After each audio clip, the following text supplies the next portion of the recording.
Chapter 391 The Embarrassment of the Second Order Insect Swarm Host. At this time, after the players witnessed the defeat of the Crossal civilization, they couldn't help but worry about the future war between themselves and the Empire. Damn, brothers, with the strength of the Empire, I'm afraid we will need a lot of investment to defeat him. Everyone agreed with what this player said. But at this time, they also understood what this large investment meant to them. In the past, they thought of drawing away the Empire's fleet and then destroying them one by one. But now it seems that their idea is too naive. Although the fighting locusts can win by quantity, the quality of the Empire is too high. If you want to destroy a formation of the Empire, you will probably need to use a massive number of fighting locusts. Looking at the current Imperial formation, we may need thousands of times the number of fighting locusts to eliminate them. The gap is 1,000 times too big for me to worry about. I'm not afraid of using mobility to fight locusts. But it's just a dream to break through the enemy's defense with the firepower you have to fight locusts. The corruptors can't be defeated in a single fight. Their situation is not good this time. Next, we must think about how to operate. We must use a more reliable strategy to deal with the Empire's warships. In this way, everyone returned to their guilds and began to discuss countermeasures with everyone. After some discussion, the players only came up with a very unreliable solution. That is to focus all the attention on the Empire's cannon fodder fleet, because it is too difficult to defeat the Empire's main fleet based on their strength. To put it bluntly, if the enemy is so strong, you still want us to capture those little bugs for him. Aren't you making things difficult for me, Fat Tiger? So after thinking about it, the players decided to focus on the enemies. I will be on the sword first.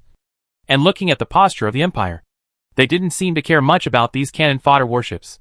Of course, it's better for the players that they don't care, because in the players' eyes, cleaning up all these cannon fodder warships can effectively attack the overall strength of the Empire. After all, if the Empire uses hundreds of millions of cannon fodder to play with them in future battles, then they may lose a piece of them before even fighting the Empire.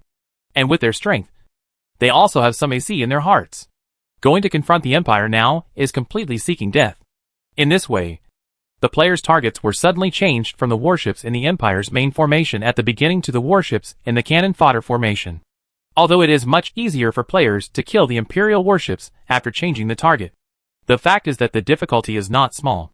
On the one hand, even if the enemy's warships are cannon fodder, these fighting locusts need to desperately increase their numbers if they want to defeat them. This is very uncomfortable, because players will soon discover an embarrassing problem.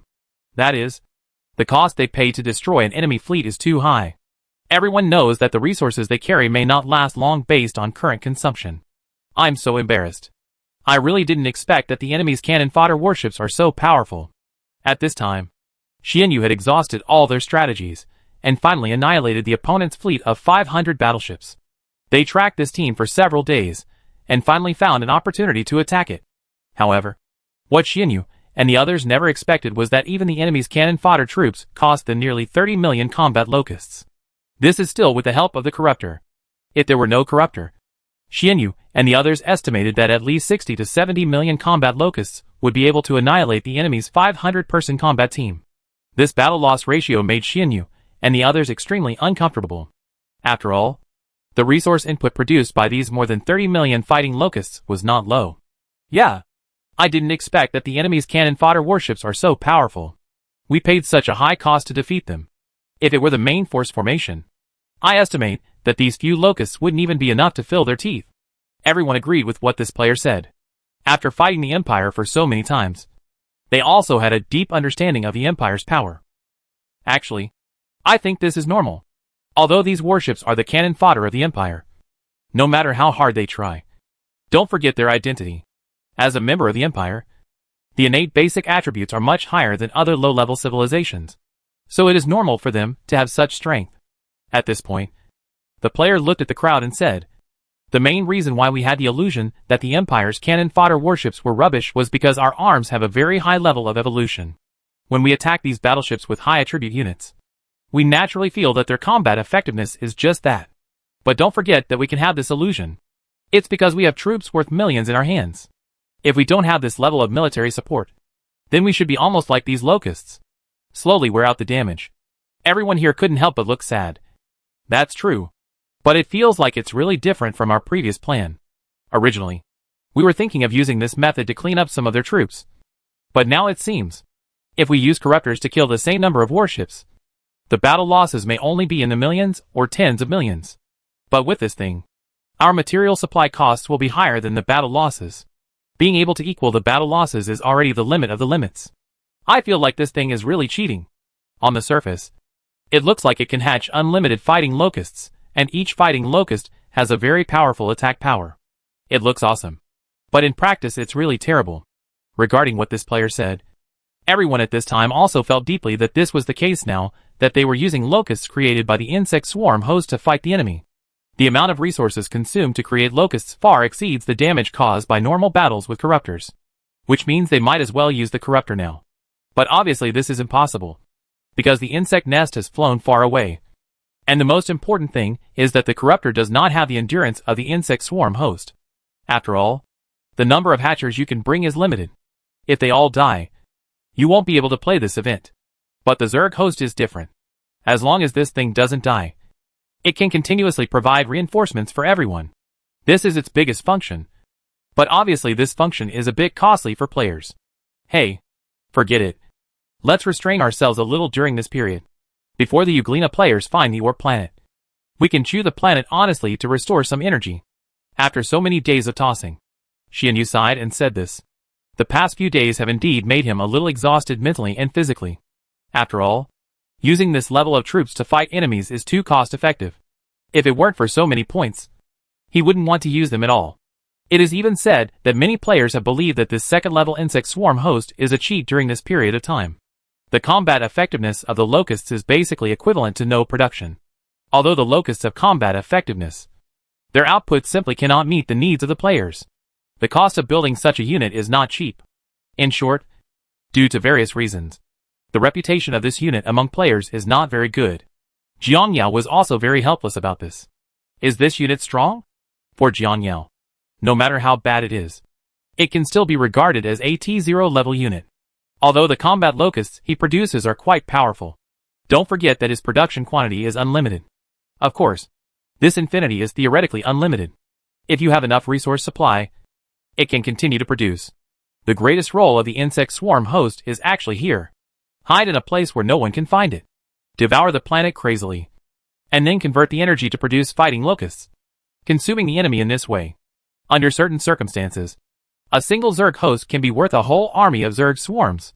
It is even said that this kind of Zerg host is sent to a remote place for him to slowly devour. After several years and decades without saying anything else, even the Empire's combat troops are very likely to be no match. So from Jiangyao's perspective, he is very optimistic about this unit. And in the future, he plans to let the brainworms control a large number of insect swarm hosts distributed in every corner of the universe. Slowly devour these planets, and produce enough fighting locusts. Of course, these things can only be done after he gets rid of that eye. After he gets rid of that eye, he starts to do this in the universe. For him, it only takes a few years. After the production of these insect swarm hosts reaches a certain scale, then these areas can be called safe spots by him. In the future, if you lose in battle or encounter pursuit, you can lure the enemy to these areas. Although fighting locusts in one area are not enough to eliminate the enemy, or even cause much damage to the enemy, 10 to 100 of them, the enemy will always be consumed by you in this way. And this is the real value of this unit. This is also the difference between the views of Jiangyao and the players. For the players, they pursue more intuitive data. A very simple analogy. Let's say that a unit can cause 1 million damage in 10 minutes. But the damage is 100,000 per minute. As for another unit, it can also cause 1 million damage within 10 minutes. But it can only cause so much damage at once, but its CD is 10 minutes. In a sense, players will feel that the latter is a representative of strength, while the former will be relatively overwhelming. This is the overall view of players on the data. And many players have too high expectations when looking at a certain unit, because the price of this unit is actually not cheap for a single player. And they also have various attribute blessings when purchasing this unit. For example, XP, strength, future prospects, and many other buff blessings will make them purchase. Judging from the data alone, players feel that this new unit is an incredible existence, and they have very high hopes for it. But the reality is very cruel. The superficial introduction and data give the player the illusion that he can produce extremely high output. But in fact, this unit is essentially an auxiliary unit. So when players bought it, and used it in actual combat. They immediately discovered the problems with this unit. And when they discovered the problems with this unit, they were naturally very unhappy. And this is also the reason why players' reputation for the insect swarm host at this stage is getting worse and worse. Many players are even clamoring to evolve it to the third stage immediately after coming back. Jiang Yao could only say that he was helpless. He is a combat-oriented support person. If you expect him to be the main C, aren't you making things difficult for others? However, combat auxiliaries basically cannot escape this fate in the game. After all, compared to pure auxiliary players, players usually have expectations for this type of arms based on the main C. So now Jiang Yao doesn't plan to clear the ground for this unit. Anyway, players have evolved them to the third stage as a powerful defensive support, which is quite good. If the current Empire Jiang Yao wants to defeat it on the frontal battlefield, even if the players are generally almost evolved, they still need the third or fourth stage Zerg host as assistance. As long as the number of defensive bugs hatched in these two stages is large enough, they can theoretically cover the entire battlefield. And defensive bugs can do a lot of things, such as increasing the player's own defense, building some damage shields, etc. It is even said that they can carry banlings so that they can reach the detonation area smoothly. All in all, the insects produced by the insect swarm host are very useful. And if you face the Empire now, you basically have no chance of winning in the frontal battlefield. So we can only adopt this method to see if we can overtake in corners. Most players have not thought about this, because for them, they prefer to defeat the enemy directly in the front instead of using this method. At this time, on the player's side, the failure in combat during this period has made them a little exhausted mentally. Some powerful guilds were fine, as they produced enough fighting locusts. But some small guilds were often directly wiped out by the enemy, because they produced relatively small quantities. This also made them uncomfortable. But fortunately some small guilds also found their own methods of operation. That is to reduce production costs through the cooperation of devouring planets and ores. But this will undoubtedly take a lot of time. But for them, this is the only way to play. At this time, the Empire also encountered a lot of bugs in this galaxy during this period and fought many battles. So at this time, they believed that the base camp of the bug swarm was still in this galaxy. So during this period, they increased their investment in searching for warships. Chapter 392: The Discovery of Emperor Penguins. As the Empire invested more warships, the players' losses became more and more severe. I feel very sad. 2 days ago, our insect reserves were taken away by the Empire. In the player chat group that day, a player talked about their recent encounters. After hearing what this player said, everyone became interested in this topic. By coincidence, our insect reserve was also found by the Empire. It's numb, and so is ours. We invested a lot of ore in that area and managed to produce just a little bit.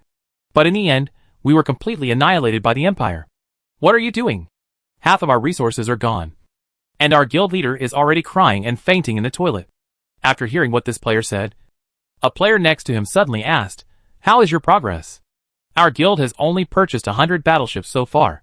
We have clearly seen your routine upstairs. Generally speaking, there is a high probability that tens of thousands of battleships have been swiped.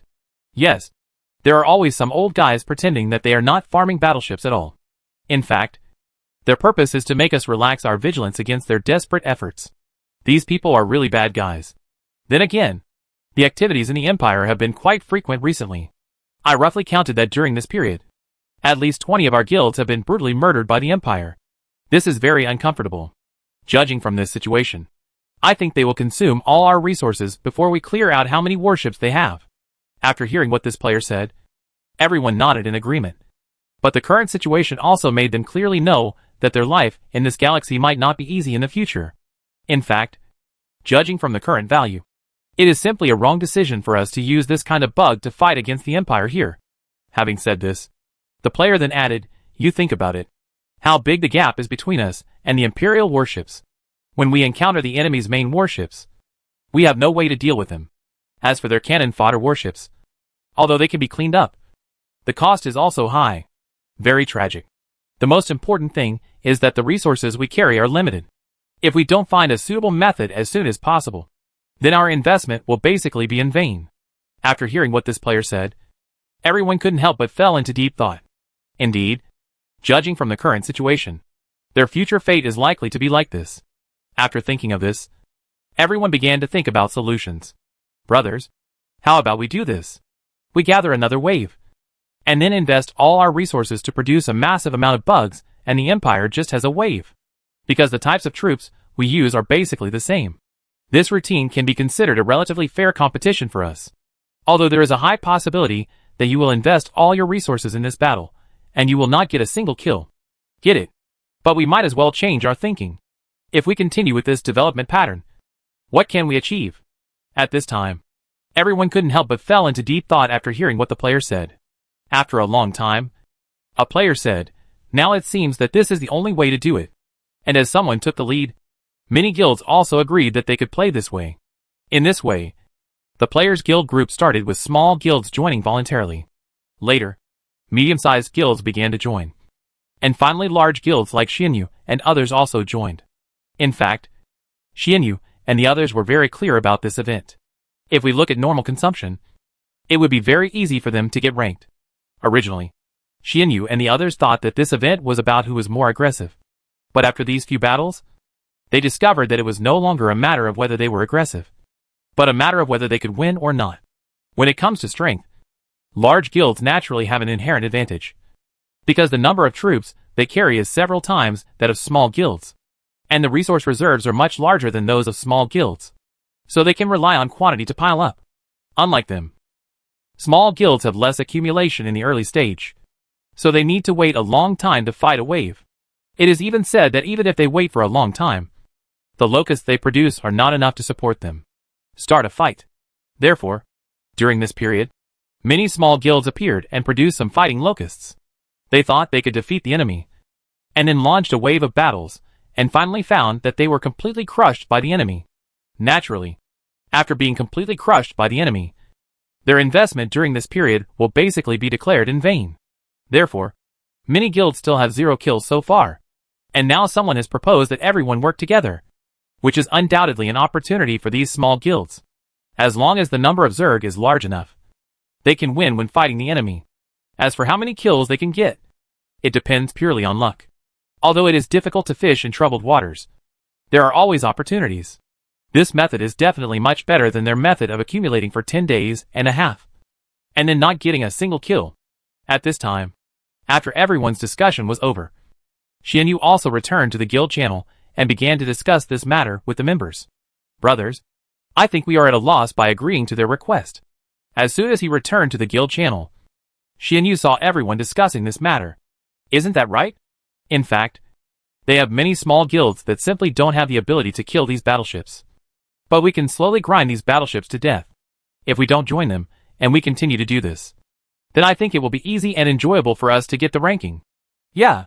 I just don't understand Xianyu's operation." Naturally, Xianyu saw all this and began to patiently explain it to everyone. "Brothers, although on the surface it seems that joining is not beneficial to us, it is actually not the case. First of all, you have to think about it. If they formed such a formation and destroyed many battleships of the Empire, do you have an idea of what the progress of each of their guilds would be like?" Having said this, Xianyu then added, "Fighting the Empire is no better than other civilizations. Through our previous battles, it is not difficult for everyone to see that when the battle locusts caused damage to the Empire, they broke the shields of the Empire's warships, and then broke them, after A and the others got in. From this point of view, it is not difficult to see that by organizing a large number of fighting locusts, most of the people who can reap the benefits are the ones who survive to the end. Although these fighting locusts can only fight based on instinct, and no one can predict whether their own locusts will survive to the end. But once our base number increases, the probability that we can survive the last locusts will be much greater. This time it seems that everyone is working together. In fact, to put it bluntly, they are looking for cannon fodder. But no one knows who will become cannon fodder. And the most important thing is that the operation of the combat locust is ridiculous. Combat locusts produced by the same Zerg host usually move together, and such a method of action is very likely to destroy the enemy's battleship armor and shields. And then the fighting locusts will die out. No one will care about this battleship. It will be different if our fighting locusts can survive until the end, because in the end these fighting locusts are bound to clean up the remaining Imperial warships. So this is the time to pick up the slack. It is also for this reason that I chose to join them. The first point is to understand the points earned by each guild at the end of the battle. The second point is to try my luck and see if I can get a little more. At this time, after hearing what Xianyu said, everyone roughly understood the current situation.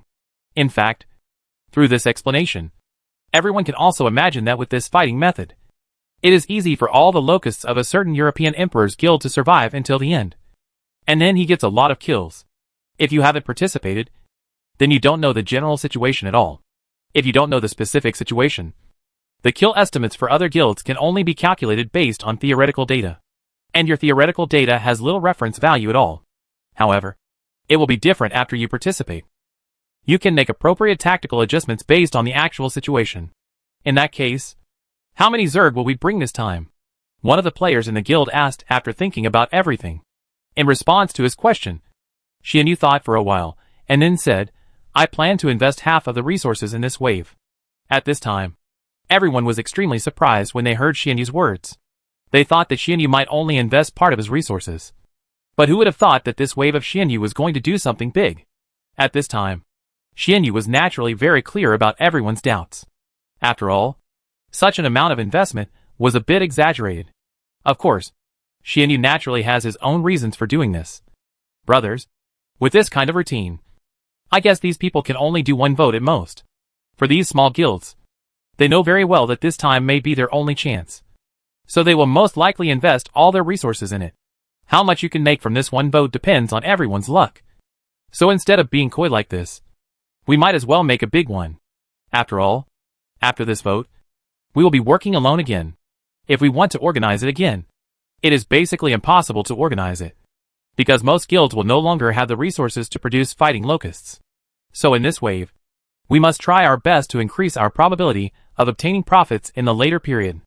At this point, Xianyu couldn't help but sigh. In the final analysis, the insect host in the second stage has too many defects. The insects it hatches are not as controllable as the defensive insects in the third and fourth stages. As long as these bugs can be controlled artificially, then we can survive in various ways during the battle. At this time, when he heard Xianyu's words, the Emperor Penguin couldn't help but said, Come on. Don't think too much. If you can think of this kind of thing, others can think of it too. So once such a situation is possible, they will most likely communicate in advance how to operate it, and will not give you the opportunity to miss something. Having said this, the Emperor Penguin then said to everyone, Also, let me mention here, after we have consumed all the ores we carry, if we have not found other resource galaxies, then I think our focus may be put it in a new galaxy. Because mining ores in the new area or attacking other civilizations can also bring in a lot of money. Although there are more activity rewards in the old galaxy, there is no longer a decrease in resource production efficiency. It makes sense for us to continue to stare at it. Not big. So when that time comes, we can just leave the remaining Zerg hosts to 100 or so people to take care of. Anyway, the later operation is relatively mindless. Just put them in different galaxies, and let them slowly devour the planet. In addition, the Uglina team over there continues to search for other resource galaxies. As for the others, we focus our energy and time on resource extraction in new galaxies. At this point, the Emperor Penguin also roughly told everyone about the resource extraction plan in the new area. The operation mode of the new galaxy is basically the same as this one. You can only apply to attack civilization alone and cannot cooperate with both parties. To put it bluntly, this wave is almost the same as before. It's about luck again. But with the experience from the last time, everyone must know how to operate it. So I don't need to go into details about some details. And now the only thing I need to talk to you about is about the evolution of our troops in the future. At this time, everyone was a little confused when they heard what the Emperor Penguin said. Speaking of which, Penguin, what are you talking about in this fog? What about the evolution of our troops in the future? But in the face of everyone's doubts afterwards, Emperor Penguin also told everyone what he had discovered recently. Actually, I have been wondering about this matter for a long time, and I have read a lot of information in reality. In the end, I came to the conclusion that we have missed a very important area. What I want to do next is to let everyone improve their strength. And then our guild will have the opportunity to explore that area. At this time, as the Emperor Penguin finished speaking, everyone was even more confused. Although everyone didn't know what he wanted to say at this time, everyone still grasped the key point. That is, they missed a very important area. There is a high probability that there will be a lot of dangers in this area. So he asked everyone to evolve their troops again before exploring. As we all know, risk and reward are directly proportional. Now that players see the risk, it means that they have a high probability of getting rewards from it. In other words, they might be able to make a lot of money again. But what makes everyone curious is what important area they missed. The Emperor Penguin also gave the answer to everyone's questions, which is the high-energy radiation zone near the area where the Star Ring civilization is located. At this time, the Emperor Penguin thought that there must be something going on in that area, and maybe there was some super big deal hidden inside. Chapter 393: The Gradually Changing Blue Star. Everyone was very surprised after hearing what the Emperor Penguin said. Speaking of Penguin, why are you so sure that there is a problem in that area? We have gone in before, and found nothing special. After hearing this, the Emperor Penguin briefly explained to everyone what he had discovered during this period. First of all, on the surface, there seems to be nothing special about that area. But through this period of observation, I found that there are many questions about this area. The first thing is about the formation of high-energy radiation areas, which itself is the result of stellar influence. Although there are stars in that area, it is absolutely impossible to support such a large radiation belt with just one star. And usually such a large range is only possible if a stable 3-star or 2-star system appears, and the area of radiation will change as the star changes. But it is obvious that this is not possible in that large area. Of course, my guess or the information I consulted are not completely accurate. In fact, the information I consulted is completely wrong in explaining the existing universe. At this point, the Emperor Penguin came up with other evidence. Of course, even if all the information I know is wrong, let's talk about other things. First of all, the space in that area is very chaotic, although it doesn't seem to be a big deal on the surface. But no matter where the space is, we will never be able to generate a large number of wormholes. I asked the Aborigines of the Star Ring civilization before, and the original thing they told me was that they didn't know the origin of that area. They only know that that area has existed since the birth of their civilization. In the history of the development of their civilization, they have sent warships to explore the situation in that area many times. Except for the easy discovery of unstable wormholes in that area, they did not find anything else special. Hearing Emperor Penguin say this, everyone looked at him one after another. It was obvious that they also discovered something fishy. The first is the Emperor Penguin's speculation about the galaxy, and the second is the indigenous people's evaluation of that area. If these things separate them, you may not be able to detect anything, but linking them together makes people think differently. Of course, these are just two of the fishy things in Emperor Penguin's guess. And besides that, he has a more critical point. Brothers, what I just said may be a coincidence. This is very normal. After all, with our level of civilization and knowledge, many things cannot be explained, but we can't explain the things inside. I'm curious if the Empire can explain it. What the H.L. Imperial explanation? Obviously everyone didn't understand why the Emperor Penguin said that. Emperor Penguin is of course very clear about why everyone has such doubts. In fact, the reason why he did this was because he was sure that there was something fishy in that area. And even the reason why such speculation began was because of the Empire. Brothers, I don't know if you still remember the first time we fought against the Empire after we came to this galaxy. Before that, a player met the Empire in that area. I don't know if you still remember it. After hearing the Emperor Penguin's question, everyone recalled what happened at that time. This was what happened before they destroyed the Star Gate in this star field. They clearly remembered that a player met the Empire's formation in that area. And it was only after that incident that players began to prepare for the swarm and Empire. While everyone was still reminiscing, the Emperor Penguin continued, it was also that incident that made me doubt that area. You must know that at that stage, the Empire was searching for our insect swarm in the entire universe. Even a fool in that area knew that it was absolutely impossible for our insect swarm to survive in it for a long time. And the Empire did not search for us bugs during that special period, but instead sent a fleet inside. What do you think they were planning? If there is no problem here, then there is a high probability that they will not send a fleet to go inside.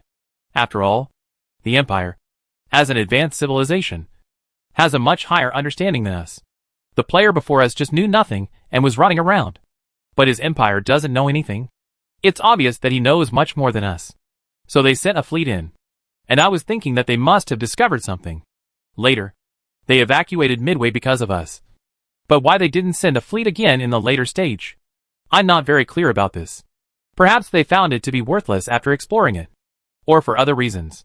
Of course, this does not rule out the fact that they found it to be very valuable. But in order to better explore this place, they need to clear us out first.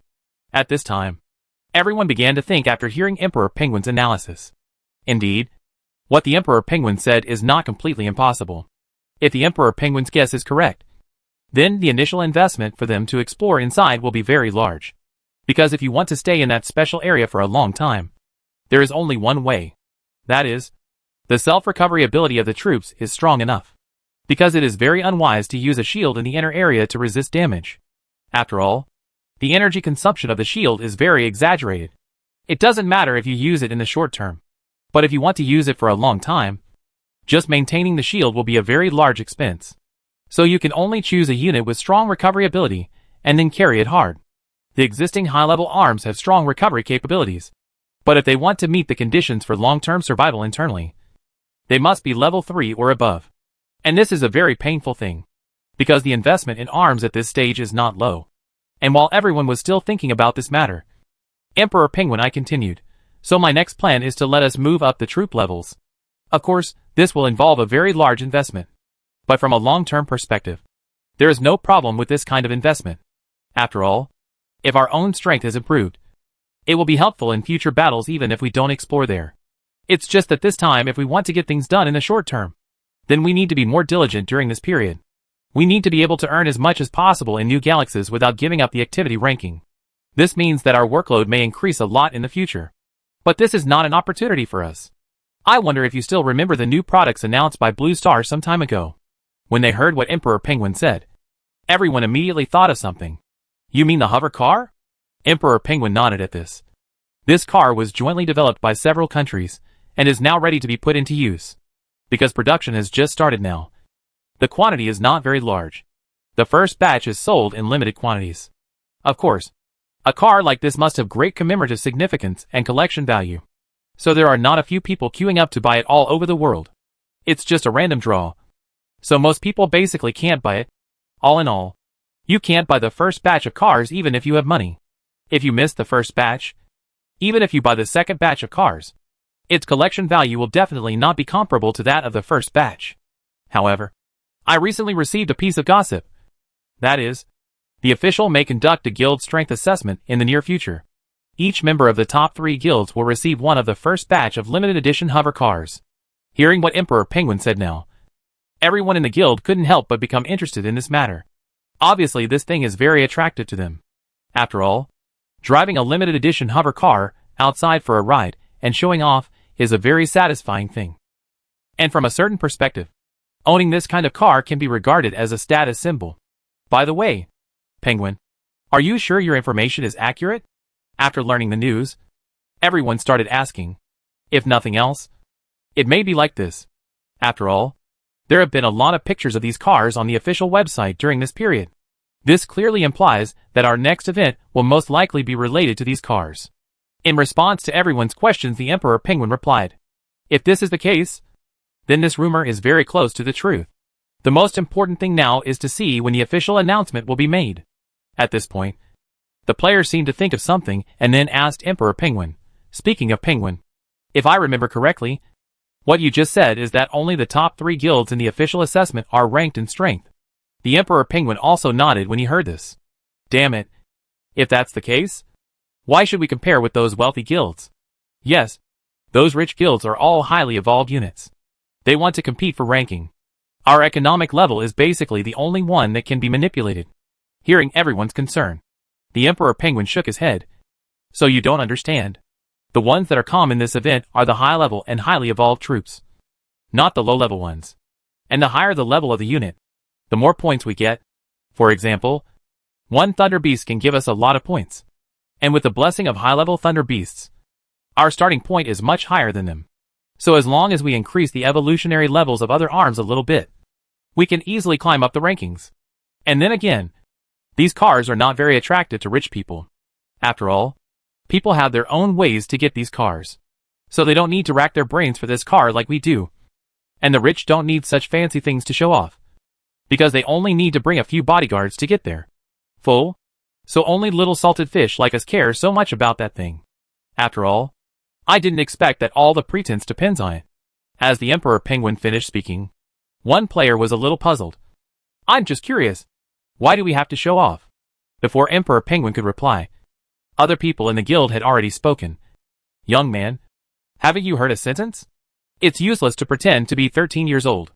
My opponent, as the saying goes, you can live without food or marry without getting married. But you can't live without pretending. And then again, no matter how valuable your troops are in the game, no one outside will know. Even if you want others to know, you have to tell them. And others may not believe you, and you have to prove it. But this car is different. Driving it out and putting it on the ground is the best proof. Although the entire metaverse and reality are now very closely connected, there are still many people who think it is just a bunch of data. I clearly remember that I went on a blind date some time ago, and they asked me what I did for a living. I said that I have combat arms in this game and have the right to evolve combat arms. The player then added, I originally thought that the family on the blind date should understand the value of it. But who would have thought that the woman said that I was just a bad gamer and there was no future with me? The one who made me angry. My blood pressure went up. Then I started to explain to him the importance of it. Who knew he would say, isn't this just a bunch of data? But at this time, when the owner of the store heard that I was a combatant, he immediately gave me a free order and told me that if his child is lucky enough to become a combatant in the future, he should come to me. Of course I agreed.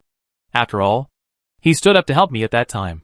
So as a courtesy, if one day his naughty child becomes qualified, I can still help him a little. At this point, the player's expression changed, and after the boss came out, the whole thing became interesting. The boss glanced at the woman and said, a home that can become a combatant. At least more than 10 million. Every unit they play starts with a few million. And the boss also told the woman that times have changed. And the currency in that metaverse is even more useful than the sword. You may not be able to use it in some places with cash, but you can definitely use it with evolution points. Because this metaverse is an opportunity for many people. After helmets became popular, many poor countries directly distributed them to the people for free in order to allow the people to win a place in it. So evolution points are still useful even in those poor areas. And when the boss said these words, the person I was dating immediately changed his attitude 180 degrees. Then my attitude changed 180 degrees for him. As the saying goes, you ignored me before, but now I want you to be too high. Having said this, the player did not forget to add, you have no idea how comfortable I felt after such a wave of operations. Chapter 394 The Future Plan of the Salted Fish Guild. At this time, when the topic of pretentiousness came up, everyone became more and more excited. But when everyone was about to continue chatting, the Emperor Penguin quickly stopped them. Brothers, although I am also very interested in this topic, I think we should discuss how to proceed next. After all, there's a saying that goes well. If you have the ability to pretend to be 13, you are a real 13, but if you don't have the ability to pretend to be 13, you are stupid. So in order to avoid being slapped in the face if we pretend to be awesome in the future, we must seize this opportunity. Then the Emperor Penguin began to talk about the current environment of the entire Blue Star. In my own words, now our Blue Star has entered a new era. After saying this, the Emperor Penguin also had some doubts about this matter. Actually, the development of Blue Star during this period is a bit beyond my expectation. Everyone was a little confused when they heard what Emperor Penguin said. This development is normal. Is there anything strange about it? Artificial intelligence and robots, including hover cars, have been fantasized by many people decades ago. Later, many companies and countries also focused their research on these areas. I guess they had some achievements a long time ago, but just didn't show them. Now they just take advantage of this opportunity to put these things into practice. Take it out. Emperor Penguin did not deny what this player said. But that was not what he cared about. Actually, I have thought of what you said. After all, the things that we ordinary people can know must be hidden by them. A drop in the bucket. But what I find strange is that during this period, many countries have taken the initiative to join forces and start cooperative research. And these robots and hover vehicles are basically the results of their research. But this is also the problem. After all, they were incompatible in the past. But now they stand together for the first time. And the things they bring out are things that affect the entire world. If any of these achievements are used in their own country, their country will easily surpass other countries in the future. But this time, they have unprecedentedly shared it with the whole world.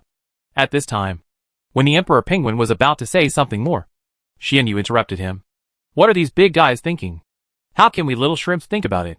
For us, this time is our chance to take off. So we just hold on and it's okay. As for what tricks those big guys want to play, It actually has little to do with us. After hearing what Xianyu said, the Emperor Penguins also nodded. Indeed, the things above had nothing to do with them at all. And even with their abilities, they couldn't guess what the above were thinking. And if you are entangled in this matter, it is better to seize this opportunity, as Xianyu said. After thinking about this, the Emperor Penguin continued, indeed, the current structure of the entire world is like this. Because these technological products have quietly changed the entire world. At this time we are undoubtedly standing on the cusp of the changing trends of the times. As long as we seize the opportunity, we can take off. Our situation now is just like when we went into business in the past. It's just that this time the main battlefield is the virtual world. Of course, as the saying goes, everything can never change without departing from its roots. In such a big environment, we also have the opportunity to be like those people back then. Go higher. After hearing what the Emperor Penguin said, everyone understood their current situation very well. Now they can be said to be going from heaven to hell.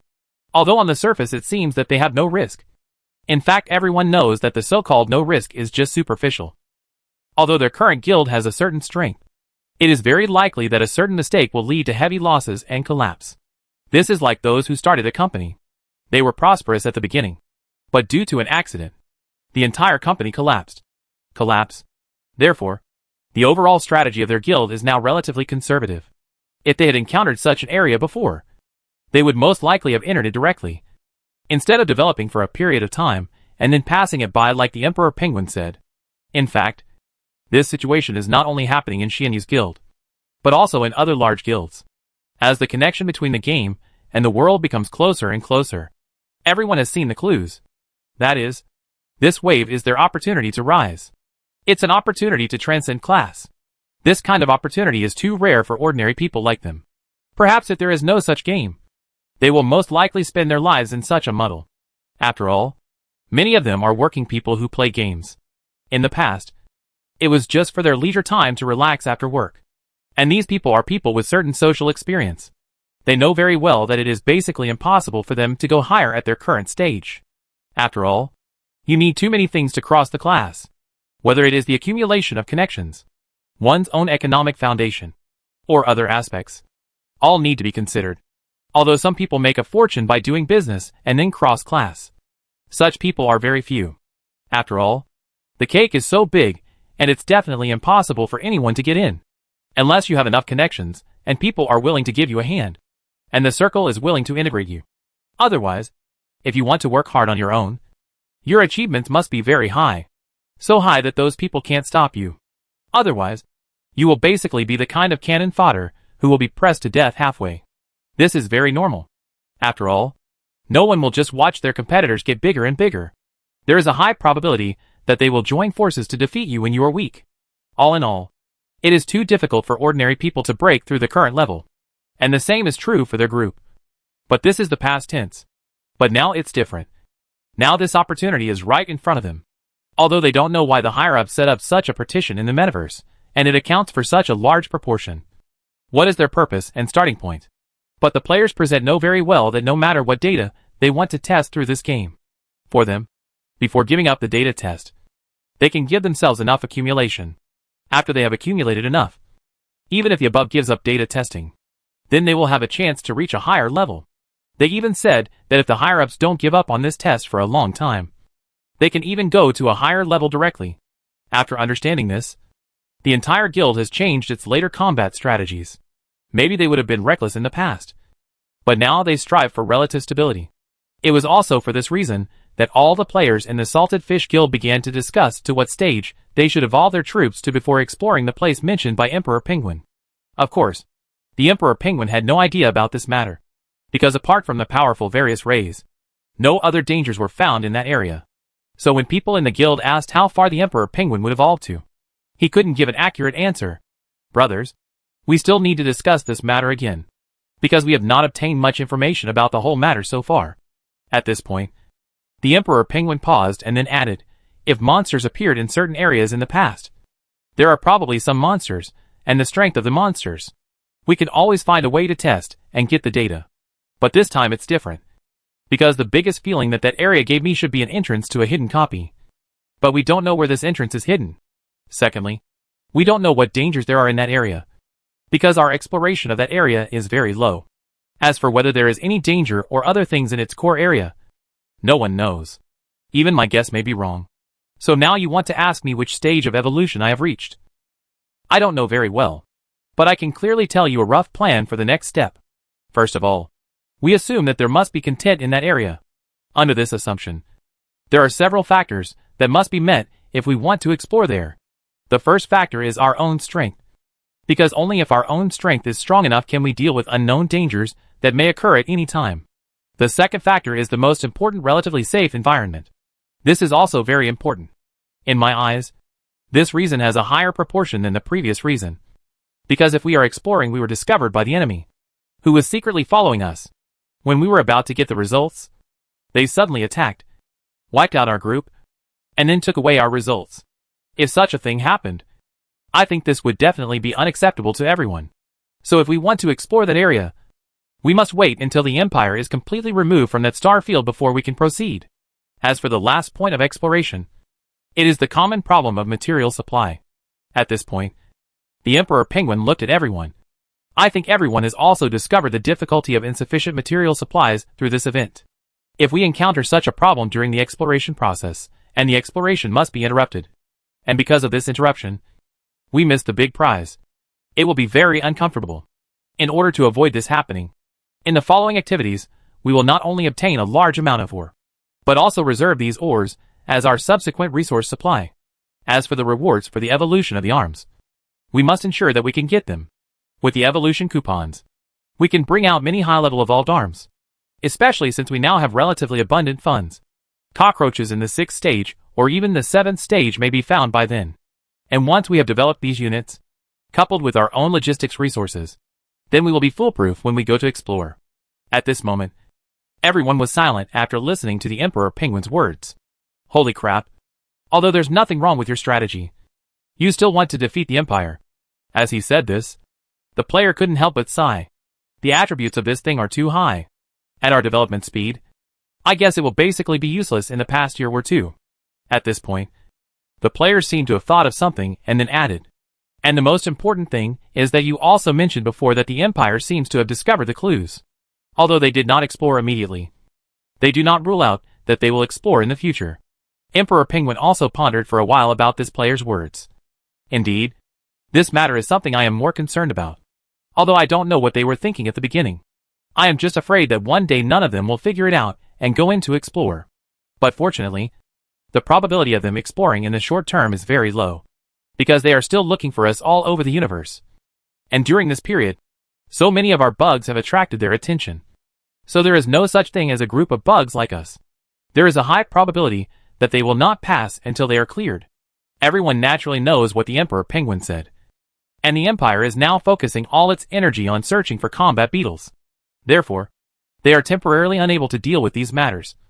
But everyone present also knows that with the end of the subsequent war, the number of battle beetles in the entire galaxy will plummet. And there are a lot of players. So the probability is that it will be impossible to pull out many battle beetles in the short term. This means that the Empire can completely free up their hands to deal with that matter during that time. So this is an issue that everyone present is worried about. And this matter is very difficult to deal with, although they will still have some resources left at that time. The remaining resources are just a drop in the bucket. Even if all those resources were invested in creating troops, they could only organize 1 or 2 waves of small-scale battles. And such battles would not be able to hold back the Empire at all. Hey, it's useless to think so much now. We can only take one step at a time. The Emperor Penguin couldn't help but sigh after thinking about it for a long time without an accurate plan. Then he said to everyone helplessly, "We will make plans for what happens next. If it really doesn't work, we will tell the other guilds the news and cooperate with them to explore together. As long as 1 or 2 guilds join, then we can go back and explore there first. But if we do this, everyone must know how risky it is. But even if it is very risky, it is still better than the last thing falling into the hands of the Empire." At this point, Emperor Penguin contacted the players of the Eyeworm team and asked them to send some of the Eyeworms to stay around the area for reconnaissance. If you find that the Empire's fleet has entered, report it immediately. Chapter 395 Players' New Tactics. In this way, during this period of time, in addition to continuing to search for resource planets, The Emperor Penguins also assigned a group of people to patrol the high-energy radiation area. However, the teens and other guilds looking for resource planets basically found nothing. After all, it is very difficult to find a place that meets the conditions in the huge universe. In addition to the very high requirements for your detection tools, there is also an element of luck involved. According to Jiang Yao's statistics, only one guild has found a resource planet during this period, and the resource reserves in this resource planet are not much. And all this was expected by Jiang Yao. After all, they had only found hundreds of planets in that galaxy when it was in its alien glory. The number of the alien group is not less than that of the insect swarm. Under such conditions, it is only so efficient. And the players have sent thousands of people to search for one. It is already a high cost. In fact, for Jiang Yao, this strategy was relatively successful. After all, from the beginning, he had no expectations that these bugs could kill the Empire's main formation. For him, the main purpose of this battle is to hold back the people of the Empire. Others are not that important to him. Of course, that's what he thinks. This doesn't mean that all the players think so. Now the players are racking their brains to think about how to lead the Empire into their ambush circle. By the way, brothers, this Empire has been imitating thieves during this period. In the past, when we used eyeworms to add equipment, we were undoubtedly caught using this trick to seduce them. And we were fooled into being fooled. But this time we tried in times but nothing worked. As this player said, everyone expressed their frustration. During this period, they tried many tricks, including seducing the Empire's fleet. But they just couldn't be fooled. I guess the AI automatically upgraded after being deceived by us a few times. If that's the case, if we want to lure them there, we have to think of other tricks. Everyone was confused after hearing what this player said. In fact, considering the strength of their troops there and the characteristics of the bugs, they could only use a reliable method after this method could no longer be used. That is to gather all the corruptors together to fight against the Empire, and then retreat while fighting to lure the Empire over. The feasibility of this routine is very high. But players also know very well that once this routine is used, they will have to use the Zerg host to fight alone here. This will undoubtedly greatly increase the difficulty of their later operations. Moreover, in some small-scale battles, the corruptor can no longer be used for last-ditch attacks. This makes it very easy for a battle line with some remaining HP to escape successfully. In this way, everyone started talking. Finally, after everyone's discussion, they decided to take the risk and bring the corruptors over to fight. There is nothing they can do about this. After all, they have prepared a large number of bugs in that area. Although these bugs can maintain their daily consumption in the short term by using various surrounding substances. But this routine is definitely not long-lasting. If the galaxy over there is swallowed up, then they must retransport these bugs to other areas. And the most important thing is that it will be very difficult to find the special dust area where their bugs are now in the vast universe. All in all, they now know that they are very short of time. Considering this factor, they decided to take a risk. This time on the Empire's side. In the Empire's fleet gathering area. The fleet commander here has received many messages about the discovery of Euglena in the past few months. However, for this information, its solution is very simple and crude. That is, just ignore it. Even if he knew these places were traps before, he would have stepped in them.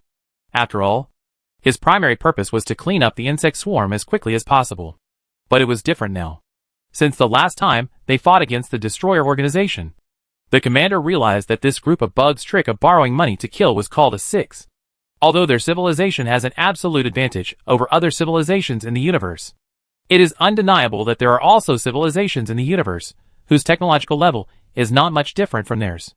Once they are led to the area where these civilizations are located, there is a high probability that both sides will suffer losses. Therefore, the primary purpose of this commander now is to find his former nest through his own scouts, rather than to use this so-called eyeworm to find a Zerg ambush point. Reporting to Commander, 2 more Euglena swarms were discovered from yesterday to today.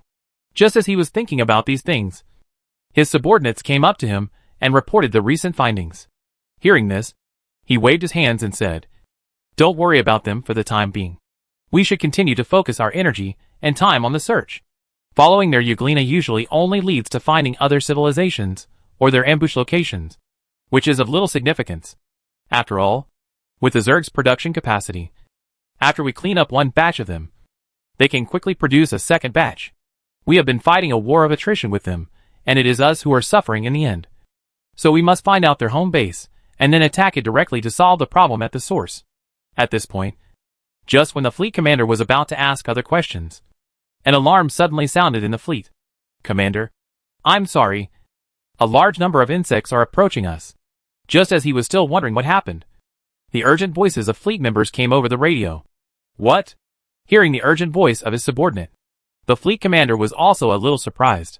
Obviously, he did not expect that the Zerg swarm would choose to attack them directly, because during this period of observation, he found that this group of Zerg was very careful. Logically speaking, it is impossible for them to organize such a large-scale offensive battle, and it is still directly aimed at their main stronghold. The fleet commander was also very puzzled by this. But for him, since the insect swarm had already attacked, he would definitely wipe out this group of insidious insects. After understanding all this, he immediately ordered the entire ship to prepare for battle, and asked the anti-inducing ship to start launching a micro-jump monopoly force field at any time to prevent the enemy from jumping away. Immediately after he arranged all this, the insect swarm also appeared here. The moment the insect swarm appeared, he immediately ordered an attack. At the same time, the anti-inducing ships also began to take action. But what surprised him was that the first choice of these bugs was these anti-inducing ships. These bugs ignored the attacks of other warships, and directly threw all their firepower on these warships. Although the defense of the anti-induction ship is strong, it still cannot withstand the fire caused by high-attack creatures such as the insect swarm. Therefore, in the first few seconds of the battle, these anti-induction ships were killed one by the insect swarm. "Oh, it's quite interesting. I didn't expect you to actually learn tactics. I can see that the previous defeat made you improve a lot." Just when the fleet commander was about to say something, the players on the battlefield immediately chose to retreat after a wave of fighting. Although they also suffered some losses, the same happened on their own side. And when the fleet commander saw the players retreating, he couldn't help but frown slightly. It was obvious that the players' routine was to lure them. It is naturally impossible for him to fall for this kind of trick. They want to lure us there so much. It can be seen that they have prepared a big gift for us this time. At this point, the commander also showed disdain. It was obvious that he was not interested in the swarm strategy, which was not a strategy at all. "I don't like it at all." Of course, this time, like the previous times, he did not order a pursuit. Anyway, for him, since he has put so much effort into the insect swarm matter, it means that he urgently needs to pass now. In other words, the big gift prepared for him in the past should be time sensitive. Otherwise the insect swarm would not be in such a hurry. From this point of view, he could not deduce that there was a high probability that the insect swarm prepared for him was a certain civilization. Although the strength of most civilizations is worse than his own, the commander decided to be more conservative just to prevent any eventuality. And just as he was thinking this way, the players who had successfully escaped gathered together again. "Brothers, how is the situation this time?" "Fortunately, we retreated quickly in this wave. In total, more than 20 First Order corruptors were killed and more than 2,000 were seriously injured. If this is the case, then our tactics are still good, because this is the first time we have coordinated everyone's positioning, and all the messy things are somewhat inadequate, so it is very normal for a few to die. In short, through this wave, we can basically confirm that our routine is feasible, so the next thing will be easier to handle. We will still adopt the same routine in the future. In short, if you have time, you can rehearse the remaining health in the front row and immediately move to the second row at the back. Just use this routine to loop endlessly. Once the loop is almost complete, we will retreat immediately." In this way, after the conversation, the players started practicing again while waiting for the injured corruptor to recover. The current players have pieced together a total of more than 30,000 corruptors.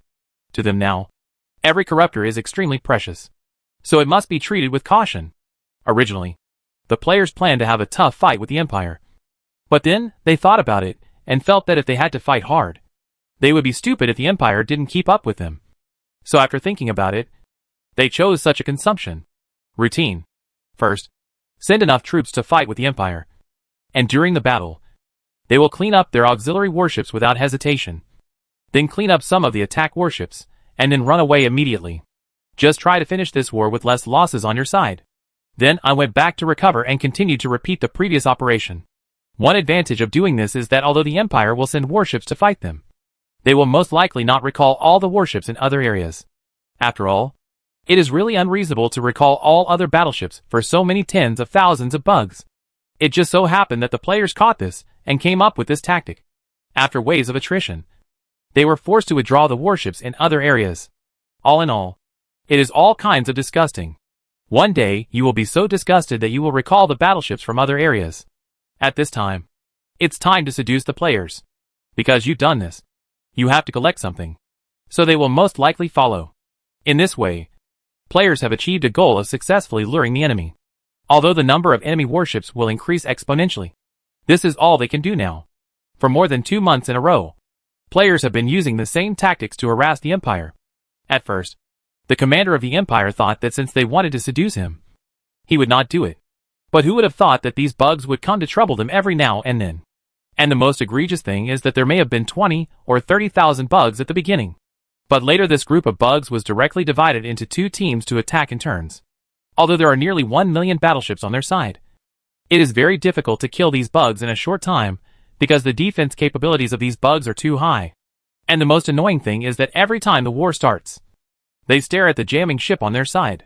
It is even said that many times they run away immediately after clearing all the interference. As for the main battleships, they don't bother to care. Later, the commander thought that since the jamming ship was so easy to be targeted by them, he began to deploy such jamming equipment in the galaxy. Who would have thought that before his equipment was deployed, the bugs would come again? The purpose is also very clear, which is to destroy those devices. Moreover, they were not reluctant to fight, and immediately retreated after achieving their goal. This wave of more than 10,000 had just retreated, and another wave came immediately after, dealing a crazy round of output against their warships, and then ran away again. This wave of operations made the commander very angry. Compared to the insect swarm, their warship recovery speed was very slow, and the 2-shift routine of the insect group caused their warships to continue to decrease. On the other hand, although the insect swarm was sparse in number, their casualties were actually not heavy. After all, they took turns to bear the injuries. Although he also considered using concentrated fire to reduce the number of enemies. This method is indeed feasible, but it results in even more disgusting operations from the insect swarm. In the past, they might have had to fight you. But since I started using the concentrated fire strategy, they jumped over and ran away immediately after releasing a round of skills. This is a typical shot and run. In the end, he had no choice but to change places with the fleet. After changing places with the fleet, the swarm was able to find their new stronghold in a very short time. Through this, it was not difficult for him to guess that there must be invisible reconnaissance units on the insect swarm. Chapter 396: The Flaws of the New Routine. This made him even more uncomfortable. This thing was the hardest to find. Although they could hide in some special areas to avoid detection by these invisible reconnaissance units. But there are also some uncomfortable points involved. And some areas usually have relatively strong interference. This will undoubtedly have a greater impact on their safety. After all, they are not sure which civilizations are coming in this interstellar space. Fortunately, as long as some low-level civilizations enter their detection range, they can easily discover it. The fear is to be afraid of encountering some advanced civilizations. After all, luring civilizations is mutual. They can lure themselves there, and they can also lure others over. If they lure some advanced civilizations over, it is very likely that they will not be able to discover those civilizations because of the interference in those special areas. After all, the hiding methods of high-level civilizations are several levels higher than those of low-level civilizations. And those advanced civilizations outside are bound to discover them in advance and formulate an attack plan against them. And then they will be in tragedy. Thinking of this, the commander's face became extremely ugly. It was the first time that he was so passive by the bugs. Although it's not worth it. Depending on the situation, it's time to call back the fleet outside. Otherwise, if we continue to use it to these bugs, we won't have many battleships left here before long.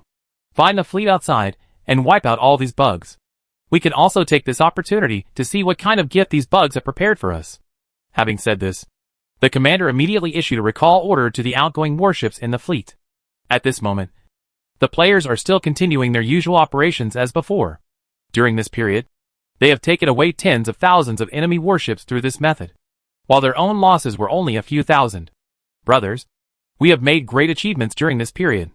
If we follow this routine, and the enemy warships that dare not go out call back to pursue us, then sooner or later they will be killed by us. At this time, After the day's activities were over, people were discussing the results of this period in the chat group. Actually, I feel that our previous choice of Zerg host was a wrong decision. If you think about it, if we invest all the Zerg host's money into the corruptor, I feel that we can make a little more money if we consume it this way. Yes, after fighting the Empire for so long, we discovered that the biggest problem with the Empire's warships is that they start very slowly. To put it bluntly, their damage speed is very slow. Although we jump over and take one wave, their second wave is obviously much slower than our second round of attacks. After hearing what the player said, one of them added, under normal circumstances, after we jump over, we will fight back immediately after receiving a wave. We will wait until we spit out the second spit to suppress the enemy's second wave of attacks before launching. From a certain perspective, our attack speed is twice that of the enemy. So we usually jump over and endure the first round and immediately perform 2 rounds of output. Then come back to the second round for 2 more rounds of output. And then run away after the third round. Speaking of this, the player then added, you must know that this is the level that the first level corruptor can reach. If we evolve the corruptor by 2 more stages, his mobility and attack speed will be greatly improved. By that time, I'm afraid we have suffered 3 rounds from the enemy. And we have attacked the enemy for at least 5 or 6 rounds. As long as our base of corruptor troops is large enough in 5 or 6 rounds of output, we can take away many of their warships. If we fight them in this way, they will definitely be the ones who cannot bear it first. The most important thing is that the consumption of our insect swarm jump is too low to fight this kind of guerrilla warfare. But these warships are different. Especially when starting the jump engine. It will consume a lot of energy. This means that although they can copy the same routine, their consumption per round will be dozens or hundreds of times that of ours. When I heard this, I couldn't help but sigh at how great the advantages brought by racial talent were. And when everyone was talking about this, one player suddenly said, with this routine, I feel that our future combat ideas can be changed. We don't have to fight the enemy head-on. We can choose to run away after firing 1 shot, and then come back to fire another shot after recovering. In this way, we can perfectly take advantage of the Zerg's various advantages. After this wave of operations, the number of enemy warships we killed has increased, and the battle losses have also become lower. After hearing what this player said, everyone's eyes could not help but light up. Yes, why didn't we think of it before? This war doesn't necessarily have to be fierce. Why do we need to confront the opponent head-on when we know that he is powerful? We can completely use our own advantages and choose this method to fight against them. Anyway, it's not shameful to run away in the middle of the fight. This is called tactics. If we use this method, we can end the battle in 1 battle, and our battle losses cannot exceed 10,000. At this point, everyone became more and more excited as they chatted. It was obvious that they had unintentionally unlocked the new tricks of the swarm. Of course, everyone is also very aware that any routine has advantages and disadvantages. So they immediately started talking about the disadvantages. The biggest problem this routine faces now is jump interference. For example, the special warships of the Empire can easily keep us there. So before implementing this routine, we must clear out their interfering warships. Although it is very simple and quick for us to clean up their interfering warships this time, it is undeniable that it is because they do not have many such warships left in this area. Now that they understand our routine, they will probably recall enough warships. Even if we prioritize the fire, the effect of such warships will not be great. After all, the number of enemies is here. So many warships will always one can be successfully delivered. After chatting here, everyone immediately discovered the biggest problem with this routine, which was jump interference. As long as they could not evacuate in a short time, they would be in danger. This is a troublesome thing. Although we use eyeworms to detect the opponent's intelligence in advance for marking, we can clear out these warships as quickly as possible from the beginning. But once the marking is missed, or the number of enemy warships too much, then it is very likely that the enemy will launch the interference field before we have time to clean up these warships. So clearing the enemy's warships as quickly as possible at the beginning of the battle is something our lineup needs to consider. But it is not that difficult to do this. By the way, do you guys have any good ways to solve this problem? With the emergence of this question, everyone also fell into thinking hard. It is obvious that now they know that they only need to solve this problem. Then their tactics can be used for a long time. After all, any game has some special routines. And as long as these routines are not targeted by planning, many versions can basically be used. Under normal circumstances, A routine plan like this with a large number of reasonable users would not come up with a targeted plan so blindly. After all, once you show up like this, what you will face next is the players attacking you in groups. And there will be endless tricks like a certain pesticide. The originally so-called fair competition has become unfair due to the various extremes of planning. The advantages of the downwind and headwind rounds have been infinitely reduced. And the most critical thing is that the skills of various characters have been cut to death. After such a combination of punches, many old players had no choice but to give up. Although new players feel that this routine experience is better after entering the game. But now the entire game system is relatively mature. The occupancy rate of new players has also been greatly reduced. After all, there are a bunch of competitors next door who are recruiting people. This wave of operations has brought the previously peak game down from the altar. Of course, such a routine would not be done under normal circumstances. But there are exceptions in every situation. For example, if you are going to introduce a new system, then you definitely don't want players to continue to use the old routines. After all, the new units introduced by your new system will definitely make money. The essence of operating a game is still based on turnover. So if there is a conflict between the new system and the old system, there is no need to think about it. The planner will most likely choose to restrict the old system, and then strengthen the new system to increase the turnover. Of course, the veteran players present all want to know this. After all, they are all experienced players, and they understand some of the planned routines very well.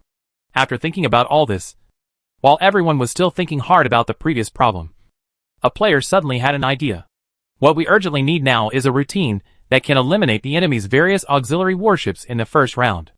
This routine cannot be completed with the Corruptor, because the cost of the Corruptor is too high. At this point, the player continued to add, if you don't use Corruptors and want to quickly eliminate enemies at fixed points, then there is only one unit, and that is Banlings. I think it is very feasible to use expensive dark matter Banlings or condensed matter Banlings as targeted kills. As the player's words fell, everyone suddenly felt like they were enlightened.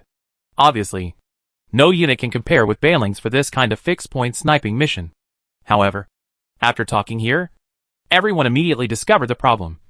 Using Banlings, I guess this is a more reliable solution at the moment. But there is a problem involved here. First, let's talk about dark matter Banlings. Because for such a high civilization, at least this level of Banlings is needed to effectively kill them. When using this level of Banling, we have to face a problem, which is how to deliver it to the predetermined location.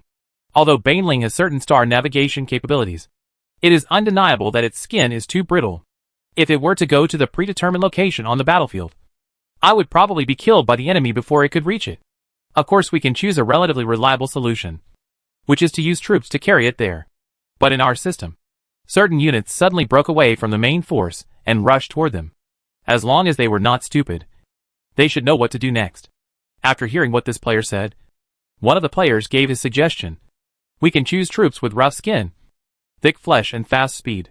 If these troops carry Banlings, then we will have a chance to succeed in the raid. Or we can directly purchase condensed matter Banlings. This kind of Banling can perfectly solve this problem.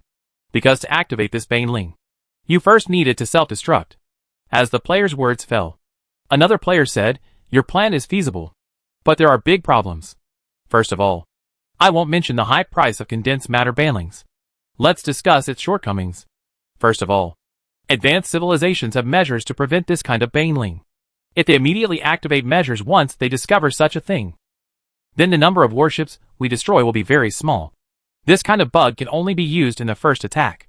It is basically impossible to use the same method in the future. And we need to release a large number of these bugs in the first attack. Because there is only one bug responsible for 1 or 2 warships. We can clear out the target warships before they can react. If there were too many responsibilities, maybe after cleaning up 1 or 2 battleships, other battleships immediately launched countermeasures. And the condensed matter Banlings were immediately declared scrapped. And the cost of such an operation is too high.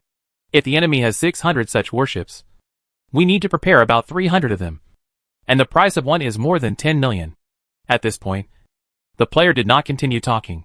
Of course, through what he just said, everyone immediately understood how low the feasibility of this routine was. After all, they are definitely not willing to accept this level of investment. The cost of a battle is so high, and if the enemy comes a few more times, the enemy may not be able to do anything without them, and the resources will be squandered first. If this is the case, we could only focus our time and energy on cheaper and more efficient dark matter banelings. But for this thing, we have to consider the problem of carrying. If we cannot solve the problem of carrying, our banelings will not be able to exert their effect at all. Otherwise, let's try to use a 4th-stage cockroach to carry it. At this moment, a player suggested, but his proposal was immediately rejected by others. First of all, the cost of level 4 cockroaches is too high. And the most important thing is that even this type of unit cannot withstand the fire of enemy warships. And just when everyone was at a loss to solve this problem, Xianyu seemed to have thought of a plan. Chapter 397 The Imperial Fleet is recalled and the war begins. Brothers, I have a suggestion about this. I don't know if I should talk about it or not, Xianyu said tentatively while looking at the people who were talking about it. As Xianyu finished speaking, everyone stopped arguing. If you don't want to talk about it, stop talking about it and get out. Don't tell me. Hold it back. At this time, seeing everyone's expectations, Xianyu cleared his throat and said, first of all, regarding the problem of attracting monsters, we don't have to use traditional methods. We can use some more special methods. For example, we can use eyeworms to copy mini corruptors and mix these fake corruptors into corruptors carrying banlings. If they are dispatched collectively, the probability that we can send the banlings will be greatly increased. And when encountering some unexpected situations, we even said that we can copy a large number of fake corruptors to attack the target first. The monster exploded and the troops came in. At this moment, everyone's eyes suddenly lit up when they heard Xianyu. Don't tell me that this is really a good idea. If we use this method, it will not only solve the problem of our capital investment, but the most important thing is to give the enemy the illusion that we have a large number. Yes, I feel that the feasibility of this method is much higher than the method we thought before. The most important thing is that when the Euglena copies the corruptor, it consumes very little energy. So a 3rd-stage Euglena, you can copy a lot. If every guild takes out the eyeworms, or even adds some in later, I feel that we will have more tricks when fighting the enemy in the future. Nothing wrong. Otherwise, let's try this method first. This is possible. First, call back the eyeworm team outside and conduct a wave of experiments. If the results are good, then we can use this method to nest dolls indefinitely in the future. Yes. Xianyu finally thought of a reliable method. But didn't I tell you to hold it back just now? Why did you say it anyway? Yeah. If you don't want to talk about it, don't talk about it. Why are you still here licking AC's face? Although your method is very useful, I still hope you won't talk about it. Meng Xian said that he has failed in his studies. If he has any solution in the future, he will tell him directly, and never ask such mentally retarded questions. Just when everyone was still teasing Xianyu, an eyeworm player interrupted them. Everyone, let me interrupt here. Well, there are a lot of warships coming back from the Empire gathering place. Depending on the situation, they are ready. Our corruptor squad is in one fell swoop. After hearing the news, everyone couldn't help but become excited. That's great. We have deployed so many troops here, and we are worried that they won't be able to come over. Anyway, we leave traces every time we return. As long as they follow the traces, they can find us. If they come here this time, they will definitely arrange a lot of counter-induction ships. We can just use this opportunity to see how feasible this routine is. Then we can prepare in advance. Brothers, please withdraw the Moon Spirit eyeworms, who are responsible for reconnaissance outside, and start copying. At this point, the players seemed to think of something again and asked, well, I'm curious about this wave of them coming. Will our corruptors withdraw or stay here? After hearing this player's question, everyone couldn't help but get confused. Otherwise, let's keep some fake ones here. If it's real, we'd better drive away. Many players objected to this player's suggestion. Well, our current resource reserves basically don't have much left. Under such circumstances, we remove the corruptors. What's the point? Unless you can ensure that you can find resource planets for supplies later. You can also use the corruptors to fight a wave of fighting locusts and enemies. If you can't do this, then the end of this battle will basically be useless. What's next? Because there is no resource supply, the Zerg host cannot produce combat locusts in large quantities. If you can produce large quantities of corruptors, it doesn't make much sense to leave the corruptors here. It's better to take advantage of this opportunity to earn more points and maybe return them. Can climb the rankings. So if nothing else goes wrong, this battle is over. And most of our guilds will have nothing to do in this galaxy. It just so happens that the insect nest is about to reach a new area. And then our focus will be on that galaxy. As for the ranking, It's really just up to chance. It would be best if you can get into the ranking after this wave. If you can't get up, that's it. After all, small and medium-sized guilds, like ours, have limited material reserves. It's definitely incomparable to the Grand Guild. In fact, everyone is well aware of what this player said. In this wave of activities, many of them can only rely on this large-scale suggestion to gain points. From now on, they will basically have nothing to play for. Although they are very reluctant, they do not have much advantage compared to the big guilds that can still follow up. So for them, this wave will determine whether they can get the rewards. While everyone was still thinking about this issue, a player asked tentatively, "What about that?" Actually, I'm not worried about what the final result will be this time. Although the rewards are limited, there are still so many places in total. After the big guilds occupy a certain number of places, we small and medium-sized guilds should be able to fight for some more places. And this is also the problem. Although everyone says that after this wave of fighting is over, they can basically lie down. But I seriously doubt that anyone will use such an excuse and then secretly work hard. To be honest, I'm afraid that on the surface you say this galaxy is flat, but you are secretly working hard to surprise everyone when the points are settled. As the player finished speaking, everyone fell into a brief silence. Well, I don't think there is such a person. Maybe? You sounded so uncertain when you spoke upstairs.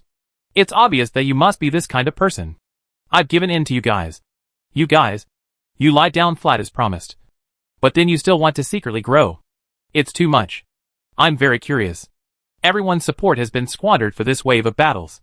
How can you secretly work hard under such circumstances? You upstairs are too naive. Do you really think they have taken out all their belongings? Judging from the current situation, every guild definitely has treasures. No. There won't be anyone who doesn't want to be the sixth child these days. You guys are still doubting me about whether I have Lao Lu. I can only say that it would be abnormal for me to not have Lao Lu these days. Seeing that you guys have been chatting so much. Okay, I'm going to show my cards right. I won't pretend anymore. I'm the sixth one. I just want to trick everyone here to death, or be tricked to death by everyone here. Since everyone is so blatant, I won't pretend anymore. From the beginning, I plan to persuade everyone to put their energy and time into other galaxies after the war. And then we would secretly work hard ourselves. Damn, you are all too scary. I'm still wondering who will succeed after listening to everyone's words. I have to admit that it's better to be a rebel these days. Just like this, a few more days passed. During these days, the players gathered back all the eye worms that had gone out to explore, and then began to replenish the energy of these eye worms. Because the units copied by the Euglena have a survival time based on the amount of energy you invest. And this means that if they want to save costs as much as possible, they must start copying in the hours before the enemy comes. Taking this into consideration, people began to pay close attention to every move on the Empire side. At this time, they did not bother too much on the Empire side. When the fleet was almost assembled, they began to move towards it. An area set off. And when they set off, the players immediately started copying crazily. In fact, for the Empire, the reason why they are so direct is also very simple. Because they know very well that there are invisible units in the area that are staring at them. Although they can deploy regional reaction devices, it is absolutely impossible for the enemy to give them this opportunity. In short, as long as they operate it, the enemy will always try to interfere with them first. And the most important thing is, with their current strength, what kind of tricks do they still need to play with their enemies? After all, as the old saying goes, all conspiracies and machinations are in vain in the face of absolute strength. So this time the Empire chose to crush them directly. And the most important thing is that according to the intelligence returned by the Empire's reconnaissance team, there are a large number of bugs in the area where the Zerg lured them. And this piece of news is enough for the Empire, because their original purpose is to eliminate these bugs. Not long after this, when the Empire's fleet arrived in this area, the players were already ready. At this time, he was in the battleship where the commander-in-chief of the Imperial fleet was located. The commander couldn't help but frown when he looked at the number of Zerg in the dust belt ahead, because the number of insect swarms ahead is really huge. According to their preliminary estimates, the number of this batch of bugs has reached at least 5 billion, and they only had more than 30 million warships. Such a huge gap made the commander feel cold about the battle ahead. Of course, under normal circumstances, he might choose to retreat or move the civilization flagship over. But he does not plan to do that this time, because more than 99% of these bugs are small locusts. Although that kind of bug has certain fighting capabilities, its strength is very poor. After all, they have fought against this kind of bug several times during this period, and they have a general understanding of the situation of this kind of bug. Although there are many enemies, there is not much pressure to eliminate these bugs. In fact, the most difficult thing for him to solve was that the tens of thousands of corruptors were too powerful. Although he had thought about directly focusing on the corruptors as soon as he entered, but he also knew very well that with so many locusts, it would be very difficult for them to successfully eliminate the corruptors. After all, those locusts could also act as a shield when necessary. All in all, this battle is going to be a good one. As long as you are careful, it won't be a big problem. You are just afraid of something happening in the middle. No wonder they keep leading us here. It turns out there are so many bugs prepared.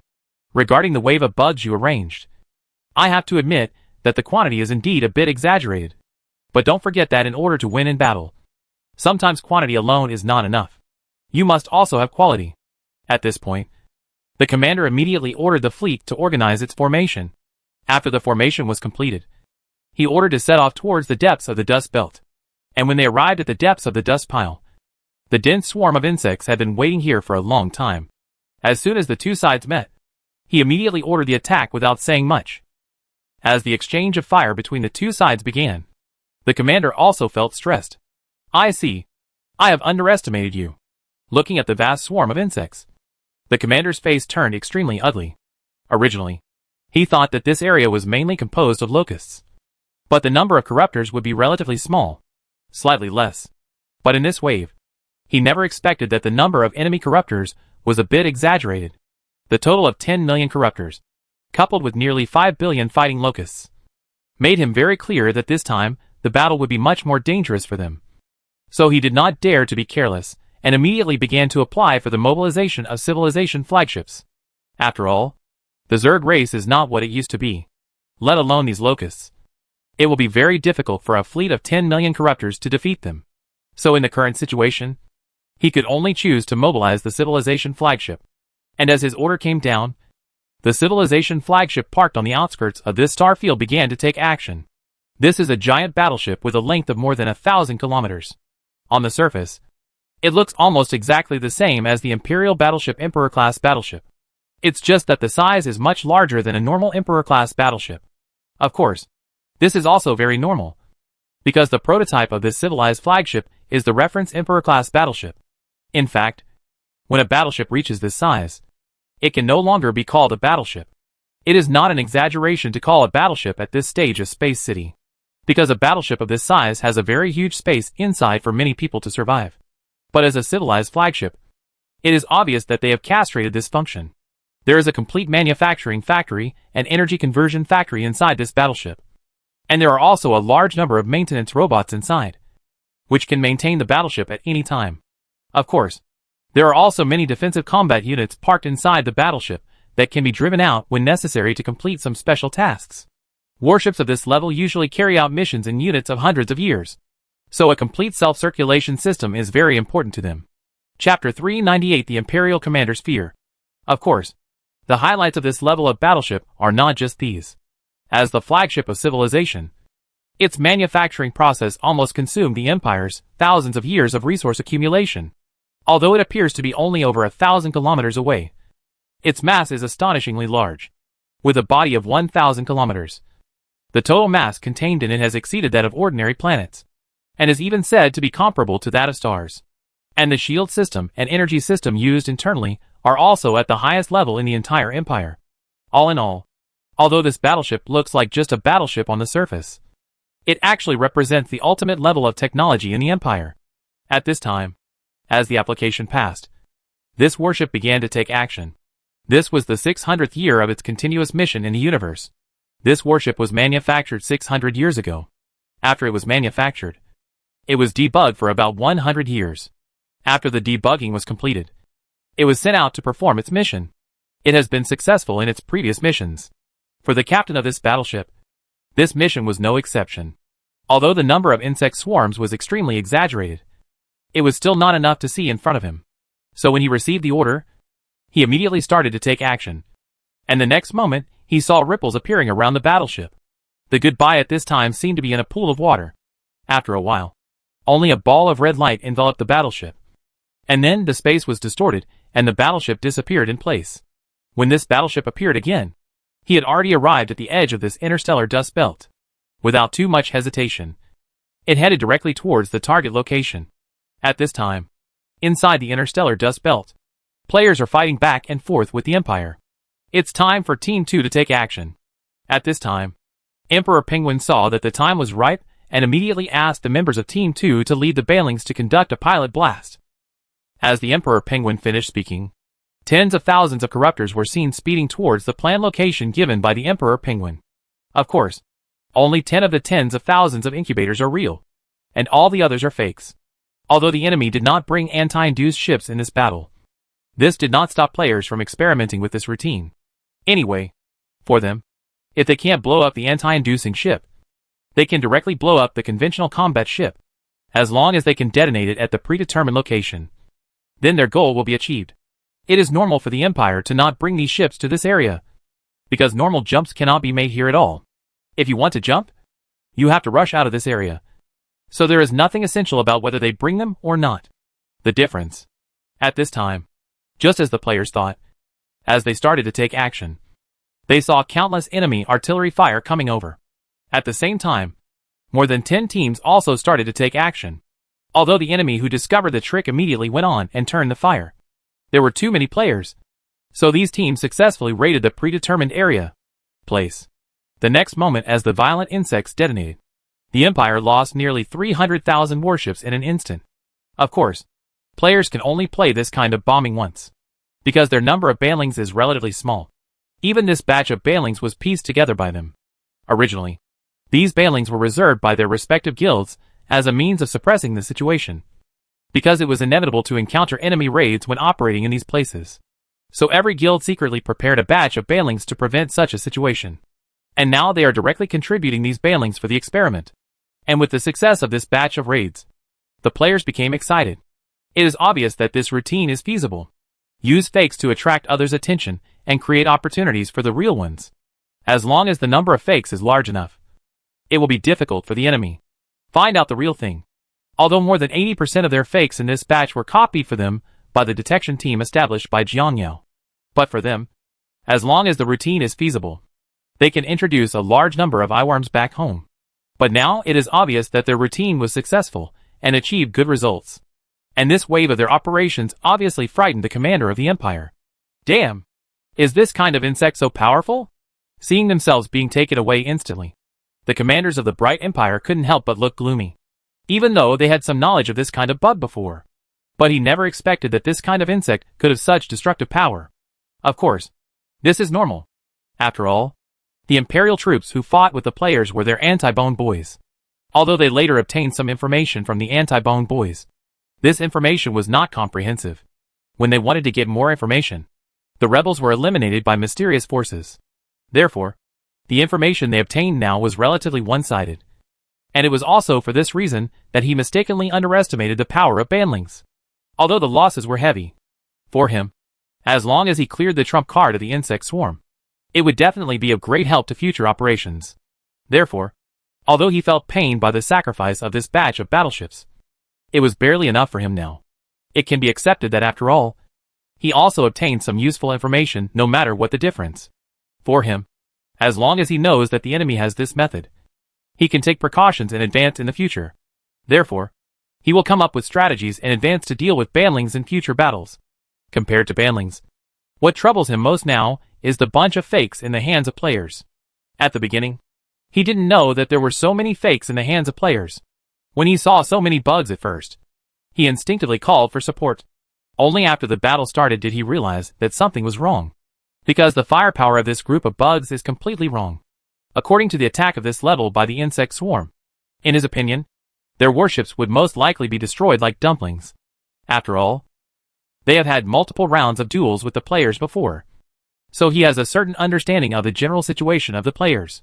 But when the battle between the two sides started, he realized that this situation was completely wrong, because the opponent's firepower was a bit abnormally low. When he was wondering, he suddenly discovered that one of the opponent's bugs turned into smoke and dissipated after being killed. After seeing this scene, He immediately understood that there were a lot of fakes here to confuse their hearing and hearing. Originally, he wanted the civilization flagship to go back at this time. After all, it can be kept as a trump card. But unfortunately, the civilization flagship has jumped away at this time. So it doesn't make much sense to let it go back at this time.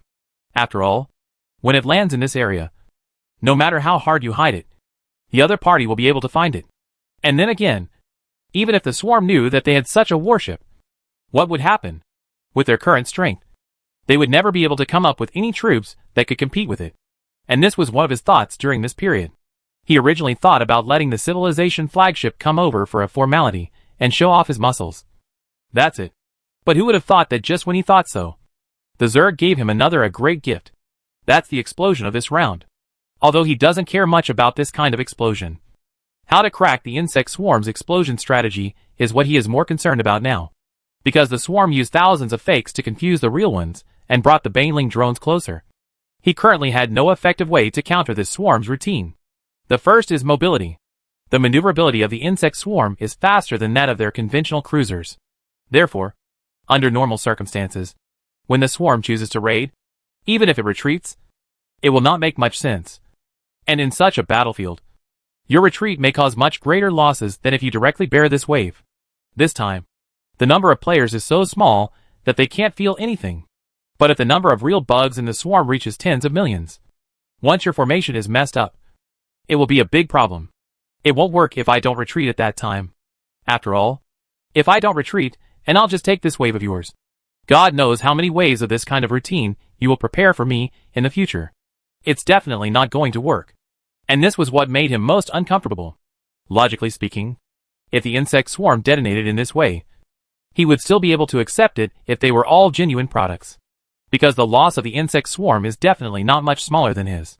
But now the insect swarm uses fake products, which is very uncomfortable. In this wave of explosions, the swarm released 30 or 40 real ones, and ended up replacing them with more than 300,000 warships. This meant that no one could withstand a battle loss of 1:10,000. If this routine of the swarm cannot be solved as soon as possible, it means that the swarm can reuse this routine infinitely to exchange battle losses with them. No matter how abundant their resources are, they will never be able to replace it, because this amount is too exaggerated. But this solution is not easy to solve, because those fakes are not glass that breaks at a touch. And your battleship has to blast it before it can be revealed. As for using those low-power lasers to sweep, it doesn't have much effect, although the battleship's turret can be identified with one shot. Under normal circumstances, when the insect swarm attacks, all the battleships can still turn to destroy the insect plan. But this commander also had to consider another issue. That is, how high the cost of the fakes is. If the cost of the fakes is low, then the problem will be bigger. If someone makes 1,000,000 fakes to deceive others, how can it be cleaned up so smoothly? 1,000,000 is not enough. He can do tens of millions, or even hundreds of millions. As long as the cost of this thing is very low, then he can operate it unlimitedly. After the base reaches a certain level, even if it all turns to fire, it doesn't mean much because there is simply not enough time. So the best strategy to solve this problem now is to accurately identify which of these bugs are real and which are fake. But what he never expected was that the insect swarm's ability to forge was beyond his knowledge. Because these insects were not only indistinguishable from appearance, but also indistinguishable even by scanning them with various methods of shipboard radar. This is outrageous, because there will always be differences between your fakes and real ones, such as energy dissipation or other invisible differences. But any frequency and fluctuation emitted by the fakes created by these bugs is exactly the same as the real thing. So now he can only place his hope on their civilized flagship. He hopes that the shipborne radar on his civilized flagship can determine the authenticity of the other party, because this is very important to him. Once there is a situation where even the civilization flagship cannot be confirmed, then he can predict how disgusted they will be in the future by these bugs using this routine. While he was waiting anxiously, the civilization flagship finally arrived on the battlefield. As the civilization flagship began to scan, he was anxiously waiting for the final scan results. And this result is destined to disappoint him, because the answer given by the civilization flagship after scanning is indistinguishable. Now things are in trouble. Even the civilization flagship cannot confirm the authenticity of the other party. At this point, the commander's expression has changed. Perhaps at first, he thought this group of insects was very difficult. But now, he has added another difficulty to the mix. For him, every little thing from the enemy on the battlefield can affect the outcome of the battle. It seems that we can only collect as much data as possible on this battle, and wait until we return to the Empire to study solutions. These bugs are getting out of our control. They have more attack methods than before, and they have mastered more techniques. If this trend continues, I'm afraid it won't be long before even we can't compete with it. We must report it to the higher-ups, and let them use the full strength of the Empire to find the location of the bugs and eliminate them. This race is so terrible that they must not be allowed to develop. At this point, the commander sighed, and then he ordered the civilization flagship to start cleaning up the bugs in the field. At this time, with the entrance of the civilization flagship, the players' eyes were naturally attracted to it. After all, this big guy is too eye-catching. Of course, the players attacked this big guy as soon as they saw it, but after a few rounds of shooting, they found that they couldn't hit it at all, so they immediately turned their fire to other enemy boats. In fact, the players were somewhat surprised by this wave of battles. What they did not expect was that with the cooperation of these insects, such amazing results could be achieved. When they originally formulated this combat plan, their expectation for this battle was to clear out the Empire's nearly 100,000 warships. As a result, who would have thought that they have killed nearly 1 million warships so far? This is something they never expected. Of course, the main reason why such amazing results can be achieved is due to the cooperation of a large number of fighting locusts and fakes. Chapter 399, Cleared Out. At this time, the players who had gained a huge advantage were also extremely excited. In other words, our routine is indeed very feasible. The most important thing is that the effect is far beyond our expectations. Yes, because there are locusts like this to help us block the knife. And these fakes make the enemy confused. The two together create enough output time for us. And we are constantly in the lineup. The position is changed, so the enemy cannot accurately target us. Even if it is locked, it is of little use, because we still have so many locusts that can block the knife. And they focus on us, which also creates better opportunities for the locusts to attack. Having said this, the player set his sights on the huge battleship. I'm very curious about what's going on with that battleship right now. I'm a little curious after hearing what you said. Mainly, the size of this battleship is indeed a bit scary. Usually, according to the rules in the game, the bigger the monster is, the stronger it is. The stronger the strength. How much stronger can it be? With the strength we have left now, even if it joins, it won't be able to solve us for a while. While the players were still discussing, the next moment, they saw a mercury-like energy ball beginning to gather in front of the huge battleship. Then as time went by, the energy ball gradually grew larger, and the next moment it suddenly spread to all directions. Just when the players were still surprised by his attack method, something happened next that made the players feel desperate. This spreading energy ball swept across the entire battlefield like a balloon that was blowing bigger and bigger. Damn. There's something wrong with these skills. Brothers. My god. The fighting locusts will die at the first touch. Holy crap. This energy is about to hit us. And it's so fast that Gil can't run away. What to do? What else can I do to resist? In this way, in the panic of the players, they withstood the blow.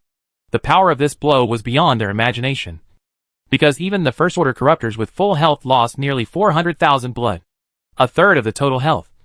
While those with insufficient health were directly killed on the spot. Instant kill. You must know that they are at least close to 10 million kilometers away from the center point. At such a distance, such a large-scale clearing skill can still retain such power, which also scares the players. Players who have lost this interference and protection are directly exposed to the eyes of the Imperial warships. Inside, it's self-evident what this means. The next moment, fierce artillery fire from the Imperial warships was seen attacking the players. Although the players were fighting back desperately at this time, the effect was not great, because without all kinds of cover, they simply couldn't last long under enemy fire. After being exposed in this way, the players were wiped out by the Empire's warships. Damn it. Does the Empire still have such powerful weapons? At this time, everyone who had just died and returned to the insect nest immediately began to discuss what had just happened. After all, what happened just now shocked the players too much. Holy crap. The Empire has this kind of clearing ability. So won't our plan be self-defeating? Normal combat locusts simply can't withstand that kind of output. And we ourselves also suffered close to 400,000 damage at that distance. Which means that if we get too close to the enemy, we are very likely to be hit by his skill. Instant kill. Yes. This is the most terrifying thing. Think about the first stage of the Corruptor's health volume of 1.2 million. And the defense of a total of 3,000 was actually taken away so much health at such a distance. This is the most troublesome thing. Because of this battleship, we will most likely not be able to dispatch some more cost-effective units in the future. Because once those units are dispatched, they will most likely be killed. Yes, the most important thing is the 400,000 HP with a total of 3,000 defense points. This means that most of the low-level units in our hands cannot handle it at all. So, in the future, only Corruptors will be able to go to the battlefield. But this also means that our costs will increase infinitely. And the hand-to-hand combat routines against enemy ships will basically be abolished. At this point, everyone couldn't help but feel that things would be difficult after that. Although the Corruptors can withstand this blow, it is also at a very long distance. If the enemy gets too close to them, all the Corruptors within the range will most likely be killed instantly. And even if they are not instantly killed, it will be very uncomfortable for them to fight. After all, a single skill at the beginning can cut off a large part of their health. And the most important thing is how many times the enemy can use this skill in a game, and how long the CD will be. If the enemy can use it multiple times in a battle, then they also have a hammer. What a hacking idiot planned and designed such a powerful monster. The next days will be difficult. Judging from the current situation, if we fight against the Empire in the future, we must withdraw as soon as we see that battleship. What I'm really worried about right now is that the Empire is playing the same trick as us, jumping on that battleship and riding on our faces, and then running away after using a skill. Hack. Don't tell me I think this is really possible. And when everyone was talking about this matter, the Emperor Penguin thought of something and said to everyone, actually, this enemy's routine is not unsolvable. I don't know if you still remember the scene after its attack. Although we suffered heavy losses at this time, their warships also suffered a certain amount of damage. Although I don't know what methods they used to reduce the damage, it is undeniable that they were still hurt. To put it simply, we can understand this skill as a setting that reduces damage to one's own side and increases damage to the enemy. With this setting, it means that the enemy is absolutely impossible to use it multiple times in a battle, unless their regular fleet doesn't want it anymore. Using it once or twice in a battle is already the limit. At this time, as the Emperor Penguin finished speaking, everyone immediately began to discuss this topic.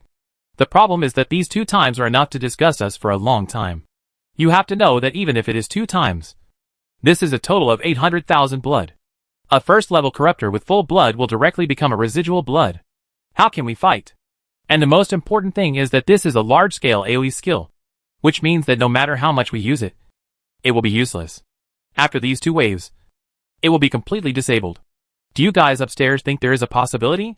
That is, we are mainly fighting a blitzkrieg rather than fighting hard. And you just saw that the skill has a charging time, which means that as long as we jump away before he finishes reading, it will be safe. The reason why we resisted just now is because the area cannot be jumped. Otherwise we would have jumped away long ago. Everyone reacted immediately when they heard what the player said. Yeah. How could I have forgotten about this? We are fighting in 1 wave. Who asked you to go up and take the damage and fight to consume? From this point of view, then this battleship is nothing to worry about. Anyway, if we go in and use the skills, he will run away and there is nothing he can do to us. Compared to other players, Emperor Penguin has much more to worry about. That's true. But what I'm worried about now is that this battleship has a wide range of rebound capabilities. At this point, Emperor Penguin then added, I learned about the deployment equipment of the Jump Monopoly Force Field through the Star Ring civilization before. Because it requires a lot of energy, it can only be deployed in the galaxy. And the galaxy provides energy support for it.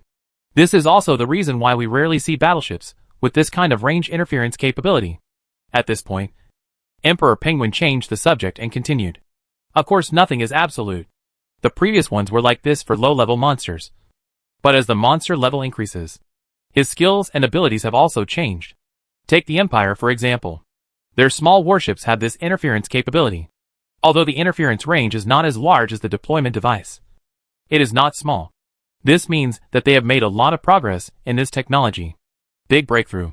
Since this kind of high-energy consuming equipment can be miniaturized, can we understand that they have most likely developed a kind of transition jamming equipment that is not so energy consuming but can cover the entire galaxy? And there is a high probability that another huge warship can support this improved low-energy consuming jump jamming device. If that's the case, next time we go over to shoot, Maybe someone else's jump interference will be activated.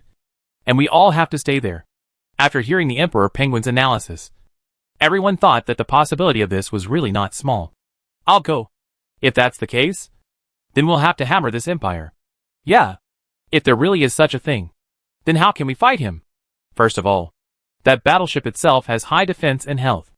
I guess it won't be possible even if we dispatch 4 to 5 million hatchlings to focus the fire. It can do a lot of damage to it. Then this battleship also has such incredible abilities. And the combination of its two skills is a perfect combination. It first turns on the jump interference, and then turns on the large-scale AO. This wave will completely destroy us. No temper. Is there a possibility that there is no such perfect monster? At this time, a player asked tentatively. In response to his question, everyone could only laugh at him for being too young. Young man, you think things are too simple. If you say that there is no perfect army, I agree. After all, according to the plan, he just wanted to make ends meet. Such a unit would definitely not be designed. But if you ask if there is a perfect monster, I can definitely tell you that there is. After all, the more perfect the monster is, the more difficult it will be to conquer. Which means the more gold you have to spend. According to business logic, we can only think the worst about that monster. First of all, what we can be sure of is that it has a large-scale attack skill. And there is a high probability that it will also have a large-scale interference skill. Apart from these two, we can guess in addition to his abilities. I estimate that he may have many abilities that we don't know yet. No way. These two skills are already so abnormal. Do you still need to add more skills? You upstairs are too naive. Nowadays, as a boss, you don't have skills, no. 180. So you are embarrassed to call yourself a boss. Then how to fight? Is it possible that we can only wait for the next time the Thunder Beast is released and get more Thunder Beasts by force? I guess this Thunder Beast can't do anything to him. Unless it's the strongest unit. The one-dimensional tank. It needs to evolve a few more stages.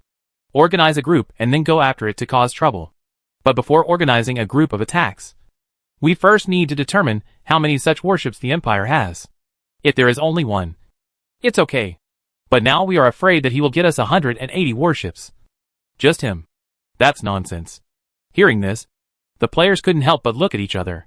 It was obvious that the possibility of urinating the 180 ships according to the plan was very small. After all, as old gamers, they know very well that there is a saying that every generation of versions has a god. And each generation of versions has an awesome unit planner who will forcefully promote it. But you can never rely on planning to make money from one unit. So usually there is a high probability that he will launch other units. After launching other more powerful units, your old unit will be withdrawn from the environment. This is called version iteration. Each version has its own answer. Just like the answer in the first version was Velociraptor. And in later versions, the answer became Hydralisks until now. The answer in this version becomes Ultralisk and Corruptor. Looking back, if the Ultralisk was placed when they first opened the server, this thing could basically crush the entire game. But now that you put the Thunder Beast on the battlefield, you may be sent away by the enemy if you are not careful. This is the change in game data under different versions. And veteran players are deeply touched by this change in data. After all, many of them still have warehouse Velociraptors and Hydralisks in their hands. In their words, this kind of unit has been retired from the environment. Unless it is needed in special circumstances, it may be a warehouse manager for the rest of its life. At this time, it was obvious that with the appearance of that battleship, the players had already guessed the plan. So this plan is really disgusting. When he saw that we were using a cost-effective unit like the first-level Corruptor, he felt that if we continued like this, there was a high probability that we wouldn't be able to make a profit. So he started to produce such powerful monsters. Yes, this wave of forceful lifting is too obvious. It is obvious that only the advanced Thunder Beast can compete with such horrific damage. It is obvious that he just wants to use this monster to forcefully lift the Thunder Beast. After the Thunder Beast is raised, he will probably produce more of these monsters, and then forcefully lift Leviathan. He even said that he will introduce more powerful troops, so that we can evolve Leviathan for a few more rounds. This is so hacking simple. This deception scheme is repeated one after another. I am now thinking about what kind of troops he will launch in the future to force other new troops. The Emperor Penguin gave him a definite answer to this player's question. Chapter 400 Players' Future Plans. If I'm not wrong, there is a high probability that no other arms will be launched in the short term after Leviathan appears. because these two types of soldiers have been enough for him for a long time. And don't forget that there is no upper limit for evolution of the Thunder Beast. If I am not wrong, there is a high probability that Leviathan is also the same. But at this moment, as Emperor Penguin finished speaking, everyone still didn't understand what the plan was. And after thinking about this, the players have to admire the genius of this plan. The planning of other games is more about launching a few versions of the civilian god of war and then going crazy, allowing players to draw new civilian gods of war. The cost of these civilian gods of war is usually not too high, so players won't say they care too much. So players can have fun and plan every wave just right. This is simply a perfect closed loop. But the planning of this game is really a bit outrageous. People look down on 1 or 2 million soldiers, but they always use hundreds of millions of soldiers to make trouble. This is too much. According to the current plan, the Thunder Beast is owned by the guild. But players estimate that the Thunder Beast will most likely become popular in private hands in the future. Then the evolution was pushed again. When the evolution was almost complete, the new unit Leviathan was launched for a new round of harvesting. After thinking of this, the players were also amused by this wave of operations. Damn it. If this is really done, wouldn't we be treated like leaks? This is intolerable. I want to quit traveling. Ask for inheritance. Well, if you really say this, can you guys stand it? It's me anyway. I can't stand it. Quit traveling. If you can't stand it, quit traveling. Quit quickly. I will only ask for inheritance. I think it's a bit funny that you came here and told a stranger that you wanted to quit. After all, does it have anything to do with him whether you quit or not? If you want to quit, just quit. Don't be so nagging. And from a certain point of view, this is not a game at all. When you play this game, please don't just think about playing the game. You must know that 80% of our people here have food, clothing, housing and transportation. It's this game. You're still retreating. Let's see what you can do. Don't worry. After you retreat, a group of people are lining up to get in. I'm afraid this is not typical. I feel like I'm okay after I'm full. Okay. Don't say that these are some or not. The current situation is a bit complicated, although it is definitely no problem to use the Thunder Beast to fight hard. But this requires a very high number of Thunder Beasts. After all, the evolution of Thunder Beasts is now limited, which means we can't spend unlimited money to evolve the Thunder Beasts to the point where we can defeat them alone. Damn it. I was instantly enlightened when I heard what was said above. I had been wondering what was wrong with this planner, who had to restrict the evolution of the Thunder Beast. He was waiting for us here for half a day. After all, it is a brand new boss, and it will definitely not let you pass the level so easily.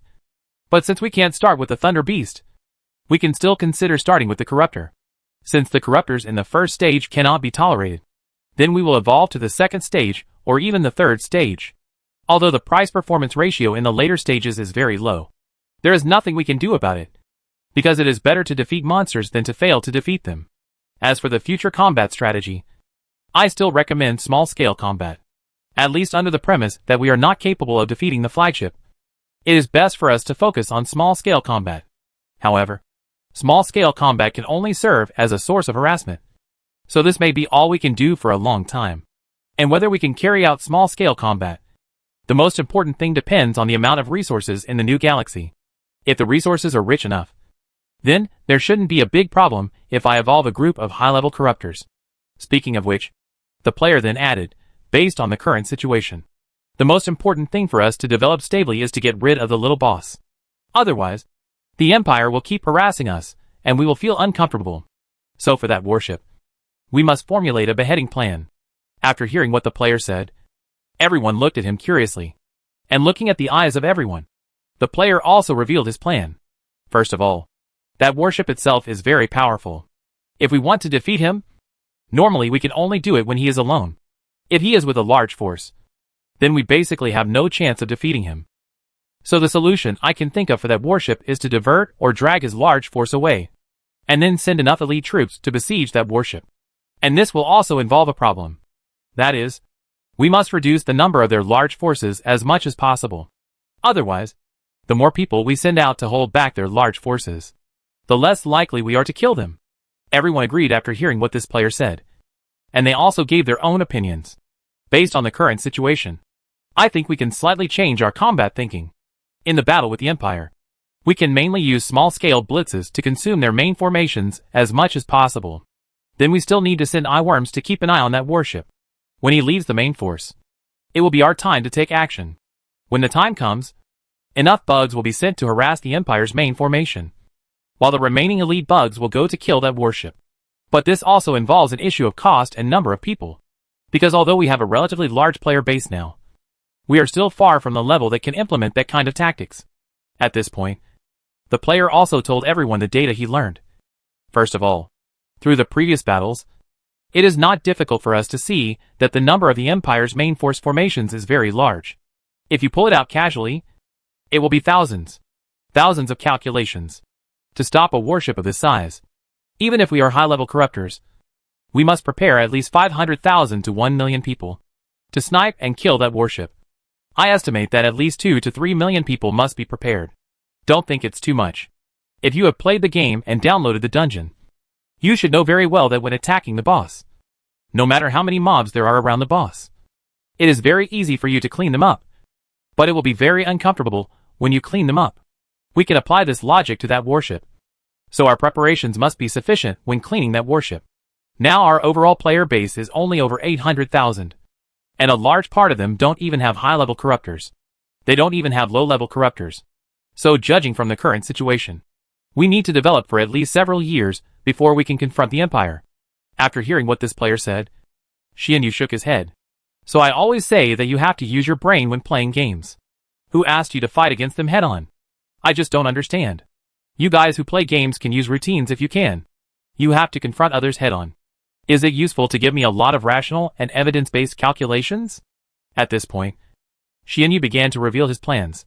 First of all, let's focus on this matter. I think we can play tricks. Although our number is not large. Don't forget that the Empire also has enemies. So this method of attracting monsters is also a trick. We find the enemies of the Empire, and then lure them to the Empire. Although the Empire is powerful, it is undeniable that their enemies are also powerful. When the two are against each other, both sides will lose. Of course, finding enemies of the Empire is a bit magical, and it really tests luck. So this routine can only be used as a reference routine for us in the future. Now that we want to fight the Empire, the only way I can think of is to use the 7-stage insect swarm host to crazily produce defensive insects. The insects produced by that level of insect swarm host can easily withstand that wave of attacks. That is to say, they can provide us with great help during a head-on battle. And those bugs can completely solve the problem of shortage of manpower we will face later. Hearing what Xianyu said now, everyone couldn't help but smile bitterly. Brother Xianyu, you don't know clearly. What are you talking about now? You really dare to think about the 7-stage insect swarm host. I have an impression of the 7-stage insect swarm host. First of all, not to mention his exaggerated zero, which is so exaggerated that you can't see the end at a glance. Have you considered the production cost? Do you think that at that stage, the resources used by the bugs produced by the Zerg host will still be calculated for you based on the number of phagocytosis points? That thing costs 100,000 energy points per insect. The price is simply ridiculously high. To this end, Xianyu replied, it is true that the price of producing a combat insect at that stage was very expensive. But the defense of that level of combat insect is very terrifying. Although it has no attack power, it can easily take it down. That level of attack. In other words, you can find me a unit that can withstand that kind of attack at a cost of 100,000 yuan. And in my plan, the bugs are mainly the same as the bugs we used before. They mainly provide us with additional protection and interfere with enemy warships at close range. With their protection, we can successfully withstand several waves of enemy attacks. This way, we don't have to worry about the collective bloodline going down. The most important thing is that we can share the bugs produced by this thing, which means that only a few guilds are needed to evolve this thing, and other people can buy the hatch defense bugs through these guilds. That's it. Xianyu thought for a while, and then added, of course, this is to contribute to everyone, and we can't let them spend this money in vain. So for every insect, we give them hundreds, 1,000 more evolution points to let them earn a little bit. I think it is also fine. After all, although this kind of bug is relatively expensive, it can also resist a lot of damage to you and increase your probability of survival. If you survive, it may save you millions or even tens of millions of evolution points. Of course, Xianyu didn't expect that his remarks would be recognized by everyone. Just as he thought, Some people didn't really agree with such a routine, or they didn't want to pay for a few more evolutionary points. Xianyu also gave his own opinion on this point. Anyway, everyone has seen the general market situation now. In other words, there is still a market for evolution. But before evolution, we need to discuss in advance which people will evolve. Otherwise, the evolution of a large number of people will lead to market chaos. In short, those who have this idea can chat privately or form a group, and then everyone can communicate clearly. As for the unwillingness to pay more, it doesn't matter, because no one forces you to buy it. In fact, this kind of bug plays more of a defensive role, especially when doing this on a small scale. Bigger, a high-level corruptor costs millions or tens of millions. Spending more than $1 million to buy this kind of bug will provide you with a guarantee, and it may save you tens of millions to buy new troops. Cost of. So for this kind of unit, I just give you a suggestion. As for whether you buy it later or not, it depends on you personally. Just like that. As Xianyu's words fell, everyone fell into deep thought. Indeed, Xianyu's routine is very feasible. Not only can this special unit make a small profit, but it can also increase their individual soldier combat capability. But now they are also very confused about which people should evolve these Zerg hosts. This is worthy of consideration, especially if everyone has nothing at present. If they want to fish one out, they can only spend money. If this type of unit wants to be popularized on a large scale, it must wait until the later missions are over and everyone gets the event rewards. Only at that time can those guilds or individuals who have received the double evolution scroll reward be able to evolve such a unit. After all, the evolution points that need to be consumed from the 6th to 7th stages are massive. For the same price, if you use it to evolve the corruptor, the effect will be better, because the strength of the incubators at this stage can basically compete with the 1st and 2nd stage thunder beasts. And if you take a unit of this level and turn it into an auxiliary unit like the swarm host, it means a loss of high-level combat power. Although the bugs it produces have strong practicality, the auxiliary is always the auxiliary. Although an auxiliary can be used from beginning to end, it is undeniable that its gameplay and functions are not as comfortable as the combat arms. Although high-level support species can provide a lot of controversy for the entire team, it is undeniable that when you have no team, you will be disgusted and uncomfortable. After all, players also have to consider what to do when there are no teammates with a unit that relies heavily on teammates. It is impossible for a teammate to overturn, and it will be punished. Chapter 401 Xianyu's Plan. Of course, this is only one of the problems. In addition, there are many other problems, such as the need to kill in this event. In a similar situation, these auxiliary units will be very uncomfortable to play, because their individual combat capabilities are so poor. I can only say that if you encounter some relatively new and wealthy players, you can build one like this, and then let it continue to generate income for you. Basically, it is a routine of placing a guaranteed minimum income. But as a guaranteed bottom line income, you have to consider the return on investment. And the issue of return on investment is even more uncomfortable. After all, the payback period for this thing is not short. And if more than just you are competing with each other in the entire market, your payback period will increase exponentially, compared with the combat arms. As long as the combat arms are strong enough and receive high rewards in certain activities, then the problem of repayment is basically solved. All in all, players are more inclined to combat-type arms than to the ultimate auxiliary arms. After all, most of the people who can play this kind of game are for fighting. It was also for this reason that Xianyu's proposal was not as popular as he imagined. Because of the investment cost and return on investment issues, Xianyu told everyone at the beginning, let them communicate and see which guilds or people will finally buy this type of troops for production, so that others don't have to do this. Because if this matter is not controlled, the market will be so big and there will be too many competitors, which will lead to no one making any profit. In the end, those who have evolved this unit will become the ones who are taken advantage of. He originally thought that after formulating this plan, many people would compete for this spot. But in the end, all the guilds in the entire game were added up, including himself, and only 3 guilds were willing. Damn. I'm a little surprised that only 3 guilds are willing to do such a good deal. I originally thought that even if I guided it like this, a group of people would rob it. Now it seems that these people are still too young. But that's okay. It just makes it easier for us. After everyone's conversation was over, Xianyu said happily to everyone as soon as he returned to the guild. After hearing what Xianyu said, everyone expressed their confusion. Speaking of which, old fish, What are you thinking about? This thing has evolved, and it is obviously a loss. You must know that if you put it into a corruptor, you can completely pull a corruptor with the same strength as the second order Thunder Beast. With such a large investment, if you get this auxiliary unit for him, you can earn up to hundreds or thousands of evolution points with one order. If you really want to earn back your money, you have to think about how long it will take you to earn it. After hearing what this player said, everyone agreed. Yes. And then again, we are doing this essentially to serve everyone. And apart from that, we can't get any benefits at all. After hearing everyone's comments, Xianyu didn't know how to complain. So you guys still have a lot to learn. We have to take a long-term view when playing games. We have to see what happens in the next version, in this version, and prepare in advance. Indeed, on the surface, what I am doing now seems to be serving other people, sacrificing the small self to fulfill the greater self. This does not seem too great at all. Having said this, Xianyu looked at everyone, and then told everyone his conspiracy. First of all, we have to determine one thing. That is, whether the defense power of the bugs produced by this unit is strong enough. Judging from the official data provided, I can tell you clearly that the defense power of this bug is simply not strong enough. As for the extremely powerful defensive bug, its auxiliary position has already been achieved. What we have to discuss next is it worth spending so much money to buy auxiliary equipment with up to standard attributes? After all, when we buy high-value units, the first thing we consider is whether its attributes can meet our requirements.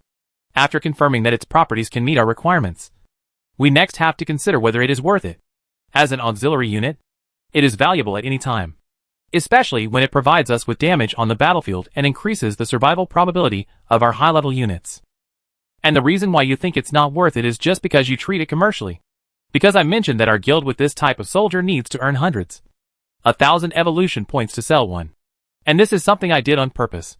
Because based solely on the attributes and cost effectiveness, I think there should be quite a few guilds who would bite the bullet and buy it. But if you consider it from the perspective of commercial value, then many people will calculate whether the price/performance ratio is worth it. At this time, everyone became more and more confused after hearing Xianyu talk about this. But fortunately, through what Xianyu said before, everyone also vaguely knew that he did this on purpose. By the way, Xianyu, we know your general idea. You just want to have as few guilds purchasing this unit as possible. But what's the point of doing this? After hearing this player's question, Xianyu corrected him. To be precise, I hope that there will be as few guilds or individuals as possible who are willing to use evolution scrolls to evolve this unit. And when I do this, the ultimate purpose is very simple. That is to monopolize this market. Normally, a high-level unit must be equipped with at least 10 to 20 defensive bugs, which means we can earn about 10,000 evolution points from them. However, considering that many people may purchase dozens or hundreds of insect defense arrays, it certainly cannot be based on the configuration of a single combat unit.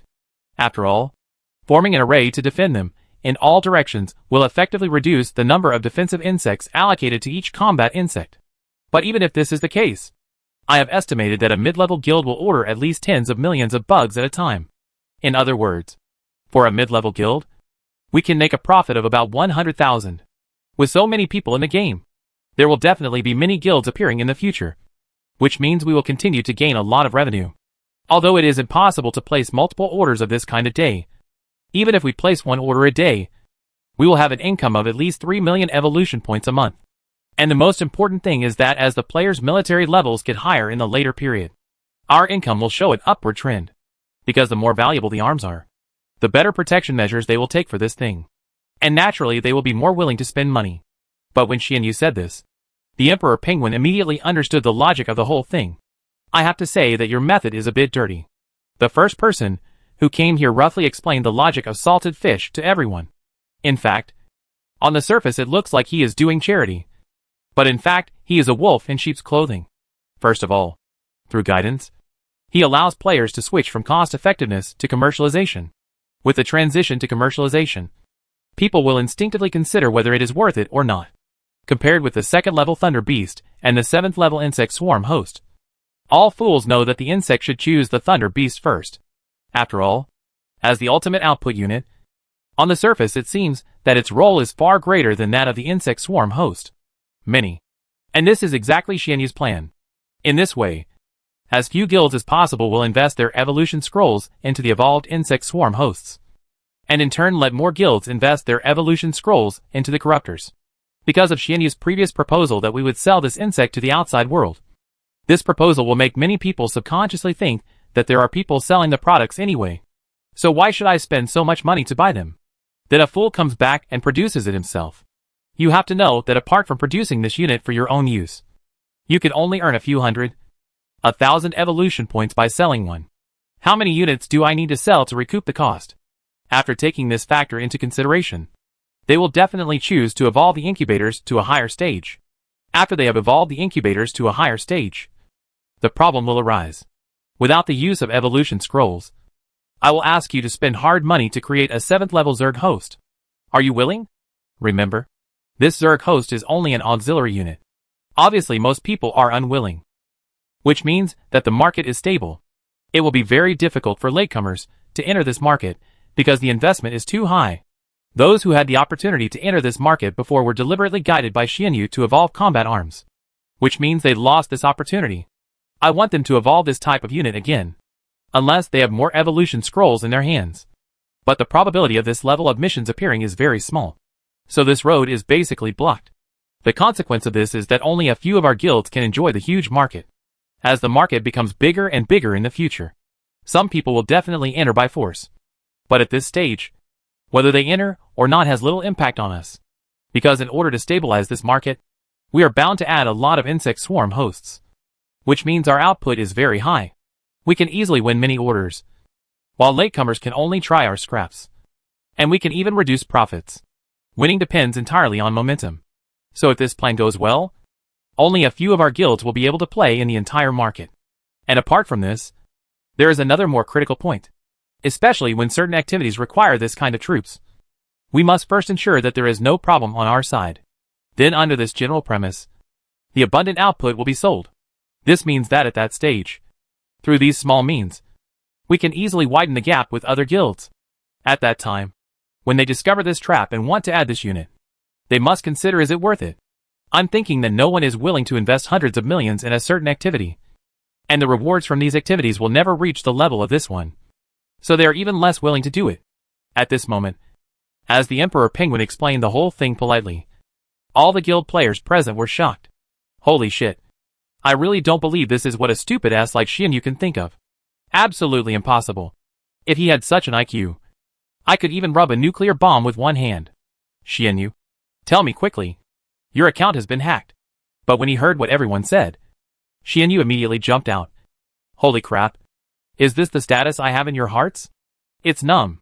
I don't even understand what I usually do to make you have this illusion. Just tell me what you usually do that won't make us have this illusion.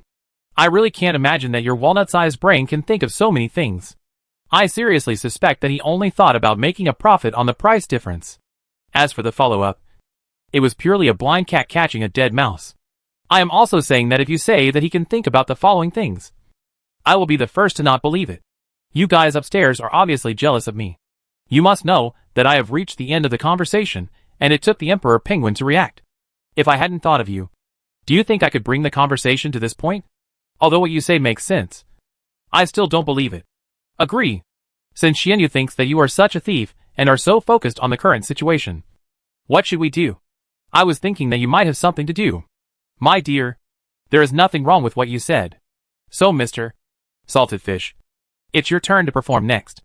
Well, no way. No way. I can't imagine that so many big guys can't even solve such a trivial matter. Yeah. No. No. Okay. Don't make noises. Although I think about this matter more deeply, it is undoubtedly much simpler than our subsequent planning. Our subsequent planning is not as simple as it seems on the surface. Speaking of which, Xianyu continued to add, but don't tell me. I have thought about a lot of tricks about our follow-up plans in the past few days, but they were all overturned in the end. First of all, there is nothing to say about improving our overall strength. The next step is to explore that area. Because of the Empire, we will most likely have to wait for a long time. But we do not rule out any emergencies. But now I still haven't thought of a good idea for this unexpected situation. Originally, I thought that when we advance to a higher stage, we won't be afraid of the Empire's formations. Not to mention that we can beat them. At least we can fight them, and delay them to buy enough exploration time for our exploration troops. But the previous battle has overturned all my plans. The strength of the Empire has exceeded my imagination. So I don't have a particularly good countermeasure for this matter at the moment. Speaking of this, Xianyu couldn't help but sigh. In the final analysis, the whole thing was caused by that warship. If that warship can be solved, then the rest will be easier to handle. Chapter 402 Players, who are developing steadily. Of course, they are also very aware of the dilemma the players are facing now. After playing the game for so long, they never imagined that they would be disgusted by a monster in the end. The most important thing is that they still have no way to deal with this monster. In particular, they couldn't detect anything about this monster's data at all. In the previous battle, the monster had no other actions except for launching a full-field AoE skill. Although they output another wave of monsters, the effect was not great at all, because they did not get any useful data through that wave of output. In short, they were still in the guessing stage as to which monster had more monsters. And they also know very well that this stage cannot continue for a long time, because according to the current development trend, they will face this boss sooner or later. And before that, they must come up with a reasonable solution. Although using the Thunder Beast is one of the options, no one can guarantee that using the Thunder Beast will 100% defeat the monster. What if the Thunder Beast is also pressed to the ground and rubbed by the Empire's thing? This is what players are most worried about, because it is too difficult to obtain the Thunder Beast. At the same time, the resources required for the evolution of this kind of arms are also huge. So this also leads to players paying more attention to this kind of arms. It would be really embarrassing if they died. Of course, it is normal for players to have this kind of thinking. After all, a unit with no upper limit for evolution is naturally more popular than some units with an upper limit for evolution. Because once there is no limit to the upper limit of evolution, it means that it can evolve infinitely. In other words, you can train this unit until death in one way, compared with other arms. This is also a way to save costs from a certain perspective. For example, some arms have evolutionary stage restrictions. So after you have trained them to the extreme, and you still want to improve your combat effectiveness, your choice is to change arms. And when you change arms, you will most likely not be able to get back the money you invested previously. And you will have to start over again. Although you can still get some health back by selling arms of this level. But no matter how you play, you will always lose money. And none of the units at the full stage is cheap. So once you make a loss, your loss must be calculated in at least tens of millions. Therefore, cultivating this type of arms will undoubtedly greatly increase the cost of pursuing the limit in the later period. Although ordinary players do not need to think so far at this period. But as the version updates and continues to develop and grow, many players will face this problem. This is also the reason why some of the previous basic arms have basically not received much attention now. Although these arms can still play a lot of roles in ground combat. But now the main battlefield has long since changed from the ground to space. So the versatility of these arms has been very low. Although they can still become space arms through evolution. But for players, this kind of evolved space arms does not actually mean much. After all, the first encounter was with a ground force. Even if it evolves into a space force, its evolution direction and enhanced effectiveness are definitely not the direction of a space force. So it just has abilities, and cannot be very effective. As for the Corruptor, it was a space force when it came out. Through evolution, its abilities in this area can be continuously strengthened. So it can be seen that there is a great improvement. It is also because of these reasons that some basic arms have been basically eliminated by veteran players. Of course, there is still a very large market for these types of arms in the hands of new players. And these new players usually buy these types of arms from experienced players at low prices. Just like Jiang Miao asked players to randomly select planets for activities before. For some new guilds, many of them directly purchased this kind of troops, and then went to attack civilizations. Although using this kind of arms to attack civilization is definitely not as efficient as high-level arms. It is enough for this group of people. After all, they can at least defeat it. And most importantly, the cost is not high. And this is also the source of difficulty for Xianyu and the others in this incident. After all, this is the case for a large number of players. They do not have many high-level units, which also makes it difficult to implement a counterattack plan against the Empire in the short term. And unlike other players, it is no problem for them to attack the Empire at any time. But it is different here. If they want to explore that area, they must solve the Empire as soon as possible. Especially when the Empire still knew that there was something fishy in that area. They had to hurry up. So at this moment, although most players have put their energy and time into this new area, only Xianyu and the others are still thinking about the old area. Sigh. I don't know when we will be able to counterattack. At this time, Xianyu felt helpless on the way to the distribution planet. The Emperor Penguin next to him also shook his head. I guess I won't be able to go back for a while. Having said this, Emperor Penguin then added, and the most critical thing is that battleship. If we don't have a good solution, then basically we may never be able to counterattack. At this point, he recalled the content of his exchange with Jiang Yao yesterday. I specifically asked the leader about that battleship, and he also gave me the general situation of the battleship. First of all, the leader of the warship called it the flagship of civilization. It was built by a civilization with the power of all civilizations. The significance of this kind of battleship is like the star ring of the star ring civilization. It can be understood as the core of the entire civilization. So usually a civilization only has one in hand. At this time, when everyone heard what Emperor Penguin said, they all looked at him. It was obvious that they were very concerned about this information. He just looked at everyone's eyes, and then roughly sorted out what he knew about the situation to everyone. First of all, even if this battleship is made by a civilization that is not particularly powerful, as long as it is made for it, it will have very terrifying combat power. If this characteristic is applied to the Empire, then this warship will be so powerful that we can't imagine. After all, everyone present knows how big the entire Empire is. And for such a powerful country, their annual resource acquisition will be a huge number. And such a civilization used the power of the entire civilization to build a warship that took thousands, or even 10,000 years. Not only did it invest immeasurable materials, but it also incorporated the Empire's most pinnacle technology. The Emperor Penguin looked a little serious when he said this. Everyone here should be able to imagine how powerful this battleship is under such various conditions. To put it simply, this battleship not only has amazing attacks and amazing defense, but it also has almost perfect various auxiliary capabilities. Simply put, this is a perfect battleship. It can also be understood as a perfect boss in other games. And the most important thing is that this boss is not like the bosses in other games and has official shortcomings. For example, some bosses will release certain skills based on their health. You only need to lower the health line or kill them fast enough to solve this problem. But this boss is not like that. He doesn't have any restrictions.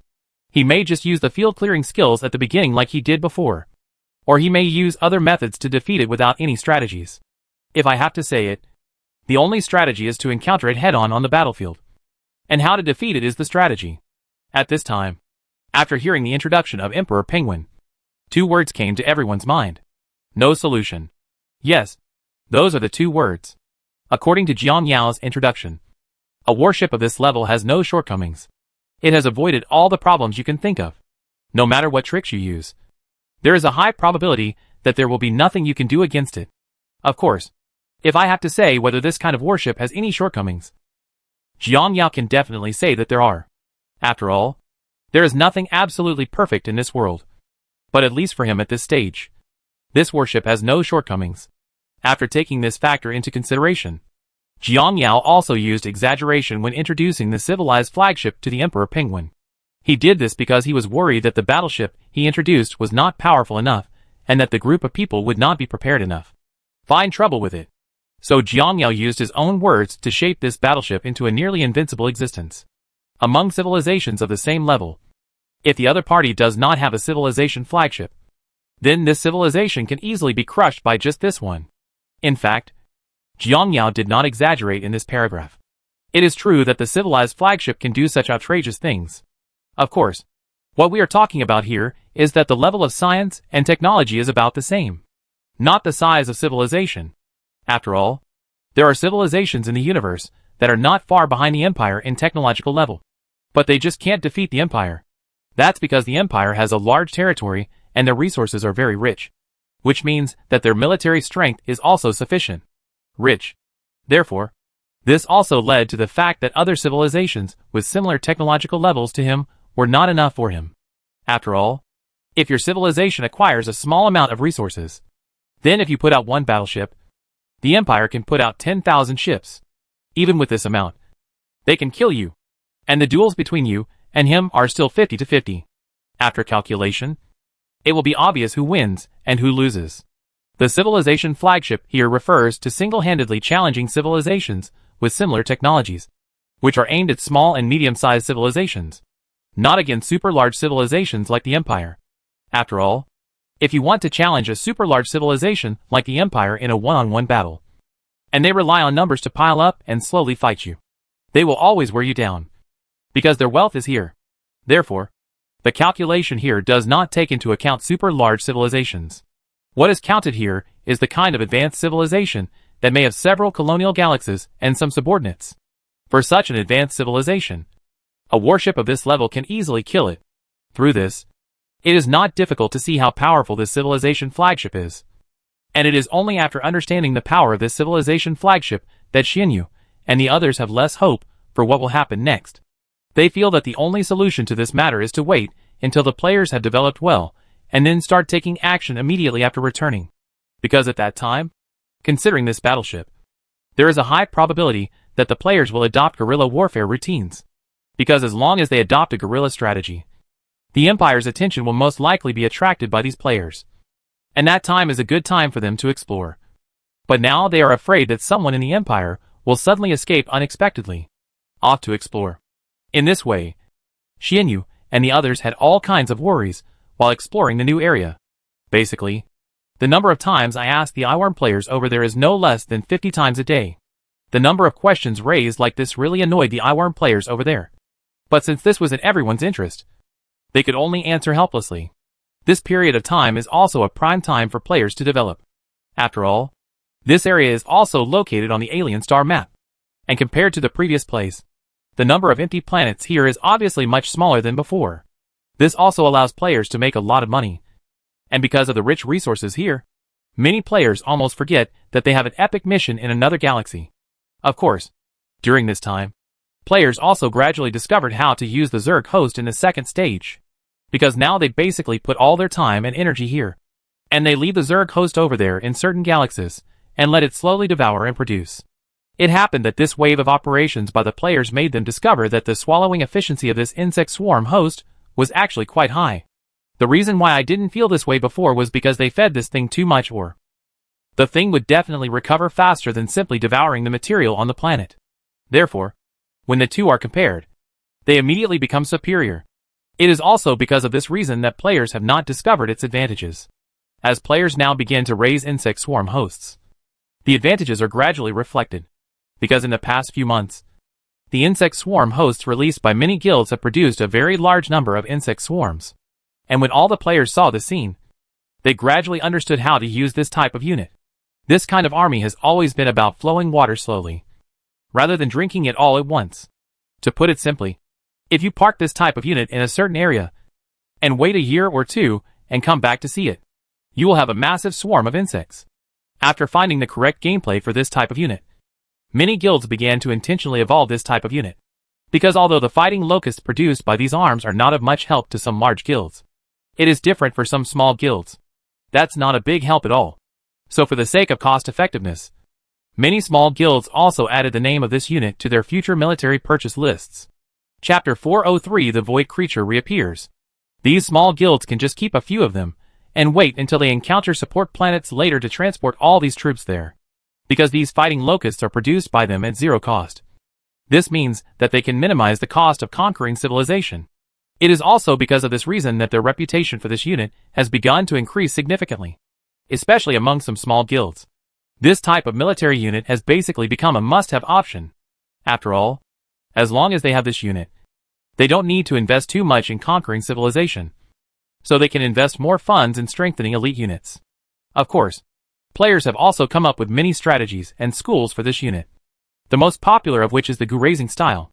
The main operation mode of this genre is to release a large number of second-stage insect swarm hosts. Wait for them to develop slowly, and then use these combat locusts for their own use or sale after they have developed to a certain level. After all, for these players, these fighting locusts are free. So even if they are sold cheaply, they are still net income. Moreover, the entry threshold for this industry is relatively low, which has also led to many individual units also attaching great importance to this market. In fact, Jiang Yao did not expect that things would develop to this point. Originally, Jiang Yao thought that it would be impossible for players to discover the true use of this bug. As a result, who would have thought that they would develop this routine so quickly? And with the implementation of this routine, it means that in the future, all the resources of the whole family can be tilted towards the incubators. In addition, there are relatively many resources in this galaxy, which also allowed many guilds to obtain a lot of resources in this event. Now the number of corruptors among players has basically doubled. At this time, Jiang Yao was sorting out the changes among players during this period. Although these are the first stage incubators, they can barely be taken to the battlefield. The only trouble now is the energy-devouring crystal. I am particularly lacking this thing right now. Without this thing, it would be basically impossible to evolve a large number of high-level corruptors in the future. So I must get this thing as soon as possible. Thinking of this, Jiang Yao also had difficulty. It was obvious that this thing was not something he could get if he wanted to. After all, it would be very difficult for the Starry Sky Beast or the Cosmic Race to find it. If I can't find this resource, then in the next period of time, I may have to rely on the existing troops to fight against the Empire. The Empire's conventional fleet is easy to deal with. But there is nothing I can do about the civilized flagship. Although I have a star ring in my hand now. If that star ring fights with the Empire's civilization flagship, it may not be enough for them. After all, the technological level of the two sides is too different. At this point, Jiang Yao couldn't help but feel various discomforts about the battle that followed, because the situation on the Empire's side had far exceeded his expectations. Although he had encountered it before, there must be a civilized flagship in the hands of the Empire. But what he didn't expect was that the Empire would directly use this thing in this battle. You must know that this thing was never sent out when he fought against the Zerg. He said that he had only fought a few times here, and they immediately took out this thing. From this, it is not difficult to infer what kind of weight he is now in the eyes of the Empire. And here's the problem. The higher your weight in their eyes, the more wary they are of themselves. This is not a good sign. While Jiang Yao was still thinking about some problems, the player brought him bad news. In the player base at the moment, brothers, it's not good. I was mining resources in our galaxy, but I was picked up by the Empire's warships and almost wiped out. And everyone who heard the news couldn't help but put down their work and quickly asked about the situation. I don't know the specific situation, but this Empire's warship suddenly appeared in our area. This is outrageous. How did they find this place? We left such a large universe without leaving any traces. And we sent so many troops there to harass them. It is unscientific for them to find this place under such circumstances. I can understand if it takes them 3 to 5 years to find us. But now they have found our location immediately in just a few months. Damn it. Brothers, stop talking about it. The Empire's grandsons are heading towards our insect nest. Damn it! Has the location of the insect nest been exposed? Jiang Yao, who learned the news at this time, was also shocked and did not dare to hesitate too much. He immediately controlled the insect nest and started to jump. At this time, while jumping to Jiang Yao, he was thinking about what was going on. Being able to find me again in such a short period of time cannot be described as luck. After all, in such a large universe, the probability of encountering me is very low. Especially since I also use jump engine technology. The changes will be even greater, because the enemy can never predict how many light years you have jumped and how many times you have jumped. So if you want to find you, you can only conduct a carpet-like search of the entire area. If we search in this way, no matter how advanced their investigation technology is, we will still need to deploy a large amount of investigation equipment to find us. And this time will be calculated in at least years. And now, in just a few months, not only have we been found, but the insect nest that was hidden so deeply has also been accurately located. This is outrageous. At this moment, Jiang Yao suddenly thought of a possibility. Based on the current situation, there is a high probability that the civilization in the dark is providing my coordinates to the Empire. Thinking of this, Jiang Yao's face became extremely ugly. It was obvious that the civilization did not intend to allow him to develop in peace. What is their purpose in doing this? On the one hand, they guide me to resource-rich areas. But on the other hand, they don't want me to develop. They sent the Zerg Queen away before. I really can't figure out what their plan was for doing this. And the most important thing is that according to normal logic, we should be more useful alive than dead. But what he is doing now is obviously to send me away. But if they want to send me away, they don't need to go to such trouble and just come forward in person. Then I won't leave it to him every minute. Thinking of this, Jiang Yao also felt helpless about the current situation. If he couldn't find that civilization hidden in the detector in the dark, then he would always be secretly controlled by that civilization. Jiang Yao also felt a lot of discomfort about the situation he was facing now.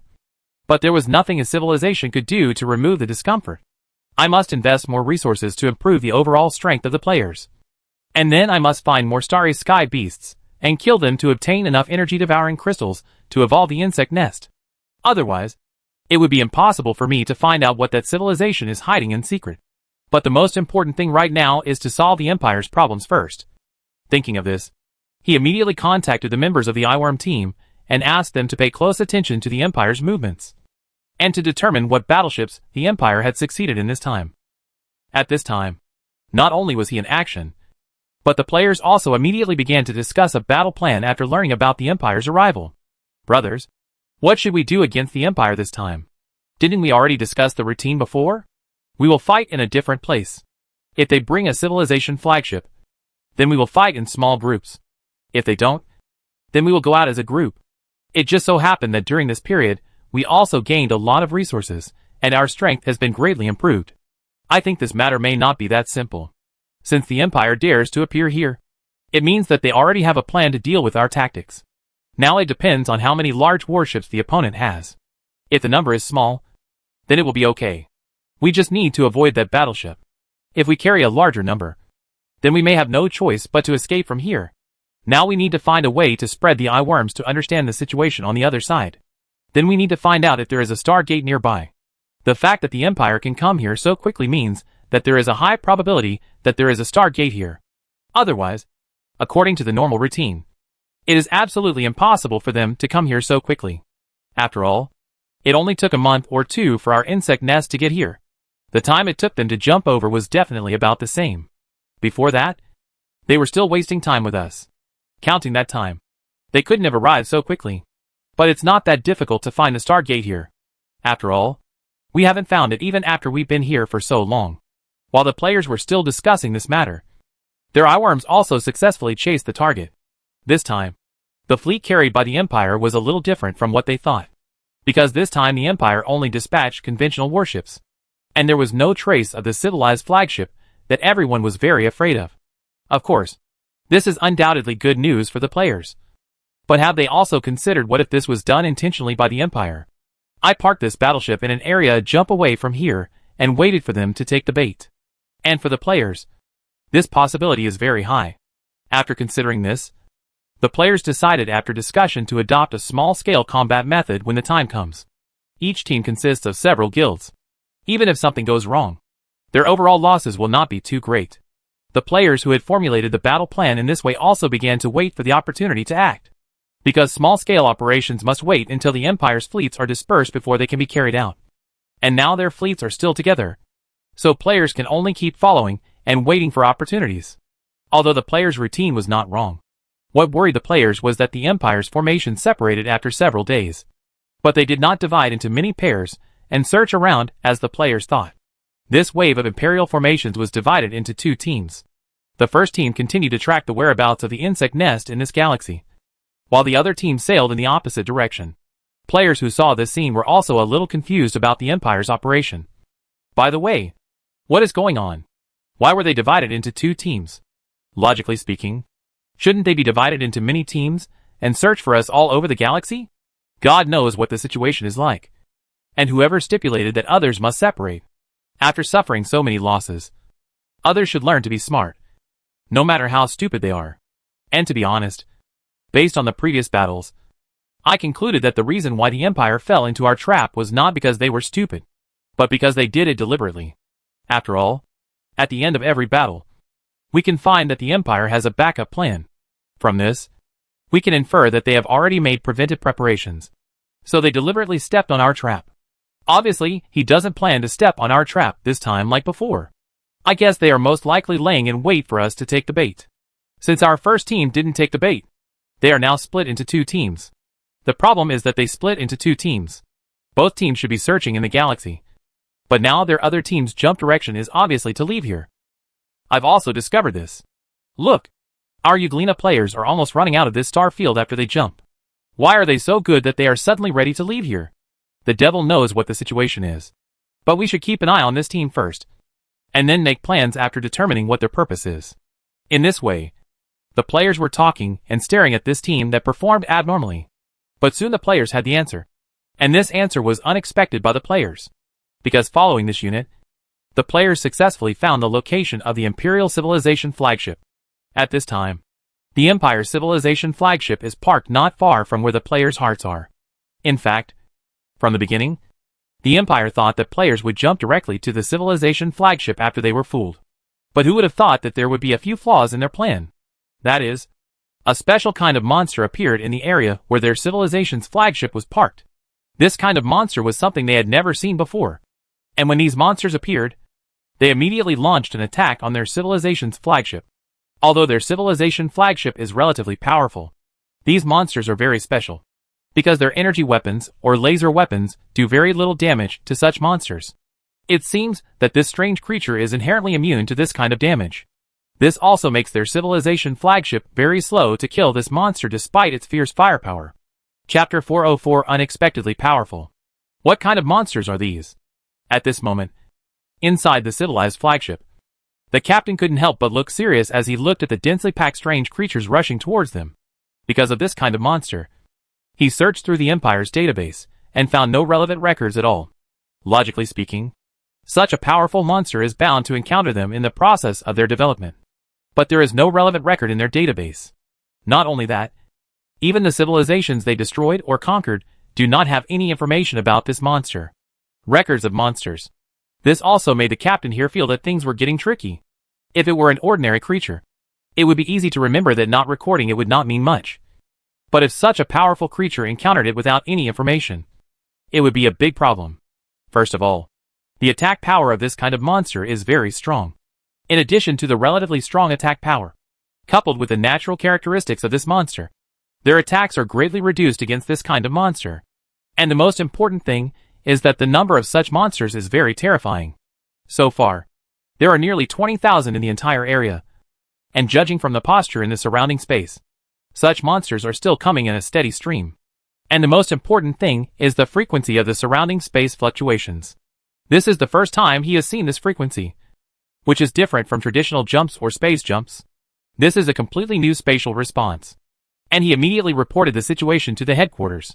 This new monster naturally attracted the attention of the top management, although he wanted to capture it immediately for study. But now they also know very well that they must first solve the dilemma facing the civilization flagship. Thinking of this, they immediately began to mobilize troops to rush to this area. As for the fleet troops looking for insect swarms in that area, they also divided half of them over. And as such monsters continue to appear, maybe they will mobilize all of them. The players following this formation at this time naturally saw the dilemma the Empire was facing now. As time went by, when they saw that the Empire was besieged by hundreds of millions of void creatures, their eyes couldn't help but light up. Holy shit. Brothers, if I wasn't blind, those creatures should be void monsters. Yes, if I remember correctly, we had a fight with them before. This is interesting. This kind of creature would actually attack the Empire. What's so strange about this thing upstairs? Didn't you read the introduction to this creature? It said that this thing seems to come from another universe. And the number is very large. According to the introduction, this creature has no intelligence at all. It will only follow its own instinct to clean up everything it sees. It used to find us, so it came to clean us up. But it's different now. Now this creature has discovered the Empire. So they changed hands and started to cause trouble for the Empire. And when the players talked about this, they all came up with a bold idea. Do you think there is a possibility that when they fight to the point of losing both sides, we can pick up the slack? When they heard this player's suggestion, everyone's eyes lit up. But we have to observe more before making a decision. You see, these void creatures are constantly pouring out like an infinity. If there are too many of them, we'd better hide as far away as possible. No problem. Let's let the bullets fly for a while, and then talk. By the way, have you noticed that the warships of this empire seem to be ineffective against those void creatures? I found out about this from the beginning, and I didn't pay much attention to it at first. Logically speaking, these void creatures shouldn't have such thick skin.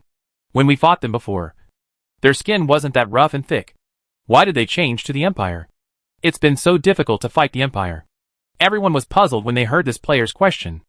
It is true that the Empire's combat power when fighting void creatures was somewhat unsatisfactory. For the same void creatures, it is obviously much easier for them to kill them using corruptors or thunder beasts than the Empire's battleships. They definitely don't believe it when it comes to the Empire cracking down on match fixing. After all, the attack mode of the Empire's warships is exactly the same as when they first attacked them.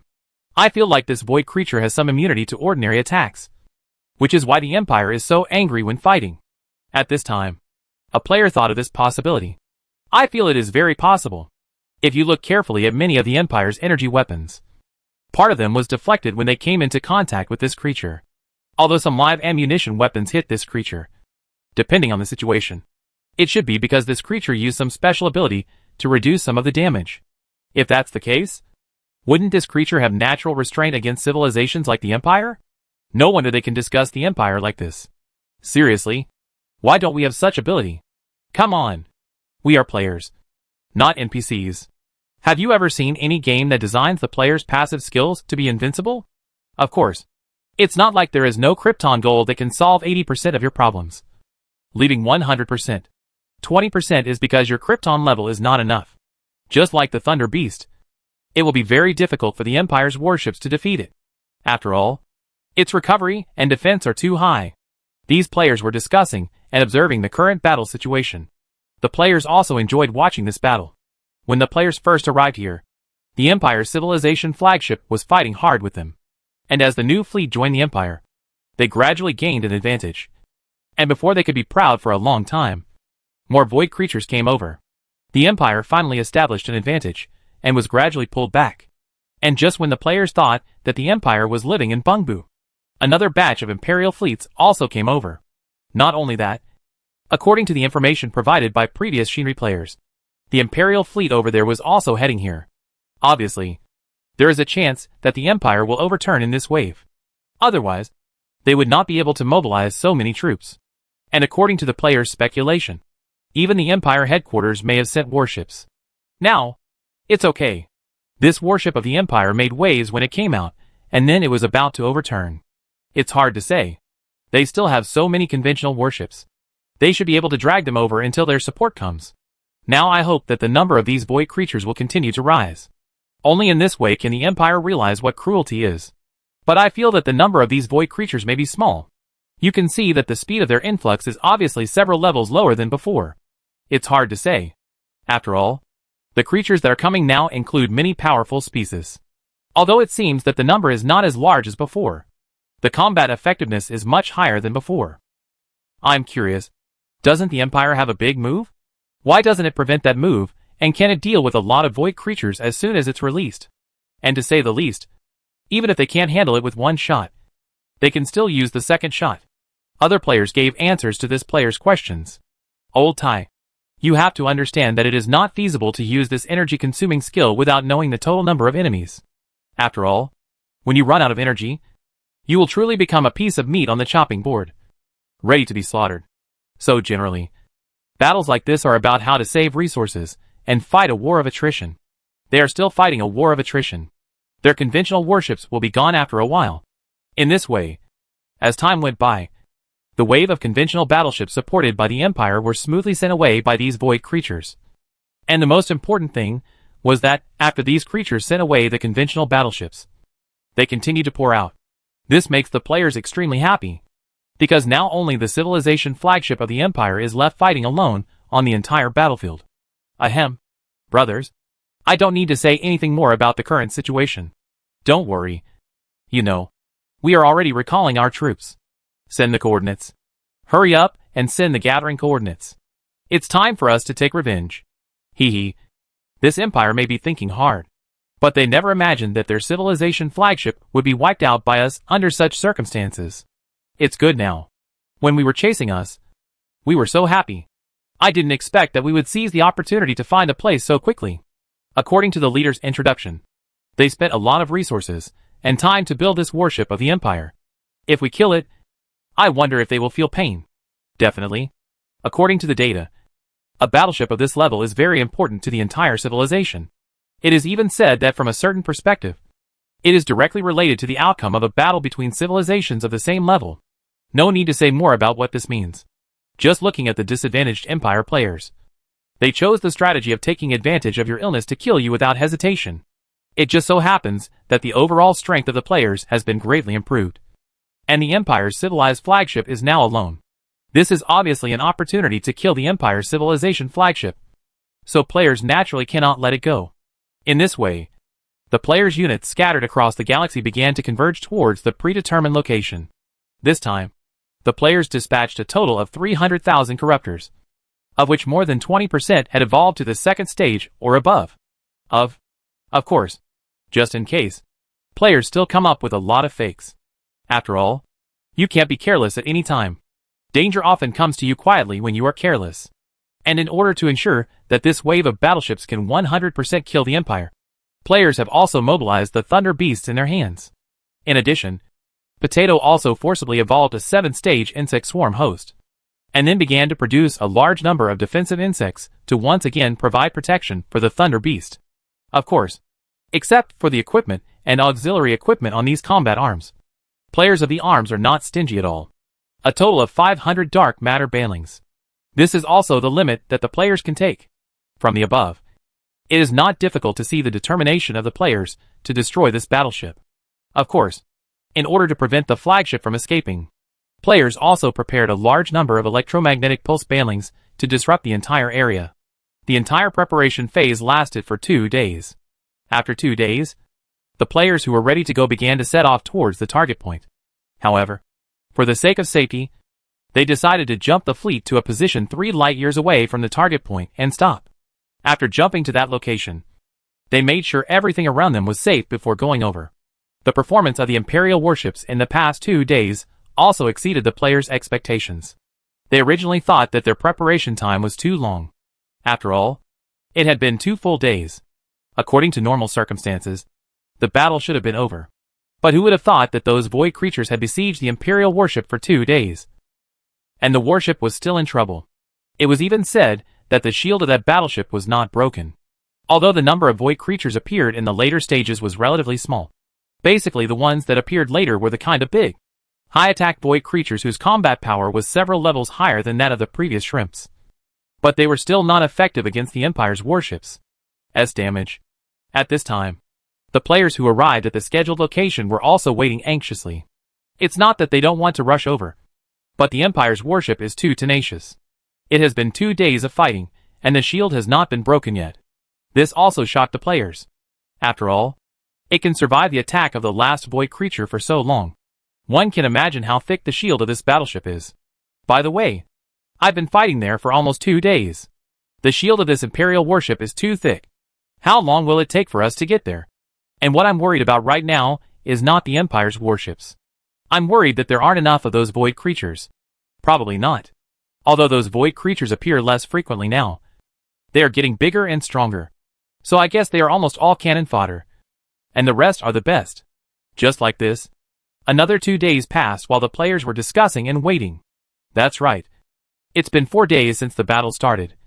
And the battleships of the Empire have not been breached in the face of such a large number of void creatures besieging them. And the chat content of the players also changed from being directed at him and trying to kill him at the beginning to whether we can get in or not. Such a change can be attributed to the performance of this battleship of the Empire, which is really amazing. After enduring so much damage in 4 days, it was unimaginable for them to still be as safe as the ship. It was also because of this incident that the players deeply realized how powerful the civilized flagship could be. Although they knew at the beginning that it was very strong during civilization, they only knew that it was very strong. As for how strong it was, they had no idea. However, through the current battle, the current players have a deep understanding of it. This can no longer be described as strong or not. If you say it has cheats enabled, all players will believe it. Chapter 405 New Void Creatures Appear. Brothers, judging from the current situation, I think we should all go back to our respective homes. After the 5th day, many players began to give up. I also feel that this battleship is simply outrageous. It's so hacking outrageous. It's been 5 days. Brothers, it's been 5 days. This guy has been carrying hundreds of millions of void creatures for 5 days.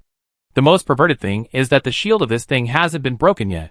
Although I have often heard that civilization flagships are very powerful before, it was not until this moment that I understood the value of this so-called very powerful weapon. How can this be gold? This is purely diamond. With the strength of this civilization flagship, we were still dreaming of pushing it alone. Fortunately, we have these creatures to help us test its strength. Otherwise, I guess we will be sent away by it if we get past it. I think we should withdraw. Judging from this posture, I estimate that the Empire's warship can last at least another 10 days and a half. After hearing what some players said, there are also many players who are still unwilling to leave. Are you people upstairs so unintelligent that the Empire's warships are so powerful that you still want to run away? This time so many void creatures have been fighting for so long, but they still haven't taken it down. Do you know what this means? This means that the attributes of this warship are supermodel. If we want to defeat this supermodel warship through normal means, you are probably thinking nonsense. Our only solution now is to wait until the void creature eliminates its shield and then hurts it before we pick it up. Otherwise we won't have any chance. And the most important thing is that once this opportunity is missed, after the battleship recovers, in order to deal with similar situations, they will definitely prepare more means. By then, it will be more difficult to kill the battleship. And to put it bluntly, even if all of us corruptors were to confront this battleship head-on, we would have no chance of winning. Now we can only use this opportunity to try our best to kill it. And that's all we can do. Because I think everyone here probably doesn't want to experience the scene of being chased by this kind of battleship all over the universe in the future. Everyone is well aware of what this player said. It is obvious that the strength of this battleship has exceeded its limits. So they can only destroy it in this way. So after repeated thinking, everyone decided to continue waiting for the opportunity. Anyway, it was basically impossible for the Empire's warships to come to support in a short time.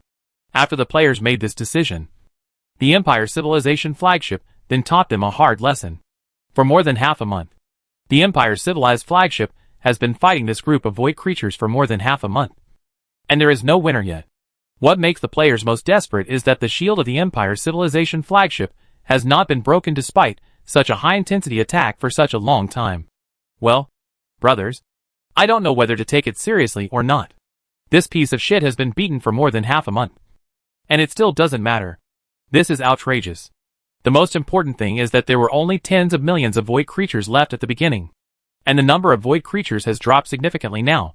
Up to now, at most a few hundred are emerging from it every day. At this rate, I estimate that it won't be long before these void creatures will be finished.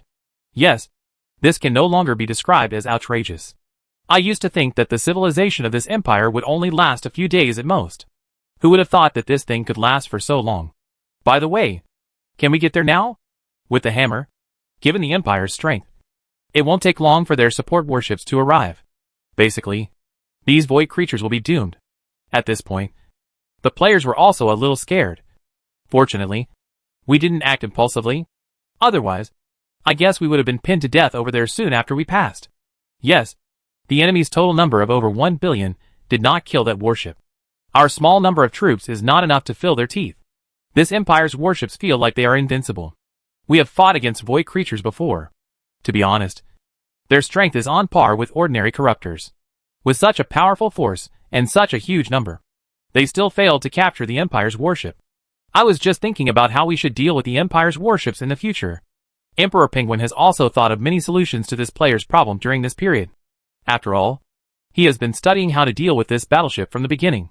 You must know that this battleship is a stumbling block that hinders their subsequent exploration.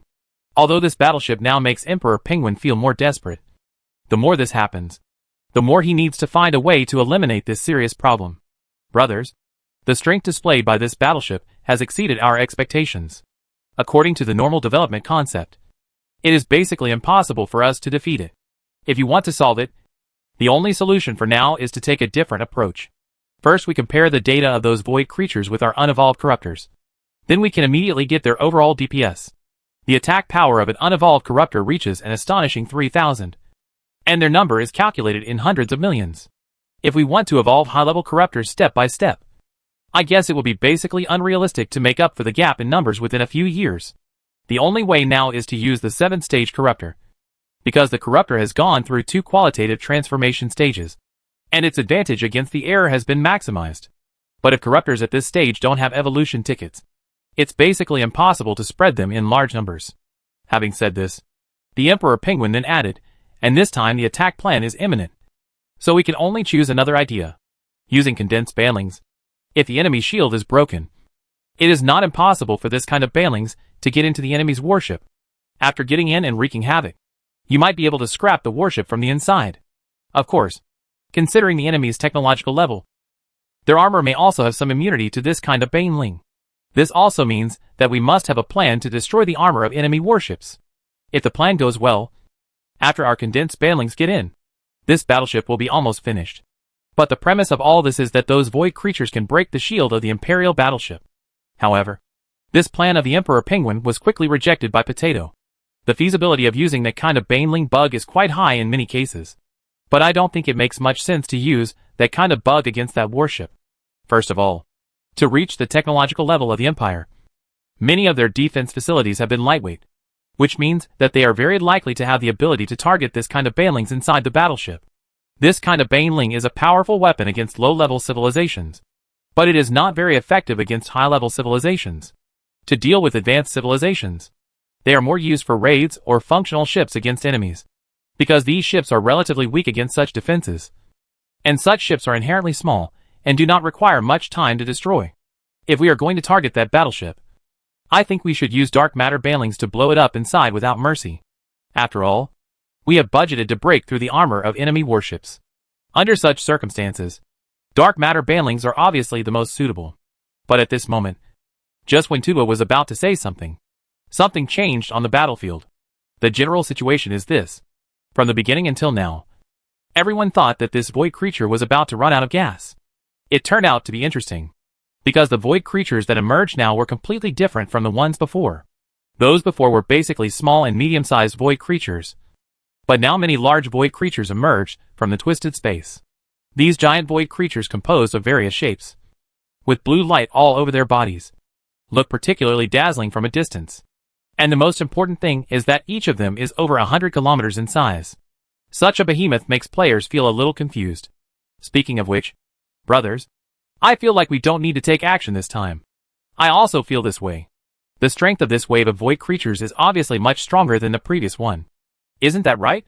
Didn't you see that this batch of void creatures had not only grown in size, but most importantly, their special effects have also become gorgeous. Based on my many years of gaming experience, any special effect that costs 99,999 with one sword is generally not too weak. In this way, the players were discussing and staring closely at these new large void creatures. After these large void creatures came out, they did not start attacking directly like other void creatures. After they came out, they began to gather towards a point. Judging from the situation, they should be ready to wait for a large number and then launch a general attack. At this time, when these strange void creatures appeared, they naturally attracted the Empire's attention immediately. The main reason is that this thing is too conspicuous. Such a large luminous body is immediately distinguished from other void creatures. And compared to other void creatures, this creature is still radiating in all directions, with huge energy. In the words of the players, this is the legendary energy reserve value that has exploded. Even the players who looked at it from a distance had discovered something fishy. So the Empire naturally did not dare to neglect this group of new void creatures. At this time, although their civilization flagship seems to be fine on the surface, only they themselves know how much pressure they have endured. During this period of time, they were engaged in a war of attrition with this group of strange creatures that suddenly appeared. And they had basically used up all the available resources in the battleship. And the most important thing is that the energy used inside their civilization flagship is energy-devouring crystal.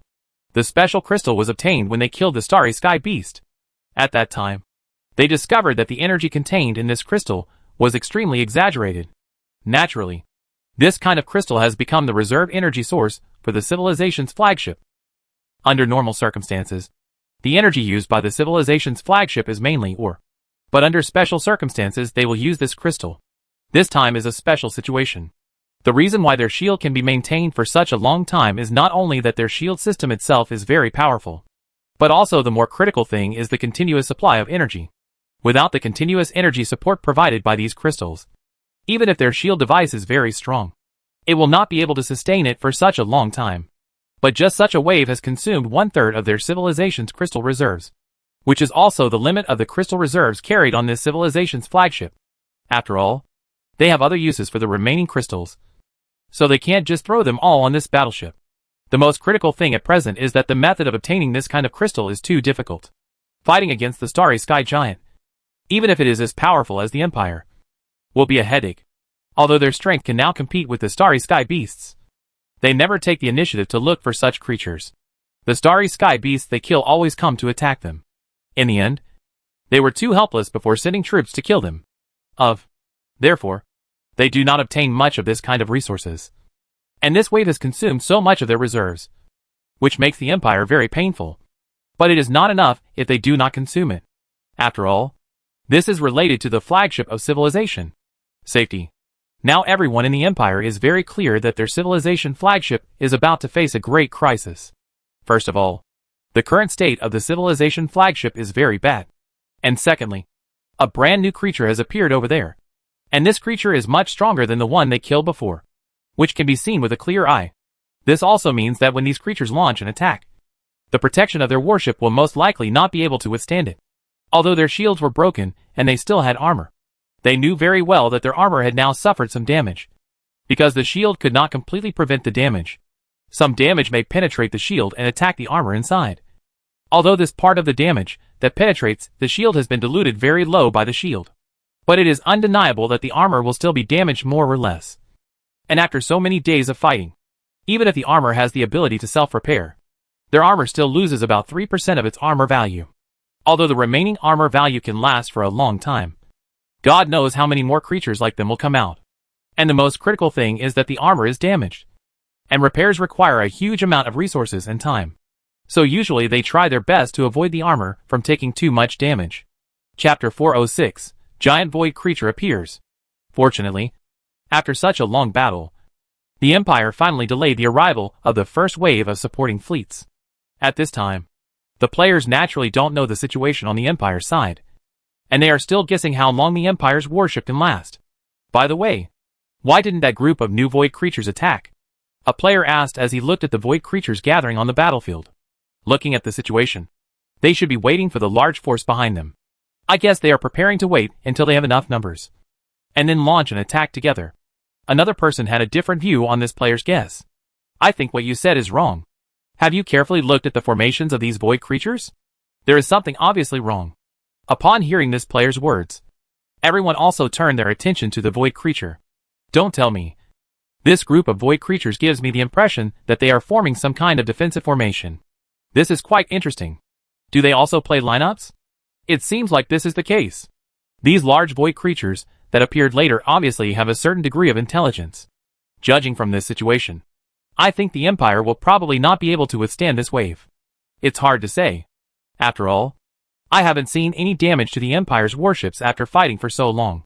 While the players were still discussing, the Empire was also obviously attracted by the actions of the void creature. What are these creatures doing? At this time, the battleship commander of the Empire's civilization flagship frowned as he watched the movements of these void creatures. It seems like they are waiting for something. At this point, the commander felt faintly uneasy.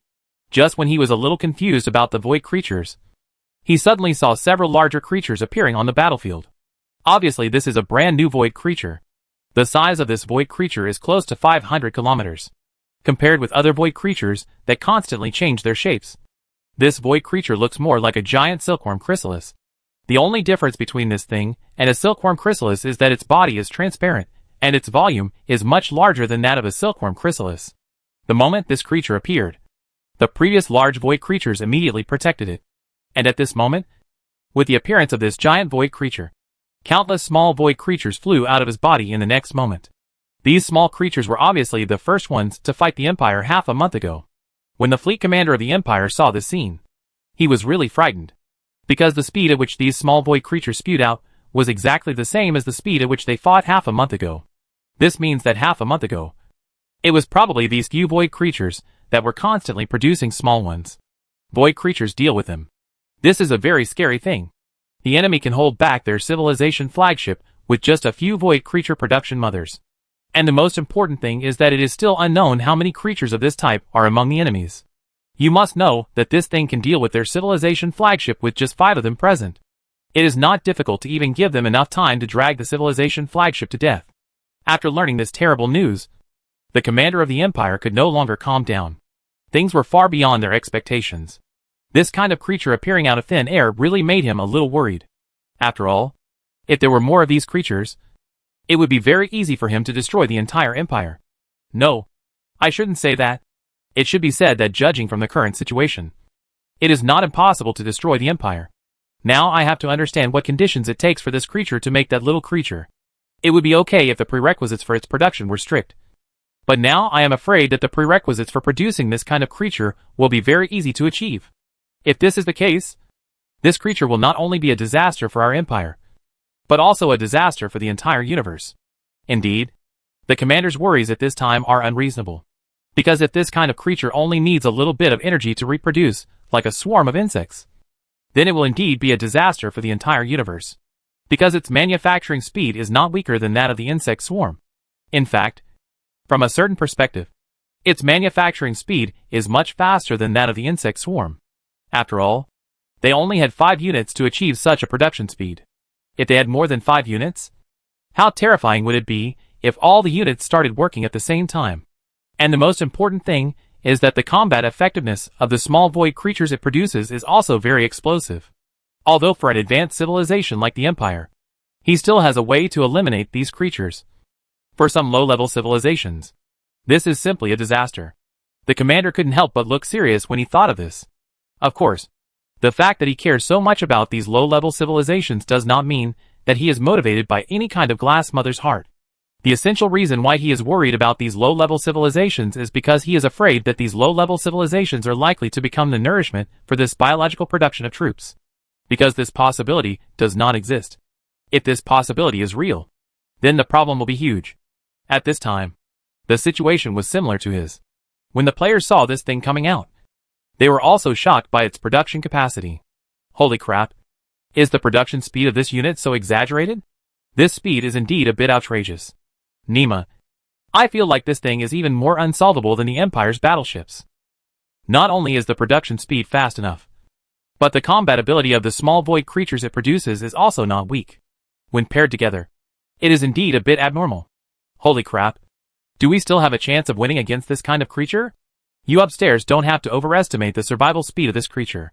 If our insect swarm host evolves to the 8th level, its production speed will not be slower than it. Upstairs, are you really not understanding, or are you pretending not to understand? The 8th stage insect swarm host produces insects very quickly indeed. And the bugs produced at that stage are all powerful fighting bugs. But what's the use? We simply don't have the ability to evolve the 8th stage insect swarm host. Because the speed at that stage cannot use evolution. Coupon. You can only evolve by collecting enough evolution points. And these evolution points are enough for you to push the Thunder Beast through several stages. Of course, this is not the most critical thing. The most critical thing is that the insect swarm hosts at that stage produce powerful insects, and produce them very quickly. But each insect costs 500,000 evolution points. I just want to ask how rich your family is to allow it to produce at full power and unlimitedly. The strength of this kind of bug is at best equal to that of an ordinary corruptor. Which means that I can buy a corruptor for the same price. And the most important thing is that the corruptor can evolve this thing in the future but not. So isn't it completely heartless for me to hatch that thing? Therefore, when playing games, you must know how to read data and use your brain. Okay, everyone, please stop arguing and calm down and look down. Because next is the famous scene where we witness the death of the boss ship of the Empire, which has not even performed a few times but died in battle. We will be witnesses to this farce. Hey, so things are unpredictable. A few days ago, we were still thinking about how to attack this battleship. Who would have thought that this battleship would have to say goodbye to us in just half a month? Depending on the situation. The planner should also understand how outrageous the warship he designed is. In order not to affect the balance of the game, he designed such a plot killing. To express 2 minutes of silence for this battleship. May there be no void monsters in heaven. Are you guys above Mater just idiots? Haven't you read the introduction on the official website? Void creatures and insect swarms have always had a very strong hatred. So there is a high probability that the two sides will directly fight each other when they meet. And now that such a powerful void creature has appeared, we are still gloating about it. Let me tell you, maybe it will be our turn next. And the most important thing is that there is actually a smart person saying that the planner thinks that the battleship he designed is perverted enough. Which is very funny. Judging from the current situation, I think the planner thinks that the battleship he designed is too rubbish. So a stronger wave was arranged for us. As the player finished speaking, everyone suddenly reacted. Damn. It seems like this is really happening. I vaguely remember it being said on the official website that this creature can sense the approximate location of the insect swarm. Damn it. If that's really the case, then we're going to die next. I'm afraid I won't be able to hide even to the ends of the earth. At this time, while the players were still discussing, the Empire's support warships also arrived. And with the arrival of the Empire's support fleet, players know very well that the real decisive battle is about to begin. Although the Empire's civilized flagship has been resisting pressure here for such a long time, it still has a certain combat effectiveness. As for what the final result of this battle will be, everyone present has no idea. But now they all hope that the Empire can deal with these void creatures. Because as long as these void creatures are dealt with, they will be able to avoid being hunted by such creatures in the future. And it would be best if the Empire could also be seriously damaged. If this is the case, they will most likely not be able to cause trouble for themselves in the short term. And this period of time will undoubtedly become their development period. Wait until they are almost developed before looking for trouble with the Empire, and find a way to send that battleship away. As for whether the whole thing will be as the players expected, the people present are not sure. So at this time, they were staring intently at the battle between these two civilizations. As the Empire's support fleet joins the battlefield, the pressure on the Empire's civilization flagship is instantly reduced. Because the Empire spent a lot of money this time. They dispatched 2 billion high-end warships. With the addition of these battleships, the situation immediately became one-sided. Although these void creatures were very powerful, and had a certain degree of immunity to the Empire's attacks, but facing such a large number of high-end warships, they were still beaten very passively. And only now have players deeply realized the power of that giant void creature. Facing the attack of so many warships, those void creatures more than 100 kilometers away are firmly protecting the giant void matrix behind them under fire. Although the opponent's firepower is extremely fierce, it can easily withstand it. Not only that, it can also effectively counterattack the enemy. While he was fighting back, a steady stream of small void creatures were being produced to join the battlefield. And the two sides fell into a stalemate. Obviously, the Empire also knows very well that if they don't deal with those mother bodies, no matter how many void creatures they kill, it will be in vain. And the most important thing is to fight a war of attrition. They don't know whether they have a chance of winning. If these creatures can continue to produce in large quantities for a long time, then over time their support fleet will most likely be consumed by these creatures in this way. Although their firepower is very fierce now, those huge defensive void creatures are no joke. They have not been able to eliminate them even after focusing the fire for so long. This shows how resistant these creatures are to injuries. Powerful. Through the above performances, the Empire decided to take a risk. That's right.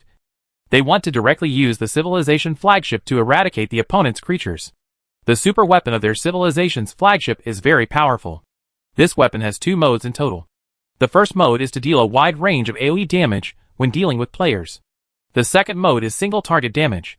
Naturally, by gathering such powerful energy into a single point, the damage it can cause is terrifying. And it is not impossible to kill the enemy with this kind of power. After making the decision, the Empire immediately took action. Because now their civilization flagship no longer had much energy. So they directly stopped most of the battleship's energy-consuming devices, and invested most of their energy into super weapons. At the same time, other warships also began to cooperate with the civilization flagship. They directly began to focus fire on one of the defensive void creatures. Although this defensive void creature can withstand a large amount of damage, it will not be able to withstand the concentrated fire of such a large number of warships for long, no matter how hard it resists. At this time, looking at the actions of the Imperial Civilization flagship, these void creatures immediately understood their plans. So more giant defensive void creatures began to rush towards the area where they concentrated the fire. Fortunately, the firepower on the Empire's side was strong enough, and many of the defensive void creatures that flew over first were killed by them in a matter of seconds by focusing their fire. Just before the other defensive void creatures arrived, a thick beam of light was shot out and directly attacked the giant void creature on its home planet. The next moment, the void creature was directly penetrated. And then, the artillery fire of countless battleships also followed for the final touch-up. Chapter 407 players joined the battlefield. At this time, facing so much artillery fire, the giant void matrix finally couldn't hold on anymore. Although this wave of the Empire's plan was successful, they eliminated other void creatures before they could support them. It was also because of this wave of operations that the giant void creatures that originally appeared from several different areas began to slowly gather. It was obvious that they were frightened by this wave of operations by the Empire. But this wave of the Empire's combat plan is not completely successful, because they also suffered a big blow. Although they succeeded in killing one of the opponent's void creatures in seconds, they also paid a heavy price. Originally, they thought that this void creature should only have the function of creating small void creatures. But what they never expected was that this giant void creature actually had a very terrifying attack power. Because just when the Imperial Civilization flagship removed its shield and started to use super weapons, these void creatures also immediately started taking action. They also have powerful skills. Just after the Empire civilized flagship killed one of the giant void creatures in seconds, 4 energy balls with a diameter of about 10 kilometers appeared in front of the civilized flagship. As these energy balls exploded, several collapsing force fields with a faint blue light were formed around the Imperial warship. And then the surrounding space began to become distorted. All the Imperial warships within the affected area were instantly torn into pieces by this huge energy in space. Under such a powerful attack, the players saw an incredible scene. No matter how the surrounding space distorted, and the surrounding energy became violent, the Imperial Civilization flagship in the center did not change at all. At this time, the Imperial Civilization flagship was like a huge ferry on the sea. Although there were many small whirlpools around it, they could not have any impact on it. Players who saw this scene naturally knew that all this was due to the abnormality of the materials used in the Imperial warship. Otherwise, it would most likely be torn apart by this terrifying energy like other warships. When the energy fluctuation disappeared this time, although the Empire's warship did not die suddenly on the spot, it also suffered very serious damage. Obviously, it is very difficult for this warship to withstand this attack completely, with only its materials without any defense. Of course, this is what the players have seen. Players do not know that this warship of the Empire has an armor defense system that can improve the resistance of the armor. Just after these energy balls exploded, the captain realized that the situation was not good and immediately activated the armor defense system. It was for this reason that the Empire's warships finally withstood this wave. According to the captain's guess, if he does not activate this system in time, then this battleship will most likely be severely damaged, and even many basic functions will be damaged. Although he activated the defense system in a timely manner, the battleship still suffered a lot of damage. And after activating those facilities, it also consumed almost the last energy of the Imperial battleship. In other words, if the enemy can use that kind of attack again in a short period of time, then their civilization flagship will most likely not be able to withstand it. This also means that if he does not withdraw from the battlefield, he may really die here today. After thinking of this, the Empire's civilized flagship began to slowly evacuate towards the rear under the cover of other warships. Of course, their actions were naturally discovered by these void creatures. Naturally, the void creature that had just lost its mother body would not let them get what they wanted. So they immediately sent out many small void creatures to intercept it.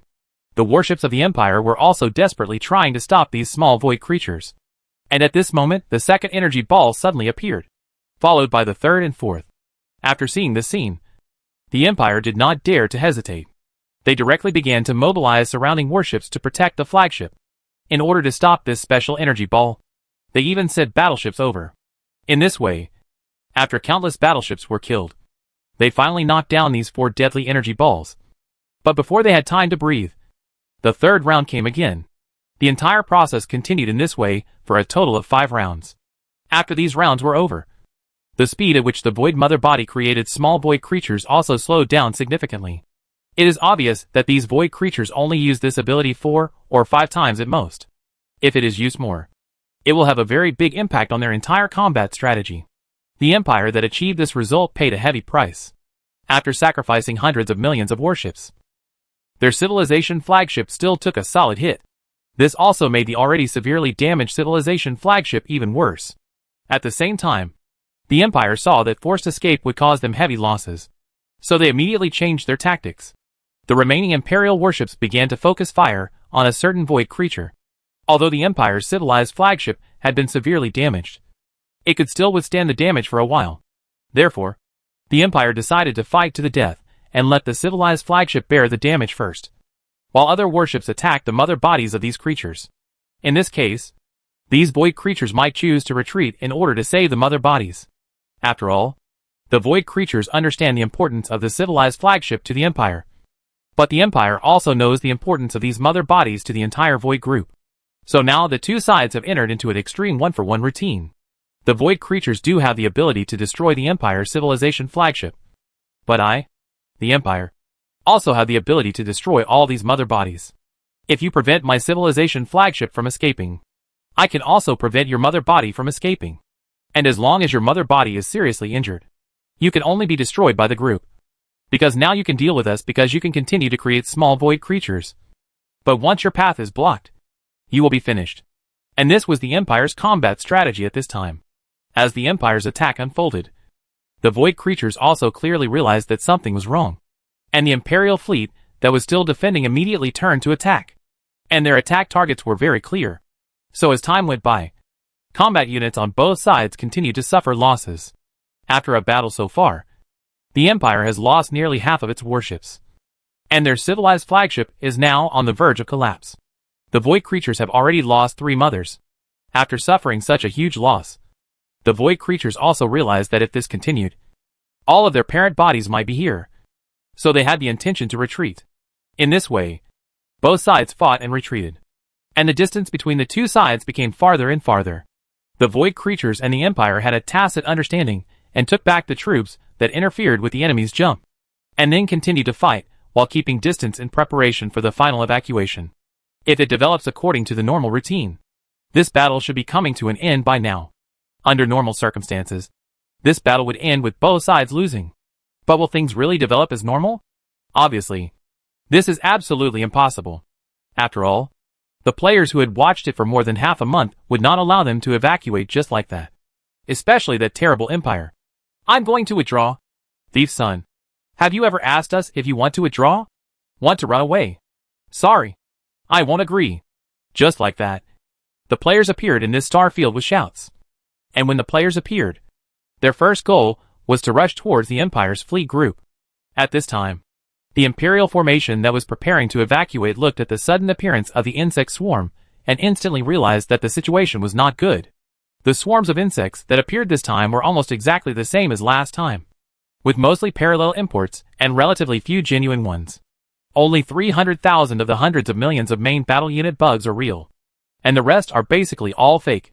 When the Empire puts all its targets on the fakes in the front row, when they saw Xianyu, they immediately started teleportation, and the next moment hundreds of hatchlings carrying a large number of banelings appeared in the fleet of Imperial warships.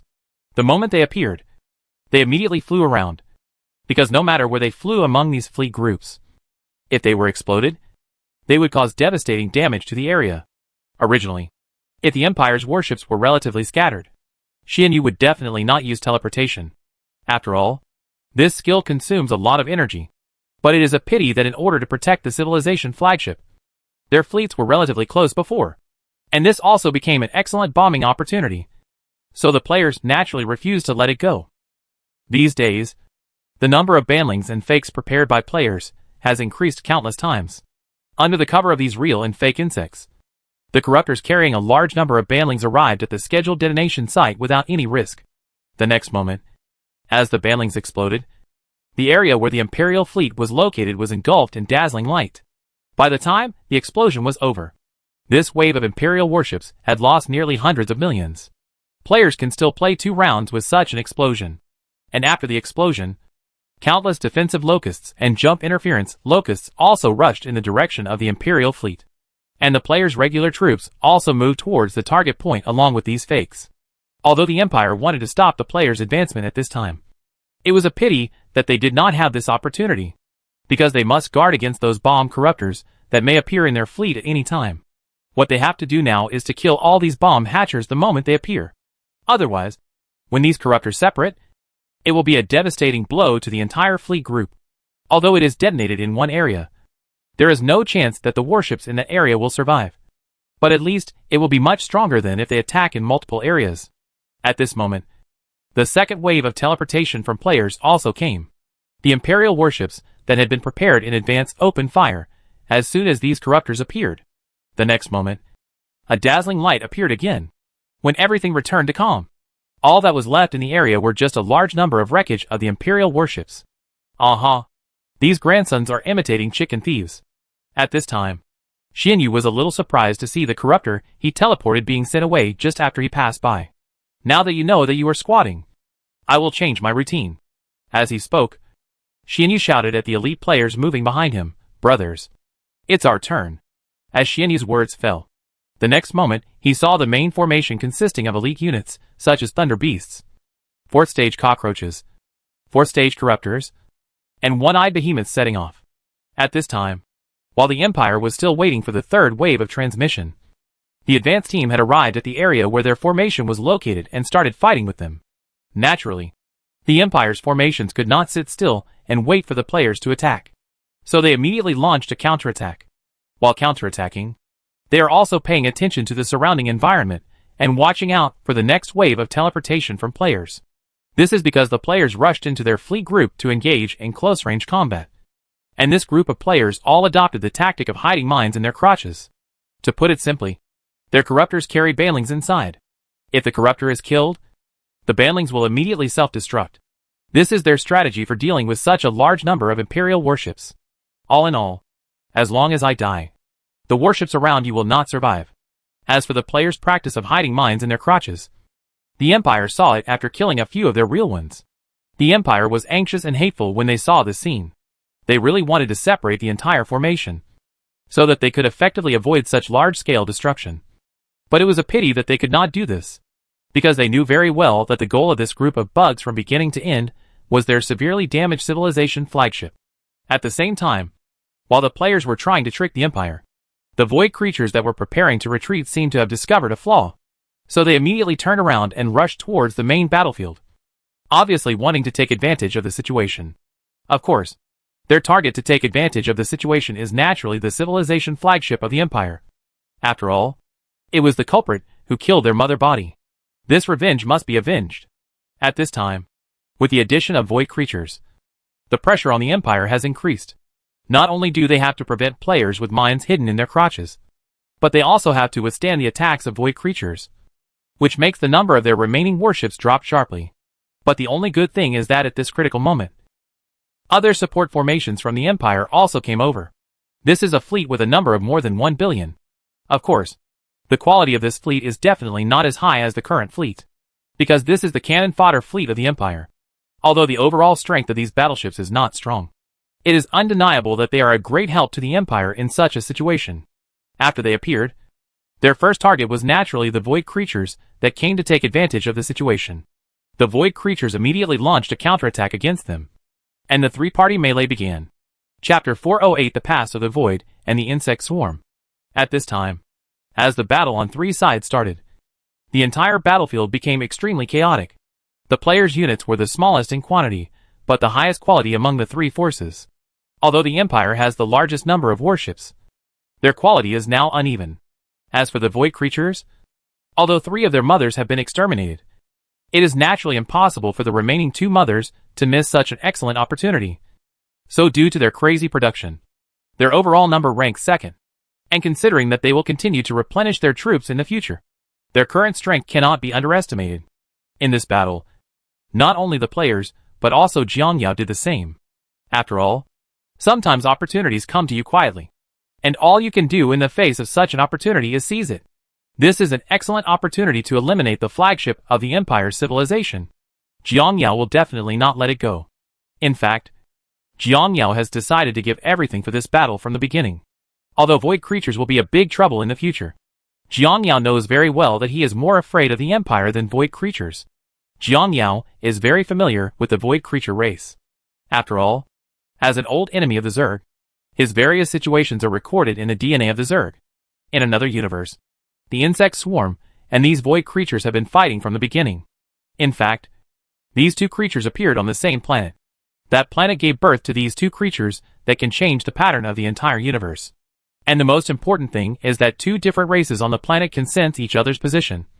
And this sense has continued into the space age and has not changed. And as development progresses, this sense becomes stronger. It is also for this reason that during the development process of the 2 creatures, they move from the planet to space. It can be said that the 2 races with this characteristic have been fighting to the death from the beginning. From the initial competition for planetary resources to the later competition for space resources. The universe was forced to be spoiled by these two races.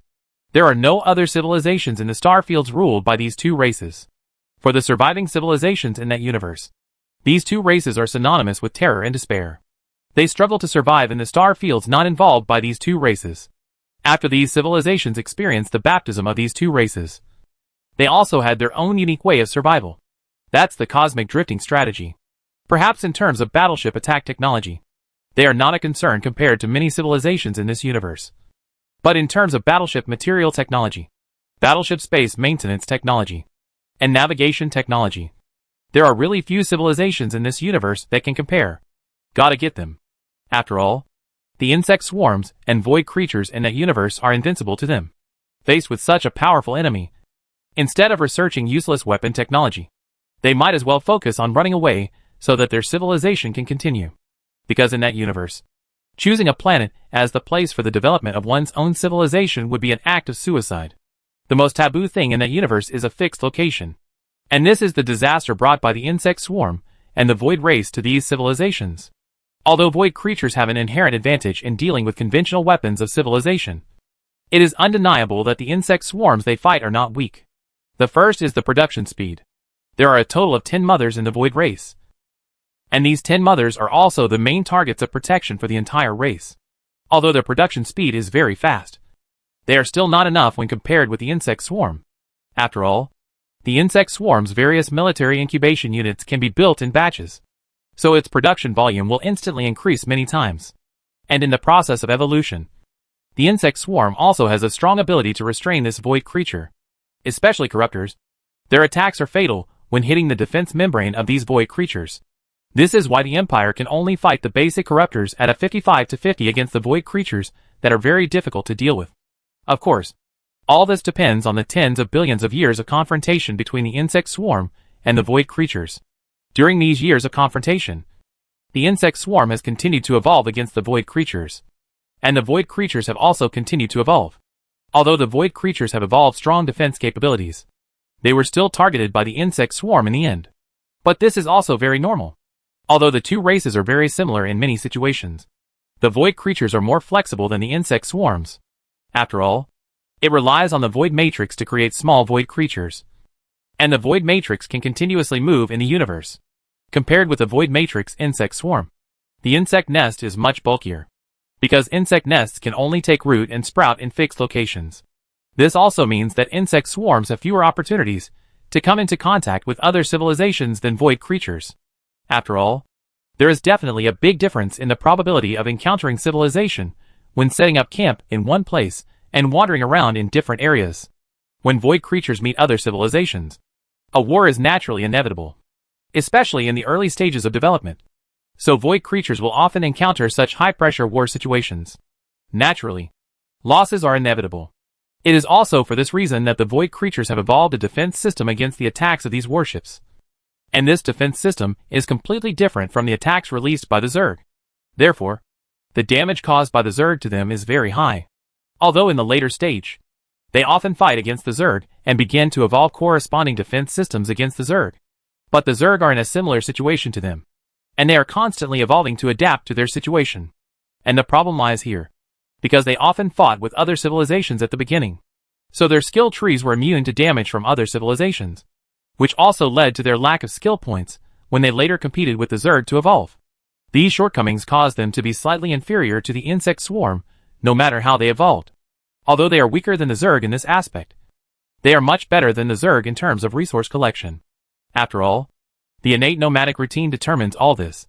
But the Zerg have also evolved a corresponding method.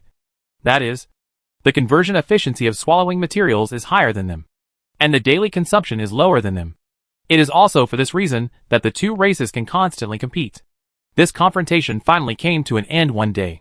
For some reason, the insect swarm actually broke through the limitations of the universe and came to the current universe.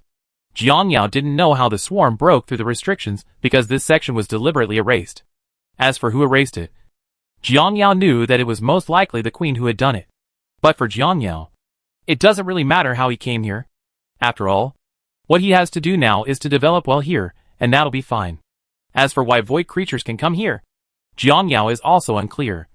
But Jiang Yao is not surprised at all that it can come here. After all, this kind of creature is technically out of the category of living things. No one knows the principle of the emergence of this kind of creature, and even they themselves have not understood it.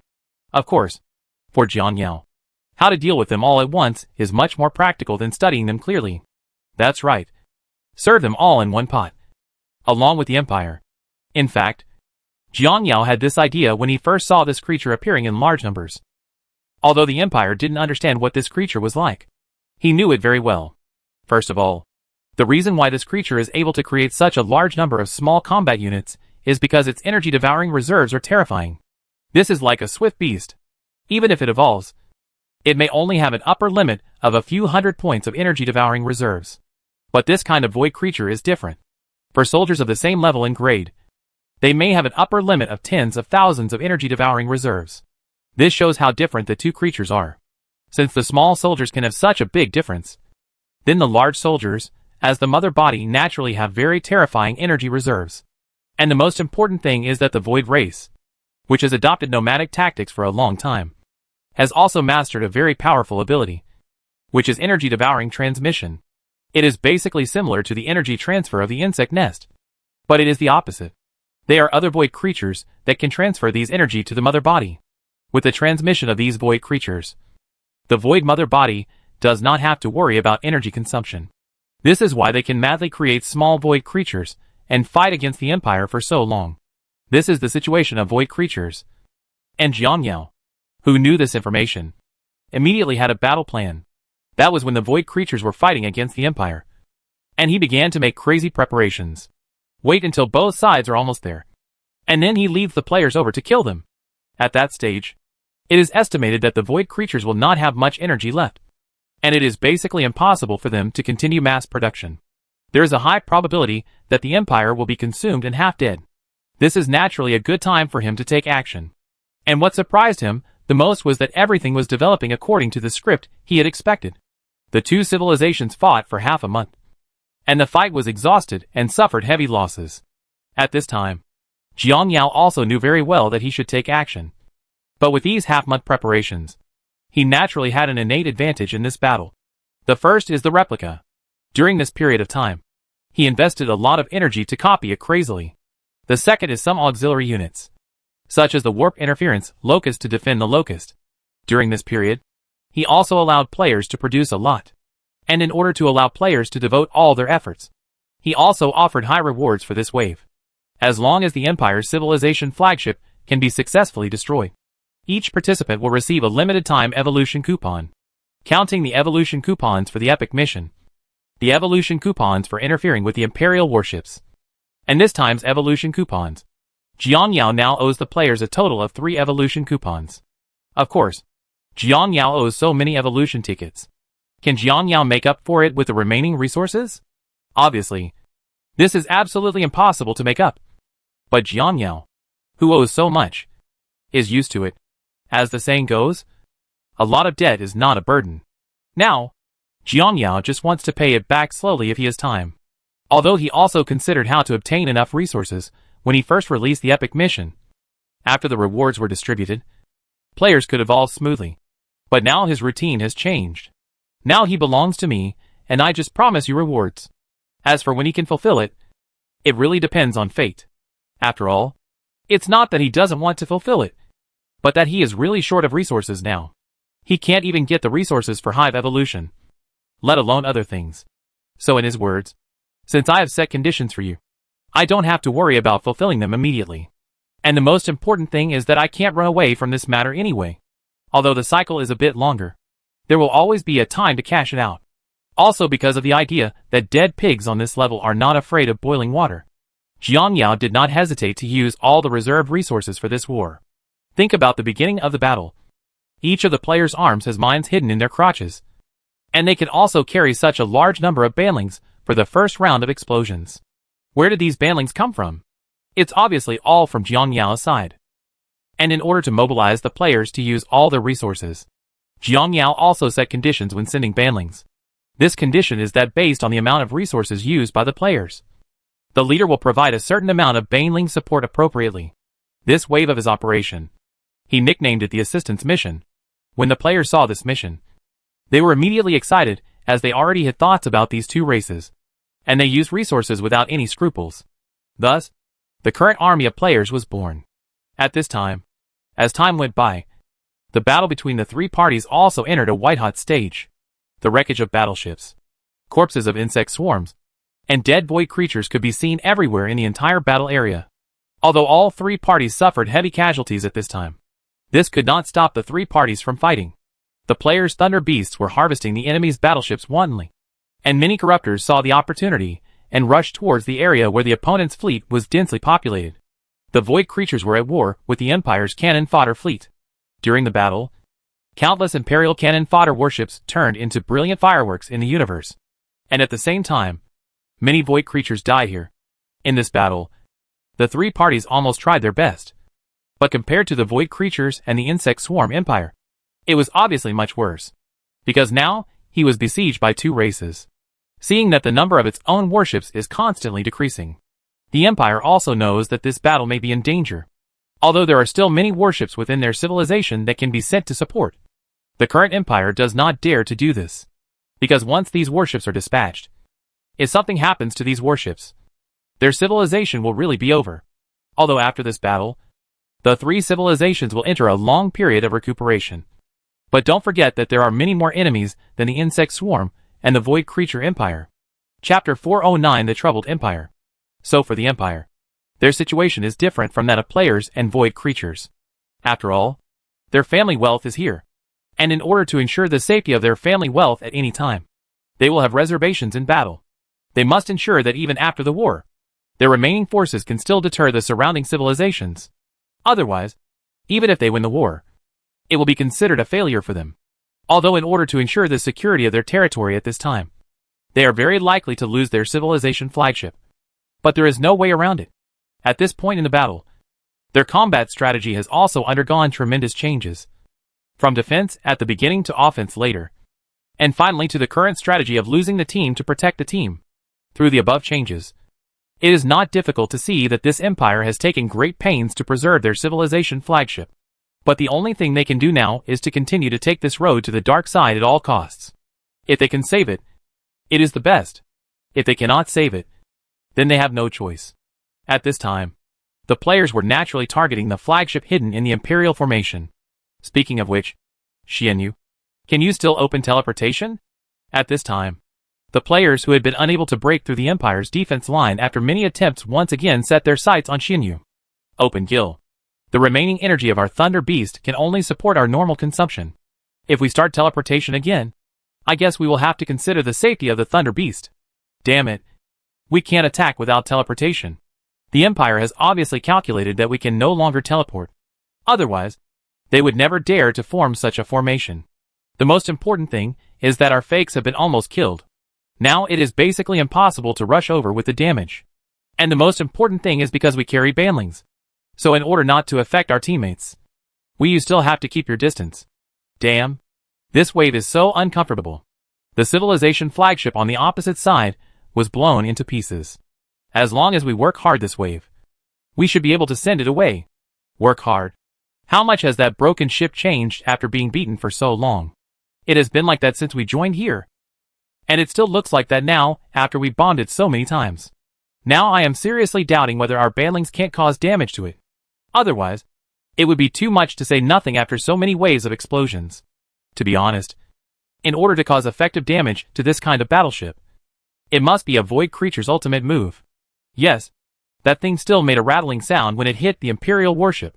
Compared to us baneling bugs, its power is simply heaven and earth. Hearing the discussions among the players, Xianyu couldn't help but curled his lips. That thing is our enemy. What are you talking about? God is blowing. And the most important thing is that if this Thunder Beast in my house really wants to output, its power will be huge.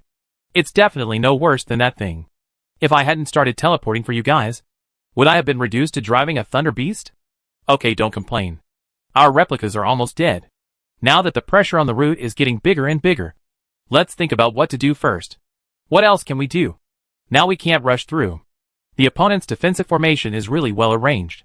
If we don't use teleportation, we really can't fight this wave. Maid, you guys are going around and back to the teleportation thing. I told you that it's not that I don't want to open it. but that I only have 100,000 energy devourers left. Do I dare to open it? Looking at the players at this moment, they were also helpless about the matter of teleportation. How about you drive the Thunder Beast back to replenish the energy absorption first? We'll wait for you to recover the energy absorption before you come back so that you can start teleportation. At this moment, a player tentatively suggested road. After hearing what this player said, Xianyu was speechless for a while. Old man, if this was possible, we would have done it a long time ago. Do we still need you to remind us? Let me give you some knowledge. The 5th stage Thunder Beast has a total of 2 million energy devouring reserves. And now we still have 100,000 energy devouring reserves left, which means we need to replenish 1.9 million. Old man, do you know what this means? Now, the businessman has raised the guild devouring energy to 30 evolution points, which means we need to spend 58 million to replenish this thing. Do you really expect me to spend more than 50 million just to open a few teleports for you? I run a teleport business. If we all pay for it together, I will never make a fool of myself.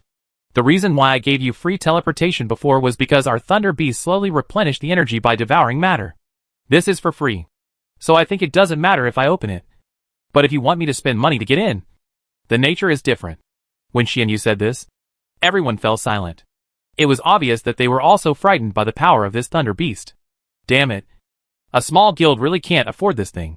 Yes, it would take close to 60 million to fully absorb the energy. It's scary. But now things are in trouble. If there is no teleportation, we can only use long-range consumption with the Empire. If this is the case, their chances of escaping will be greater. And the most important thing is that we can't consume them. In fact, these long-range consumption is nothing. After all, the Empire is now unable to defeat 4 punches with 2 hands. With void creatures helping us share some of the damage, we can barely withstand it. But the most annoying thing now is that our fakes have been cleaned up by the Empire. And the void creatures see that our mighty army is 99% mixed with water. And now they may feel that we are unreliable. So already thinking about quitting. The void creature said that he has never seen such a cheating teammate. Mater, if the void creature escapes, we will have to retreat. But I am unwilling to let such a good opportunity be missed.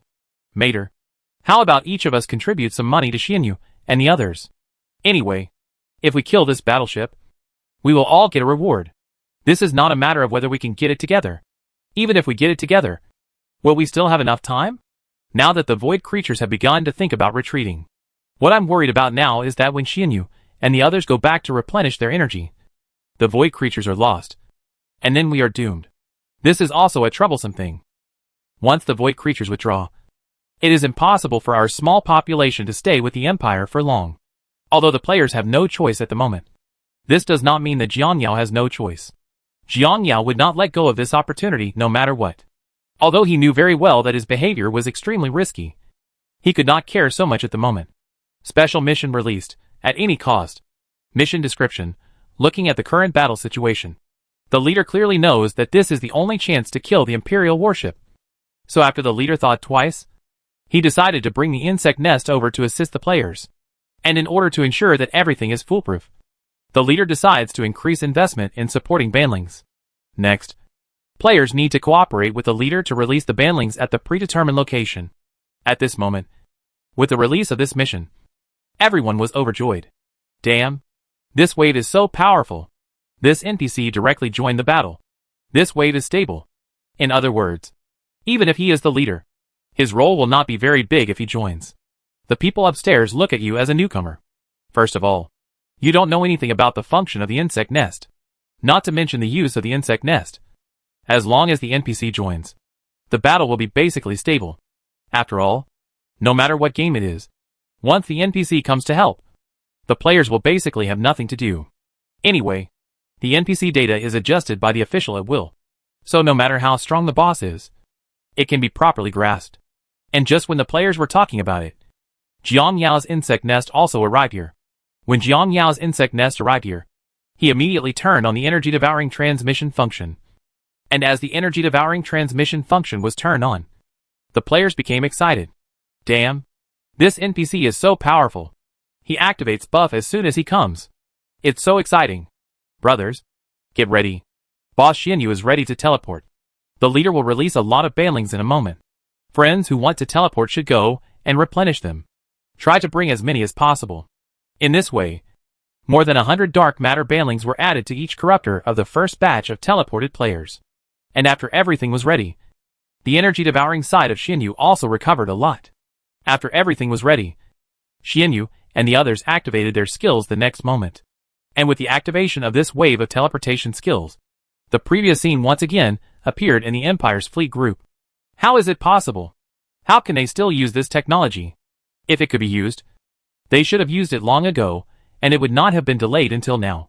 After suffering another blow at this time, the fleet commander of the Empire's fleet also immediately discovered the problem.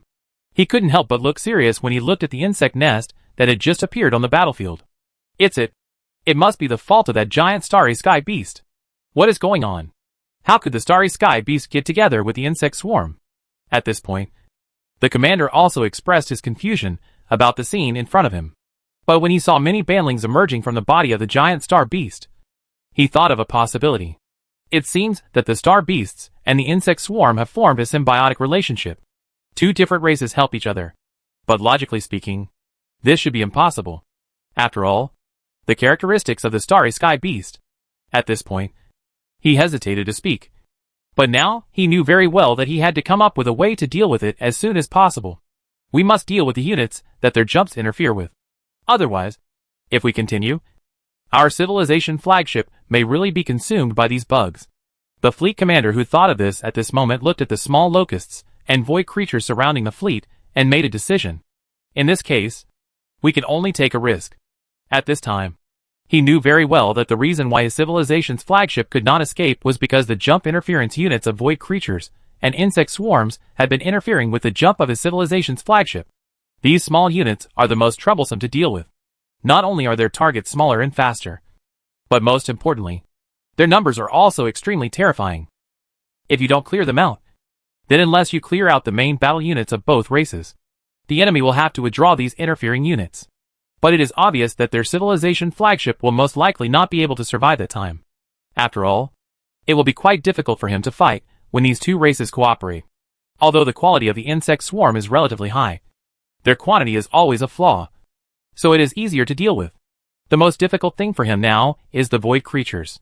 Not only are these creatures huge in number, but most importantly, they are also immune to some damage. So it is quite difficult to deal with them. We must find a way to eliminate all their interfering units in an instant, and then create an opportunity for the civilization flagship to escape. Thinking of this, the fleet commander immediately called up the current data of the civilization flagship. There is still about 40% of the armor value left, which is still half of the critical value of 20%. Having said this, he immediately issued an order in his heart. And this order is to make all battleships self-destruct.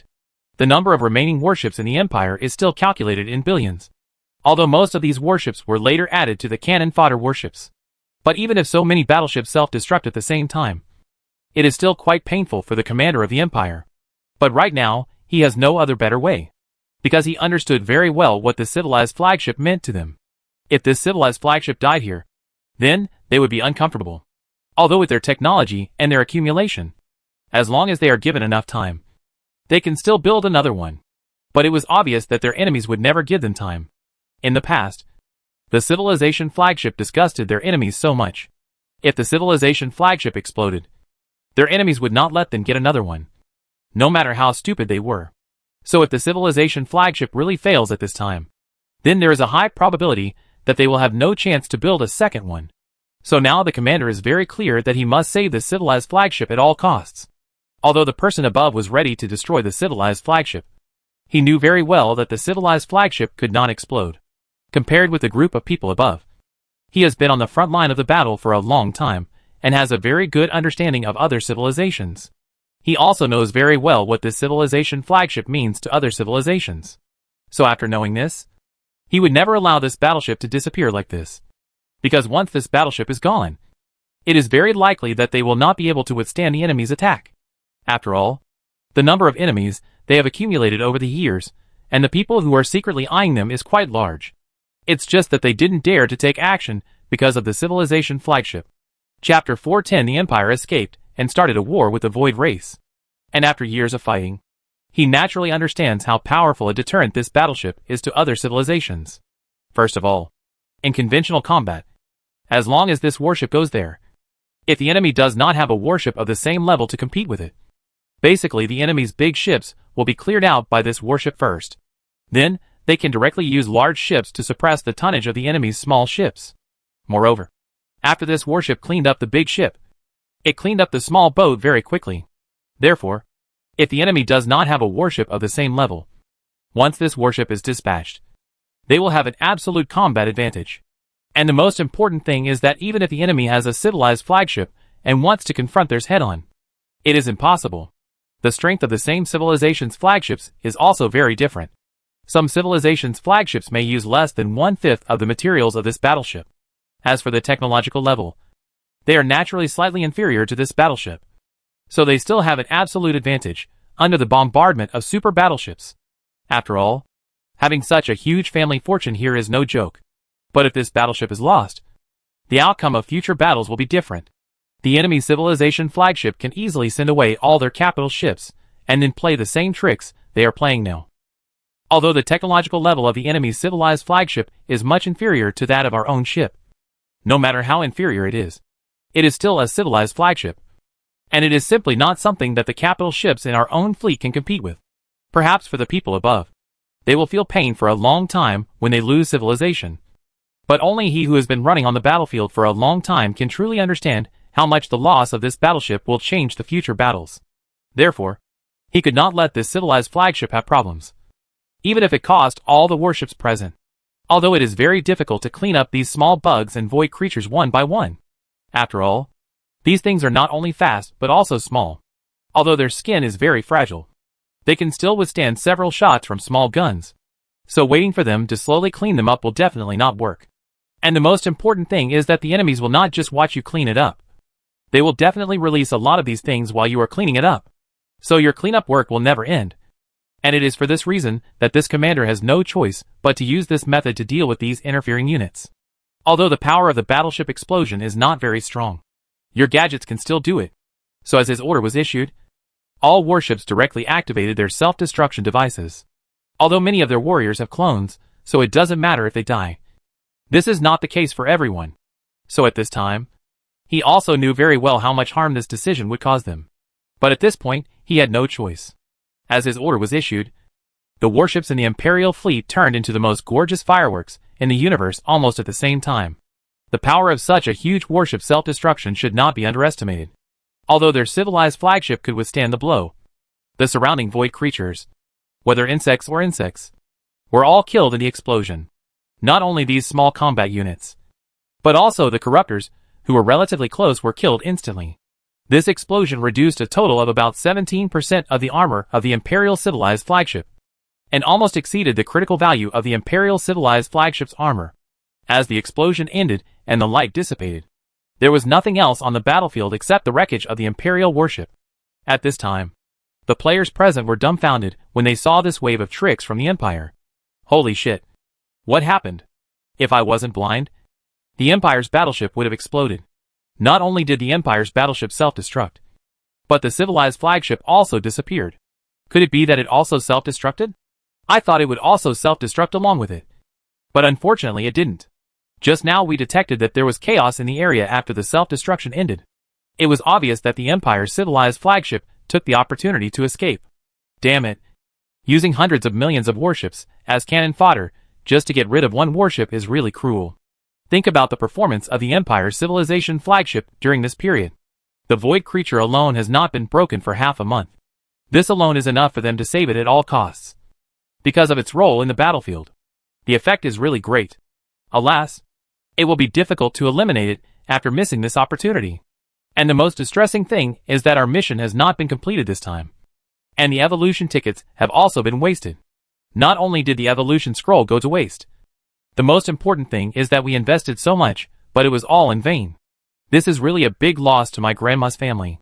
It took me a lot of effort to accumulate such a small amount of wealth. I spent all of it this time, and didn't even risk a single one.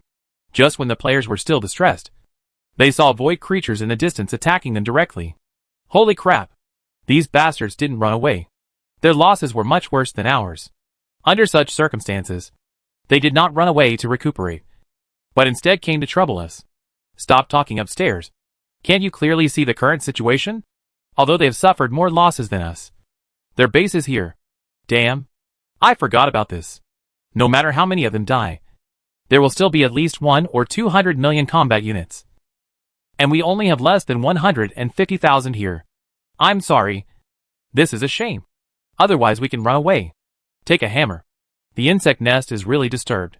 Worry. I can only do it hard. A hammer that can beat it. It's hacked up. Jiang Yao had naturally thought about the current situation from the beginning. And the reason why he dared to jump over the insect nest was not because he was unprepared. So when the void creature launched its attack, Jiang Yao immediately started to act. I saw countless defensive insects flying out from the inside of the insect nest and surrounding the insect nest. At the same time, countless antimatter banlings also flew out. Although the power of these banlings was not as strong as the dark matter banlings. But these void creatures are not as tough as the Empire's warships against the insect swarm. So using this kind of banling is completely enough. Jiang Yao, who had arranged all this, ordered the players to retreat one after another. He was ready to use the insect nest to take down the first wave of attacks. At this time, the players were also a little confused about Jiang Yao's operation. Damn it. Leader. You are confused. In such a situation, we should let the insect nest deal damage from the rear, while we cooperate with the banlings on the front line to block damage and clean up the enemy. Damn. There are so many void creatures. I'm really afraid that this insect nest can't handle them. Okay. Everyone. Please stop yelling and follow the leader's instructions. We will retreat to the back and be ready to charge at any time. At this moment, Xianyu shouted at everyone. After roaring, he immediately added, "Attention all corruptors. Remember to help me block the damage later." What the hell? That thing of yours still needs us to protect you from harm? What are you doing? Damn. I have my own reasons for saying that. At this point, Xianyu sighed. Sometimes life is like this.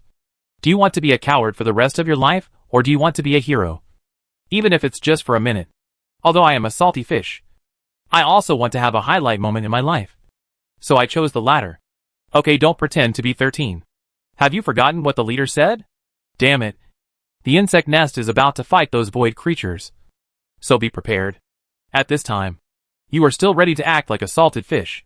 When he was about to say something else, the Emperor Penguin interrupted him. Damn it. Penguin. Can't you just let me finish installing 13? I feel bad for interrupting the casting like this every time. It's so uncomfortable. Mad. There's a fight over there with the leader. Hurry up.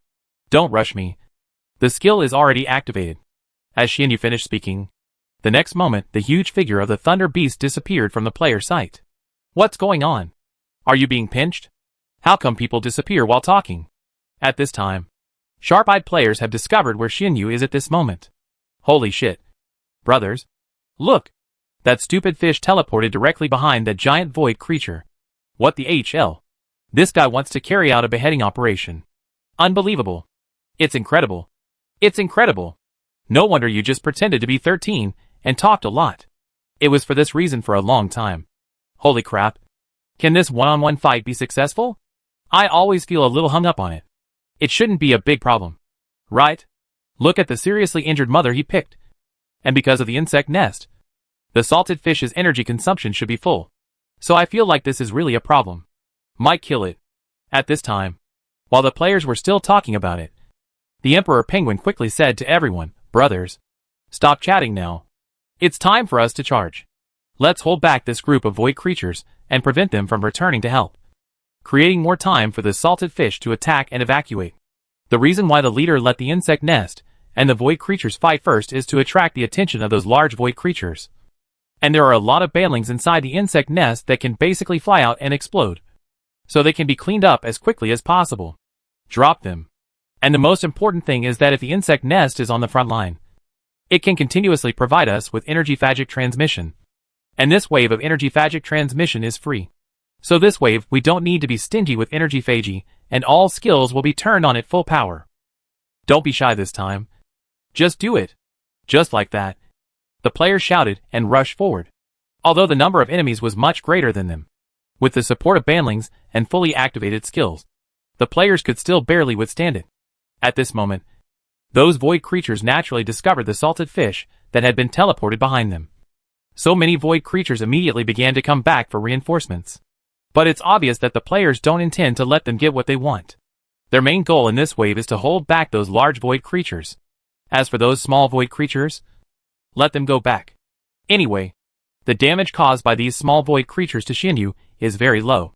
Even if they are besieged by them, Xianyu can last for a long time. At this time, when Xianyu appeared behind the huge void creature, he was also severely shocked by the sight in front of him. After all, the 5th stage Thunder Beast is only about 10 kilometers away, so it still looks unusually small when facing the giant void biological matrix that is more than 500 kilometers away. But even though it looked very small, this giant void creature was still startled by his sudden appearance. Although the Thunder Beast in front of me is very small compared to this giant void creature, its strength is never judged by its size, especially the moment this creature appeared. The giant void creature instinctively felt a strong sense of threat. When it felt this way, it naturally wanted to keep distance from the creature in front of it. But it was obvious that Xianyu would not give it this chance. At this time, Xianyu appeared here, and he started to use its strongest skill, the energy-devouring cannon.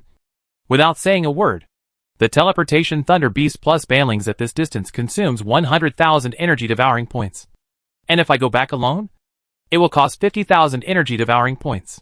That means now I can pour 1.85 million consuming energy into it. Having said this, Xianyu immediately opened his bloody mouth, and then saw a blue ball of light begin to gather. As the salted fish continued to inject energy, the blue ball gradually turned into a dark blue. And then the color gradually deepened and finally turned into a complete black. This sphere is not conspicuous in the general environment of the universe, but the dark purple lighting surrounding the sphere and the terrifying energy fluctuations around it indicate that this attack is not simple. At this time, the void biological matrix naturally felt all this. So at this time, it was frantically trying to distance itself from Xianyu. But unfortunately, the distance between the two parties was too close, and it could not run far no matter how hard it ran. So its actions at this time are destined to be in vain. The next moment, terrifying energy spurted out from Xianyu's mouth. And then a thick beam of light flew directly towards a certain position of this giant void creature. The void creatures who saw the scene were even more frightened to death, because the target of Xianyu's attack was its void core, which was also the most important position of the void creatures. The void core of a void creature is like the human heart. Once this thing is destroyed, the void creature will be declared dead. Although the void core itself has very strong defensive capabilities, the void mother body knows very well how powerful Xianyu's attack is. Of course, under normal circumstances, it would be difficult for Xianyu's attacks to break through the layers of defense and destroy the core. But unfortunately, this is not the normal situation now, because this void creature had been injured in the previous battle with the Empire. They originally planned to retreat, but returned to the scene after the player came over. But this time after returning to the battlefield, they continued to be attacked by the Empire. So the condition of the two void mothers was not that good at this time. The many defenses they had originally had been almost exhausted in this battle. And with the addition of several waves of powerful skills, and the continuous production of small void creatures, their energy-devouring reserves had also bottomed out. And in this state, it was naturally unable to block Xianyu's attack. Chapter 411 The War Ends. Unexpected results. Although there is still a big gap between the strength of the Thunder Beast in the 5th stage and it. The gap here refers to when it is completely victorious, not when it is in its current half-dead state. And in this half-dead state, Xianyu used almost all of his phagocytosis energy as a precaution. This was not all. The most important thing was that the insect swarm had a natural damage bonus to them. Under the blessing of such a wave of operations, this void creature was naturally unable to withstand it. Although it can last a long time in the battle against the Empire, it is not that awesome compared to the Zerg. First of all, it knows where the Zerg's weaknesses are, and the Zerg swarm can also discover its weaknesses immediately. It knows the general situation of the Zerg swarm very well, and the Zerg swarm also knows it very well, so he is destined to be a loser this time. The Empire doesn't know that this creature has a heart of the void insect swarm. The Empire doesn't know the location of the heart of the void, and the insect swarm also knows it. The main reason why the Empire feels that these creatures are more difficult to deal with is because they themselves can reduce damage to a certain extent. Secondly, most of their attacks are in useless places. This also causes them to lose a lot of damage. But the same cannot be said for Swarm. Jiang Yao clearly remembered the weaknesses of each void creature, and he also shared this information with the players. Therefore, the giant void biological matrix in front of me is no longer as lucky as it was when it faced off against the Empire. At this time, as Xianyu's skills were released. A void creature that was pulling away moved slower and slower. It was obvious that it was no longer good. At the same time, the banlings carried by Xianyu also flew over in a swarm, and their purpose at this time was to make the final touch. Even if this void creature is dead now, these banlings will still go over and explode themselves. In short, no matter whether you are dead or alive, you and I will explode. After all, it often appears on TV that someone is killed without a last hit, but the person is not completely dead. And then the person finds a place to practice hard and finally comes back to kill you. So players who are familiar with the plot will not make such stupid mistakes. There are no conditions for it now. If there are conditions, the players will even arrange a one-stop funeral service for this thing. Just like this, after the baneling explosion ended, Xianyu saw that his goal was achieved. So he immediately started teleportation, because of the previous interference from the players and Jiangyao. Their support troops have not arrived until now. But after Xianyu left, these void creatures were belatedly arriving. At this moment, when they saw this dying void matrix, they couldn't help but feel sad and angry. Although they wanted to go back and avenge this void matrix, they knew that they couldn't do this now. There are a total of 5 void matrices that have come to this universe. As a result, no one expected that 4 of them would fart out as soon as they came here. And now there is only one solitary seedling left. And this solitary seedling naturally knows that it is not suitable to stay here for a long time. Its current condition is very bad. If the insect swarm follows the same routine as before, then there is a high probability that it will end up here. Thinking of this, it was clear that it could not stay here any longer and had to leave immediately. As the saying goes, if you keep the green hills, you don't have to worry about running out of firewood. As long as you are alive and have obtained enough resources and produced enough void creatures, they can come back to seek revenge on the insect swarm at any time. Thinking of this, it immediately called all void creatures to start evacuating. At this time, Jiangyao saw the void creature leaving and did not pursue it, because there were only tens of thousands of players left, and his resources were basically at the bottom. If he catches up and the enemy chooses to fight him desperately, they will most likely be unable to stop him. So even though he doesn't want to, he can only let him go. However, this serious problem has naturally become one of Jiangyao's priority targets in the future. As the battle ended, the surviving players couldn't help but sigh with emotion as they looked at the mess around them. In just half a month, the casualties here can be calculated in tens of billions. Looking at the wreckage of battleships and corpses of void creatures in the sky, the players knew they should get to work. The wreckage of these battleships are treasures, and the battleship materials can be sold for money. In addition, their energy devices also contain a lot of energy, which can also be sold for a good price. There are also void creatures, which are not very valuable, but are better than nothing. However, what the players never expected was that there were a lot of energy-devouring crystals in those void creatures that were more than 100 kilometers long. Obviously, these were collected before and used as energy reserves. Although most of the energy-devouring crystals have been consumed at this time, there are still many energy-devouring crystals that have not been used. Compared with other void creatures, there are more such crystals inside these void mother bodies. Although the energy-devouring crystals inside the one that Xianyu killed in the end were basically consumed. But at the beginning of the battle, those killed by the Empire still had a lot of these things in their bodies. This is undoubtedly an unexpected surprise for the players. And what surprised the players most is that although they suffered heavy losses in this wave, when they collected all the resources and sold them, they found that they seemed to have saved their capital. Of course, this is understandable. After all, the Empire has lost such a large number of warships during this period, and the loss of void creatures is not bad either. Although these scrap things are converted into energy points, there is a loss. But as the saying goes, quantitative changes lead to qualitative changes.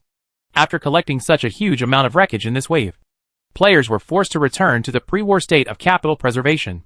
Of course, like the players, Jiangyao also saved his capital.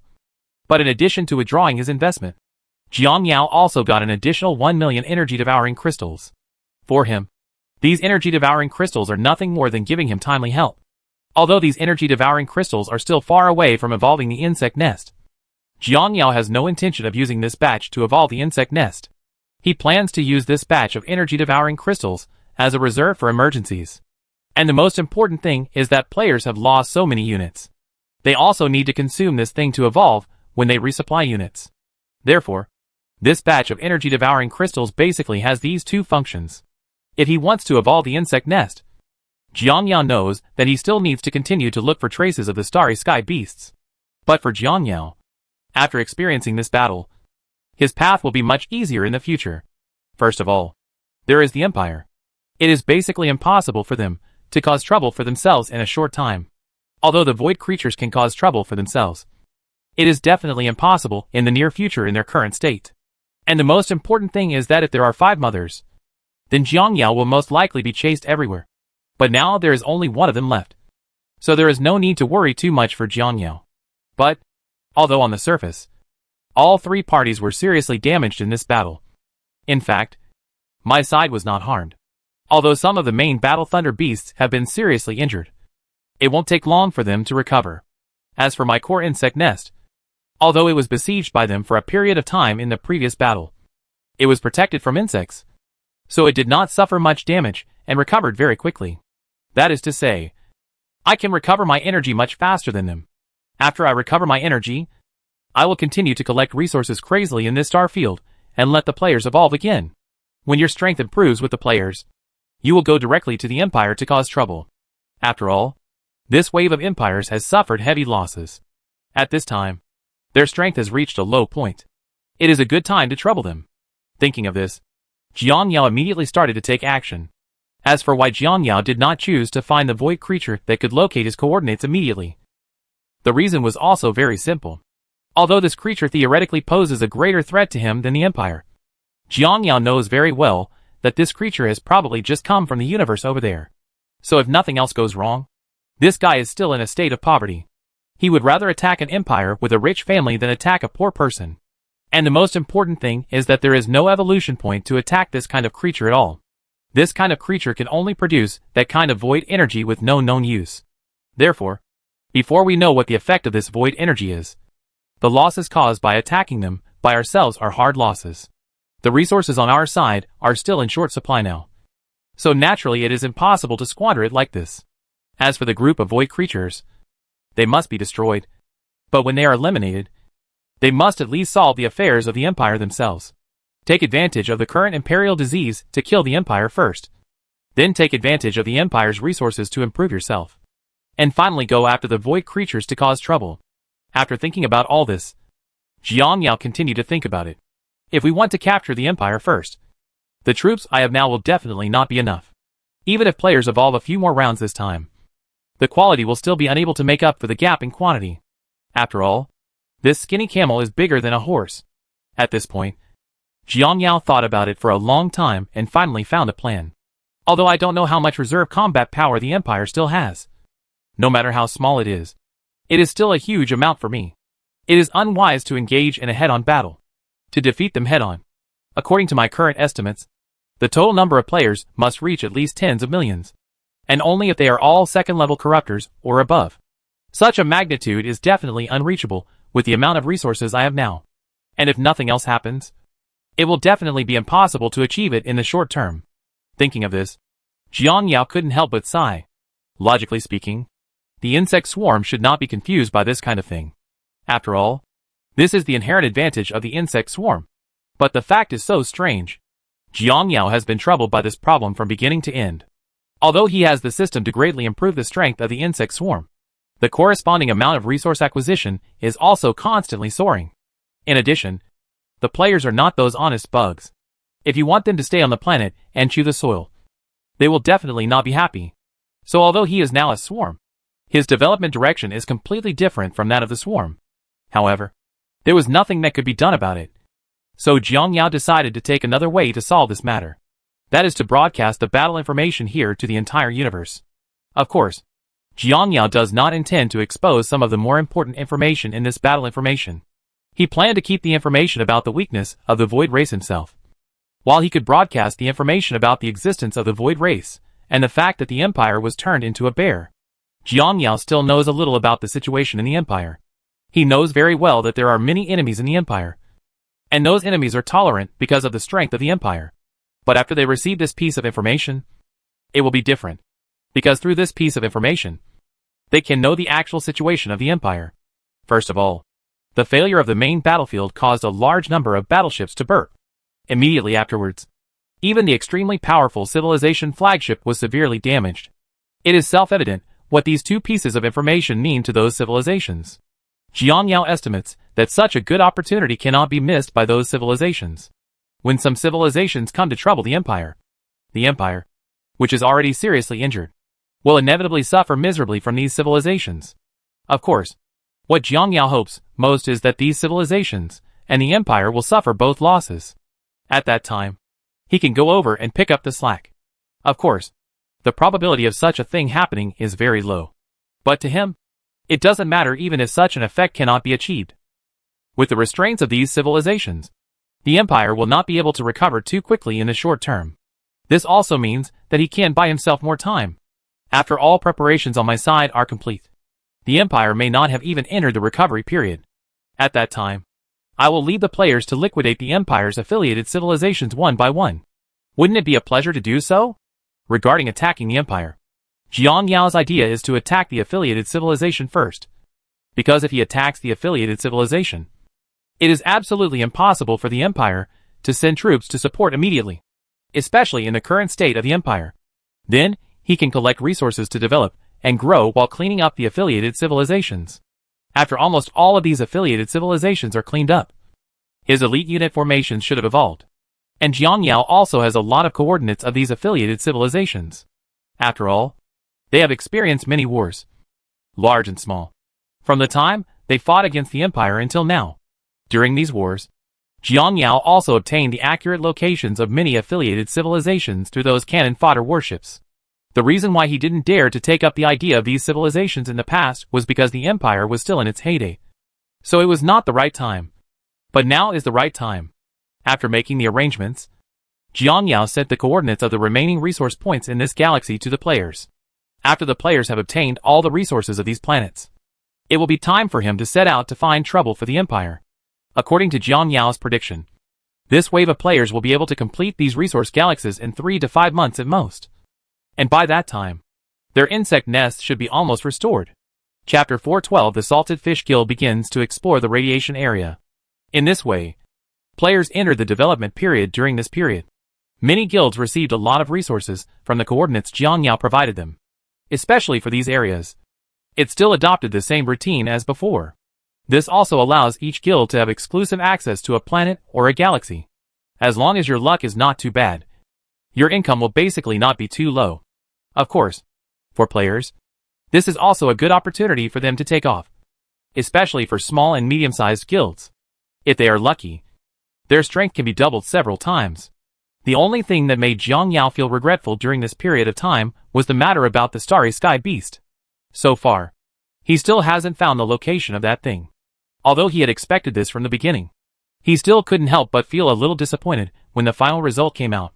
Now he is in urgent need of crystals to evolve some high-level arms or open up more stages of evolution of the Ultralisk. But obviously his luck is not very good. Of course, this is very normal. It is naturally very difficult to find a single individual in the vast universe. And the most important thing is that after you find the Starry Sky Behemoth, you can't attack directly. You have to determine the strength of this behemoth first. If it is a very powerful Starry Sky Behemoth, you can only give up even if you find it. After all, if you are too powerful, you may not be able to defeat others. It would be embarrassing if you didn't harvest it by then. But it harvested you instead. Compared with Jiang Yao players, there are naturally not so many worries and concerns here. At this time, they are focusing their energy and time on the preparations for the early stage of the attack. Brothers, have you read the announcement on the official website? A player in Xianyu's guild suddenly asked. Are you talking about the advanced announcement of the next version? Yes, that's it. I saw in the announcement that the leader of the next version has decided to take us to counterattack the Empire. I've also read this announcement. And I have to say that the next version is probably going to be much more fun than the ones we've experienced before. If nothing else, the next version will be a pure combat version. But I'm wondering, with our current strength, can we have a chance of winning against the Empire? We didn't let you directly challenge the Empire's main force. Didn't you read what the announcement said? We will attack the Empire's affiliated civilizations first, wipe them out, and then seize their resources to develop ourselves. When the development is almost complete, You can directly fight with the main force of the Empire. Since the next version is considered to be a war version, all the evolution of the arms will be discounted by 30%. The other players' eyes lit up when they heard the news. Holy crap! 30% off the evolution of all arms? Isn't this great? Attacking the affiliated civilizations of the Empire will definitely get a lot of resources. And then evolution will be discounted. So we can completely evolve while fighting. And then we will become stronger as we fight. That's pretty much the situation. All in all, if the next version is played well, the overall strength of the guild can be improved a few times. While the players were still discussing this matter, one player suddenly thought of something and asked, by the way, what should we do about exploring that area? Everyone shook their heads when they heard this player's question. Penguin and the others haven't made any plans yet. Yes, we are still not sure whether that area can be passed and explored. I think, judging from the current situation, we might as well survive the next version before exploring. I think we should do it this way. If we don't attack civilization in the next version, we will definitely lose a lot of resources. If there is success in the area we explore, then it will be okay. But now we are afraid that there is nothing in that area, and we will suffer a big loss if we work in vain. And when this player said it, everyone nodded in agreement. It is obvious that in their eyes, they are more inclined to attack civilization to obtain resources, which is certain, than to such uncertain things. There is also the giant void creature that I am actually more concerned about. According to the official website, this creature can attack very quickly. We let him go last time, and we don't know what will happen to him the next time we meet. Anyway, this conflict has been forged. The next time we meet, it will probably be another battle between the two sides. But it doesn't matter. Anyway, these void creatures cannot evolve continuously like us. Although they have an advantage in numbers, it is still easy to eliminate them as long as we increase the level of evolution. That's true. But this thing is not valuable at all. If you play against it, if you lose, it will be a hard loss. There's nothing you can do about it. If you don't trouble it, it will trouble you. So you have to fight it even if you don't want to. Actually, I'm wondering now whether we can create a formation that can suffer 0 damage in battle. If we can create this kind of formation, we don't have to worry about losses. I'm afraid you're not thinking. How could there be such a formation? Unless you are all highly evolved human beasts. You are simply dreaming about 0 damage. While the players were still discussing, Emperor Penguin and Salted Fish came over. Brothers, I want to announce something. Once we finish mining this planet in the next 2 days, we will go directly to that area. Speaking of which, Xianyu then added, although according to the number of remaining planets, we can still apply for one. But after some discussion, we decided to explore that area during this time.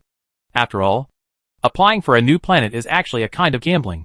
But the probability of success of this kind of gambling is much higher than ours. But compared to exploring those places, the areas I discovered may have a higher upper limit. All in all, we absolutely cannot miss the next version of the event. So we can only make time from this version. The end time of our exploration is set on the day when the next version opens. Anyway, if the exploration is not effective by that day, then we can just come back and participate in the next version of the activity. But after hearing what Xianyu and the others said, everyone thought about it and agreed to the plan. This is the best way for them now. After all, they know very well that the next version is the war version. This is also the only version of this game that has been truly defined by war since testing. Although this version is very dangerous, it also has countless opportunities, so they cannot miss it. Although they will have one less planet than other guilds this time. If there are any big discoveries in that area, they can make more money. Of course, in order to ensure the efficiency of this exploration, this wave of Salted Fish guilds can be considered to have all members mobilized, because they had made a small profit through the coordinates provided by Jiangyao during this period. They were very willing to spend money on the configuration this time. For them, the investment is worthwhile. After all, the next version will be the war version. And at that time, they will always have to invest in evolved arms. Anyway, this thing evolves early and evolves late. So it's better to evolve early and enjoy it early. This time, they were really an eyesore, and prepared 100 of them. And they are all 3rd stage Moon Spirit Euglena.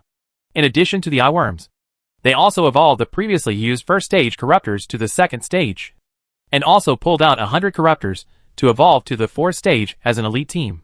In addition to the cockroaches and cyclops in the 4th stage, they also purchased a lot. So this time, they were quite well prepared. For them, it doesn't matter even if the Emperor Penguin's guess is wrong. because with the troops in their hands, they can easily make up for the losses this time after the next version of the event starts. Just like this, after they were ready, Jiang Yao controlled the insect nest and brought Xianyu and the others to their destination. After sending Xianyu and the others to their destination, Jiang Yao drove the insect nest back to the previous galaxy. This wave of troubles took Jiang Yao 4 to 5 months. This also made Jiang Yao immediately discover what the entire insect swarm still lacks, which is a unit that can lead the team to jump. Now in the entire insect swarm, only the insect nest has the ability to jump. So it is very inconvenient when encountering similar things. It seems that this insect nest will have to evolve a few more times anyway. Otherwise, just running away would kill me. Once we get Leviathan out, the next thing will be easier to handle. That thing can take other players to jump, and it will be much more convenient for the players to go wherever they want. But this energy-devouring crystal is needed for the evolution of the insect nest. Thinking of this, Jiang Yao also shook his head and felt extremely helpless. But this time on Xianyu's side. After arriving at the destination, they began to arrange their respective tasks. After all arrangements were completed, they began to search. This time, for the sake of efficiency, players chose to reach the core of the special area first, and then collect from the core to the surrounding areas. Because according to normal routine, they think that generally important things are in the central area. Therefore, through the search method that spreads from the core to the surroundings, the probability of finding the target will be greater. And in order to ensure the efficiency and speed of the search, they also asked Jiang Yao to hire many eye worms from the exploration team. In this way, as the players' troops arrived at their destination, countless eye worms began to spread around. The entire search process was not as smooth as Xianyu and the others thought. Originally, they thought that if they searched from the middle, they would be able to find the target quickly. But who would have thought that they would get nothing for a year and 2 months? Holy crap. Why do I always feel like there's nothing in here? We've been searching nearby for more than 2 months. And apart from finding some useless wormholes, we haven't found anything else. The players in the search team were chatting while working today. During this period of time, they were repeating the same work every day. But the results every day were not satisfactory. As the days passed, many people felt that there might really be nothing going on here. But the only good thing is that they are not completely undiscovered in this area. They discovered many unstable wormholes. And these wormholes connect various galaxies in the universe. In fact, for them, from a certain perspective, this place can be regarded as a transportation hub. Although the destination of this transportation hub is very unclear. If they are really short of resources in the future, they can find wormholes here to try their luck. But the premise of all this is that they have a unit like Leviathan. Because Leviathan can jump, even if they are taken far away by the wormhole, they can still return to the worm nest through Leviathan. Although the speed of the jump is not slow, it is undeniable that the jump is still too slow compared to a jump in light years. Just like the galaxy here and the galaxy where Jiang Yao's insect nest is located. If they go through the jump, it may take them tens to hundreds of years to get there. But if you jump, it only takes a short month or 2 to achieve it. Therefore, if they want to explore the areas connected by these wormholes, they must have troops that can jump. In fact, for Xianyu and the others, if the wormholes they discovered were stable wormholes, they would have made crazy money this time. Because in some areas connected by the wormhole, they discovered civilization. The reason why they dare not go there is because they are not sure when the wormhole will collapse. If the wormhole collapses as soon as they enter with their front feet, then they will really be doomed. So they can only choose to give up on these resources that are right in front of them. Of course, these areas are like this for Xianyu and others. But it is different for Jiang Yao. Jiang Yao was naturally the first to know the news that a large number of unstable wormholes were found in this area. After knowing this, he controlled the worm nest and returned here without stopping. And tens of thousands of second-stage insect swarm hosts were released here. As long as the players discover the unstable wormhole, Jiang Yao will let dozens or hundreds of swarm hosts get into it. And then the brain worms will control them to develop in the unknown star field. After all, Jiang Yao had planned to release a large number of insect swarm hosts to the entire universe as early as the beginning. At that time, he was more worried about how to put it. After all, these insect swarm hosts cannot be too close. If they are too close, it will be troublesome if the enemy finds out and takes over. But if you want them to keep a distance, it will take a lot of time to open the distance with their jump speed. And just when he was worried about this matter, the good news brought by Xianyu and the others undoubtedly solved his troubles. So Jiang Yao immediately took advantage of this opportunity and began to release a large number of insect swarm hosts. For Jiang Yao, Xianyu's exploration was an unexpected surprise. As for whether Xianyu and the others could find their so-called big cargo, Jiang Yao had no hope at all. Chapter 413 The Empire discovered the players. Because that galaxy has been explored many times by the Ring civilization before, although they cannot fully explore it due to their technological level. As the saying goes, a little makes a lot more. The more times it is used, the higher the natural quality will be, even though they have not found out the reason. It is surprising that all the players can find something wrong in such a short time. As for whether there is any problem in that area, Jiang Yao's first reaction was that there must be a problem. But the problem did not exist within that area. He believes that basically nothing can be found inside. If we can find out how this area was formed, or what form it was formed in, and its source, then there may be some big discoveries. Of course, Jiang Yao doesn't really care about this now, because this kind of thing is not as easy to discover as imagined. For Jiang Yao, he still needs to take care of the things in front of him first. He may spend a lot of time exploring that area in the future, but at this stage, he doesn't have so much time to tinker with it. But sometimes things tend to be the opposite of what you expect. Just when Jiang Yao had no hope for this area, Xianyu and the others made a discovery. On this day, the eyeworm players of the Xianyu Guild went online to explore as usual. In fact, for them, they basically gave up on this place. And just 2 days ago, Xianyu said they might arrange to go back during this time. Alas, it seems that we are messing around this time. A player who is exploring at this time sighed with emotion. Yeah, I've been tinkering for several months and found nothing. Not only is there zero income during this period, but the daily maintenance costs of the troops are also high. And the cost of opening the energy-devouring shield is also a huge expense. This weight is considered a loss to my grandma's family. It seems that we have to wait until the new version is opened and try our best to get these losses back to the liver. At this point, the player who was about to say something suddenly realized that something was wrong. Holy shit. There's something going on here. As he said this, the player immediately began to observe the surrounding situation. The other areas were basically the same, and there was nothing special here. But when this player watched him consume energy at an abnormal speed, he knew that this area might not be as simple as it seemed. What's wrong? After hearing his exclamation, his companions immediately asked about the situation. The area we are in now consumes 10% more energy than usual. I'll go. I thought you found a big deal. It just consumes too much energy. So there's nothing to make a fuss about. Although 10% seems to be very little. You have to think so after exploring this area for so long. Our energy consumption is constant.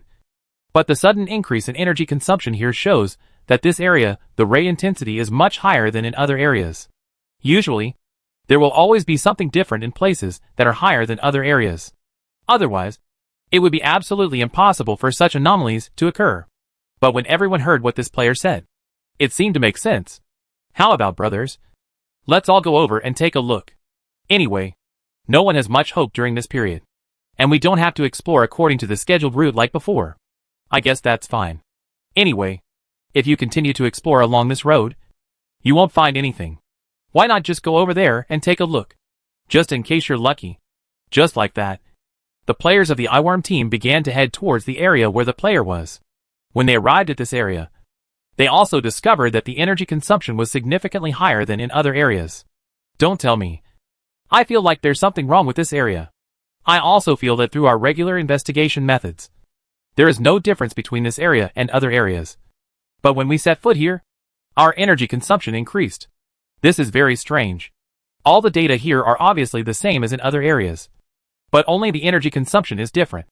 And if we hadn't stayed here for a long time, and knew how much energy consumption should be consumed here for such a small increase in energy consumption, we wouldn't have noticed such a change at all. Brothers, let's divide the work first, and then search along this area. Okay. In this way, the players began to search this area, and as the search deepened, the players found that the energy consumption was still increasing. These small changes make players more curious about this area, because although their energy consumption has increased, as before, the data they get from scanning this area is exactly the same as other areas. Through the above 2 points, it is not difficult for players to figure out that if they did not pay attention to the changes in energy consumption, then there is a high probability that they would not notice any clues when they pass by. And there is a high probability that other warships will not find problems if they search here. Because if these civilizations send warships here, they must send warships with relatively high defense. When these warships pass through these areas, they will definitely not be able to detect the slight changes in these areas. After all, there is a fundamental difference between your 10,000 defense being touched by a monster with an attack of 0.1 and your little defense being asked by a monster with an attack of 0.1. Although the Moon Spirit Eyeworm is the third stage of the Eyeworm, it evolves to improve the detection bias skills. So its defense is very low, only 800 points. It is also because of such a low defense that it must have the energy devouring shield on all the time. It is also because players have been using the energy devouring shield in this area for a long time, so that they know very well how much consumption is consumed here every minute and day. It is also for this reason that the players discovered something strange in this area. At this time, as the exploration deepened, the players felt that this area was becoming more and more complicated. After many years of exploration work, they soon realized that the target they were looking for might be here. After thinking of this, their search speed became faster, and they also told other people in the guild about the situation here, asking people in the guild to come over and help. In this way, as more and more players came over, their search speed became faster and faster. What they didn't know at this time was that an Imperial reconnaissance ship also appeared in the area. This Imperial reconnaissance ship came to check the situation here. Although the Anti-Bone Boy noticed something strange here before. Although the Anti-Bone Boy did not report the situation. However, the tracks of their battleships were discovered by the Empire when they were cleaning up their relics. As for why the Empire was so concerned about the rebellious boy who had been destroyed by an unknown civilization, it was also very simple.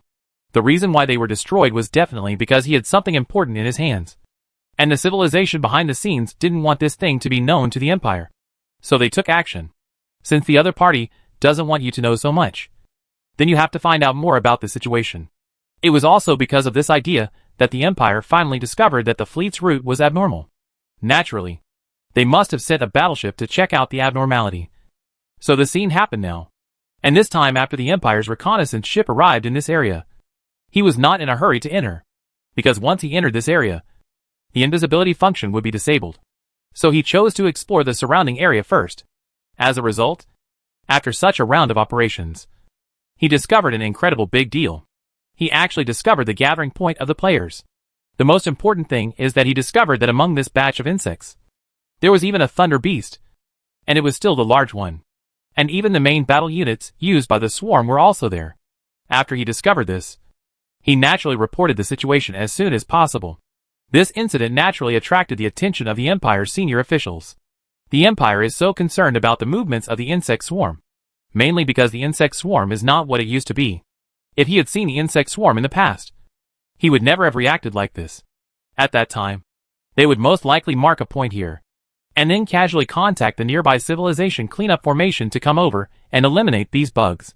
After all, in their eyes at that time, these bugs were just a bunch of rabble.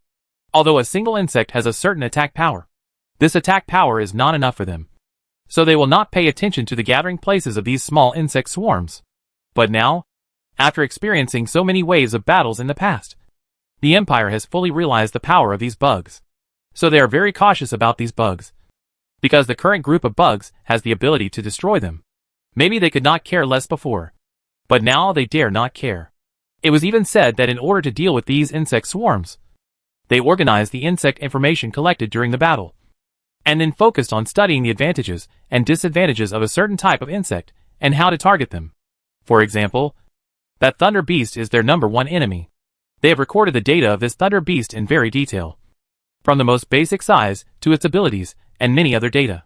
And because the strength of these bugs varies even if they are the same species, they have detailed serial numbers for each different unit. For example, thunder beasts are divided into several different types according to their size, and the general situation of each type is also listed. All in all, the Empire now attaches very high importance to the insect swarm. And for this reason, when the Empire's reconnaissance ship discovered that the insect swarm had gathered here, they immediately realized after a simple exploration of the surrounding area that this place was not simple. So this scout ship began to secretly observe the Zerg. And at the same time, the Empire also sent a group of warships here. This time, they came here for two main purposes. First, if the insect swarm found something valuable here, then they would find a way to snatch it from it. And this second one is to decapitate the big Thunder Beast. After all, that Thunder Beast was too great a threat to them. Many times they lost not on strategy, but on the skills of that Thunder Beast. They even said that for the sake of that Thunder Beast, they were planning to wait until the civilization flagship was repaired in the future to install a facility on it to prevent the Thunder Beast from teleporting. After all, the previous battle left a deep impression on them. That thing sent a bunch of bomb bugs to blow them up. All in all, for the current empire, if their plan goes well, then they can successfully get rid of the serious problem. At this time, as the players began to act collectively, their behavior was naturally noticed by the Empire. Although the current reconnaissance ship did not dare to follow because it was worried about alerting the enemy. But this is only temporary, because after their large army arrives, it will be time for them to find trouble with the insect swarm. At this time, the internal players finally found the source of the anomaly after continuous searches. There is no difference between the space here and the surrounding space areas. But what makes players amazed is that there is a huge Stargate here. The appearance of this Stargate is completely different from the giant triangle they saw in the Empire before. The size of this Stargate is much larger than that triangle. If the Empire Stargate is only as big as the blue star, then this Stargate is as big as the sun. The first impression of this Stargate is like the gate of a temple in mythology. The entire Stargate looks like it is made of gray rocks. There are various quaint patterns carved on it. Although it looks like a rock, the players found out after scanning that it is not a rock. It is a metal they have never seen before. And in the center of the gate is a blue void. At this time, this void is emitting a special energy to the surrounding area. And this energy is what formed this area. Source. At this time, the players present could not help but be fascinated when looking at this ancient Stargate. My dear, this is too big. And judging from the look of this Stargate, it should have been here a long time ago. I don't know where this Stargate leads to. Why don't you go in and take a look first? I think you can. Brothers, why don't we let the eyeworm go in first to take a look at the situation? The player's proposal was quickly rejected by the Euglena player. I guess it's quite difficult. Through our scans, we found that the internal energy is abnormal and disorderly. There is a high probability that a fragile raw material like our Euglena will get into it. It'll be cold inside. Even speaking, I guess even the first level corruptors won't last long inside. So as a precaution, we'd better send a few second level corruptors in to explore the way first. Holy crap. Is this so cruel? It just needs to be ruthless.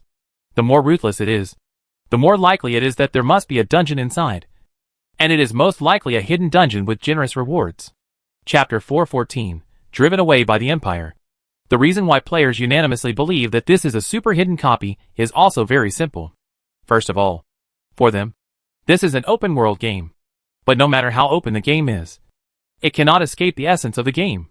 As a game, there are entry requirements for some high difficulty copies. There is no doubt about this. In ordinary games, these entry requirements are officially designed to be very simple and crude. That is, you must reach a certain level or clear a certain difficulty before you can open the next difficulty. But compared to that kind of game, this setting is obviously a bit inappropriate in this game. So players think that the official has adopted a very clever approach. It is to work hard on the environment of the dungeon and set the environment to be very harsh. What level needs to be reached before you can survive normally in it? And this is the minimum requirement to enter this dungeon. If you can survive normally, you still have to consider killing monsters. So you can only come up with stronger arms. By setting the threshold in this way, it is better than directly requiring what level and what kind of arms. It's obviously much better. Ever since, the players lamented the genius of the planner while organizing the exploration team and entering the Stargate. In this way, the exploration team entered the Stargate under the gaze of everyone. When the exploration team entered the Stargate, the next moment, they were shocked by the scene in front of them.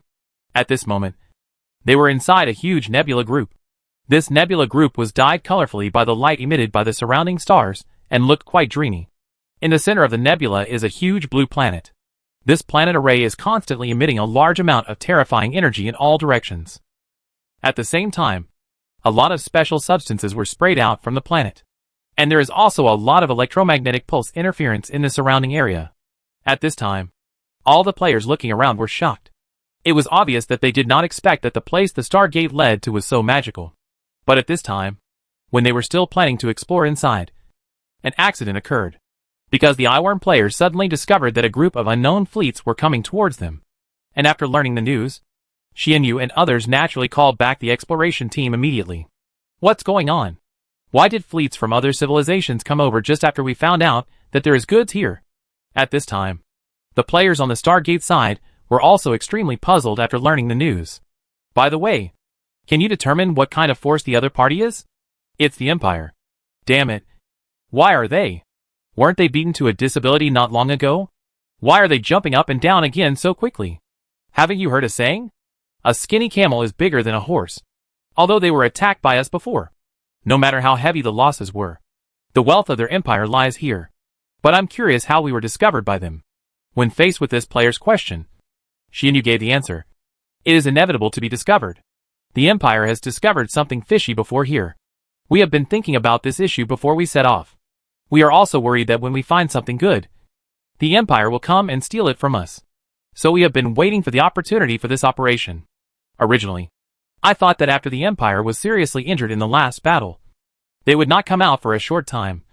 But I never expected that they would be so quick. It's coming. Holy shit.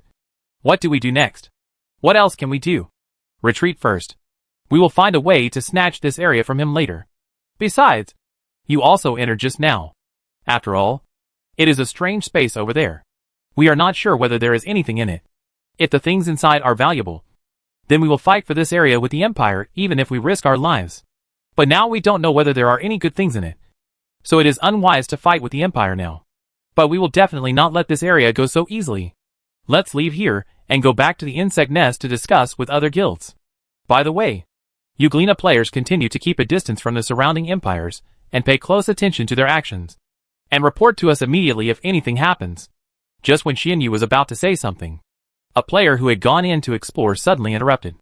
Well, if I wasn't blind just now, I seem to have vaguely seen traces of civilization on a planet not far from the Stargate.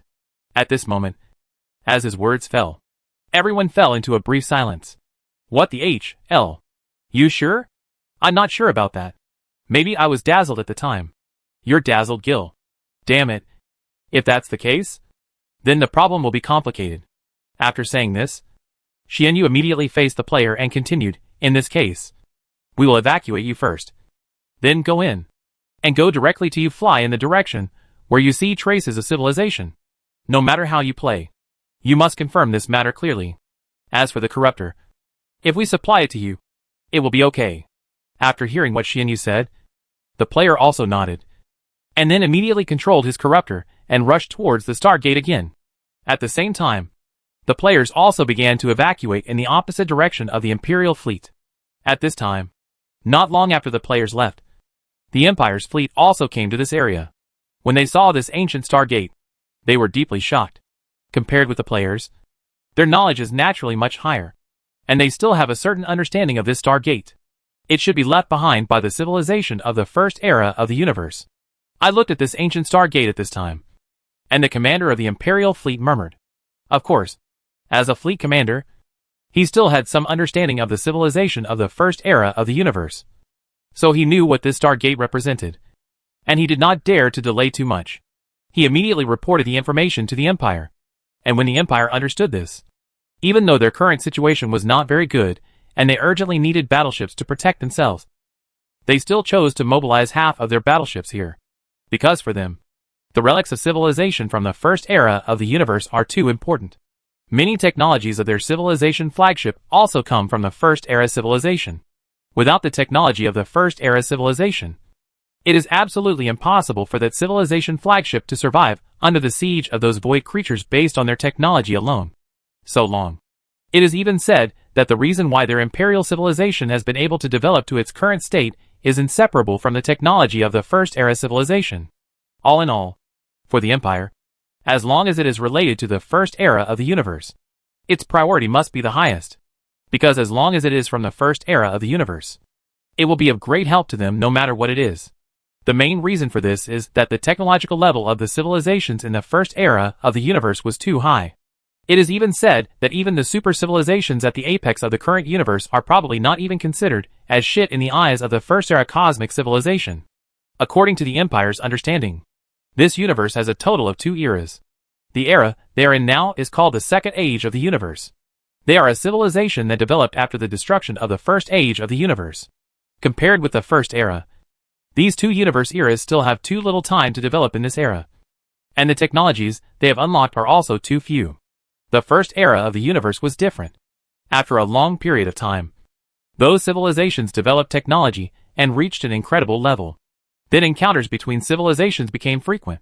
And wars also became frequent. Because of the cosmic civilization of that era, the technology they possessed was very powerful. And their fighting power was very fierce. Basically every battle was a battle of genocide. The reason why I say this is because the weapons used by the civilization of that era were very powerful.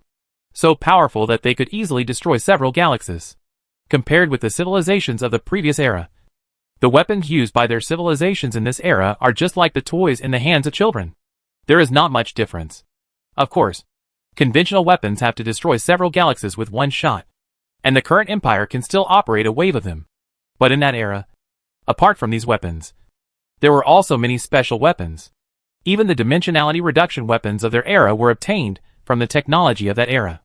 Although this era does not allow the use of this weapon, it is undeniable that this weapon is powerful. In fact, although the big bosses on the surface do not allow other civilizations to use this type of dimensionality reduction weapon, the Empire actually knows very well that just because you do not allow its use does not mean that we will not manufacture it. Creating something that is not used and not having it at all are two different things. And the most important thing is that this kind of weapon is one of the only weapons that they know can compete with those big boss civilizations. So they must secretly manufacture it in case of emergency. Of course, they also know very well that it is basically impossible to defeat those civilizations just by relying on this kind of weapon. If you want to defeat them, you can only get more advanced technology. However, civilizations like the Empire have developed to this point, and their technological level is basically at a bottleneck. It is not known how long it will take to break through this bottleneck. So now they have set their sights on the other side. And these are the relics of those civilizations of the first era of the universe. Although the battles among the cosmic civilizations in the first era were very cruel and basically nothing would be left behind. No matter what, there would still be one or two fish that slipped through the net. And as long as one of them is found, the current situation of the entire empire will definitely change greatly. Originally, according to their plan, they came here for another purpose, which was to kill the big thunder beast of the Zerg tribe. But now when they discovered this thing, they immediately put aside the matter of killing the thunder beast. The back of the head.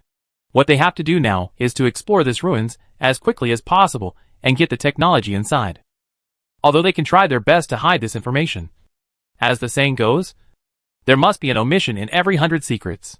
If this matter is known by those super civilizations, then there is a high probability that something will happen to them. Therefore, the current empire must seize every minute and second to explore and understand the inside, and then obtain the technology. As for why the empire is now so sure that there is technology in it, the reason is very simple. That's because this Stargate is a very well-preserved Stargate. If the technology inside had been exploited first, or if it had been greatly damaged, then it would be absolutely impossible for this Stargate to maintain its current appearance.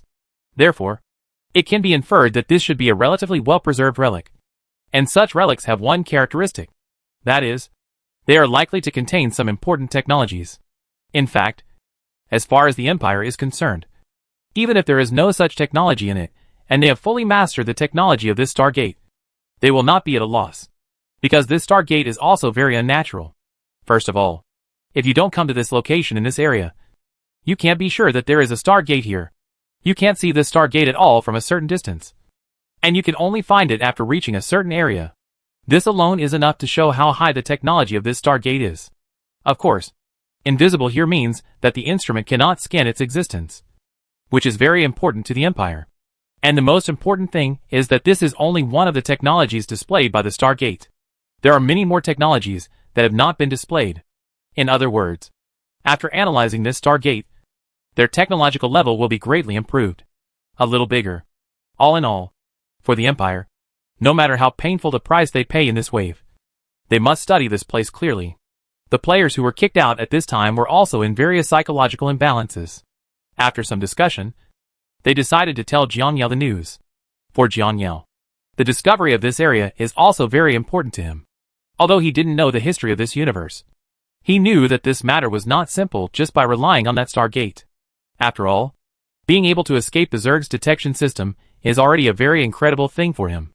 If he can understand this technology and use it on other equipment or warships, his strength will be greatly improved. And the most important thing is to apply this technology to the armor of the swarm. And the swarm itself has the ability to hide itself. If many factors are added together, Jiang Yao's insect swarm may be in the face of the enemy in the future. And the enemy has not discovered them yet. If he really does this, his strength will make a qualitative leap. When fighting, he has more combat plans. Although this technology cannot be as invisible as the Euglena, including the physical level. But it doesn't matter whether Jiang Yao can do this or not, because his current battlefield is set against the background of the universe. In this context, their insect swarm is like a grain of sand on the beach in the eyes of others, just as inconspicuous. So it really doesn't matter whether you can become invisible on a physical level. Chapter 4:15 Preparations before attacking the Empire. So Jiang Yao naturally knows the importance of this technology. But what is worrying now is that this matter has been known to the Empire. Jiang Yao believes that as long as the Empire's grandsons are not stupid, there is a high probability that they will mobilize troops to defend this place. Although he doesn't know how many troops the Empire still has, he understands that even if the Empire dispatches a part of its troops, he cannot compete with it now. However, he is also very aware of the importance of that area to him at this stage. So he must win it no matter what the cost. It is definitely impossible to compete head-on. Since I know the importance of that area, the same goes for the Empire. So if nothing else goes wrong, the number of civilized warships he mobilized should not be small. And considering the special nature of that area, ordinary cannon fodder warships are definitely not qualified for this job. They will most likely mobilize civilized main battleships. And after mobilizing this batch of main battleships, the Empire's own defense power will be greatly weakened. Thinking of this, Jiang Yao immediately had a plan in mind. Since the conventional approach won't work, let's find another way. The original attack plan remains unchanged. Judging from the current situation of the Empire, they will most likely not care if I clean up their affiliated civilizations. Originally, I was still wondering whether they would send troops if I went to clean up their affiliated civilizations. After all, no matter how bad they are, they should still have some inventory on hand. But judging from the current situation, it is highly unlikely that they will send troops, because there is a high probability that they will send the extra troops to that area. So they will definitely not dare to send out the remaining troops, because as long as they dare to send them, I will have to go straight to Huanlong to let them know what cruelty is. But the only uncomfortable thing now is that I can't control the progress of their research in the high-energy radiation area. But technology of that level cannot be digested in a short time. If I have the ability, I can definitely reap the benefits. Wait until they have finished their research. Kill the battleship over there, and get the information. Although the success rate of this method is very low, you can try it. In addition, the environment inside the Stargate is also quite abnormal. After entering that area, all the reconnaissance systems basically cannot play a big role in the special environment of that area. This means that as long as the players who entered there before are not too close to the Empire's fleet, it is basically impossible to be found. If this is the case, then we can make good use of this, and let the player follow the Empire's exploration fleet to see if they can catch the leak. It doesn't matter even if you can't pick up the meat. Just ask him to mark all the important points. Then I can save the fumbling process after I capture that area. Of course, in order to successfully seize that area in the future, Star Ring will definitely be dispatched by then. But fortunately, Star Ring is in that star field, so it is convenient to go there for support. Thinking of this, Jiang Yao seemed to have thought of something else. By the way, the void creatures will also be a helper. When the time comes, I will find an opportunity to lead them to the hinterland of the Empire. And then, I can take advantage of the chaos to attack the high-energy radiation area. Jiang Yao, who had planned everything in this way, immediately started to take action. First of all, a series of hidden tasks will be released to Xinyu and the others, and a separate task will be assigned to the player who sneaked in before. After doing all this, Jiang Yao also determined the time to attack the Empire. The time was set 3 months later. 3 months later, he took the players to attack the Empire. He also told the players about the situation in the high-energy radiation zone, and of course set a collective task for this. At this time, when the players saw several new tasks appearing, they immediately began to make arrangements. After all, there are only 3 short months before Jiang Yao's departure time. In these 3 months, they must clean up the planet in their hands. In addition, they also had to prepare for the subsequent battle. Generally speaking, their time was very tight this time. At this time, the pressure on Xianyu's side was not less than that of other players, because Jiang Yao gave them too many rewards this time. But they were also under a lot of pressure. By the way, brothers, we need to plan carefully for this wave. The first thing is to activate the rewards of the hidden mission this time. The requirements of this mission are very simple. Let us try our best to ensure that the important information obtained by the Empire is not taken away. This means that we must determine which warships the Empire obtained the information from. It is very difficult to do this. Although we can classify these warships as suspicious ships by observing which of their warships are watering near the Stargate. Due to the characteristics of the radiation area, our eyeworms can easily be discovered. At this point, Xianyu sighed. So it is basically impossible for us to use conventional means to detect the situation in the Empire. And this is only outside the Stargate. The exploration battleship inside the Stargate is even more difficult, because we only have one corruptor inside. This thing is not a reconnaissance force, so it is more difficult to track the Empire's reconnaissance fleet and obtain intelligence without anyone noticing. You said that if he was strong enough, he could wipe out other people's groups after the Empire obtained the information. But obviously its strength has not reached such a level.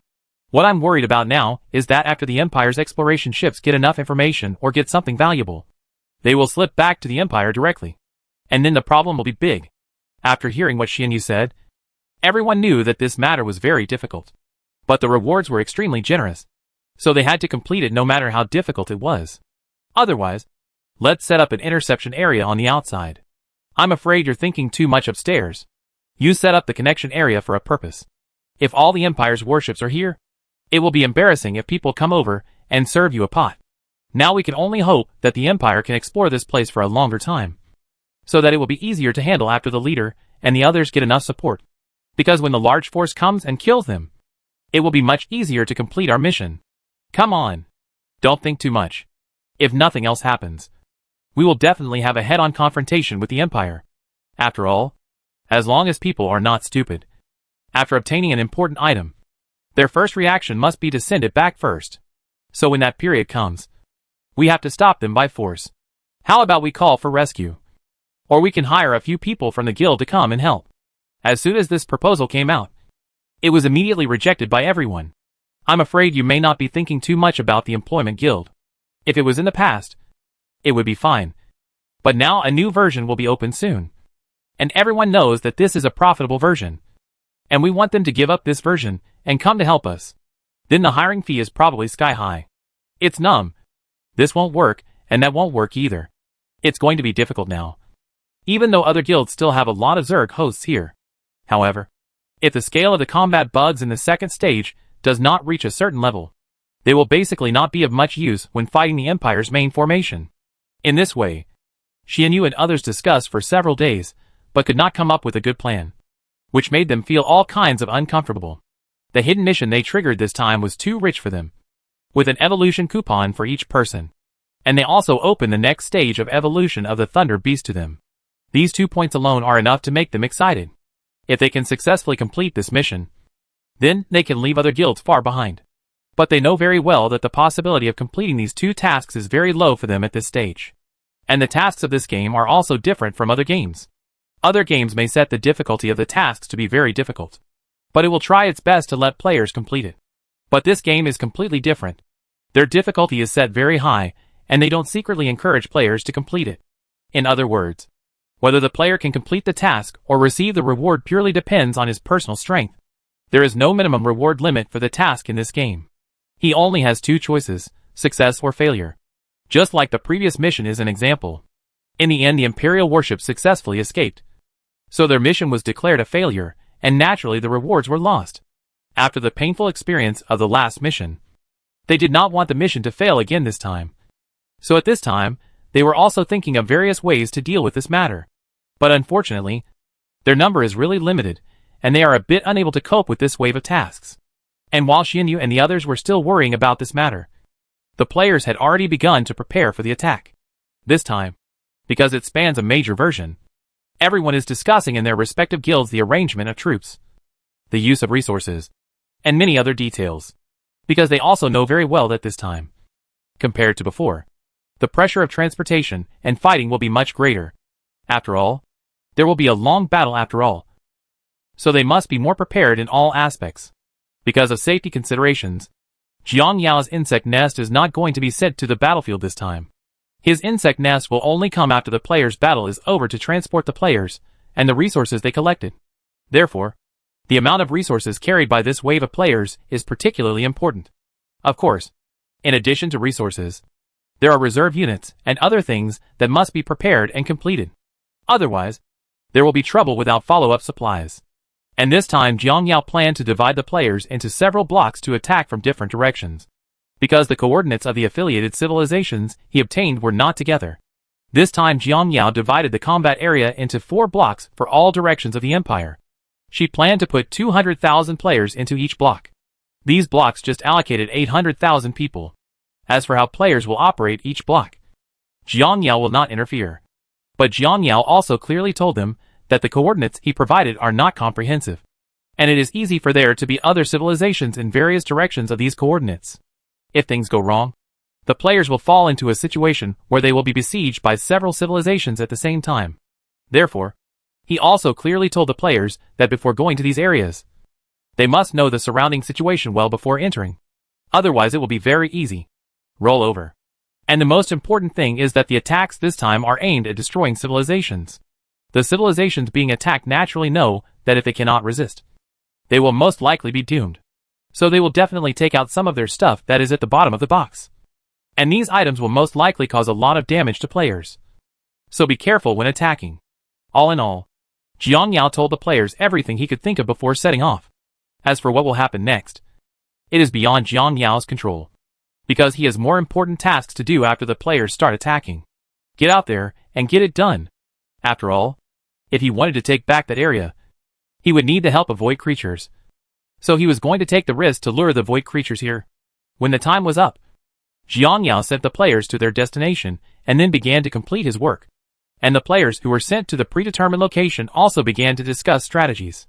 Brothers, our goal in this wave is to capture all 20 civilizations in areas 1 to 4. So the pressure on each area is very high. Furthermore, the technological levels of the civilizations we attack are also uneven. So under normal circumstances, some areas will be easier to defeat, while others will be difficult to defeat. If there is a certain area that is easy to fight, and the players there have cleared away the monsters, they can go to other areas that are difficult to fight to help.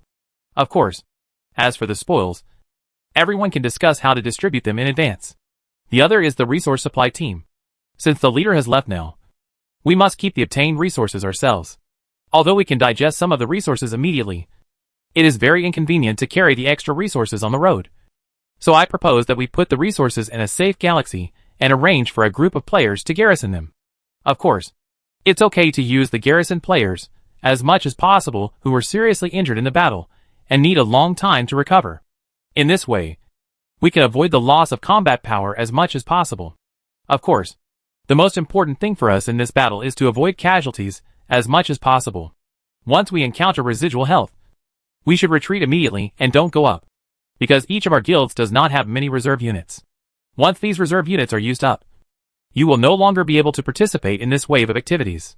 Because according to what the leader said, the insect nest will leave here for a long time. Chapter 4:16. Prepare and start taking action.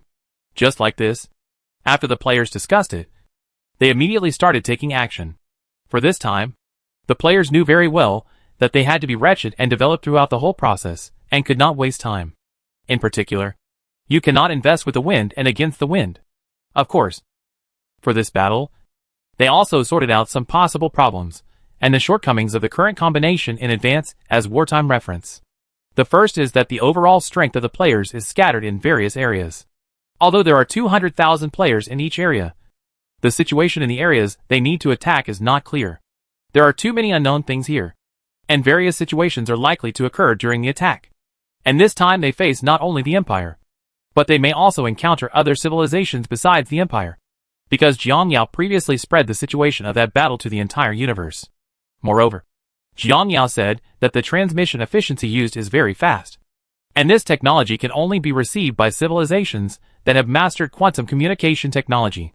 The technological level of civilizations that have mastered this technology will not be too low.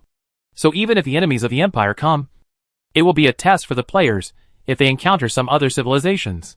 How to avoid confrontation with this kind of civilization is the top priority. After all, if you just avoid the confrontation with these civilizations and let them attack the Empire and join you, it will have the effect of 1 + 1 being greater than 2. If two civilizations happen to collide and fight, then it had the opposite effect. All in all, this wave of players know that although the benefits are high, the risks are equally high. And there are too many details that they need to pay attention to. After all the details were discussed, the players in Area 1 launched the attack first. Because this civilization is still a certain distance from the Empire's frontier, it is very inconvenient to provide support or other things. So this is undoubtedly a better offensive target. Of course, the players of this civilization are still more cautious. 200,000 players cooperated with the Euglena to copy a lot of fakes, and set off in a mighty formation composed of hundreds of baneling bugs. And just in case, players also sprinkled eyeworms around this civilization in advance. At this time, as the players in Area 1 launched an attack, players in other areas immediately turned their attention here. For them, the attack in Area 1 can be used as a reference to let them know the general situation. At this time, on the side of the Empire-affiliated civilization, the Latu civilization, as one of the affiliated civilizations of the Empire, although his area is still some distance from the Empire's frontier, but after all, he was still near the Empire, so he never thought that any foreign civilization would dare to attack him. At this time, within the Latu civilization, this civilization was fully engaged in production during this period, because their battleships were almost completely destroyed in the previous battle with the insect swarm.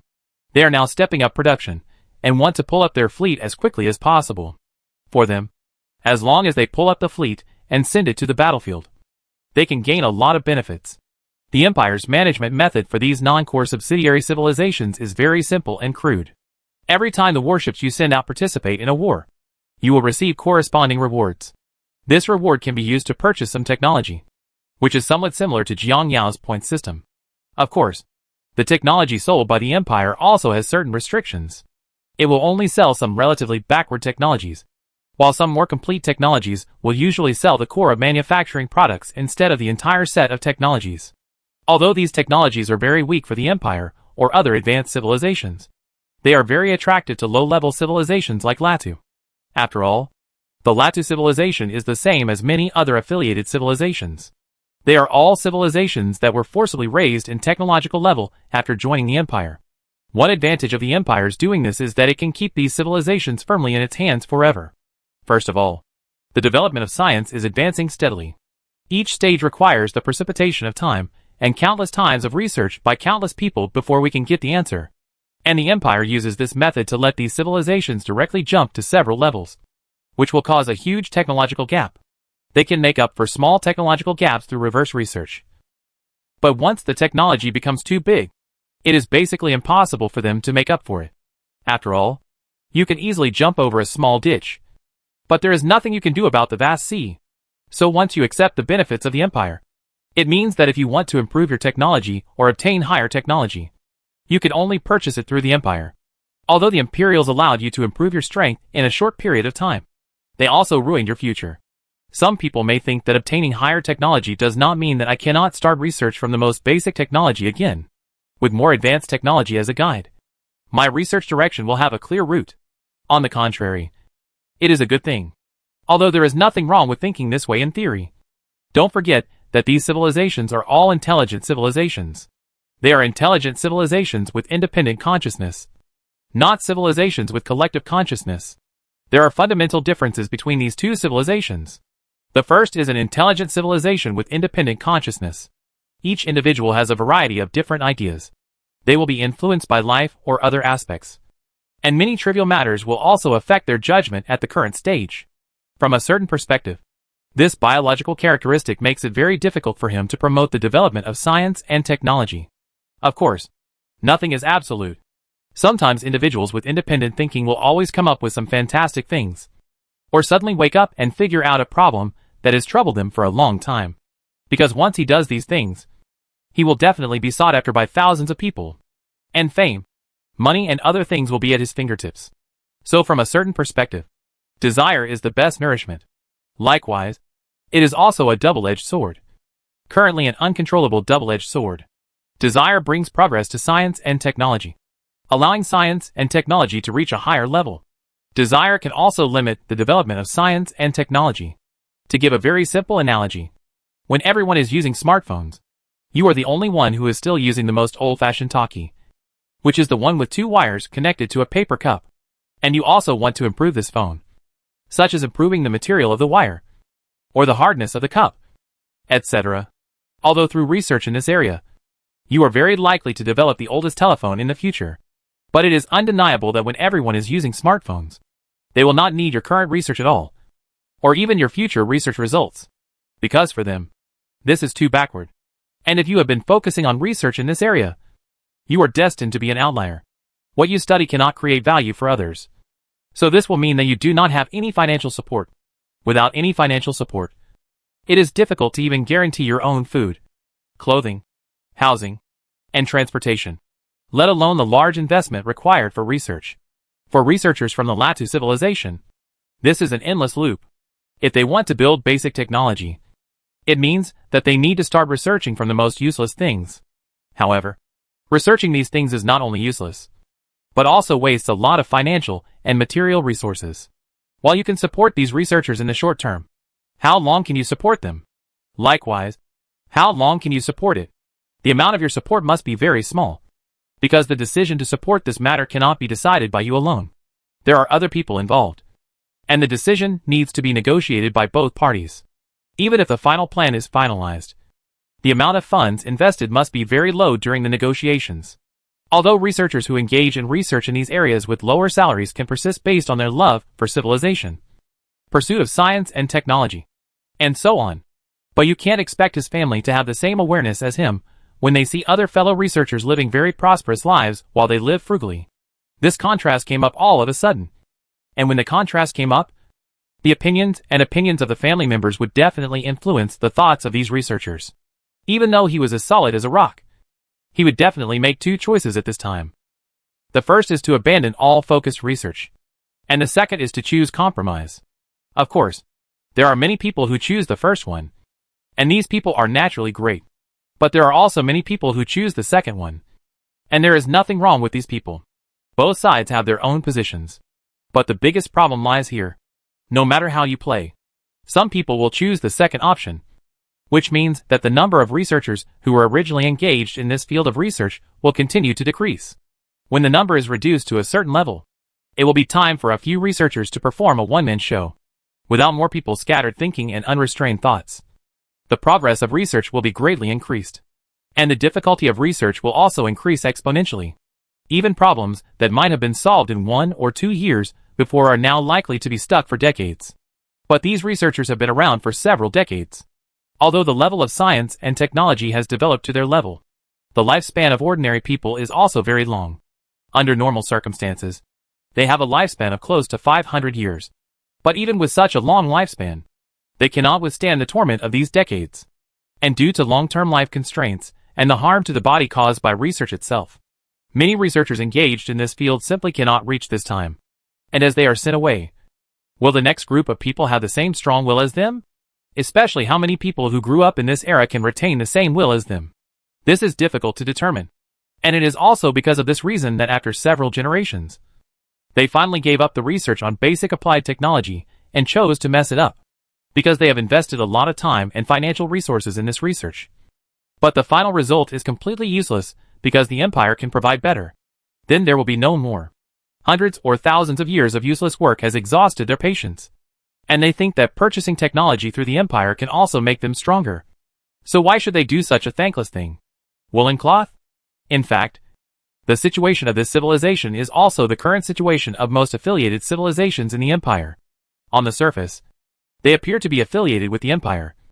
But in fact they are just a group of cannon fodder held captive by the empire.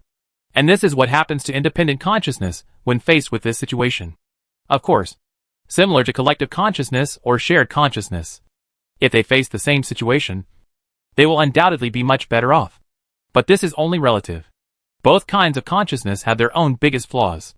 Although the independent consciousness limits the development of civilization on the surface because of its various inner thoughts. In some specific cases this kind of thinking plays a vital role in the progress of civilization and technology. Positive effect. But although shared consciousness seems to have advantages over independent consciousness on the surface, taking technology as an example, they can master this knowledge immediately through consciousness sharing without a long period of learning. If a technology is developed, everyone can share it and understand its research principles. Although this may seem very useful for the advancement of science and technology or the development of civilization, in fact it is not. This ability is indeed very helpful to the entire civilization in the early stages of civilization development, especially in primitive times, hunting or using tools and so on. After all, without the need for verbal communication, others can immediately know what you think, which will indeed help improve their survival ability and development speed. But when this ability entered the technological era, it became a liability, because people in that era no longer need to engage in physical labor. They are more engaged in mental labor. This era needs more creativity and inspiration. Some wild and unbridled ideas are likely to become a guiding light for the subsequent progress of civilization. At this time, if this method of communication is still used, problems will arise. Although on the surface it seems that some knowledge does not take too much time for them to master, which is a good thing, there is also a problem. Because what you get by using your brain can be easily obtained by others, and any achievements you achieve can be easily obtained by others. So will anyone be willing to use their brain to create? Obviously not. The best way for an individual at that stage is to sit back and enjoy the results. And when everyone has this strategy, the progress of civilization will become extremely slow. This is the biggest drawback of shared consciousness. This is also why the probability of being sharing consciousness becoming advanced civilizations in this universe is very low. These are also the advantages and disadvantages of two different life types. Of course, there are exceptions to everything. But there are too few exceptions. Chapter 417 The attack begins. As for the Latu civilization, as a civilization with an independent consciousness, although with the support of the Empire, their technological level has advanced very quickly. And with the protection of the Empire, they usually don't need to worry about their own safety. But they are also very dependent on the Empire. In order to obtain more technology and obtain the protection of the Empire, they have to complete a series of tasks arranged by the Empire. It is even said that sometimes in order to complete this task, one's own civilization will be put in danger. Like now, because their battleships were almost completely lost in the previous battle. And now the players attacked again. So when the Latu civilization's detector discovered that the insect swarm was approaching, the entire civilization fell into panic. At this time, their first thought was to ask the Empire for help. They sent countless messages to the Empire, telling the Empire that the Zerg swarms were coming to attack them. Perhaps if they encountered such a thing in the past, the message they sent would get a reply from the Empire. But unfortunately, the Empire itself is not in a very good condition now. So the Empire chose to ignore their pleas for help. In fact, the Empire also knows very well why players choose to attack here at this time. Because they know that they will definitely send a large number of troops to garrison that area. After sending so many troops to garrison, and considering the security of the homeland, it is absolutely impossible for them to risk supporting other civilizations, because they did not have their own support. They had only the fate of being wiped out when facing the insect swarm. Of course, the Empire also knows very well that the players intend to develop and grow through fighting in this way. But even though they knew what the players were thinking, they didn't step in to stop it, because now they need time. And when the players attack them, the warships they retain can still block the players' attack. To be precise, it shouldn't be the players. It should be the players together with other civilizations. Because the message Jiang Yao released to the entire universe was not only captured by other civilizations, but also captured by the Empire. Although they were furious with the swarm's shameless behavior, there was nothing they could do about it. The battlefield was like this. And sometimes people didn't necessarily have to fight you head-on, as long as it can defeat you.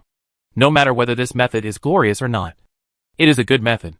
Therefore, as soon as it received the information, the Empire immediately adopted defensive tactics. The Empire closed all the more important transportation hubs and gathered all the remaining warships in civilization together in order to withstand the enemy's attack in the final line of attack and defense. In fact, according to the current statistics of the Empire, even if the civilizations that have enmity with him unite to attack him, he can withstand it.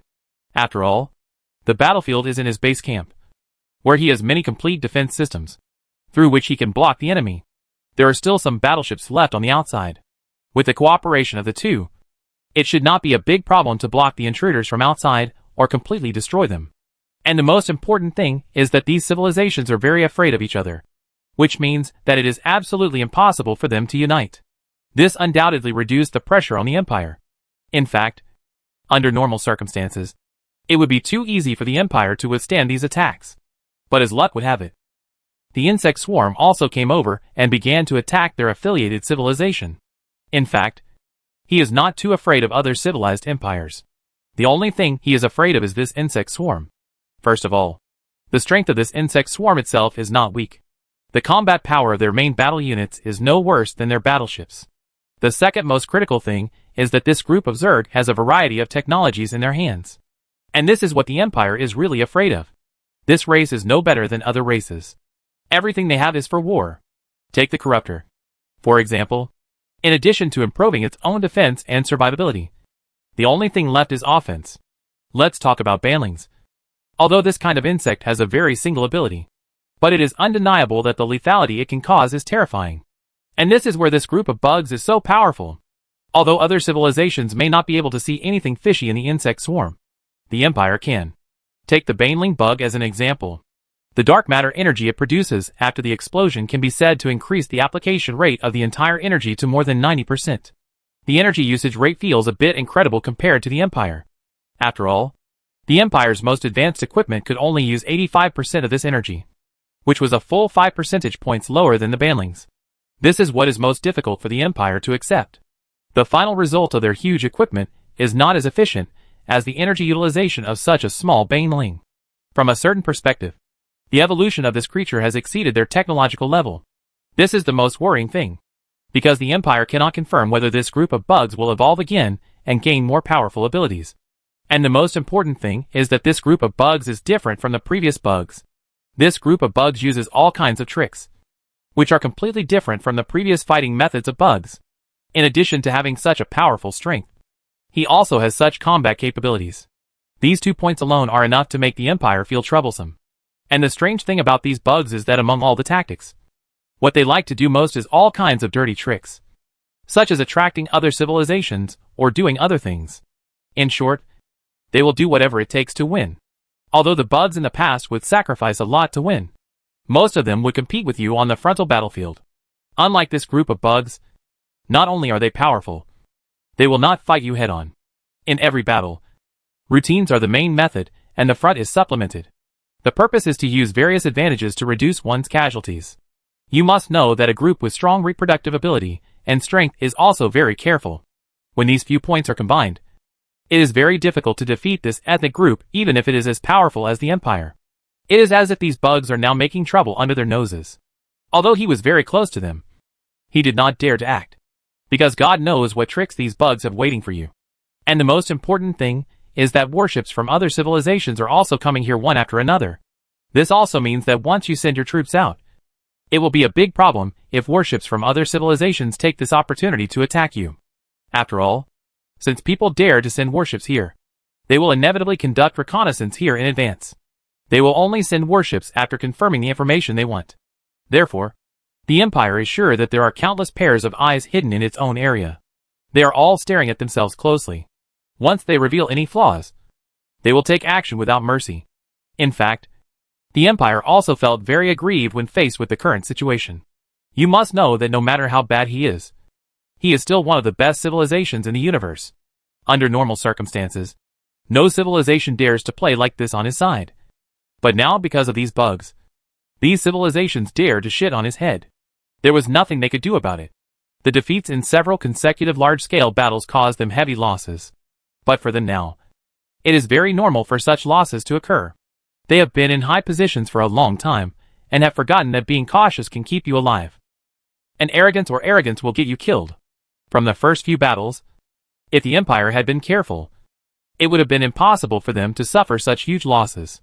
However, it was a pity that they thought they were very powerful from the beginning, and no civilization was their opponent. Of course, such cognitions are not developed overnight. These cognitions have been developed over thousands of years. In the past wars, they were invincible, and all civilizations were easily torn apart by them. The long-term victory made them gradually lose themselves. For many fleet commanders, those enemies are easy for them to crush. Of course, this is also true It was also because of this reason that after they faced off against the insect swarm, they naturally brought this idea into it. So they lost the first battle. And the second battle was even more funny. After that strange creature appeared, the battleship commander's first reaction was not to retreat immediately and send the battleship to find out the situation of the creature, but to directly kill these creatures. This is arrogance. He thought that it was too easy to destroy these creatures. But when he did so, he discovered the tragedy, because the strength of this creature was far beyond his expectation. By this time, he realized that something was wrong, and it was too late to retreat, because their civilization flagship has long been interfered with by this creature's anti-jump. In this case, they have only one choice, and that is to defeat the enemy. But don't forget that the insect swarm was also near you at that stage. The commander even guessed that the insect swarm had eyes following him. But he still made that decision despite the quality. The price they paid after making this decision was heavy.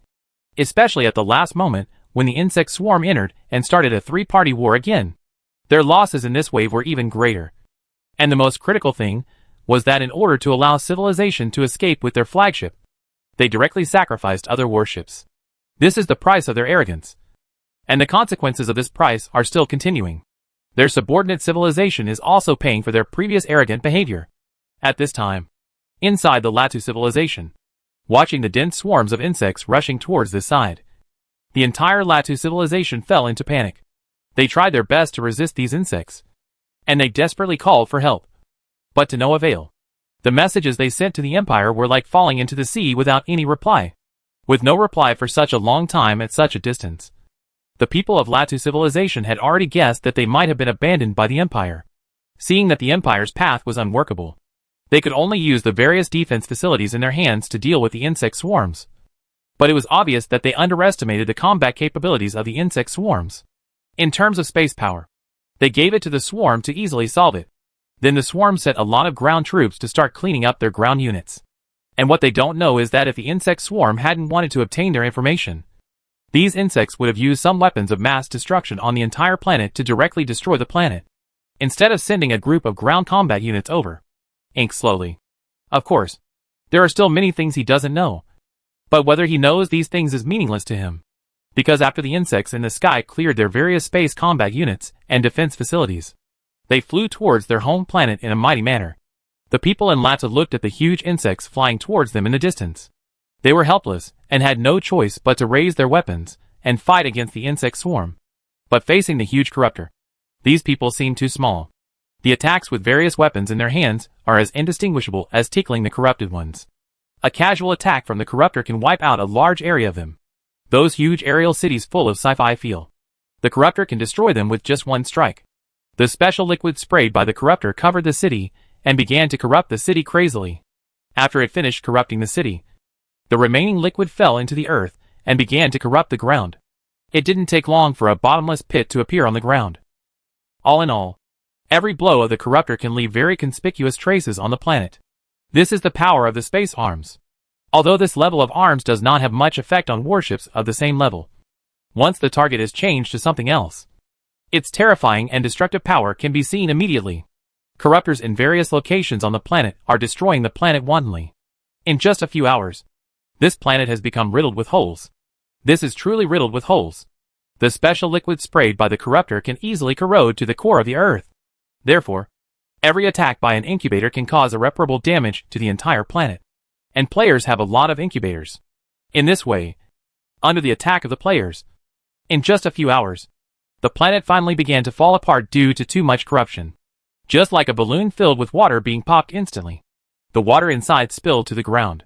The disintegrated fragments of this planet began to slowly fly towards the direction of the sun. And this planet was also finished. The players also successfully obtained the coordinates of the next location, which is the coordinates of Latu's resource mining galaxy. The players who got the coordinates immediately set off towards the area where the coordinates were located without stopping. At the same time, players in other areas saw that the attack in this area was going so smoothly, and they began to take action.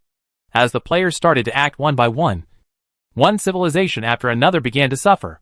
After they cleaned up these civilizations, they got the resource coordinates and immediately went there to collect resources. Chapter 4:18 Affiliated Civilizations Unite. At this time, every move of the players was naturally understood by the civilized point observing in secret. And they were also full of fear of the current insect swarm. After all, anyone with a discerning eye can see that the current strength of the insect swarm is no longer what it used to be. At this time, they were also very afraid of this race. But compared to this race, they knew very well that they had to get rid of this cancer before the empire could be restored. As for the insect swarm, they will look for opportunities later to see if they can get rid of the insect swarm. At this time, as the players left these civilizations, they also began to take action. Of course, their so-called actions were to gather troops and not to attack. After all, now that there is a swarm of insects taking the lead, they can wait until both sides are injured before entering the battlefield. In this way, they can not only clear out the serious troubles, but also send away the insects. At this time, they also sent a lot of reconnaissance ships to track the situation of the insect swarm. Unfortunately, apart from seeing the swarm collecting these resources, they could not get any useful information. Because after this period of fighting, the players were also more tricky in choosing the location of their aggregation. The locations chosen are basically places that invisible ships cannot enter at all. After all, after such a long battle, players also know the importance of preventing such old sick ships. Therefore, after these warships followed the swarm to the interstellar dust belt area, they stopped and did not dare to advance further inside. At this time, the players who had completed the first round of harvest began to sort out their tactics. This time, they mainly targeted the affiliated civilizations. These civilizations did not have strong combat capabilities, so the losses of the players in each game were not very high. Some high-level units basically suffered no losses, and the main losses were ground combat units, such as Hydralisks or Velociraptors. Even if these units are lost, it will not be a big deal to the players. After all, the preparations for this type of unit are relatively sufficient, and the main function of this type of unit is to sneak into the base and snatch information. Therefore, they are relatively replaceable. Even if they are all dead, they can be replaced by other units. After completing the first round of harvesting, the players gathered together and began to store the loot. Speaking of which, this wait is easy to fight. But to be honest, it is still a subsidiary civilization of the Empire, which is too poor. This is so abnormal. After all, it is a subordinate civilization that is most likely being exploited by the Empire. Just be content with what we can still get. If we really want to make more money, we have to look at attacking the Empire in the future. Are we going to fight the Empire this time? You take the lead and fight. What is the strength of the Empire, and what is our strength? To be honest, if we didn't use some tricks, we would have been defeated in minutes if we directly faced the Empire with our small force. And we are still at the Empire's base camp. When we confront them, we are either going to fight the Empire or seeking death. Actually, I have roughly understood this wave. The leader's idea should be for us to clean up the Empire's affiliated civilizations and maintain the war in this way. When the time is right, we can then grab that piece of land. As for whether we can attack the Empire, we still have to leave it to chance. First of all, we have to see if the Empire will fight with other civilizations. If there can be a fight, we can reap the benefits if there is a chance. If there is no chance, then no, just forget it. After hearing what this player said, everyone had a general understanding of the current situation. But soon they realized another problem. When I heard you mention that, it suddenly occurred to me. Logically speaking, at this time, there should be enemies looking for trouble in the Empire. Why didn't we see it before? Yeah, I'm curious too. The leader said that the message he sent spread very quickly. It stands to reason that many civilizations should have arrived during this time. But now we haven't seen any of them. I guess those civilizations may have arrived a long time ago. But they are just observing in secret. After all, we may have to attack them as soon as they come out. And I think they prefer to reap the benefits instead of attacking the Empire. Then what should we do next? Should we continue to fight like the previous one? Or should we wait for other civilizations to take action? After hearing this player's question, Emperor Penguin thought about it, and soon he had a complete set of ideas. Brothers, I have thought of a good idea. First of all, our main purpose this time is to attack the Empire. But according to normal circumstances, it is absolutely impossible to face them head-on with our strength. This time we still need to complete the collective task, which is the task of regaining the territory. I have a way to get the best of both worlds for these two tasks. First, we continue to attack the Empire's affiliated civilizations, because there is a high probability that other civilizations will come around. So even if the Empire takes action, it does not dare to send too many warships, because they don't know what civilizations are hidden in the surrounding areas. If the civilizations hidden in the surrounding areas are relatively strong, then there is a high probability that the warships they sent will be cleared away. Therefore, considering this factor, they cannot support them even if they want to dare to send too many. And if too few are sent, they will most likely come to deliver food to us. Therefore, according to normal routine, the Empire will most likely not send warships. If they don't know how to send warships, then we can clean up these subsidiary civilizations at will, then strengthen ourselves, wait until we are almost developed, and then evolve again. After we evolve, we will go directly to the Stargate land and launch a surprise attack on them. Although there are a relatively large number of warships stationed at the Stargate, they do not have follow-up support to fight against us. In this case, they have no advantage. Not bad. Not bad. I think this routine can be used. If these civilizations want to reap the benefits, then let them continue to sit back and watch the show. Anyway, as long as they are still in this area, the Empire will not dare to be too reckless. Having said this, it turns out that someone seems to have thought of something. Speaking of which, I'm very curious about what kind of mission you penguins have received, so that you don't even have to participate in this kind of gold-making activity. Ahem, that's the secret. It's still a secret. I estimate that this mission is most likely related to the area of the Stargate. Otherwise, they would not be able to stay there.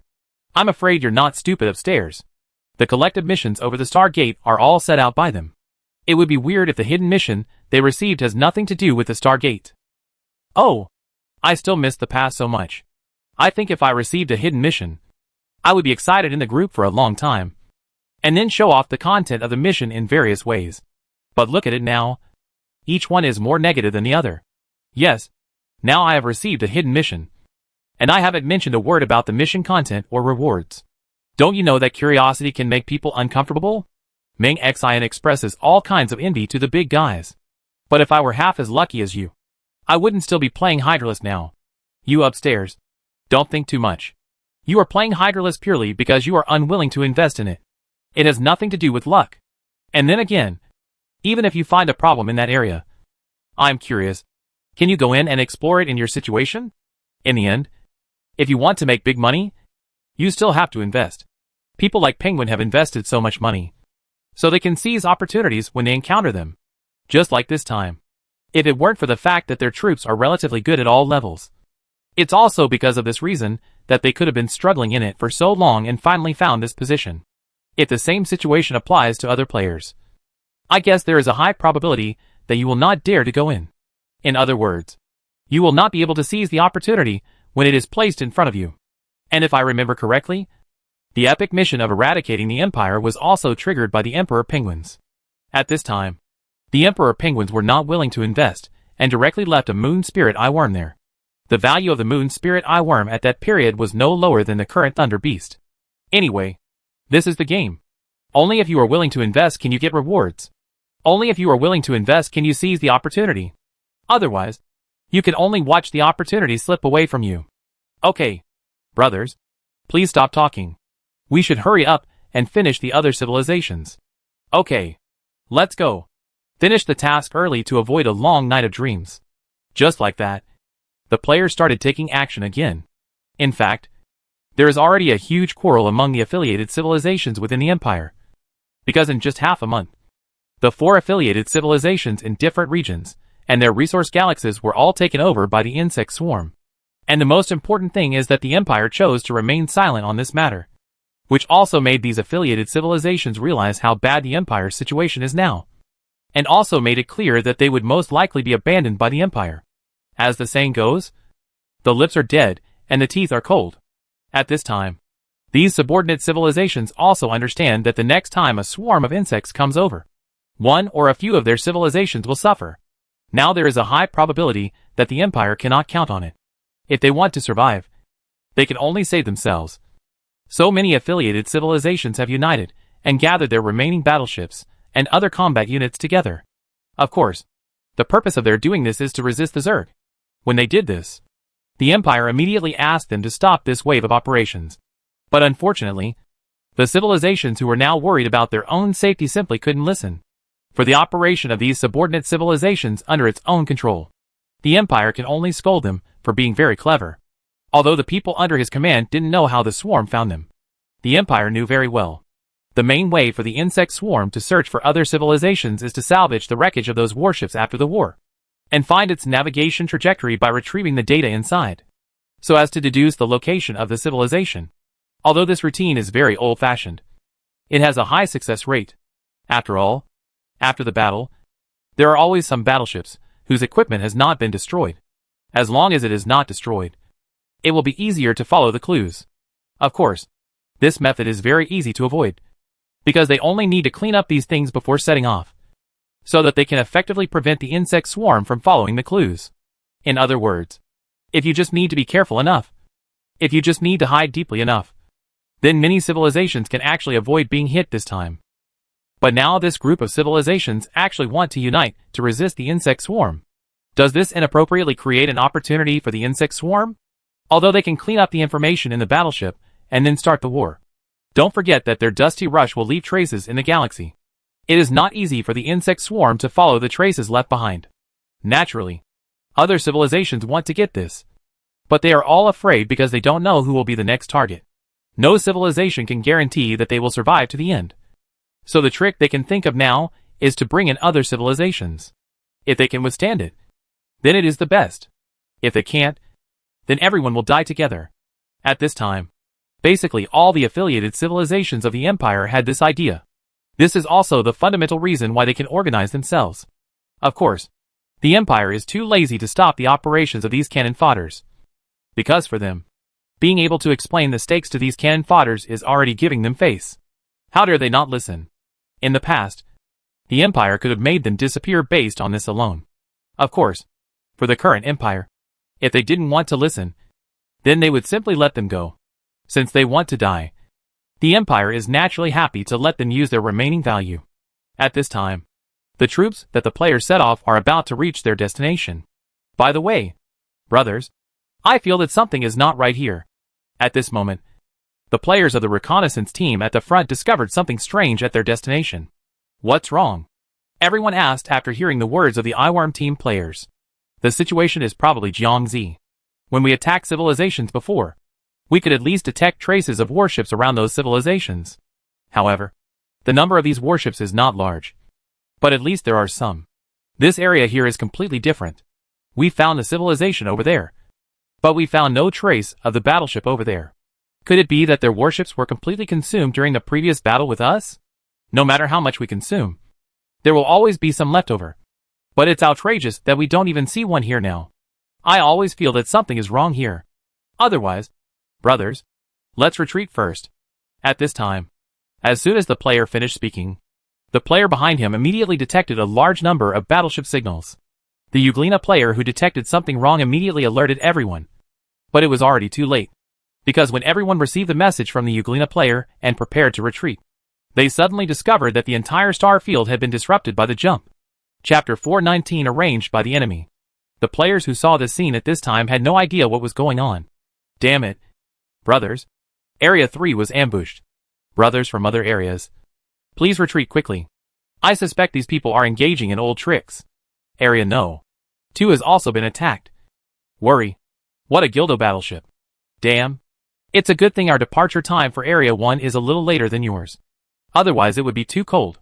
What's going on in Area 4? We set off later than you. After you gave the warning, we immediately stopped the jump and are now on our way back. What should we do next? Brothers? After determining their respective situations, the players began to discuss how to deal with the next crisis. Well, let's first determine how many warships there are on the opposite side. There are probably more than 2 million ships in Area 2, and they are basically cannon fodder ships. The situation is similar here in Area 3. At this time, after hearing the players in the two areas report a general situation in the local area, the remaining players began to think about countermeasures. That is to say, there are currently a total of 4 million warships in the two regions. If nothing else, they must have set up ambushes in other regions. In other words, they have at least 8 million warships in several regions combined. At this point, the player also frowned. Things have become troublesome. Although we still have a lot of players in each area, but some of them are equipped with units such as hydralisks, which have no effect at all in such a battle. In this type of battle, the corruptors must ultimately be relied on to resist the pressure. But it is obvious that the number of corruptors seriously not enough. When the player said this, the people next to him nodded in agreement. Actually, we don't have that many troops that can carry out space operations. And that's also the problem. If the enemy's warships in the 4 areas were combined, it would be impossible for us to resist them head-on. But now if we go to support them, the enemy is not a fool, and they will also support them. So the final outcome will still be the same. So judging from the current situation, if we want to defeat the Empire and rescue those interfered by them, brothers can only choose one of the areas to rescue the people in our 2 areas and go to that area. And in order for the Empire to send all its troops to the other side, we need to use some fake troops to confuse the public, so that they think we are all going to support that side. Naturally, they will also send warships from other areas. In this case, we can bring real troops together to rescue another area, and the success rate will be greatly improved. At this time, as the player's words fell, everyone looked at each other. Although he did not say it clearly, his plan was very clear. That is, he must give up one side. Isn't it a bit too much to just give up an area? Obviously, many players did not particularly agree with his plan. Do you have a better strategy if you don't give up? This player asked after hearing what other players said. We can divide our forces into 2 groups, with one area responsible for one side. I'm afraid you're overthinking it. Lao Tai. You need to understand that the enemy currently has a total of 8 million warships in his hands. We have no chance of winning against 8 million warships at the same time. Let's put it this way. According to your routine, as long as the enemy is not stupid, they will also divide the warships in these 2 areas into those 2 areas. So I would like to ask, if the enemy operates us in this way and faces 8 million warships at the same time, what is the essential difference? It's just that the former's 800,000 faces 8 million, and the latter's 4 million faces 400,000. Speaking of which, the player then added, if my strategy can be implemented smoothly, then one of their sides will face our side of about 600,000 troops with 1 million. And then we will be able to easily go and clear them out quickly. Only in this way can we rescue some of our brothers. If we follow your routine or are reluctant to give up any of them, the final result can only be that both sides will be annihilated. When they heard what this player said, everyone couldn't help but frown. It was obvious that there was nothing wrong with what he said. The current situation is like this. They can't defeat the enemy on the frontal battlefield. If both sides want to save, the final result will be that no side can be saved and even they themselves will be trapped.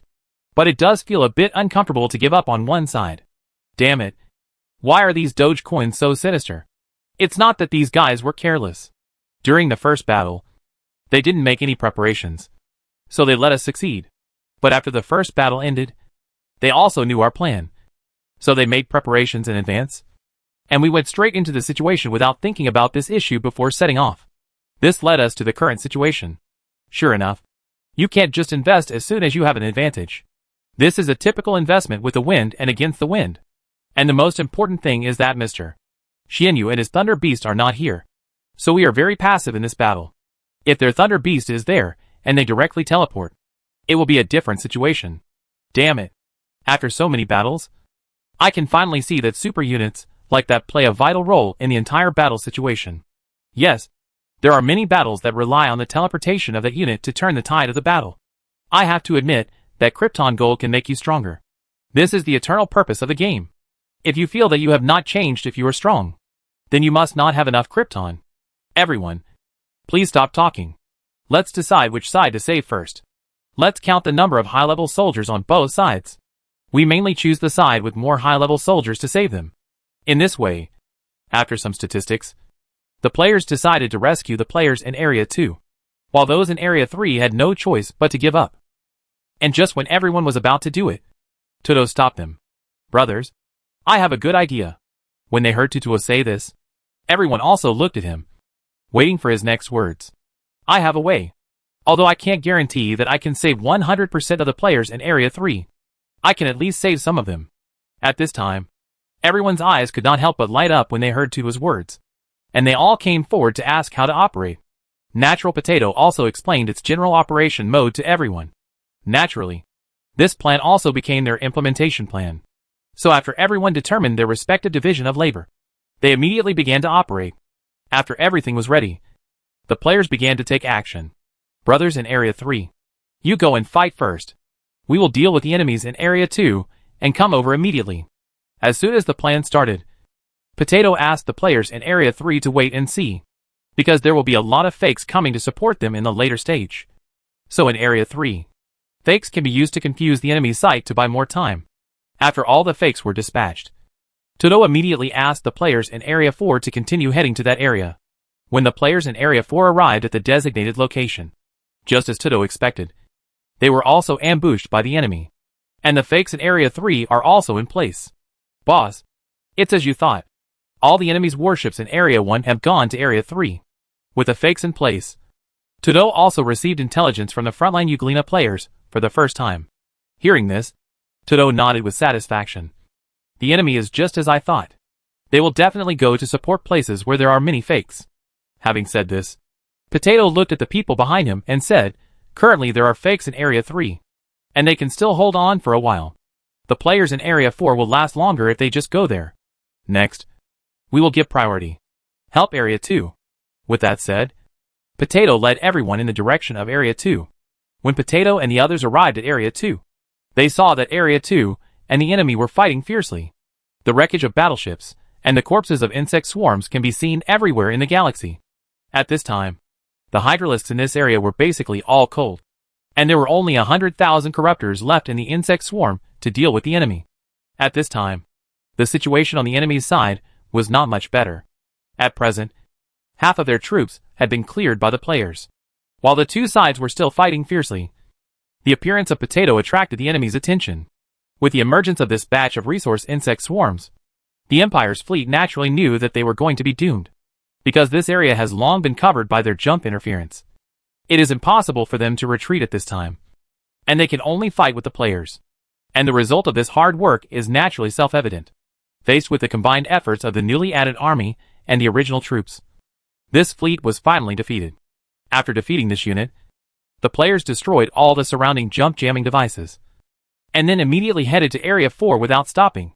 As soon as we arrived in Area 4, our family immediately started fighting with the enemies in the field. At this time, in Area 4, because the group of players came from behind, the losses are not very heavy now. With the arrival of support troops, the enemy side is gradually unable to withstand the pressure. As the battle continued, the enemies naturally understood the players' tricks, and at the same time, they also realized that they had been fooled. Originally, they had prepared a lot of warships in the 4 areas at the beginning, and the warships in each area were able to wipe out all the players' formations. If players appeared in 4 areas at the same time, they would basically be out of luck here. But it is a pity that 2 formations did not enter due to time and distance differences.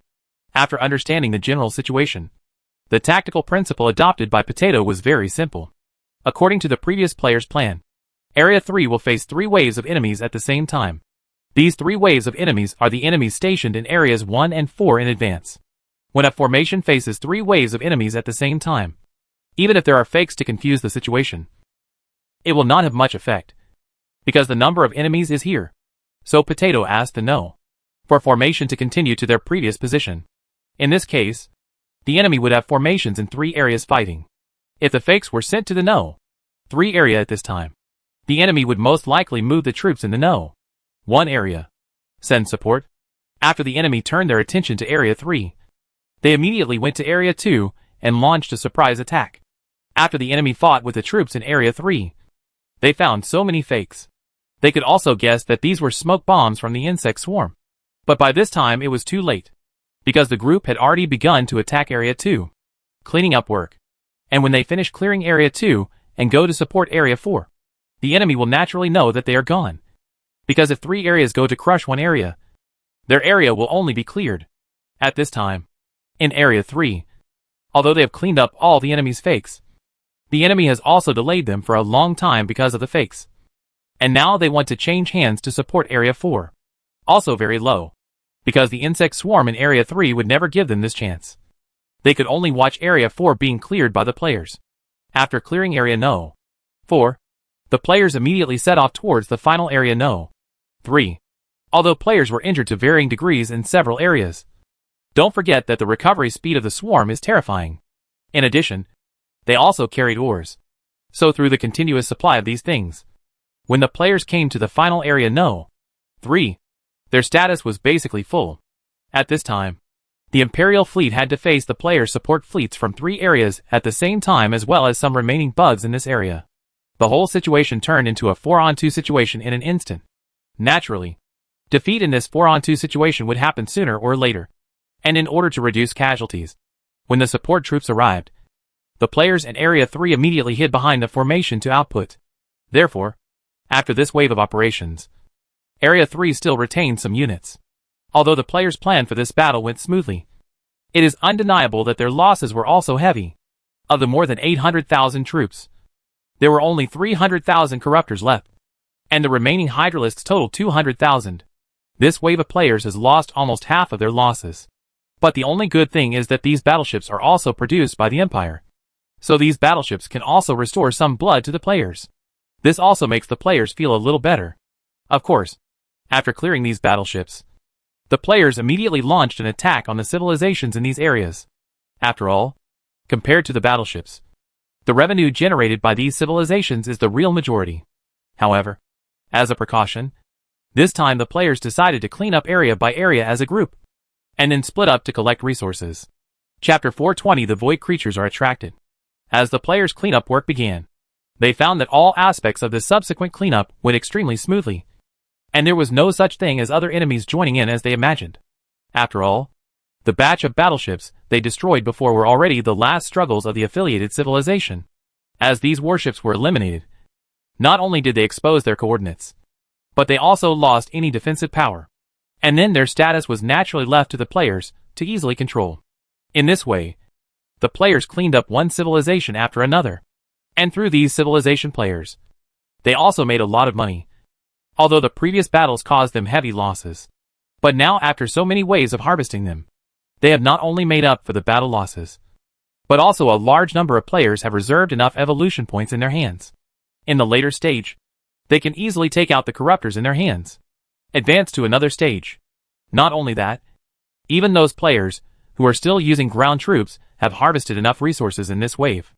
And just when the players thought they could continue to harvest like this, other civilizations woke up. These civilizations have been secretly observing every move of the players, including the previous wars.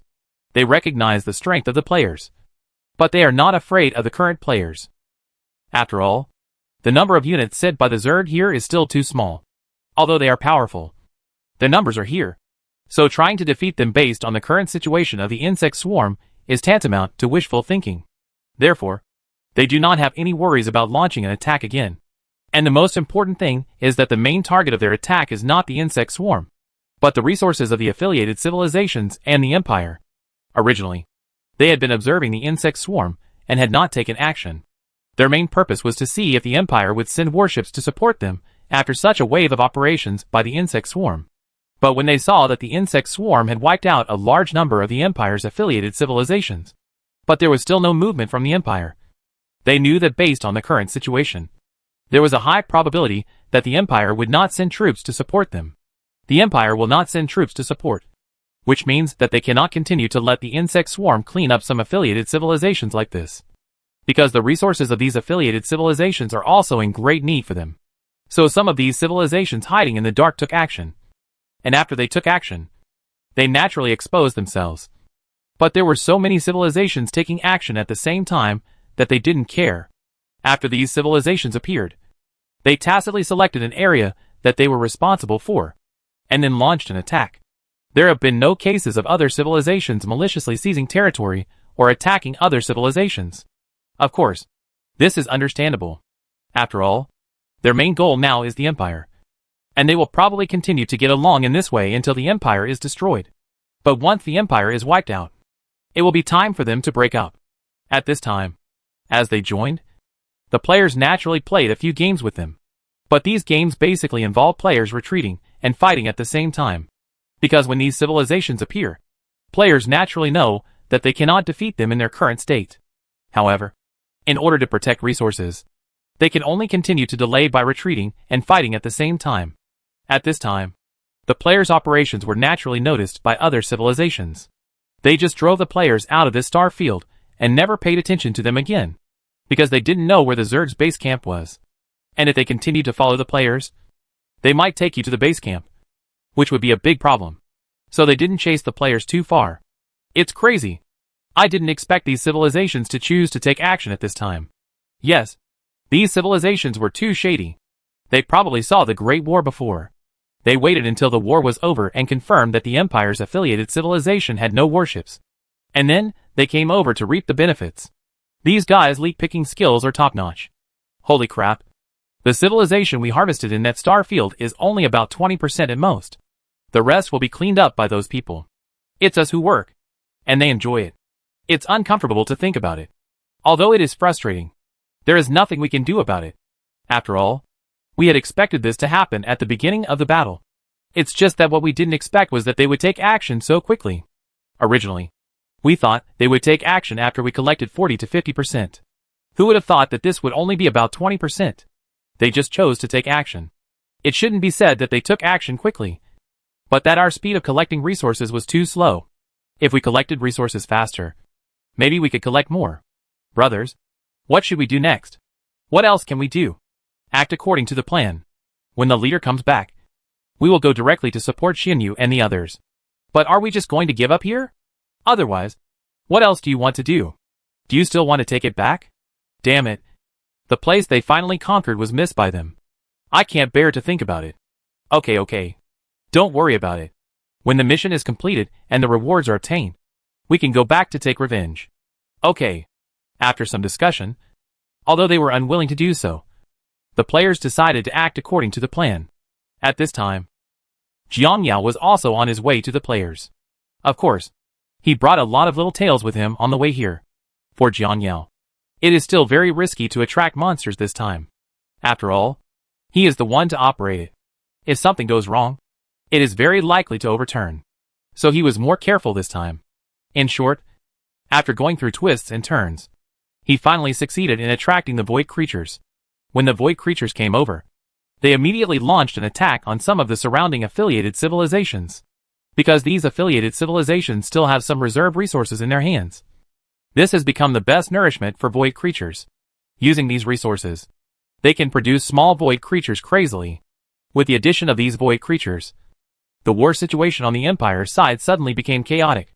These void creatures did not share common interests with the civilizations who wanted to attack the Empire.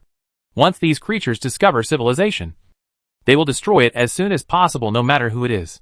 This has also resulted in many civilizations needing to be wary of void creatures and the Empire at the same time.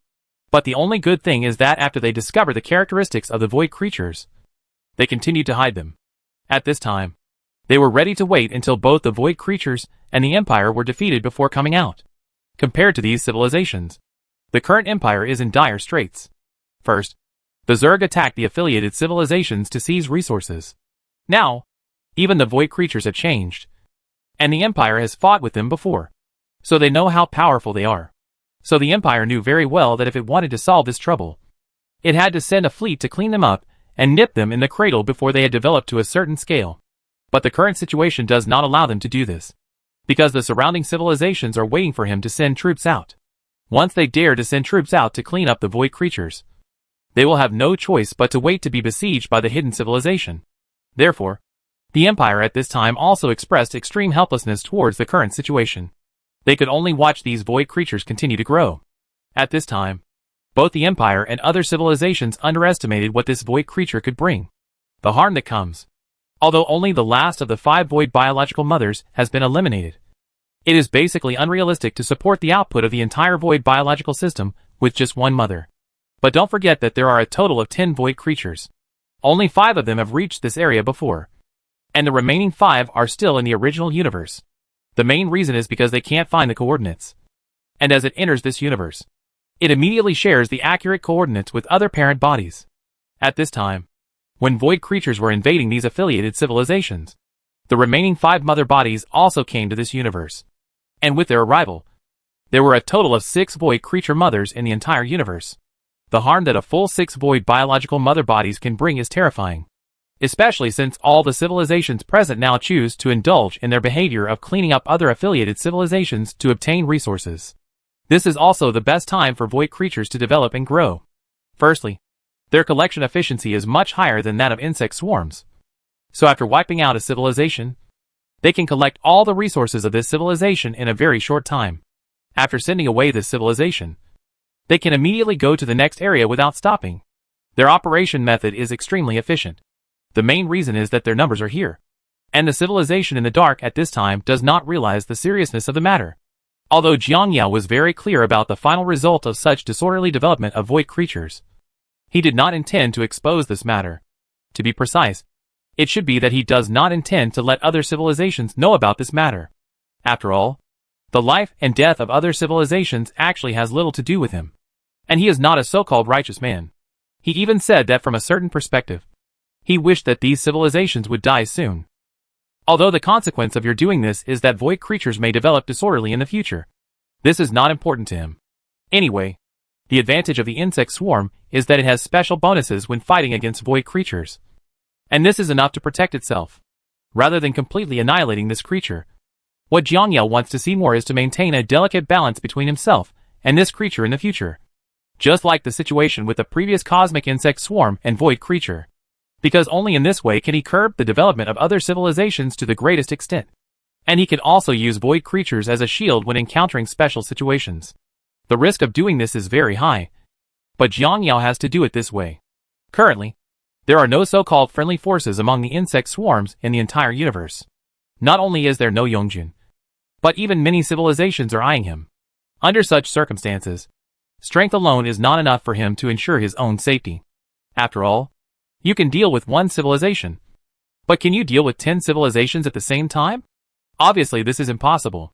Under such circumstances, in order to protect himself, he had to take the risk of leaving the void creature behind. And he could push it out when necessary. This can be regarded as Jiang Yao leaving a way out for himself. Although this way out is very likely to cause countless civilizations to be destroyed by this kind of creature. This is very normal in the process of the development of the universe. Therefore, due to Jiang Yao's deliberate concealment, these civilizations do not know the general situation of void creatures. And they do not know the value of having 6 void mothers at the same time. Now they are still like idiots, watching the development of the void creatures, and waiting for the day when the void creatures and the Empire will fight. According to Jiang Yao's estimation, if these idiots continue to wait like this, after the void creatures complete their deployment, they and the Empire will be destroyed. Because once the void creatures complete their preparations, something very terrible will happen. That is, the void tide.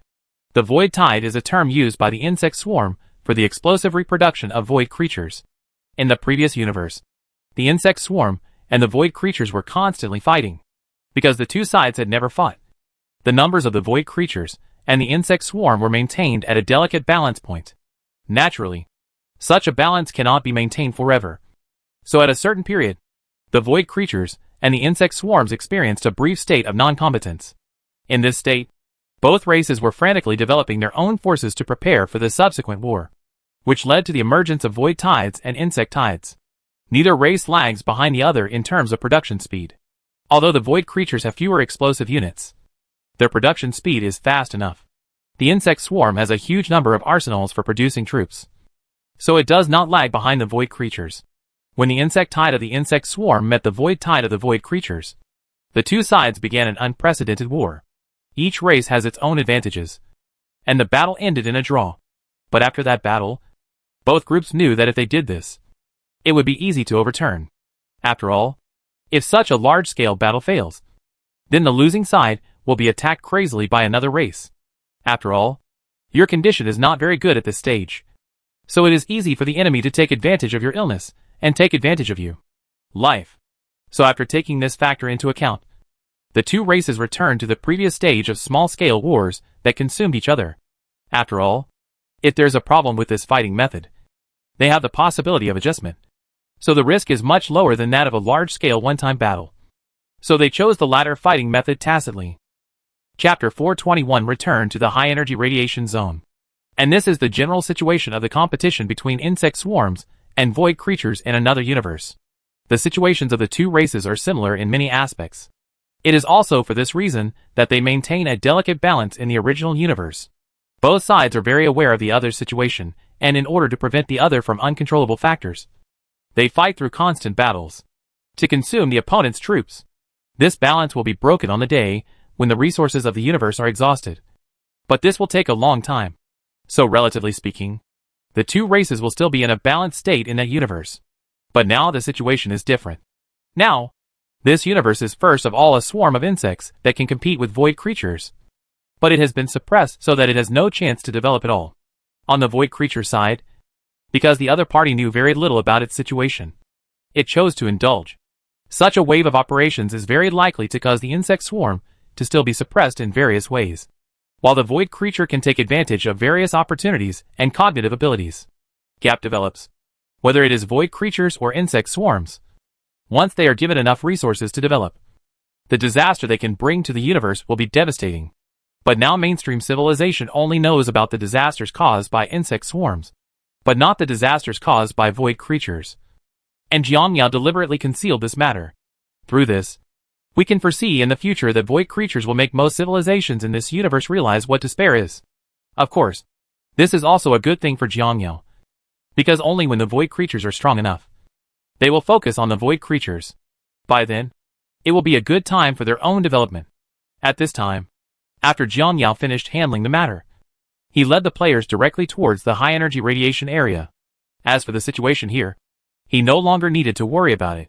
Originally, he had been thinking that if a void creature appeared, these civilizations would most likely destroy it. In the end, who would have thought that these civilizations still wanted to reap the benefits? For Jiangyao, having such an idea meant that they were done, because Jiangyao estimates that if nothing unexpected happens, a small wave of void tide is very likely to form in the area where the empire is located. This is inevitable, because he is very clear about the process of void creatures forming a void tide. First, each void creature can store energy independently, and it can transfer this energy to the mother body. The most important thing is that the energy reserves of void creatures are very large. Under normal circumstances, the formation process of the void tide is probably that after finding the resource galaxy, frantically exploiting resources to store energy until the mother body's personnel reserves are full, and then starting to let the small void creatures in the group reserve energy. The mother body will continue to produce small void creatures. The small void creatures produced will also be used to store energy, until these void creatures have collected all the energy. And then the mother body begins to enter the crazy production stage. At the same time, these small void creatures that reserve energy will continuously transfer their energy to the mother body, ensuring that the mother body's energy is in a full state. And after these small void creatures give their stored energy to the mother body, the number of small voids produced by the mother body has reached countless levels. And the most important thing is that the energy reserve of the mother body is still full at this stage, so they can continue to produce. And then the war begins. During the war, the mother body also continued to produce small void creatures to join the scene. In this way, even if a large number of small void creatures died during the war, the total number could basically remain unchanged. It is even said that if your strength is not strong enough, it is very likely that you will fight more and more. If such a situation occurs, then your civilization will not survive for long. After cleaning up this civilization, they will take your resources as their own, and then start the cycle again. Through this cycle, it strengthens itself wave after wave, making the number of its own footballs more and more terrifying. At that time, the Great Void Tide will appear. Of course, this kind of void tide can only be played when there are not a lot of resources. But if there are a lot of resources, then the void tide of void creatures will have another situation. They will frantically produce elite units, and then use the elite units to form a void tide like the void tide. Once it becomes a trend, even powerful civilizations like the Empire can only be pushed aside. Of course, the resource requirements are too high. So under normal circumstances void creatures will not do this. And according to Jiangyao's prediction, he can't do this in this universe because the resource acquisition is too little compared to the previous universe. At this time, Jiangyao also arrived at the predetermined area. After arriving in this area, Jiangyao parked the insect nest in a relatively safe place. After the insect nest was settled, the players immediately began to take action, because the rewards after taking this place this time are also very generous. The players are also very interested in this wave. Brothers, the current situation is probably like this. The Empire has sent nearly 2 million warships here. And the most important thing is that these battleships are the main battleships of the Empire. And they are very powerful. And because they were fooled by our teleportation before, now their tactics are deeper. And their battleships are divided into small groups. The distance between each group is also very far, which means that even if we continue to use the previous routine, there is a high probability that it will not have much effect. At this time, when the players were all gathered together, Xianyu and the others told everyone about the situation in the Empire. Naturally, everyone couldn't help but frown slightly when they heard the Empire's deployment. It was obvious that it would be very difficult to win this wave. After all, the strength of the Empire's main battleships is much higher than those of cannon fodder. And the most important thing is that the number of their battleships is far more than the total number of players. If you go head-to-head, you won't have much chance of winning even if you touch the Thunder Beast. This Empire is quite brave. We are currently under siege. Under such circumstances, they actually dare to send so many warships. This is so unusual. After all, the information in this area may be very important to them.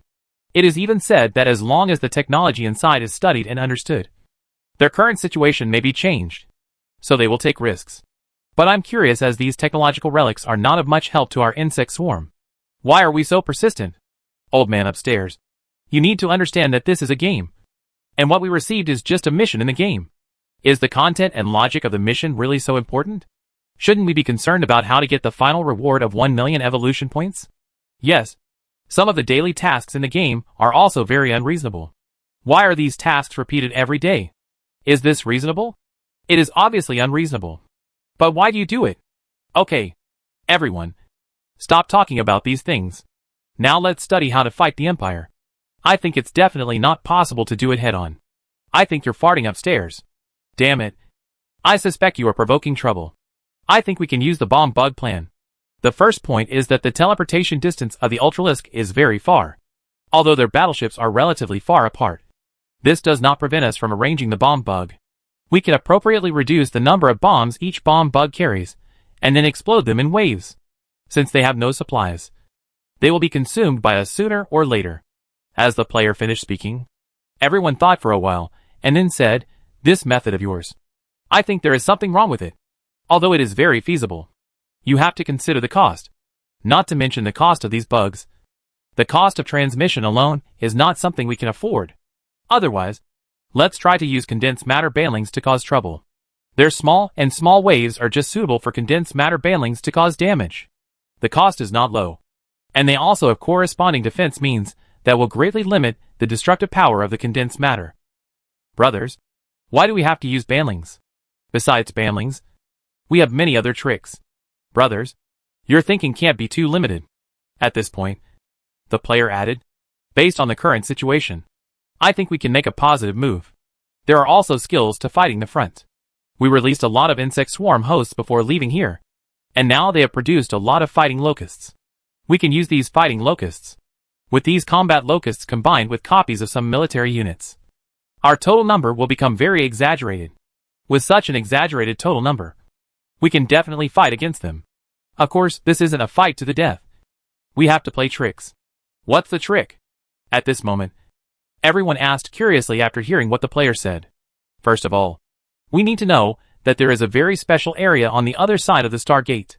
In that area, the sensing capabilities of the ship and our bugs themselves are basically disabled. And that area is relatively large. What do you think will be the effect of dealing with the enemy in that area? First of all, our high-level units can be maintained inside, but their warships cannot be maintained inside for a long time.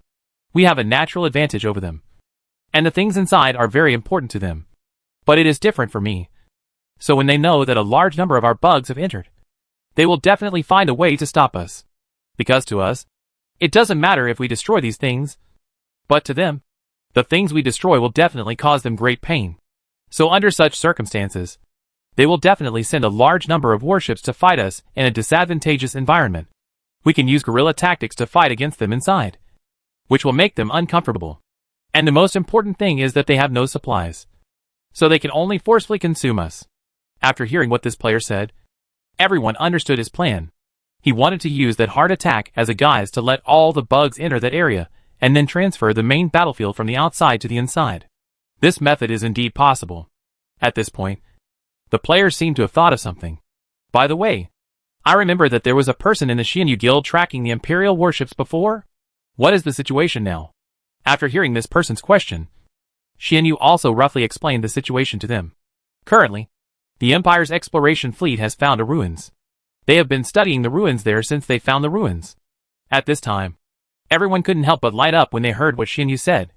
This is such a good feeling. Let's go in and rush to the ruins. Then we will kill the battleships over there and destroy the ruins. I don't believe it. They don't send troops. When they send troops over, it will be time for us to fight them. There happens to be such an opportunity. Otherwise we would just do it like this. I think it can be possible. After discussing it in this way, all the players immediately started to take action. Of course, before setting off, Xianyu also told everyone about some general internal situations. First of all, the internal environment is relatively complex. And the most critical thing is that only conventional navigation methods can be used inside. And methods such as jump cannot be used. If you want to jump, you have to rush out of that area. But that area is very special. Windy is very high on the outside of the area. If you want to go through, you will most likely die on the way. To put it simply, that area is a closed environment and can only be entered and exited through the Star Gate. After understanding the general situation, the players also began to make preparations before departure. First, they had to bring enough supplies. And then, they controlled the king insect to gather the fighting locusts produced by the insect swarm host. Then the fake routine was started. After all the arrangements were in place, the players started taking action. And when the mighty insect swarm army appeared in the sight of the Empire's fleet, it naturally attracted the attention of the Empire's fleet. As the battle between the two sides began, these fakes, combat locusts, and defensive bugs temporarily hatched by the players were seen at the front, creating opportunities for the players behind to break through. Naturally, the Empire didn't see any clues about the players' routine at first. They thought that the players were preparing for a head-on battle with them here. But as the players got closer and closer to the Star Gate, they immediately realized that something was wrong. At that stage, the insect swarm troops were divided into two groups. One group went towards the Star Gate, and the other group flew towards them. But as long as they are not stupid, they can guess that the ones flying towards them are all fakes with a high probability. And the ones that are really heading towards the Star Gate are the batch. Chapter 422 Forced Entry into the Star Gate. No! Stop them quickly. They want to enter the Star Gate. The commander of the Imperial fleet, who now understood everything, immediately ordered the warships present to stop the swarm's actions. Because at this time, he was very aware of the situation on the other side of the Star Gate. Once these bugs entered, it would be like setting a group of time bombs over there. The special environment here caused all reconnaissance equipment to basically malfunction. And the basic functions of the battleship were also greatly affected. Under such circumstances, they are afraid that the insect swarm is very close to them. As long as their vision drone cannot directly observe the insect swarm will be invisible in front of them. The crisis caused by the invisible insect swarm will be very great, which this commander does not want to see. It is also for this reason that the commander knows that he must prevent the insect swarm from entering. But it's not easy to stop this. Although he wants to send warships to block the enemy's way, these fake bugs are a very big trouble. First of all, some fighting locusts hidden among these fake bugs can also cause considerable damage to their warships after their number reaches a certain level. Of course, these fighting locusts are just appetizers inside these fake bugs. But there are a lot of self-destructing trucks hidden. Once they are approached by these self-destructing trucks, their warships will suffer very heavy casualties. But at this time, the commander knew very well that although he would bear the consequences if he went directly to stop it, he had no choice. Because at this moment, the commander knew exactly what the swarm was planning. First of all, the strength of the insect swarm comes from its own evolution and has little direct relationship with the level of science and technology. Although the insect swarm now has many special abilities, these special abilities are all obtained through evolution. This also means that in fact, these technologies do not have a particularly big effect on these insect swarms. But they are so obsessed with these technologies. From this alone, it is not difficult to see their plans. These insect swarms don't need technology at all. But they know very well that we need technology, and even say they know how important these technologies are to us. So they choose to go in. Speaking of this, the commander's face was gloomy. Once they enter that place, then we must follow them. And the Zerg must have an innate advantage over the technological equipment inside. And the most important thing is that they also brought so many giant king insects. If I guess correctly, these king insects must carry a lot of combat resources inside. When we get inside, the insect swarm will have a steady supply of resources. But we will be suppressed in all aspects. In such a situation, we will be in danger of fighting them. When he heard the commander's words, the adjutant next to him also looked worried. Commander, what should we do next?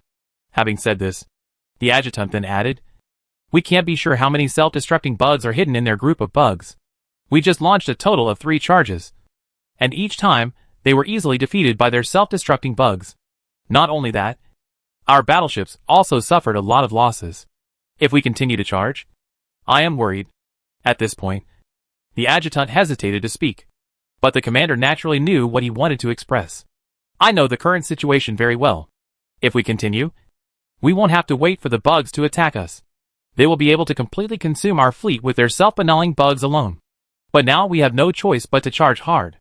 In short, now we must stop them no matter what the cost." Having said this, the commander immediately ordered the fleet to launch the next attack. The players were also extremely surprised by the Empire's performance. They originally thought that the Empire would naturally give up the idea of a sudden advance after experiencing several hardships. But who would have thought that the Empire, which had been bombed so many times, would actually become more courageous as it fought? Speaking of what is going on, why are the Empire's warships rushing forward as if they have been beaten to death? A player who was always watching the Empire's crazy actions was a little surprised. Obviously they want to prevent us from getting into that. I have to admit that they are really brave. We will blow up so many warships in one wave. But they are still rushing in desperately. Isn't this just right? At first we were wondering if the number of bomb bugs we prepared was too much. But now it seems just right. Okay, everyone, hurry up and rush in. Our interference troops on the front line are almost exhausted. We must rush in before the Imperial warships arrive. In this way, as the players speed up, they are getting closer and closer to the Star Gate. At this moment, the fleet stationed at the new gate also came out immediately, trying to stop the players. But the number of fleets stationed there was relatively small, so there was not much hindrance to the players at all. In this way, most of the players successfully rushed into the Star Gate, while only a small number of players were stopped. At this time, as soon as the 1-1 players entered this environment, they were stunned by the scene in front of them. Looking at this dreamlike world, the players could not help but marvel at how realistic the modeling of this game was. Very wow. Okay, you idiots. Stop being so silly. If you don't leave, you'll never be able to leave. The Empire will come in soon. At this time, a player immediately interrupted a group of players who were lamenting about the modeling. After hearing this player's reminder, these players immediately started heading towards the area they had previously reserved. The players had already discussed which direction to go after entering before setting off. They planned a total of 8 different directions, with tens of thousands of people arranged in each direction. Of course, they planned this way mainly because the players who entered here before found a total of 8 abnormal points. So they needed to go and explore them. Secondly, it was much better to escape separately than to gather together and be overrun by the Empire. After the players left, the Empire's fleet arrived belatedly. Seeing the players leading in different directions, the Empire immediately pursued them in batches. Compared to the players, the Empire has far more warships. So each of their formations has nearly 200,000 warships. This number of battleships is basically invincible to the players' small formations. But this is in other environments, in which the swarm has an inherent advantage. At this time, in Xianyu's formation, everyone was heading towards the No. 3 Ruins Point. Brothers, what should we do? There is a formation behind us, chasing us. At this time, the players who were behind were a little anxious as they looked at the warships getting closer and closer to them. In this regard, Xianyu just signaled him to calm down. Young man, don't worry too much, because the only ships that can keep up with us are some functional escort ships. And these ships can only follow us from a distance to prevent them. The large army lost track of us in such an environment, so there's no need to worry too much about these I-ships. They don't have much combat capabilities anyway, and their large forces are about the same speed as us. It's just a dream to catch up with us. The player who heard what Xianyu said was still a little worried. The problem is if we keep following them like this, wouldn't it be very inconvenient for us to explore the ruins area? What's the inconvenience of this? First of all, you have to understand that these remote locations we marked were obtained by tracking their civilization documents. In other words, we know these points and they also know them. So no matter which direction we run, they only need to reach the destination to squat on us. In this case, do you think there is any difference between the enemy having eyes and not having eyes? Obviously there is no difference. So don't pay too much attention to these eyes. We will find a way to clean them out after we arrive at the destination. Finally, we will ambush in the designated area and wait for them to come. Speaking of this, Xianyu then added, you must also know the general situation here. Not only is our reconnaissance capability restricted, but also the reconnaissance capabilities of enemy warships are also restricted. Therefore, even if we are very close to each other in that area, as long as there is an obstruction, it will be very difficult for the other party to find us. An ambush in such a place will be twice the result with half the effort. And for us, we have a bigger advantage. That is, our recovery ability is very strong, which means that we will have a very big advantage in the subsequent continuous operations. Compared to our high-level troops, the normal blood loss can be maintained through the passive recovery of HP through skills. The Empire's warships are certainly advanced, but if they stay in such an area for a long time and have energy, it's okay. Once the energy is exhausted, they will most likely die. Everyone nodded after hearing what Xianyu said. Indeed, we can only fight and consume this wave. The number of enemy warships is much greater than ours, and their firepower is also very fierce. When a situation like this hits hard, we will only do this unless we are fools. So in this wave we need to use the talent of the swarm through attrition and win. And the most important thing is that some of their small warships cannot last long in such an environment.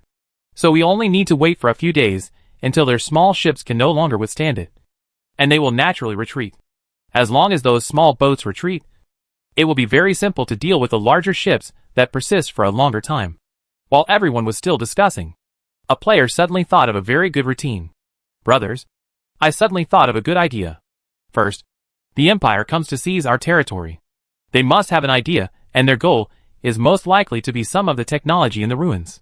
Speaking of which, the player then added, compared to the Empire, our thirst for these technologies is relatively low.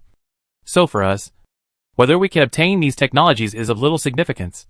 But for the Empire, they said they worked hard for these things. When they heard this player say this, everyone immediately thought of his plan. Your idea is to use these technologies to contain the Empire? Yes. Since the Empire needs this thing, then we will definitely not let them get it so easily. That means we can destroy these technologies when necessary. For example, they now know the location of several ruins in our hands. And if nothing else happens, their warships will go there. So we can consider sending some players to destroy the ruins in front of them. It doesn't matter whether there is information in it or not. Our purpose is to let them understand that we are here to destroy the ruins. There are two advantages to doing this. The first advantage is that we can see their reactions when we destroy the ruins, so as to judge how much they attach importance to these ruins, so that we can make plans for our future plans. After hearing what the player said, one of them asked, what if they don't care?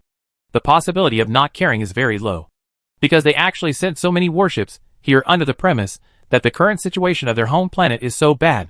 That is enough to show how much they attach importance to these relics. Under such circumstances, it would be a bit far-fetched to say that they don't care. What we need to know is how much they attach importance to these relics. If they attach more importance to them, things will be easier to handle. However, in order to ensure that they will not use some tricks to mislead us, we can destroy 10 to 20 ruins to judge their true situation. Everyone's eyes lit up when they heard what this player said. How about we go to the World Channel and talk to other people about this first? If it is credible, let the big guys come over and gather together to do a few things before we talk. Thinking of this, everyone immediately contacted other players and briefly explained their guesses to everyone. At this time, after listening to what Xianyu and the others said, Potato also pondered for a while and then said, your plan is feasible. But I have been thinking about a problem. At present, there are several directions in which we can get points. First of all, the first point is the ore. According to the current exploration results, there is no such thing in this area. The second point is the technology in the ruins. Although the evolution points sold by technology are not many, they are better than nothing. The most important point is to destroy the Empire and get the final reward and the Empire's huge resource reserves. If we destroy the ruins, then it is obvious that we cannot get the technology inside. And in the mission content, it has a technology retention level. So for the routine of destroying the ruins unscrupulously, we must take it easy. Of course, we can destroy some of the ruins in the early stage to let them know our attitude towards these ruins. This way, we will be more confident in our later operations. Chapter 423 Xianyu's speculation about the Empire. But the amount of damage must be controlled. In order to complete this mission here, we cannot destroy too many relics. Especially from the mission description, it can be seen that the leader is more concerned about the technology of these relics. At this point Tado turned his attention to everyone. In short, we must ensure the preservation rate of the ruins, and destroy them appropriately under this premise. Immediately after telling everyone the general situation, Tado also began to talk about his plan. Considering these factors, we must be selective in destroying the ruins. And among the few ruins we have discovered so far, only one remains is still being studied by the Empire. From this, it is not difficult to see that there must be good goods in that ruins. And he is the target we can choose to destroy. And it is also the only target we can destroy in this area. It just so happens that there are Imperial warships over there right now. So what we do will naturally be seen by the Empire. So now we can directly go there and destroy it to let the Empire know about our situation. And because they have warships stationed and warships coming from the rear to support us. When we destroy it, we may not completely destroy it because of these obstacles. This way we can let the Empire know our attitude while keeping the ruins as intact as possible. Everyone nodded after hearing what Potatoes said. It was obvious that his routine was very feasible and more in line with the current actual situation. There is another point that needs to be noted. The Empire actually sent so many warships here, which is enough to show how much they attach importance to this place. At the same time, because the current situation of the Empire is very bad, it means that there is a high probability that these warships will return. If it is a return trip, it will involve several issues. If the Empire is exhausted, maybe they will expose the coordinates of this location. If the coordinates of this location are exposed, then our all efforts will be in vain. When they heard Tado say this, everyone immediately realized this. After all, the Empire was not a good person. He could not be so kind as to take this secret to the grave. Especially when the master of this secret was still his enemy. So under normal circumstances, if the Empire cannot bear it anymore, they will give priority to exposing this secret. After all, he definitely doesn't want the swarm to get what he can't get. Damn it. Don't tell me. If you hadn't mentioned this, I really wouldn't have thought of it. If this is the case, our next operation will be very difficult. We must complete the exploration of this area before the Empire burps. But because there are too many warships on the Empire side, we want to take them. It's a huge hassle to clean up. Even if they are cleared out, there is a high probability that this point cannot be hidden. After all, the Empire's home star also knows the location here. Once they find that their battleships here cannot withstand it, there is a high probability that they will choose to directly expose this point. Because according to their current situation, after losing this batch of warships, they may not be able to withstand the siege of many civilizations. When he heard what everyone said, Xianyu couldn't help but frown. It was obvious that he felt that things were not as simple as he thought. Thinking of this, Xianyu couldn't help but think about it. And after he recalled fighting the Empire during this period, he suddenly realized a key issue. This is also a problem they have always ignored. Brothers, I actually feel that we have always had a misunderstanding. First of all, the premise of what we are talking about is that the Empire is burped. Or that the Empire may burp. But have you ever thought that the Empire has occupied such a huge star field from its inception to now? And is known to so many civilizations. Under such circumstances, he can still stand firm. Is it true that such a civilization only has what we see now? I feel that this Empire may not be as simple as we imagined. Perhaps what we have seen is just the tip of the iceberg of the Empire's strength. It's even said that these things were deliberately shown to us by the Empire. The actual situation is that the Empire may have hidden more methods that we have not discovered. So now we are discussing this matter directly with the expectation of the Empire's collapse. I don't think it is necessary. I don't think there is any need to discuss this issue even if it will expose this position. Because we will never be able to see the Empire's trump card until the Empire's life and death. And only by seeing the Empire's trump card can we guess some of his subsequent plans. So I suggest that we still operate according to the previous routine in this area without putting too much psychological burden. We should try to pay more attention to the Empire during this period to see if the Empire has other hidden cards. I heard what Xianyu said at this time. And everyone immediately realized this problem. In fact, during this period of time, the players have had many rounds of battles with the Empire. After so many battles, the players have discovered a problem. That is, the Empire gives them a shaky feeling. Several defeats in the war severely weakened the Empire's vitality. And then the civilization flagship was severely damaged, causing the Empire's strength to fall to an even lower ebb. Initially, the players did not feel there was anything wrong with the development logic of such a thing. But as Xianyu said, everyone gradually became aware of this problem. That is, as a tyrannical cosmic civilization, the Empire can still stand firm despite various adverse conditions.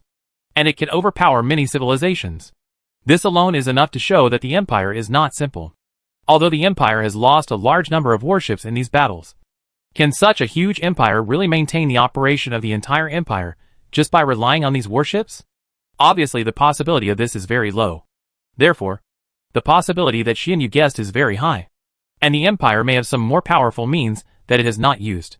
The Empire does not intend to expose these methods except at critical moments. Even the Empire's ability to maintain their stability is closely related to these methods. If this is the case, then they have more issues to consider now. Originally, they thought of cleaning up the battleships here and seizing the technology inside. By the time they take away all technology and everything, the Empire should be almost beaten. At that time, they would send enough troops to go back and harvest the entire process. Although this routine was indeed feasible, after what Xianyu said, they felt that they might need to change their strategy.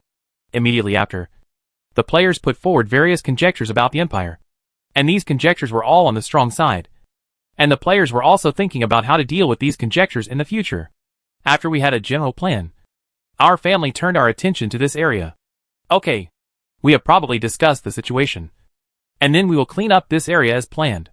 Everyone must remember that we have an absolute advantage over the Empire's warships in this area. Of course, in order to make our state reach the optimal state, and the Empire's state reach its lowest point, we try not to touch them during this period of time. We will not fight them until the situation in the Empire is very bad later. However, I still want to remind everyone that if we unfortunately encounter an Imperial fleet while strolling, we should try to ambush them, and never confront them head-on. Everyone still went to explore the areas we divided into areas according to their own divisions. The players who had arranged everything in this way began to take action. Speaking of Lao Yu, if your guess is true, what should we do to deal with the Empire in the future? After the players' big meeting ended, everyone in Xianyu's guild was also discussing this topic. After hearing everyone's questions, Xianyu thought for a while, and then said, "Actually, I feel that my guess is very accurate. After all, the current performance of the Empire is really inconsistent with common sense. I even vaguely feel that this wave of operations by the Empire is fishing." At this time, everyone couldn't help but be a little surprised when they heard what Xianyu said. The Empire wants to use this method to understand which civilizations in the universe have enmity against it, and dare to take action. Through this wave of operations, these civilizations have been dug out from the secrets.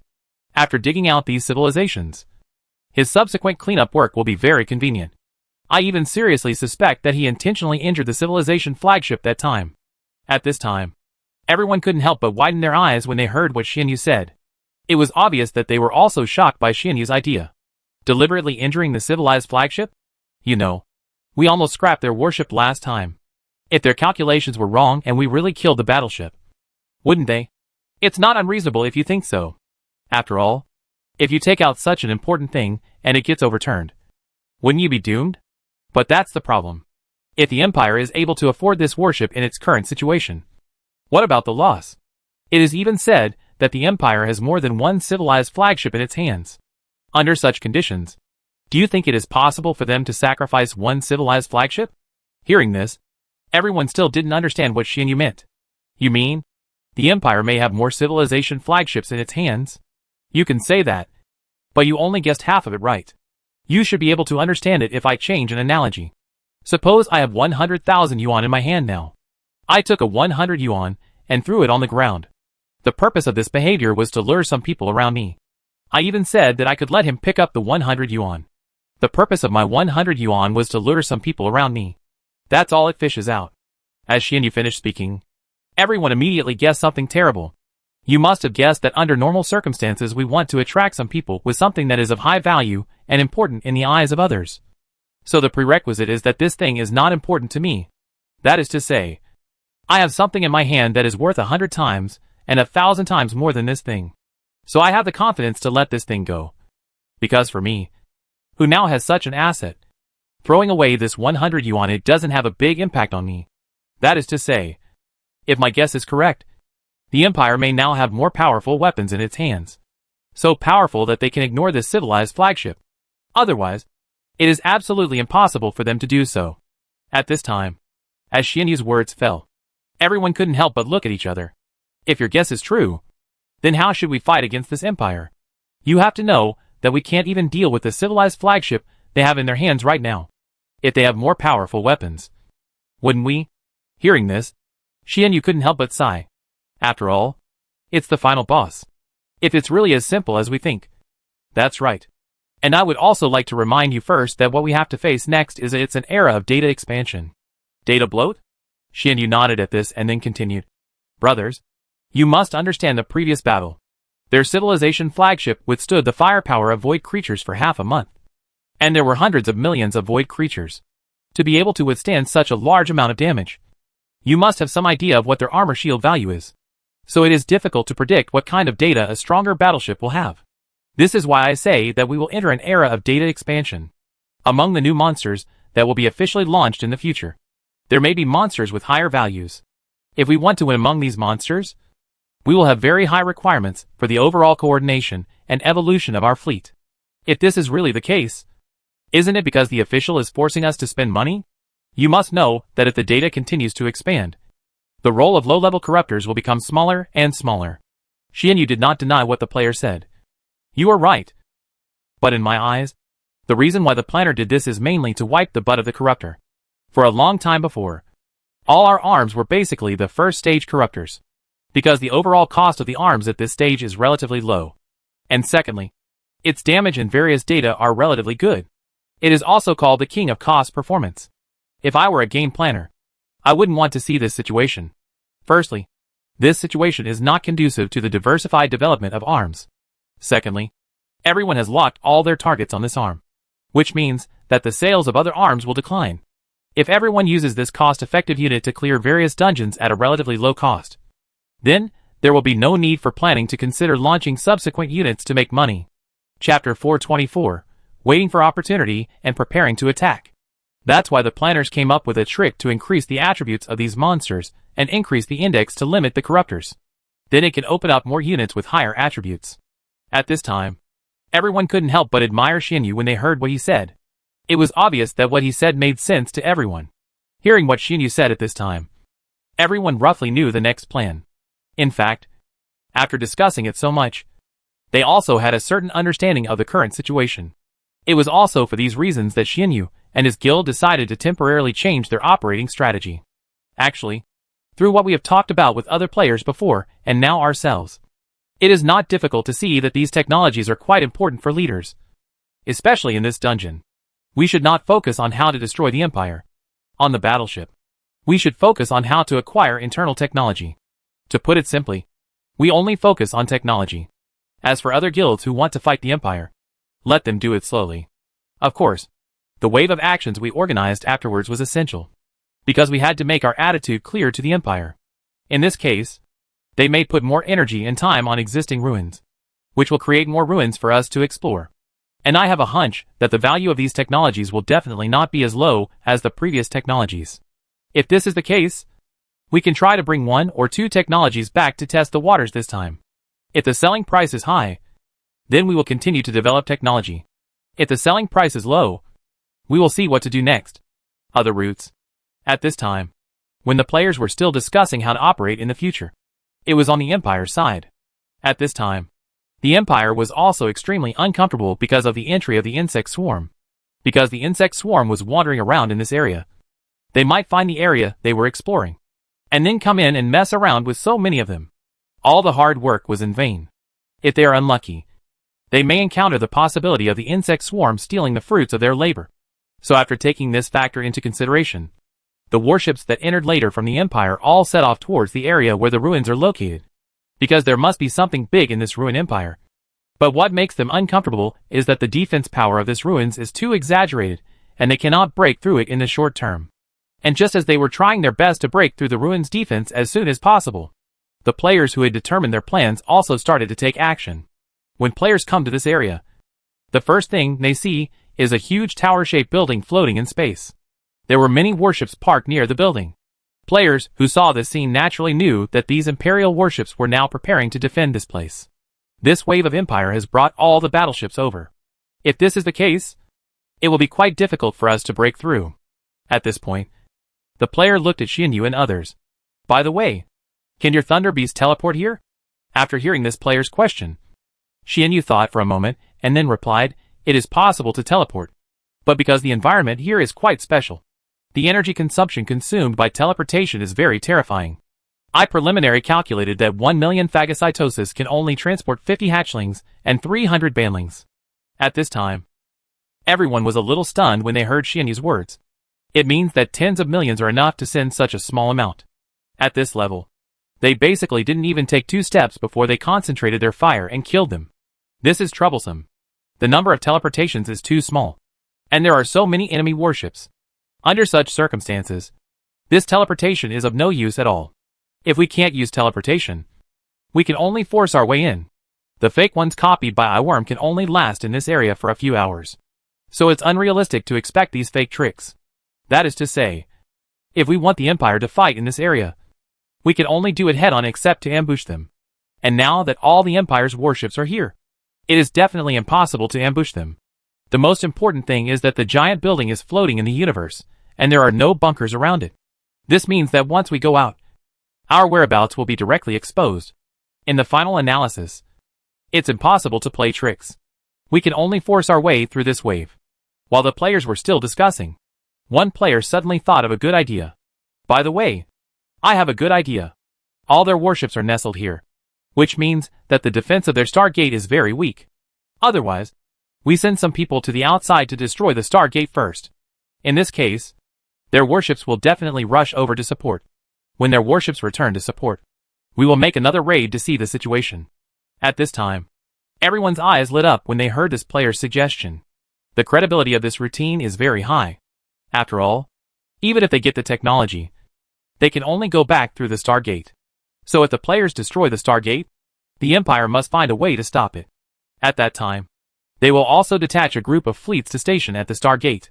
And the most important thing is that if the number of fleets they send to garrison the Stargate is relatively small, then the players can directly go back collectively to clean up the fleet garrison there. Therefore, in order to ensure the safety of the Stargate and prevent such things from happening, they will definitely send a lot of warships to go there. After they divide the battleships, it will be much easier for the players to mess with this side. The players who thought of this immediately started to take action. And as the players started to take action, the garrison fleet on the Empire side naturally received the information as soon as possible. Commander is bad. There are a lot of bugs here at the Stargate, and they are destroying the Stargate now. At this time, as the players were in place, the Empire's garrison fleet naturally received the news immediately. The commander of the Empire was also shocked when he received the news. Although the material used in the Stargate was extremely hard, it might not be able to withstand the attack of the insect swarm. Once something happens to the Stargate, not only will they lose access to technology, but they may also be trapped here permanently. After thinking of this, the commander immediately mobilized a group of fleets to station at the Stargate. However, considering that the swarm had many tricks, they only sent more than 200,000 warships this time. The main reason was because the news they received was that there were only 100,000 bugs attacking news over there. And he still had some impression of the total number of bugs. So he guessed that the bugs were most likely to attract them. I only paid so much attention. Of course, there is nothing wrong with his idea. But as the garrison, the initiative is always in the hands of others. So his routine was quickly cracked by the players. The number of warships they sent was relatively small. The players immediately followed the previous plan and dispatched all personnel to deal with the garrison fleet on the other side of the Stargate. After dealing with these fleets, the players also casually destroyed the Stargate again. Because the environment inside is quite special. The messages are delivered by some relatively fast ships to the area where the Empire is currently stationed.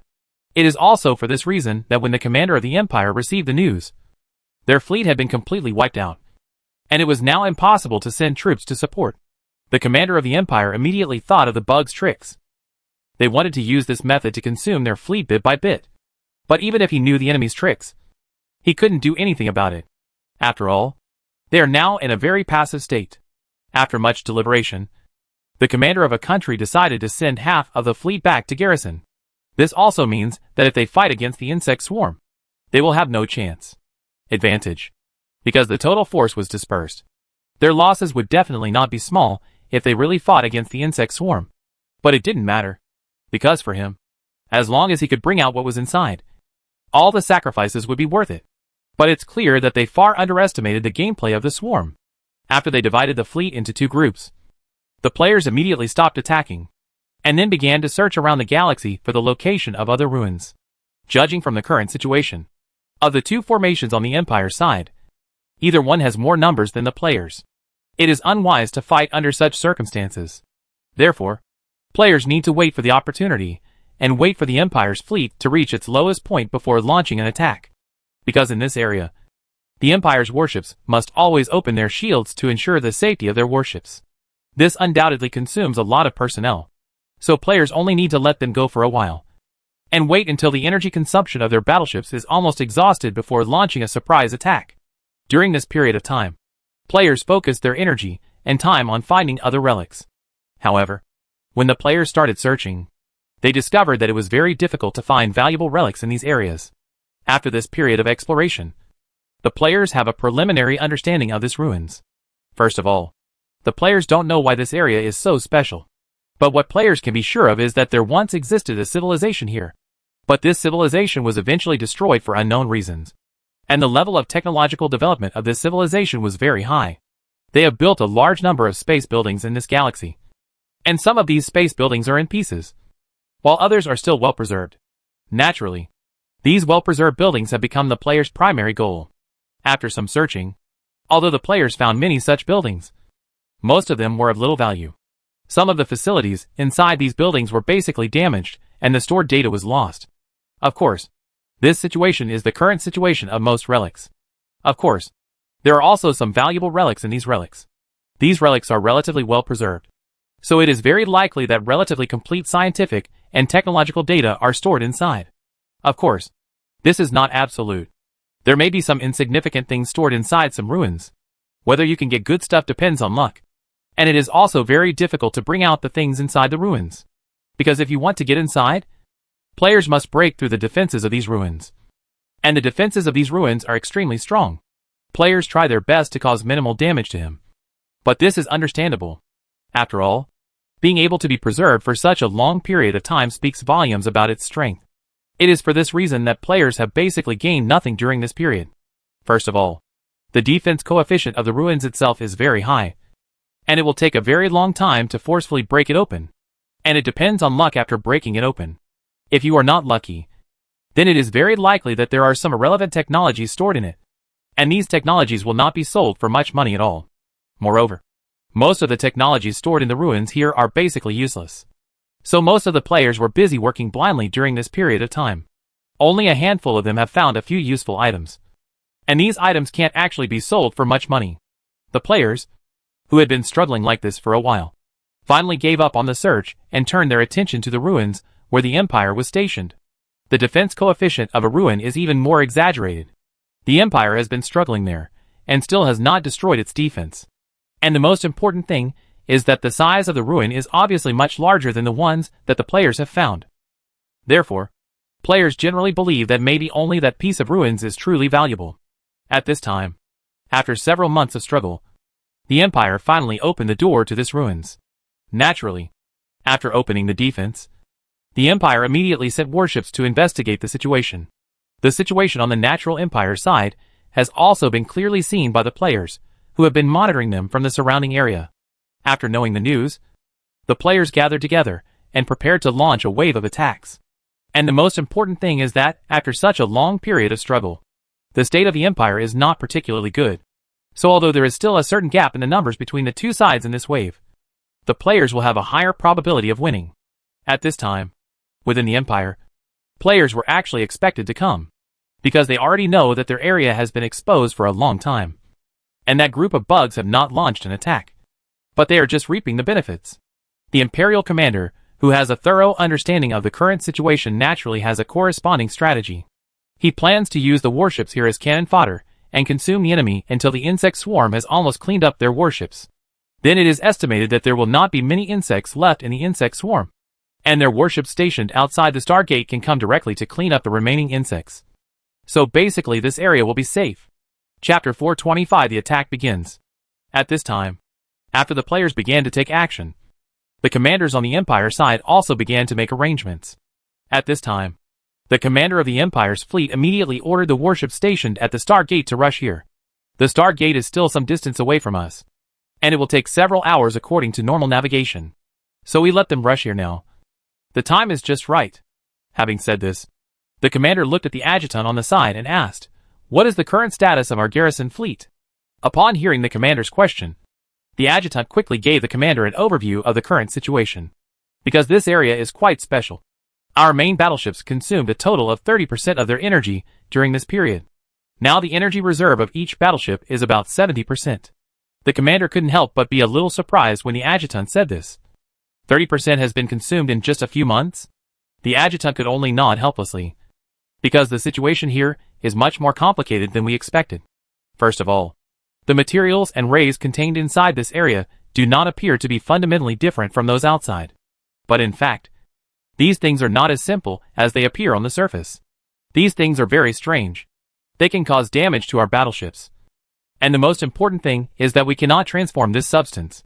It is also for this reason that whether it is buildings, some planets, or meteorite fragments in this area, they will not be of any help to us, but will also bring us great hidden dangers.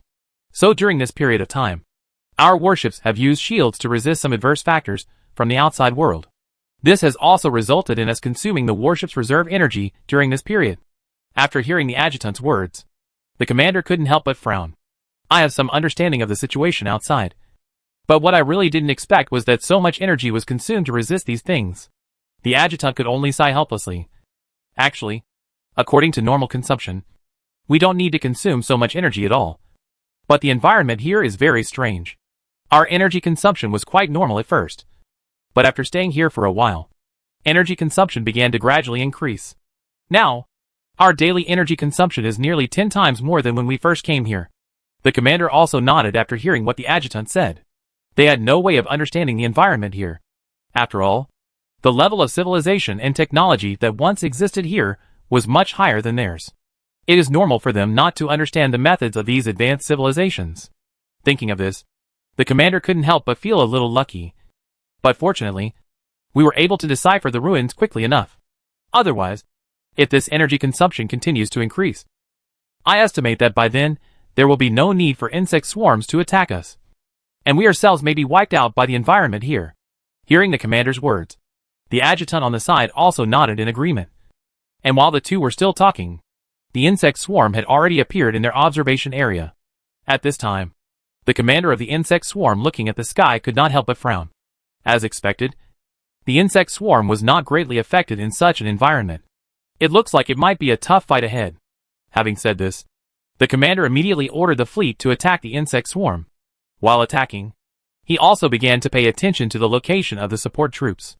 There is still some time before the support troops arrive, so we can use this time to clean up as many of these bugs as possible. Because of the special environment here, the fake bugs from the insect swarm cannot be used here, which actually reduced my combat pressure a lot. But now we still have to be careful about their self-annulling bugs. Once that kind of bug rushes into the fleet group, the damage it will cause to our fleet group will be devastating. We should disperse the fleet according to the previous method. But if we do this, I'm worried that the insect swarm will directly break through and rush into the ruins. It seems that we must speed up the progress of the exploration team in the ruins. Otherwise, when the insect swarm enters, all our efforts during this period will be in vain.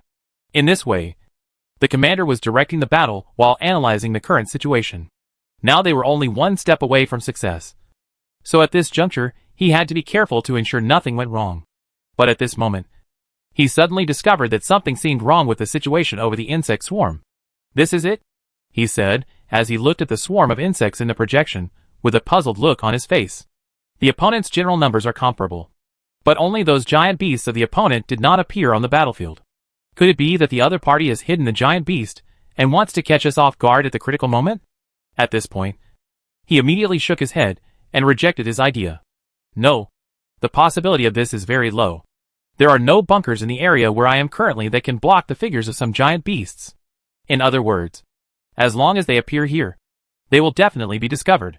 So the sneak attack tactic does not make any sense.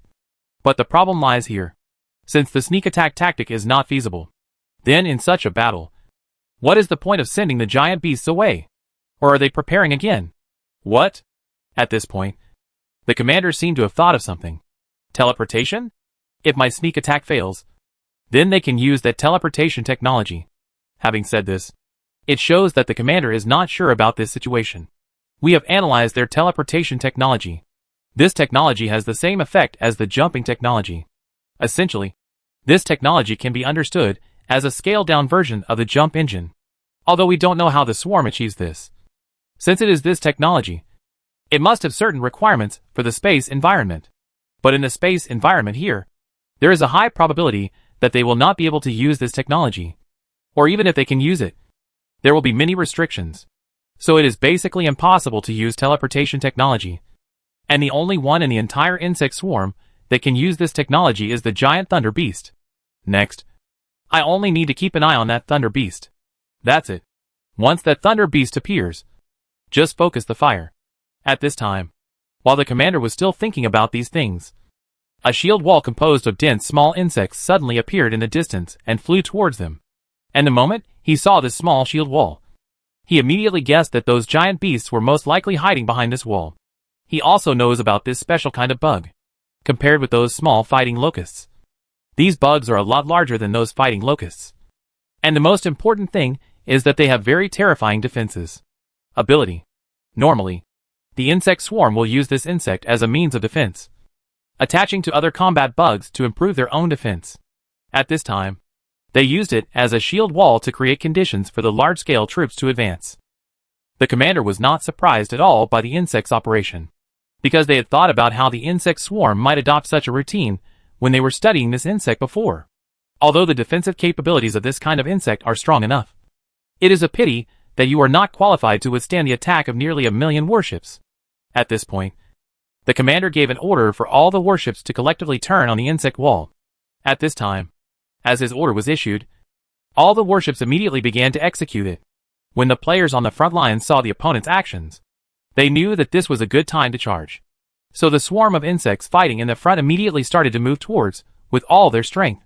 The Empire's fleet rushed over. And all this was seen by the commander. It was a good plan, using the insect shield to attract my attention, and then create opportunities for your frontline troops to break through.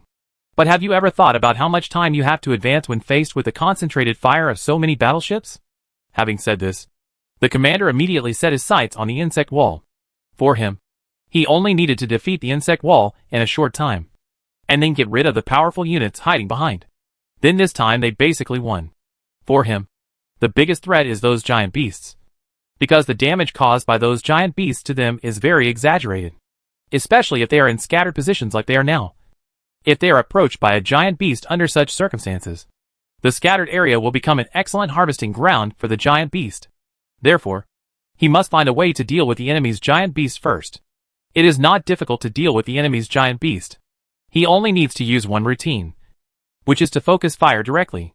If you want to directly focus the fire, you can still kill them instantly. But usually the insect swarm will not give you this opportunity, especially when fighting in a group. The swarm will deliberately protect these giant beasts, which will cause a very embarrassing problem.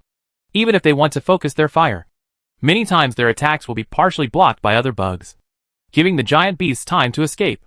Therefore, in previous battles, their killing rate against the behemoths of the swarm was very low. But now for this commander, the strategy of the swarm has undoubtedly created a way for him to kill these behemoths. Chance. Those defensive bugs are only negligible in terms of damage protection compared to the corruptors.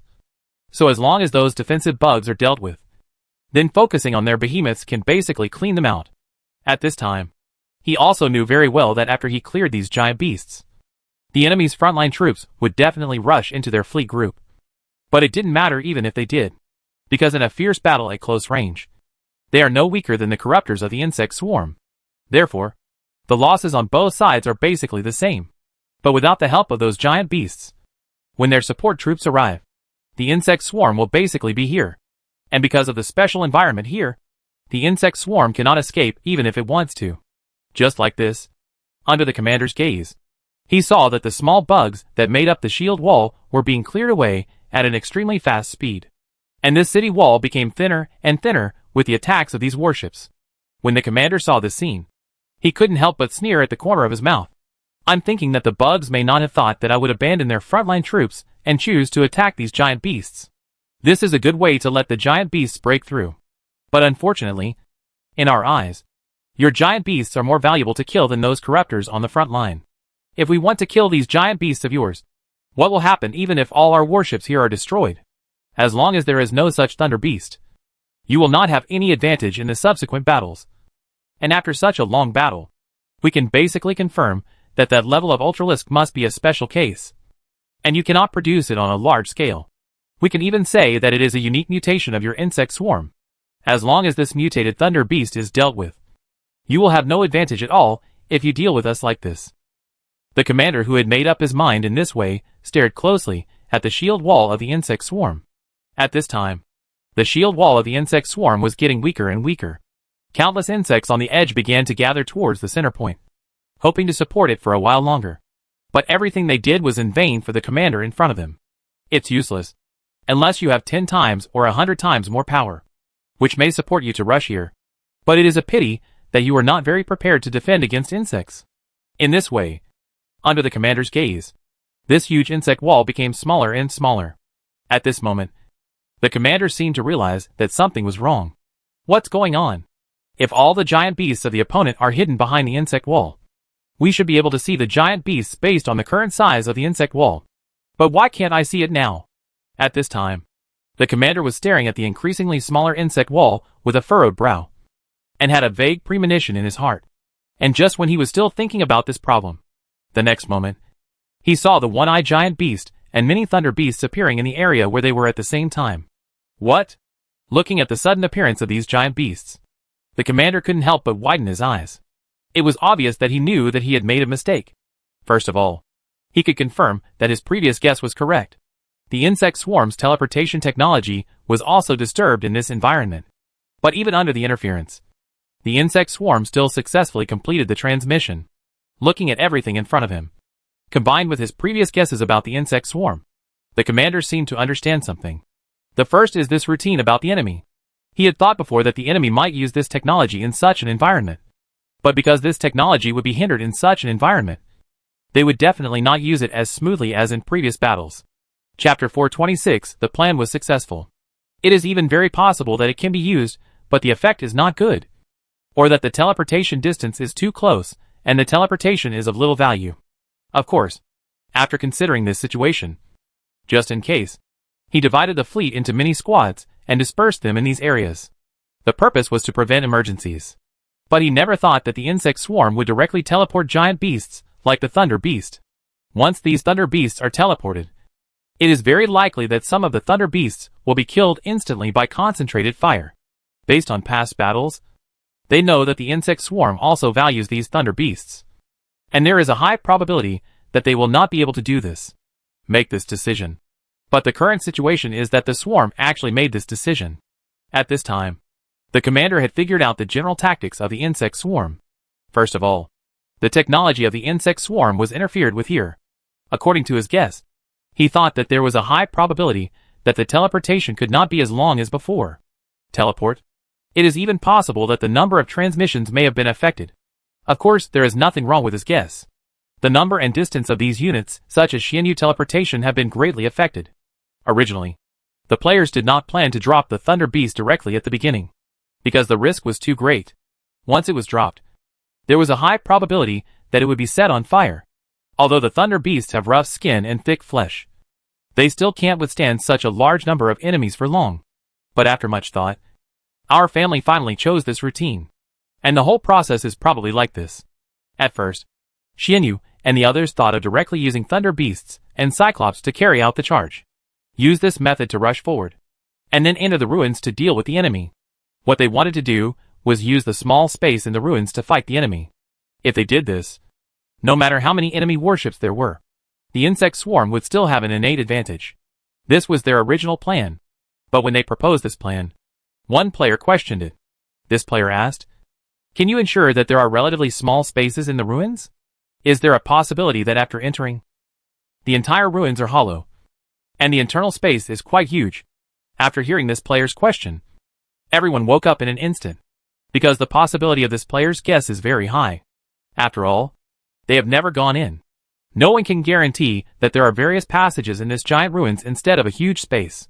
If there are various passages, then it is okay to say that they can definitely use the passages. Advantage. After all, the strength of the materials used in these ruins was extremely exaggerated. They didn't have to worry about whether the enemy would play with them.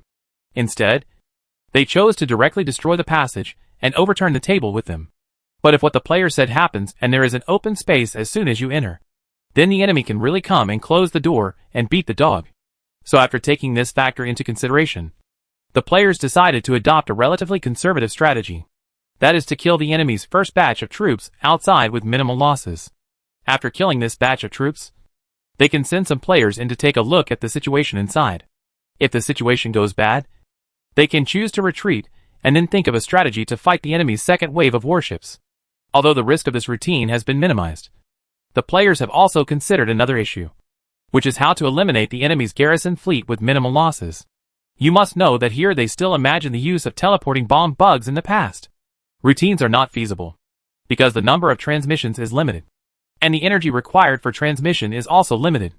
Simply put, they cannot transmit in large quantities as before. Now they can only teleport a very small number of troops. And after these dozens of troops are teleported, it will be just like what they thought before. There is a high probability that they will be killed by concentrated fire in seconds before taking 2 steps. It was for this reason that they had to give up this tactic and choose other tactics.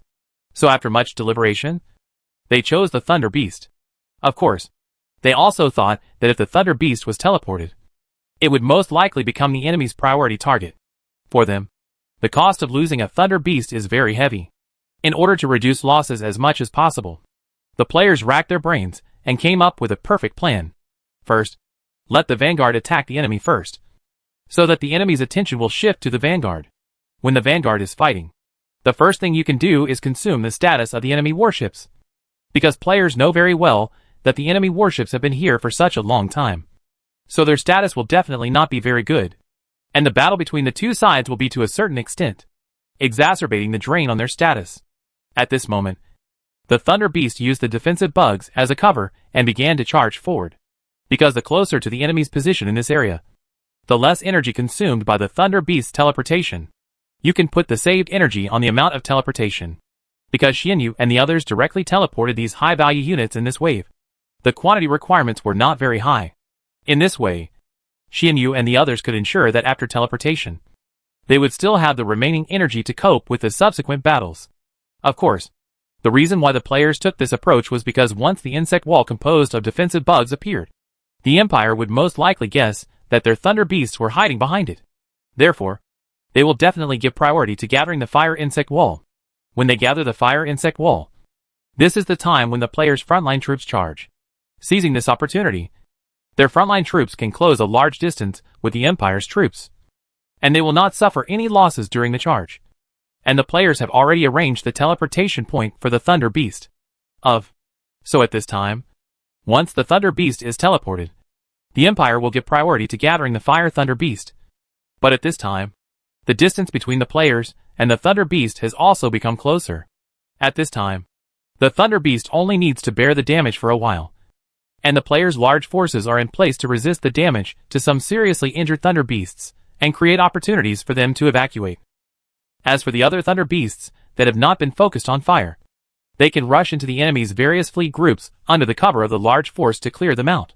In this case, with the cooperation of the Thunder Beast in close combat, the losses of the players will be minimized. And because the Thunder Beast have rushed into various fleet groups of the Empire, they will definitely give up focusing their fire and prioritize dealing with these Thunder Beasts that are close to their own area. In this case, players don't need to worry about the remaining Thunder Beasts being collectively set on fire. This is probably the process of the players' entire routine, and it is obvious that their process is going smoothly at this time. And the most important thing is that at first Xianyu and the others thought that they would wait until the Empire had almost eliminated those defensive bugs. At that stage, he might not have much energy left after they teleported. But who would have thought that they overestimated the Empire's firepower? In fact, Xianyu and the others had already reached their expected teleportation distance a long time ago. However, in order to gain more charging time for the large force, Xianyu did not teleport immediately but continued to close the distance. By the time Xianyu and the others started teleporting, the main force was already very close to the Empire. And most importantly, because they had rushed forward a long distance.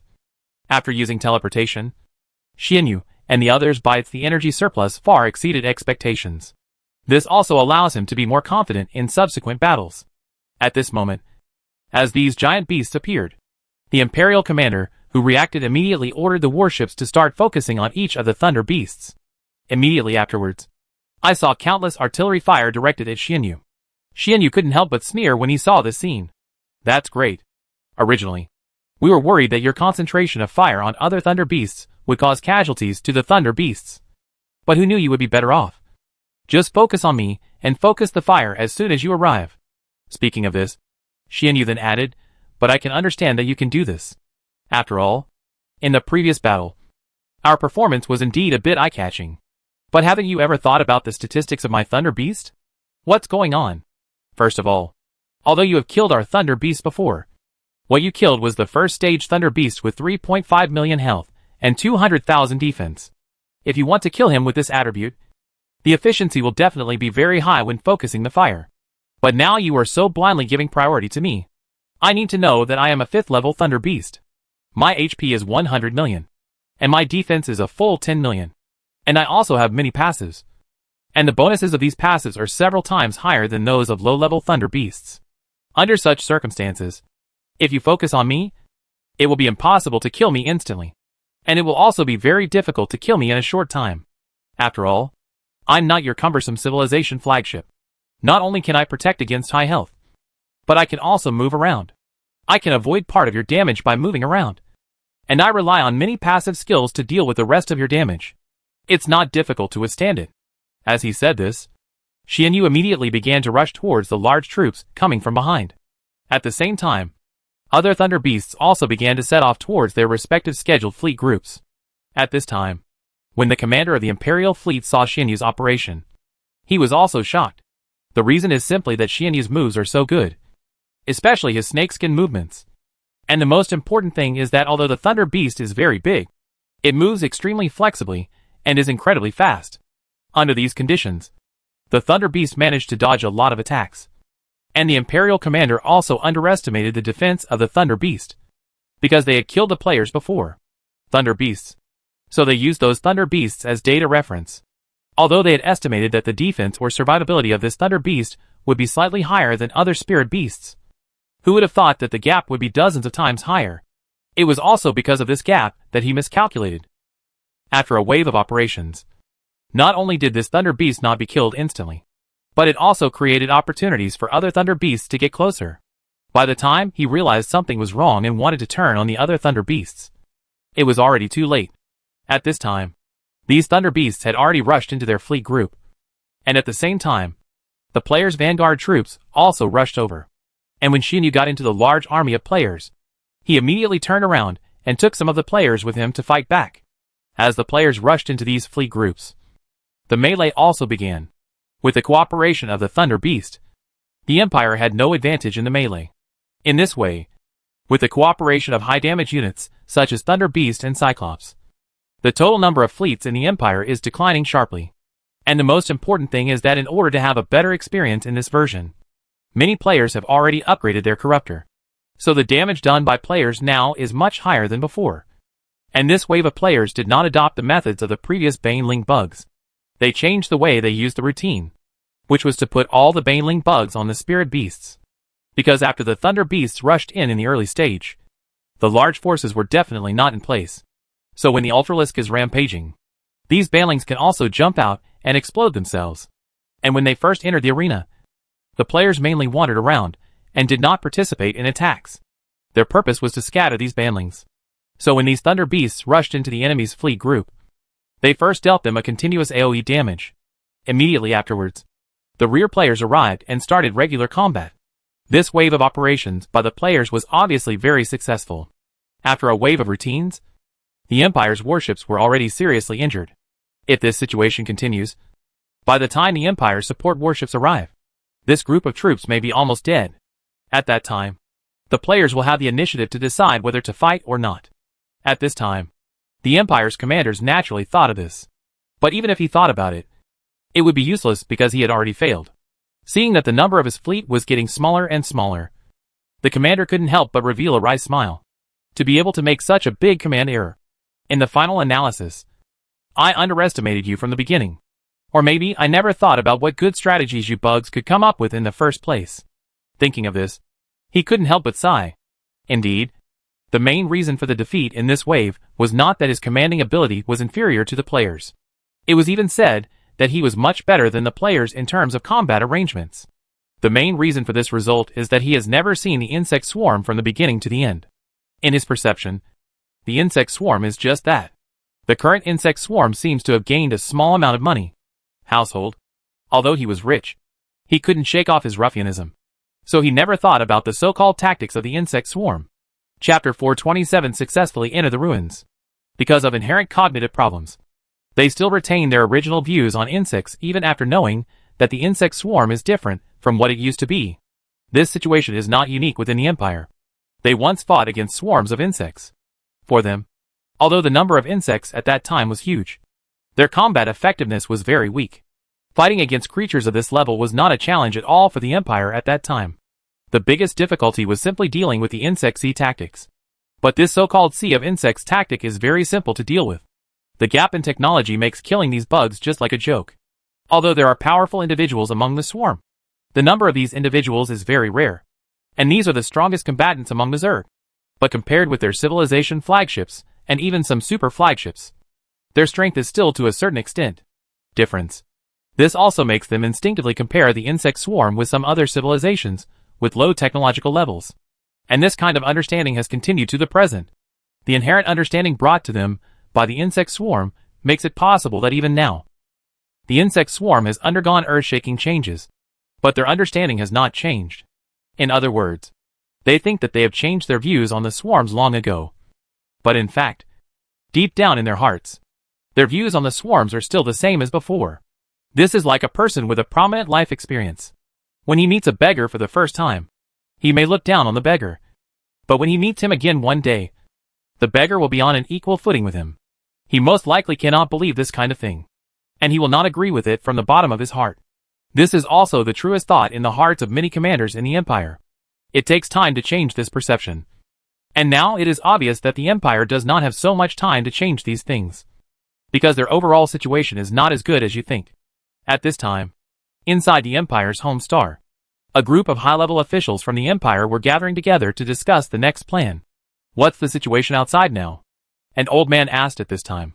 So far we have discovered a total of 10 civilizations, and the total number of battleships is approximately 80 million. Hearing this, the old man raised his eyebrows. 80 million battleships. These civilizations are willing to spend a lot of money.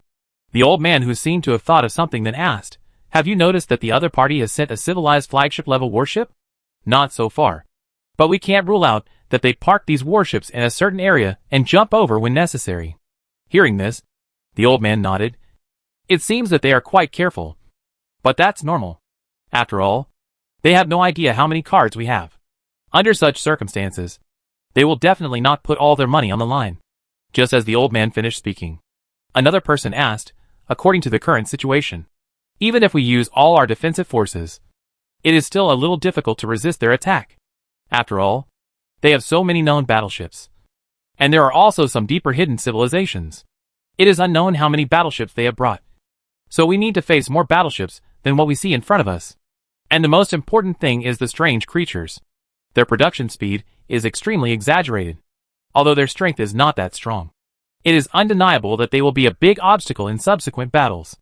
At this point, the man sighed and then added, "Actually, the main reason is because our number of conventional warships and cannon fodder warships is too small." To this, the old man just replied calmly, "We actually don't have many battleships. The main reason is that we suffered heavy losses in these battles, which led to us not being able to think of a better response to the current situation. But this incident is not all bad. After all, the message we are sending to the outside world is that our condition is not good. This is their best opportunity to attack us. I'm thinking that most civilizations will definitely not be able to let go of this opportunity. Of course, this is exactly what we want to do. Just take advantage of this opportunity and see how many people jump out." Having said this, a trace of worry flashed in the old man's eyes. But we have to admit that after so many battles with the Zerg, we can see that the biggest uncertainty now is the Zerg. Their evolution speed is far beyond our imagination, and we still don't know where the upper limit of this race is. At this point, the old man suddenly changed the subject and continued, "Although we can take advantage of the current situation, It is undeniable that we also made too many mistakes in our decision-making in the battle. The main reason is because the commanders below do not pay attention to the insect swarm. But it would be better if these losses can make them clearly realize that there are still many beings in this universe who can defeat us. At this point, the commander's eyes flashed with depth. But the only thing I'm worried about now is that if the battle comes to the end and our remaining warships and defense facilities cannot resist these civilizations, then we may have to expose our strength in advance. Although all our resources have been invested in that matter over the years, and after so many years of preparation, we have also developed certain capabilities, but it is undeniable that our preparations so far are still not that complete. After all, the enemy is that group of people. Everyone nodded after hearing what the old man said. Indeed, although the current situation has advantages, there are also many hidden dangers.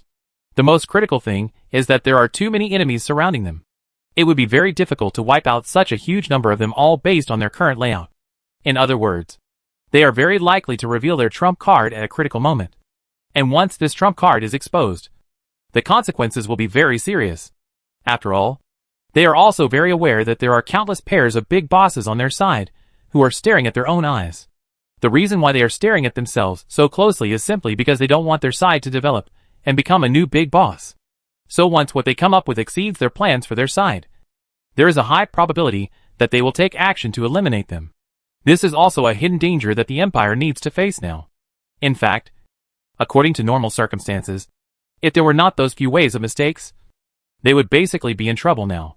So at this time, they can be regarded as hating the insect swarm.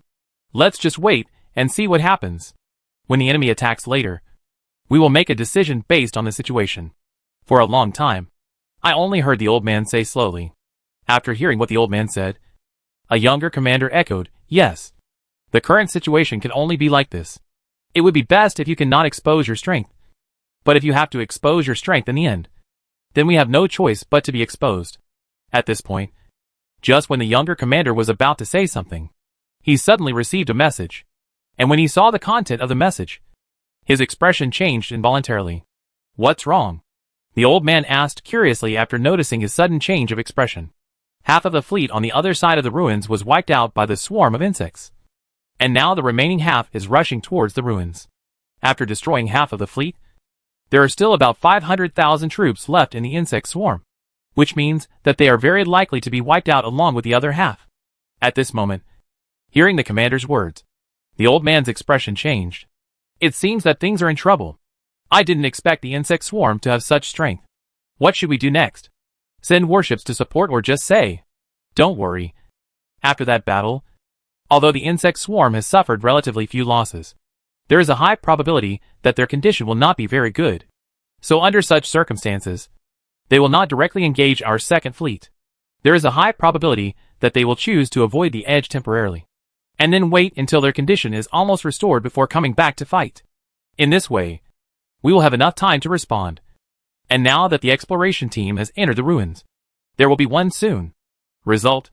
Of course, just in case, we will first send a civilization flagship to that star field to prepare for emergencies. Hearing what the old man said, his subordinates nodded. This is the only solution for now. But if we send a civilization flagship and are discovered by other civilizations, it will be a big problem. After all, what we claim to the outside world is that we only have one civilization flagship. This is no longer important. After all, the moment they decided to launch an attack, they were already ready. For them now, the few civilized flagships we have are no longer that important. While everyone in the Empire was still discussing these matters, the players also sent a team into the ruins. "Old man, what's going on inside that ruins? We have just entered and studied it for a few minutes to understand it. But this place is not an open space as we thought before. It is composed of multiple passages. These passages are crisscrossed and complicated. And the size of this passage is very exaggerated, with a height and width of at least 1,000 or 2,000 kilometers. With this size, we can basically give up the idea of engaging in street fighting. Then we are now looking for the exploration troops from the Empire. Otherwise, you should retreat first. If nothing else happens, another formation from the Empire will come over." At this time, after hearing the suggestions from the internal exploration players, everyone thought that if they fought with that group of fleets in their current state, they would definitely suffer heavy casualties. Considering that the group of people exploring inside would definitely have no results in a short period of time. The large group of players chose to retreat after repeated discussions. At this time, after the players' large forces retreated, the Empire's fleet also rushed over. And the first thing they did when they came here was to enter the ruins to clean out the bugs inside the ruins. However, due to the special environment here, they could only divide their forces into multiple groups and search slowly. At this time, for the exploration team players who have entered the interior, although the enemy cannot find them through conventional detection methods, if they are unlucky and happen to encounter the enemy, they will be doomed. So at this time, the players inside are carefully avoiding the enemy's search while reporting the current situation to the players outside. Brothers, according to the Empire's attitude, they will not give up until they find us. At this time, internal exploration players who had gone through waves of searches complained in the chat channel. I guess they must have found a big deal. Otherwise they would never be so cautious. At this point, the player thought for a while, and then added, "By the way, I'm curious. I see that you have been wandering around in this passage these past few days. After struggling for so long, have you still not found the way to the inside?" After hearing this player's question, those players couldn't help but complain. "Don't mention it. During this time, we feel like we have been circling the outermost corridor. I seriously doubt that there is no road leading inside this ruins. Holy shit. Are you stupid?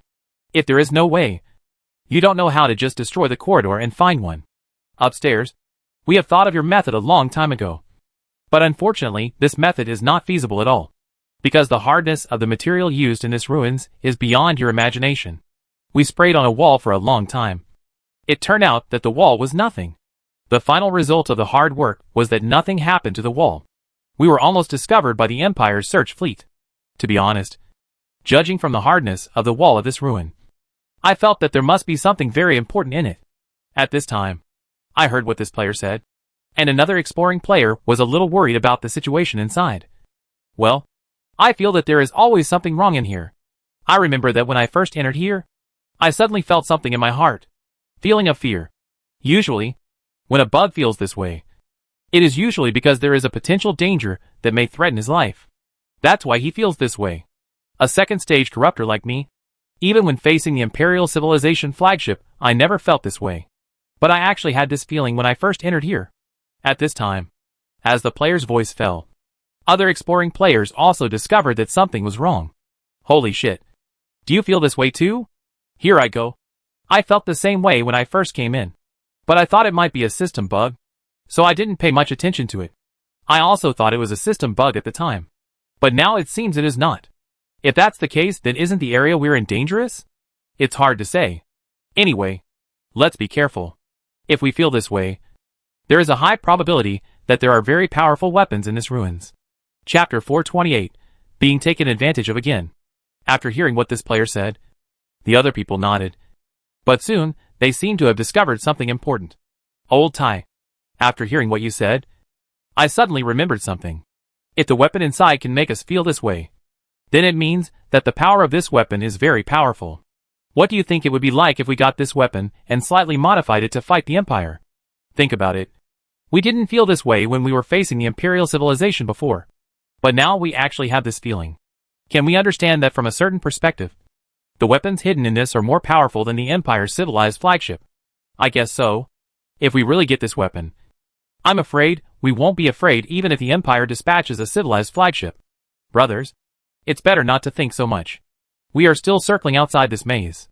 Let's find the way into it first." Indeed. The most critical thing now is to find the entrance to the interior. I always feel that there is no entrance to the inside at all. Otherwise, how could we find nothing after searching for so long? Don't even think about how big this place is.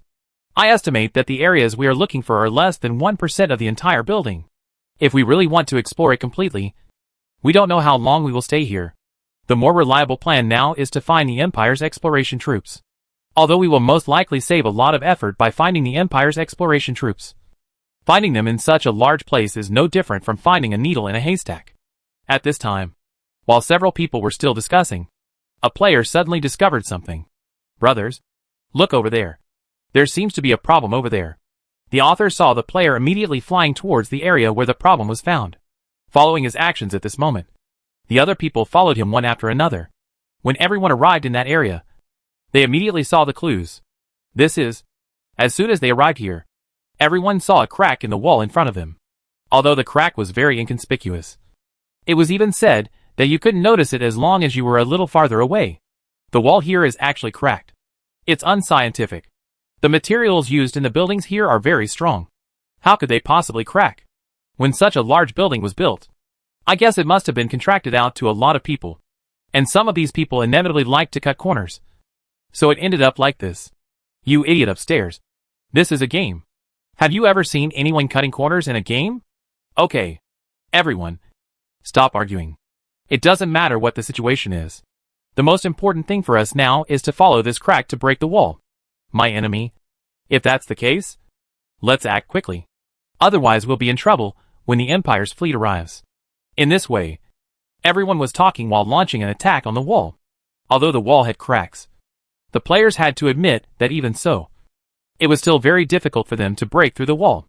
After half a day of hard work, the crack in the wall became bigger than before. If it was just a small crack pointed out by fingers, it has now turned into a crack 50 or 60 meters long.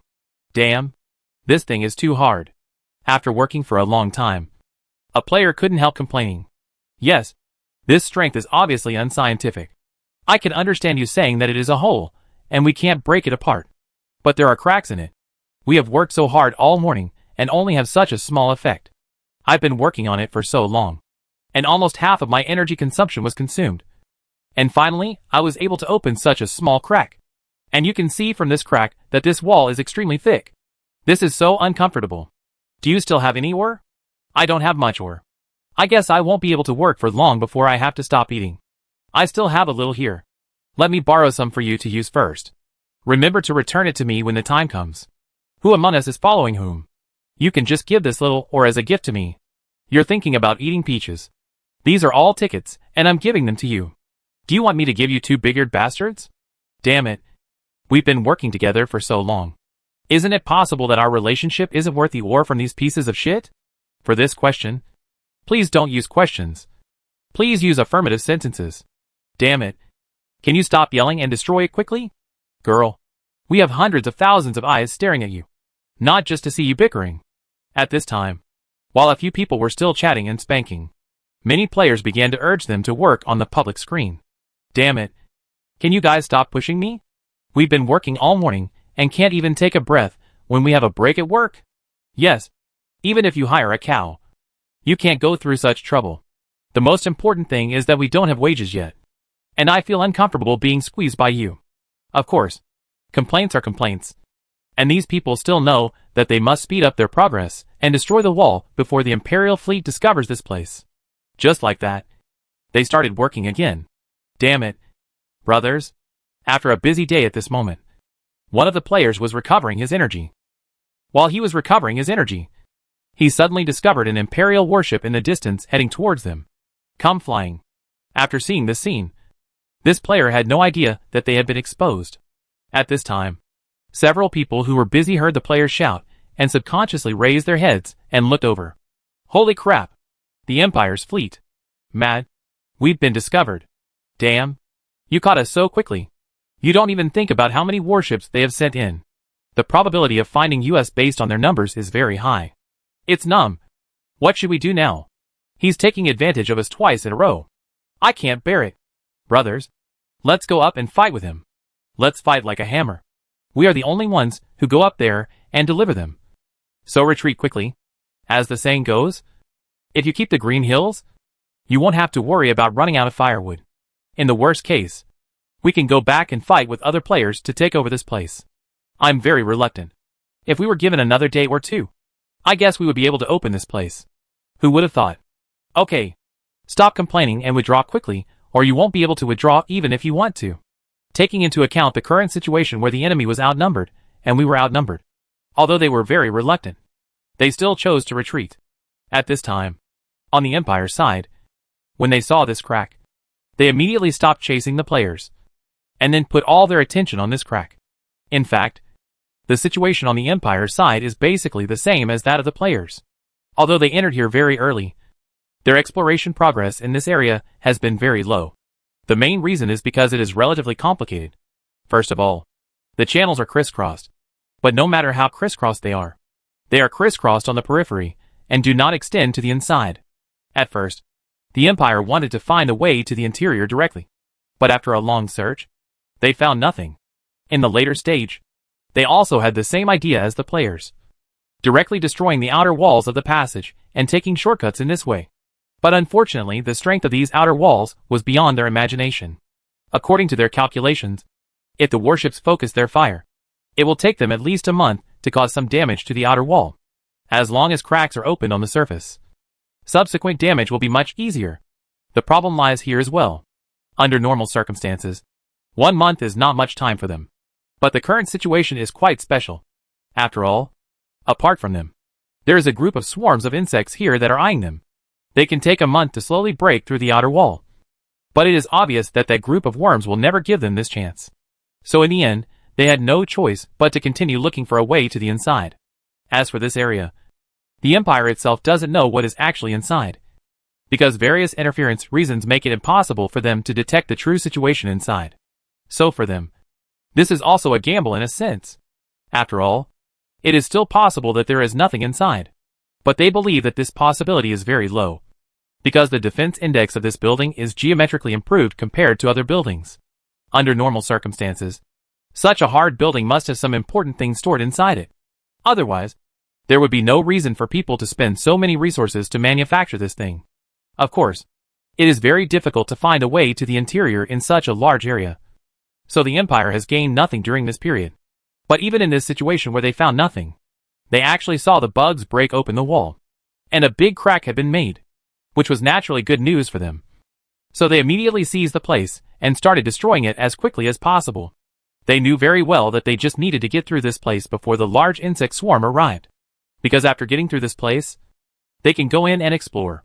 Depending on the importance of the things inside, they will decide whether to fight the insect swarm or not. This is their strategy. After all, they have to consider their own consumption in every battle.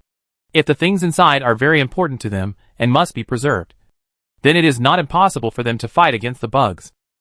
But if the internal things have no value, they will definitely not fight head-on with the insect swarm, because in this case they will suffer a lot. Therefore, whether they can get through this place is crucial for their subsequent decisions. If they don't destroy this place before the large army of insects arrives, it will be a big problem, because they will take risks. At that stage, they will definitely stick to this place and stick to it. Even if they defeat the swarm, they will suffer heavy losses. In this case, if the things inside have no value, then they have really lost money to Grandma's family. So they cannot make accurate judgments without knowing what is inside. At this time, while the Empire was still rushing to work, the exploring players also escaped smoothly. And in the players' chat channel, everyone was discussing whether to fight now. I think there is no need for us to fight now. After all, everyone has seen the hardness of that wall. According to India like this, I guess the Empire won't be able to break it open for a while. In my opinion, we might as well wait until the Empire has destroyed almost everything there. And then we can go over and pick up the leaks. What you said above is so easy. I wonder if you have considered that we don't have eyes now. So we don't know the progress of the Empire's destruction. If we mispredict their destruction speed and cause them to take things away in advance, the loss will be huge. So I think it's better to fight them directly. Anyway, with their numbers, we still have a chance to defeat them. As long as they are eliminated, we can explore safely. Naturally, there are many people who object to this player's proposal. That's easy to say. Have you ever considered that the Empire is a civilization and not just a fleet? If we clean up all their fleets, and there are good things here, what do you think the Empire will do? At this point, the player then added, although according to normal circumstances, the Empire will most likely not be able to send troops. But it cannot be ruled out that, like Xianyu and the others said, the Empire may have many trump cards. It's just useless. If Xianyu's guess is correct, then the Empire can send troops over. And at that time we will be even more passive. After all, at that stage, after 2 battles, we are most likely to be in a state of exhaustion. At that time, it is simply a fantasy for us to want to fight with other fleets of the Empire. So in my opinion, the best strategy now is to wait for the opportunity. We can send a cannon fodder every once in a while and rush to that area to see their progress. In this way, we can firmly understand their situation. Master, the area here on the takeaway belt is very special. it is difficult for them to find us. So we still have a chance to rush in and check the progress. As he finished speaking, another person said, the only ones who could enter here are the second stage corruptors. Wouldn't it be too extravagant to use this level of troops as cannon fodder? Of course I know this. But right now, we only have this one reliable method. Chapter 429, Things Inside the Ruins. After hearing what this player said, everyone fell into deep thought. It was obvious that although the method mentioned by this player had many problems, it was undoubtedly a cost-effective solution. First of all, the current situation is that the strength of the Empire is no worse than that of the players. So the losses on both sides will definitely be great in a fight. Under such circumstances, if you do not choose the right time to fight, a very troublesome situation will most likely occur. That is, after the players paid a lot of money, they finally defeated the Empire. And then, they continued to destroy the wall. As a result, after the destruction was halfway done, more fun things came. Other formations from the Empire are coming over again. At that stage, it is basically impossible to compete with the players, with the few remaining troops. So they only have one trick they can use. And that is to ensure that the Empire has just destroyed the inside. They launch an attack on the Empire and defeat the Empire. And then the remaining players immediately go inside to take things out, and then escape. This is also the most reliable method that players can think of now. At this time, while the players were still discussing this matter, a sudden change occurred. The exploration team had not run far when they suddenly found that the giant tower behind them began to shake violently. And the most important thing is that this giant tower seems to have been impacted by something. The huge shock wave is starting to spread to the surroundings with the giant tower as the center in a form visible to the naked eye. At the same time, the players saw an even more incredible scene. That is, some other ruins flew towards this location. The players of these ruins knew that there were many ruins that they had broken into and explored. The only pity is that there is nothing valuable in these ruins. Originally, players thought that these ruins should not be moved. But who would have thought that these ruins could actually be moved? Holy shit. What happened? What's going on with these little ruins? Why are they all gathering here? I don't know. And you can see that after these ruins arrived in this area, they began to transmit energy to the giant tower. As the players' words fell, everyone also turned their attention to these small ruins. When these ruins arrived, they immediately fired a dark purple beam towards the giant tower. Just when the players thought that their behavior was transmitting energy to the giant tower, the next moment something unexpected happened to them. These light beams began to spread in all directions about a few kilometers away from the giant tower. Then, as more and more ruins were added, the spread range became larger and larger, and finally formed a dark purple shield, covering the entire giant tower. At this time, the players who saw this scene also secretly smacked their lips. This posture may not have triggered something in the Empire to activate the self-protection function of the ruins. That seems to be the case. But with so many small ruins gathered here, it is not difficult to see that this giant ruin is the core of the entire star field. There must be good stuff here. If that's the case, then we can start taking action. After all, the Empire must have entered inside. Otherwise it would be absolutely impossible to trigger these things. If the Empire wants to leave here, then they must prioritize clearing the outer barriers. But clearing the barriers will inevitably consume a lot of energy. By the time they open the barrier, the Empire's fleet may not be in good condition. That's when it's time for us to take action. While everyone was still discussing, the situation on his side became more and more complicated. With the emergence of these protective shields, the reaction inside the giant tower became more intense. It is even said that players can clearly see that cracks are beginning to appear on the surface of the giant tower. The players who saw this scene also looked at each other. It was obvious that they had guessed a very terrible thing. Then, if I guessed correctly, did the Empire trigger the self-destruction program of the ruins? Depending on the situation, I feel it is possible. The way the ruins look now is exactly the same as the prelude to the explosion of something on TV. If that giant tower is compared to gunpowder, then we can compare the outer layer of shield to a SHL. So it's okay to think of it exploding. Damn it. If that's really the case, wouldn't it mean that all our hard work during this time has been in vain? I have invested so much energy, time and money, and ended up with a result like this. I am so mentally shattered. I didn't get any valuable technology, and I didn't earn any evolution points. Instead, I spent a lot of money on it. Damn it. You're done. Isn't this stupid activity just messing up our mentality? If we had known earlier, we should have fought with the Empire's fleets. If we had chosen to fight head-on, we might not have ended up in such a result. And just when the players were still complaining, all the changes became more obvious and the cracks became wider and wider. It was fine at first. At most, there were some cracks. But now, as the cracks get bigger and bigger, the entire ruins building also begins to collapse. And the most important thing is that a very dazzling yellow light appears in the cracks. Just like this, players can basically be 100% sure that this thing is going to explode. Alas, in fact, we have gained nothing from this wave. According to the current situation, the temperature inside it should be very high, and there may also be various powerful energies. So the Imperial battleship inside, there is a chance that the entire army will be annihilated. And the most important thing is that in order to chase the players who ran in, the Empire sent all the warships in. So for the hundreds of thousands of warships in the second round of the Empire, we were able to kill them without any effort. This is the only thing that can relieve my hurt heart a little now. Then what should we do next? The most valuable ruins were exploded by the idiot Empire. And the Empire's warships were also destroyed here. As for the remaining ruins in this area, they seem to have no effect. How about we go back home and cause trouble in the Empire? Forget it. According to the information provided by the Uglina players over there, the old 6th civilization hidden in the dark has not taken action yet. Now a void creature is making a lot of noise. But these void creature empires are capable of resisting. So now the Empire has not suffered much losses. Judging from the current situation in the entire region, we can only wait a little longer. Otherwise, we can continue to wander around this star field during this period. Maybe we will be lucky enough to find other mineral veins that can make up for our losses this time. It seems like this is all we can do at the moment. While the players were still discussing, the light emitted became more and more intense. When the brightness of these lights reached the extreme, the entire area was illuminated by the light emitted by the ruins. The players were a little bit blinded. What surprised the players was that after the light dissipated, the shield still existed. Obviously, this shield absorbed the huge energy generated by the explosion. And most of the absorbed energy went into these ruins to replenish their energy and continue to maintain the shield. At this time, after the series of reactions ended, the players saw a scene that they could not believe.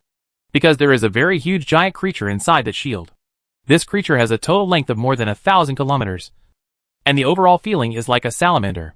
However, although it looks like a salamander, its surface skin is not as fragile as a salamander. The entire skin was covered with a thick layer of armor that exuded a light yellow light. The players who saw this scene were shocked. Obviously they did not expect that what was worshipped in this huge ruins was not the data, but a starry sky beast. Holy shit. What do you mean? Emotions are not an important facility for storing data at all, but a cage to imprison the giant beast in the stars. The purpose of forming a shield for those small ruins is not to absorb damage and reduce the impact of building explosions on the surrounding areas, but to trap the starry sky beast. At this time, the players were also shocked by this sudden change. No matter how hard they thought, they would never have imagined that it would be such a result. But soon the players seemed to have discovered the problem. Damn it. I should have thought of it earlier. Brothers, look at this area. First of all, it is wrapped in a special energy on its periphery, and it is basically impossible to pass through it. The interior of this area is not suitable for survival. So based on the above, I can basically conclude that this is a cage. It's just different from the cage in our traditional concept. The cage of this advanced civilization is usually based on a galaxy. If we had carefully observed the surrounding environment and made a judgment when we came in, I feel that everyone should be able to find that this is a cage. But unfortunately our focus was not here when we came in. Ahem. Cough. Cough. You upstairs should have thought of Jill. If you have the nerve to deduce the process based on the answer, there is something else that you should have thought of earlier. If you come up with this theory before the results appear, I will shout 666 to you. But it is a pity that you are hindsight. To be honest, if you don't have the strength, don't pretend to be cool. Everyone, I think the situation is clear now. The most valuable thing in this area should be this starry sky beast. Yes, this starry sky beast is an unexpected surprise. If we kill it, we can gain a lot of evolution points. But I have to complain. What's the point of installing such a small starry sky beast in such a large ruins? I estimate that the amount of energy-devouring crystals produced by this starry sky beast should not be too large. After all, we found a starry sky beast that was the size of a planet before, and that thing didn't produce much. The reason why there are so few starry sky beasts is because it has been cold for a long time. So a lot of crystal energy has dissipated, and a lot of waste crystals have appeared. In addition, it has been developed for a long time, so there is no how much is left.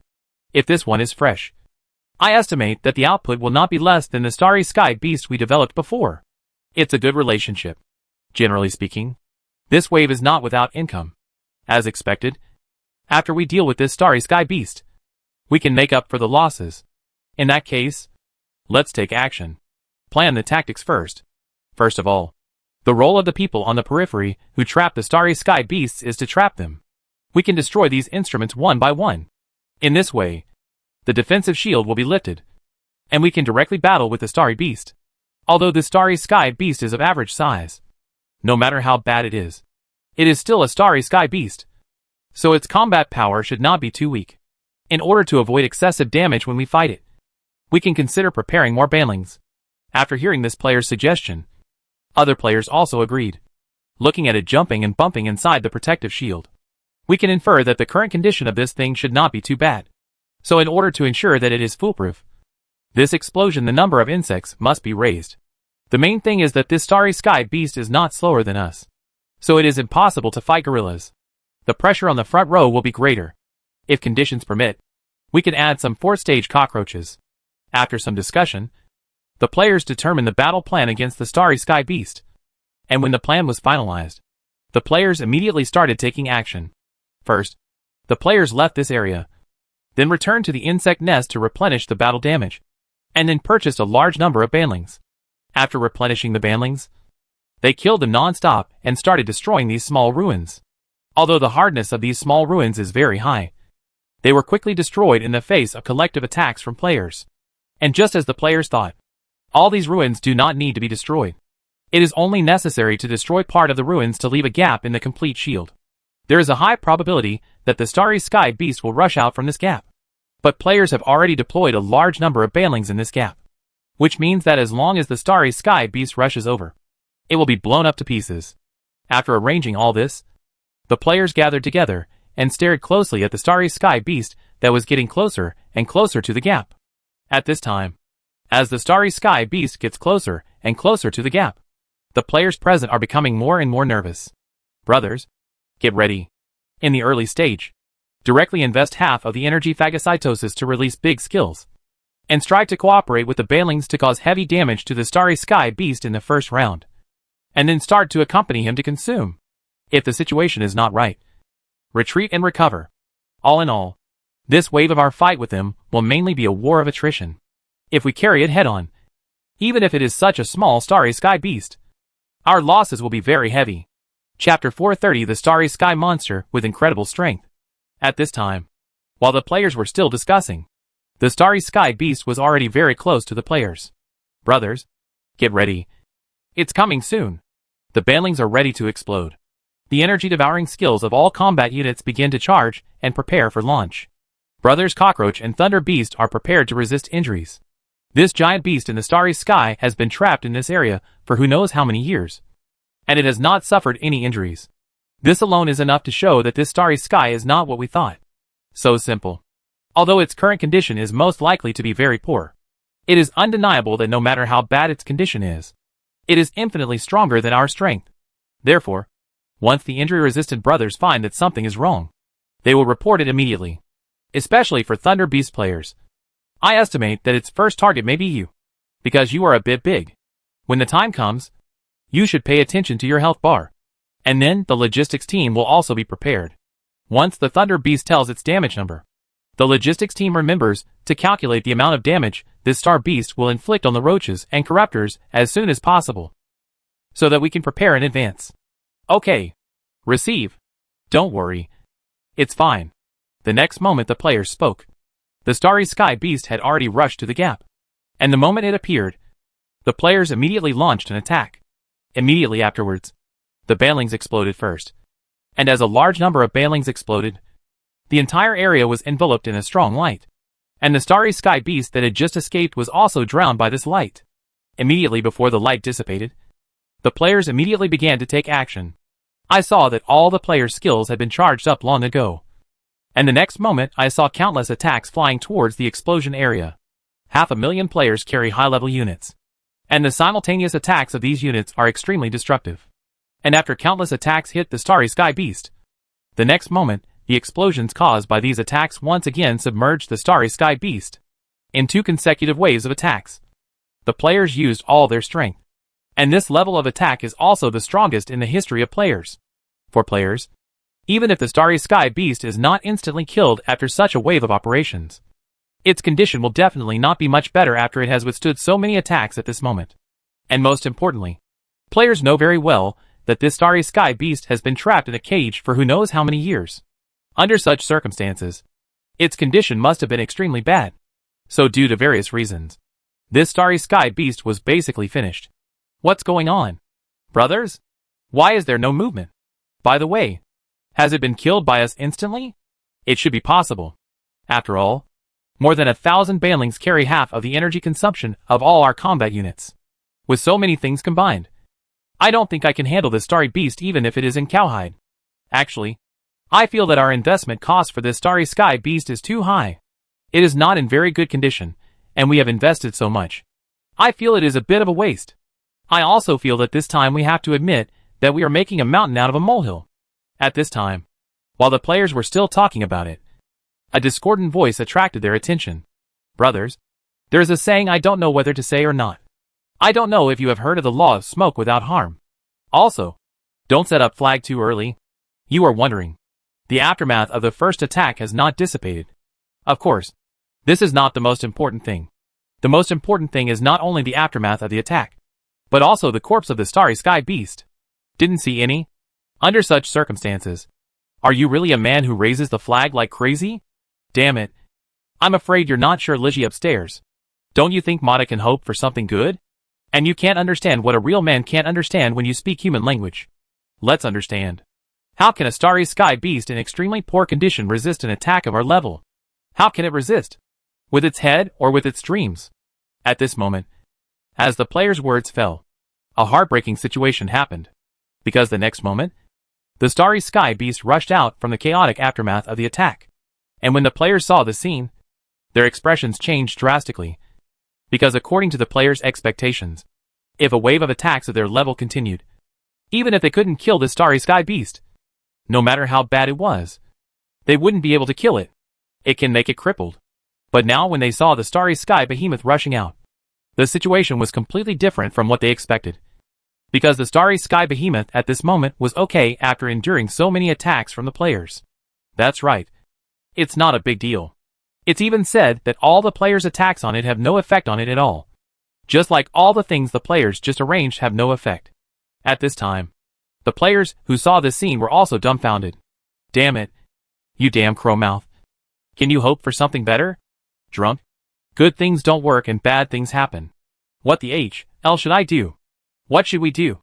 What the hell can we do? How much destructive power can we produce with this wave of attacks? Don't you have any idea about the AC number? Under such circumstances, doesn't it mean that this thing is nothing? Obviously, we and it are not at the same level at all. To put it another way, if our level is 1, its level may exceed 100. Our skills and damage are just 2 words for it. Scraping. What else can we do in this situation but run? At this time, as the players' words fell, the players who were still in a dazed state immediately woke up. And many of them immediately started running towards the star gate without caring. At this time, when the starry sky beast saw the scene, it was naturally impossible to let the players go. The next moment, he accelerated and rushed towards the direction of the players. And as it accelerated, players were also shocked. Holy crap. This guy can still speed up? Why is this so fast? I've used energy to accelerate, but I'm still getting closer to him. It's over now. I'm afraid we've offended someone we shouldn't offend. It's time to take it off. Hack. Bosses, I beg you to stop complaining. Can't you think of a solution now that the situation is urgent? A way? Yes. Yes. We must find a way. Otherwise, if it catches up, we will all be dead. How about this? The corruptor will be used as cannon fodder or something, holding back the starry sky beast to create opportunities for others to escape. At this time, everyone fell into a brief silence as the players' words fell. Cannon fodder. Cannon fodder again. Damn it. Mater. I really don't want to complain. How many years has it been? How many years has it been? Every time I encounter this situation, I am cannon fodder. Mate, can't we think of other ways besides cannon fodder? At this time, everyone present who heard this player's complaint knew their current situation. This current situation is as this player said. Every time they encounter danger, they can only use cannon fodder to cut off the rear or use cannon fodder to attract firepower. Generally speaking, what they often do from playing games to now is to respond to dangers as cannon fodder. Although this snake oil solution often has very good results, it is undeniable that this method not only wastes cannon fodder, but also costs money. But apart from this plan, they have no other better way. After all, the setting of this game does not have any blood loss or life loss, and then activates some kind of explosion setting. So even if they want to fight, they don't have the conditions. But this cannon fodder plan, all in all, it's hard to describe in one word. Why do you say that? The reason is very simple. For example, old players like Xianyu have better troops. So in most cases, they will definitely not block cannon fodder. Not only are they not used as cannon fodder, their troops are also the key targets of protection in many cases. And apart from them, there are also some players who have played for a while and have a certain foundation. They cannot be cannon fodder because their units are also very valuable. Under such circumstances, after excluding the two types of people who are unlikely to be able to stop cannon fodder, what is left are some new players who have not been in the game for that long. That's the most embarrassing thing. New and semi-new players are basically cannon fodder. And in many cases, they are the cannon fodder every time, which is what makes them most uncomfortable. Even if you become cannon fodder, you will be compensated with evolution points. But here's the problem. To know what it is, the most important thing is how you will feel every time you do it. Many new cannon fodder players have basically had more than 10 cannon fodder experiences, so they can be said to be professionals in being cannon fodder. But when playing games, everyone wants to be a pig's foot. But what is the result when people enter the game with such expectations? The result is that no one would be happy if you were to block cannon fodder every day. So when this player expressed his unhappiness, it quickly aroused strong resonance among similar players. There's nothing wrong with that. Do we have to be so frustrated when we play games? We are cannon fodder when we are in danger? Is this game called a cannon fodder game? Mate, they say that in real life I'm a submissive person, but on the internet I hit hard. But what's the result? It turns out that I'm still a very submissive person on the internet. Can't we be a little bloody? Can't we have a fight? I'm scared of you. If you're a man, just go for it. And just when these players were still complaining, the next moment they saw the starry sky beasts chasing behind him. And he suddenly fired hundreds of white rays of light towards them. These rays of light directly hit many players. And these players who were hit were evaporated instantly. At this time, it was also because of this wave of operations by the starry sky beast that the players who were shouting just now quieted down instantly. Because this wave of starry sky beasts was indeed a bit unexpected. Holy crap! What kind of divine attack is this? The second stage corruptor instantly died under the prerequisite of turning on the buff? It's so full of blood. Oh my god. I'm afraid this is not going to heaven. This horse riding is so perverted. You have to know that this thing has been trapped for I don't know how many years. It can have such terrifying destructive power under such circumstances. So what would it be like in its heyday? Mate, I'm riding the Thunder Beast in the first stage. The Thunder Beast in the first stage was directly hit by it and knocked out half of its health. It's a hammer. At this time, when the voice of the Thunder Beast player fell, all the players were startled. Because before, they thought it was outrageous to be able to corrupt people instantly. But what about now? Now the output of the giant beast directly takes away half of the blood of the first stage Thunder Beast. What is the concept? Although the Thunder Beast in the first stage does not have much HP, it only has 3.5 million HP in total, which is 1.5 million more than the cockroach in the fourth stage. This bit of blood may not seem like much on the surface, but don't forget that the Thunder Beast's defense data is a full 200,000. What is the concept? If this defense value is taken into account, when compared to a cockroach in the fourth stage, this cockroach has about 13 million HP. In other words, this shot directly wiped out the 7.5 million HP of the cockroach in the fourth stage. In terms of this amount of damage, none of the existing arms of the players, except the Thunder Beast, can withstand it. Of course, this is not the most critical thing. The most critical thing is that this is only the total damage of a beam. This is the highlight.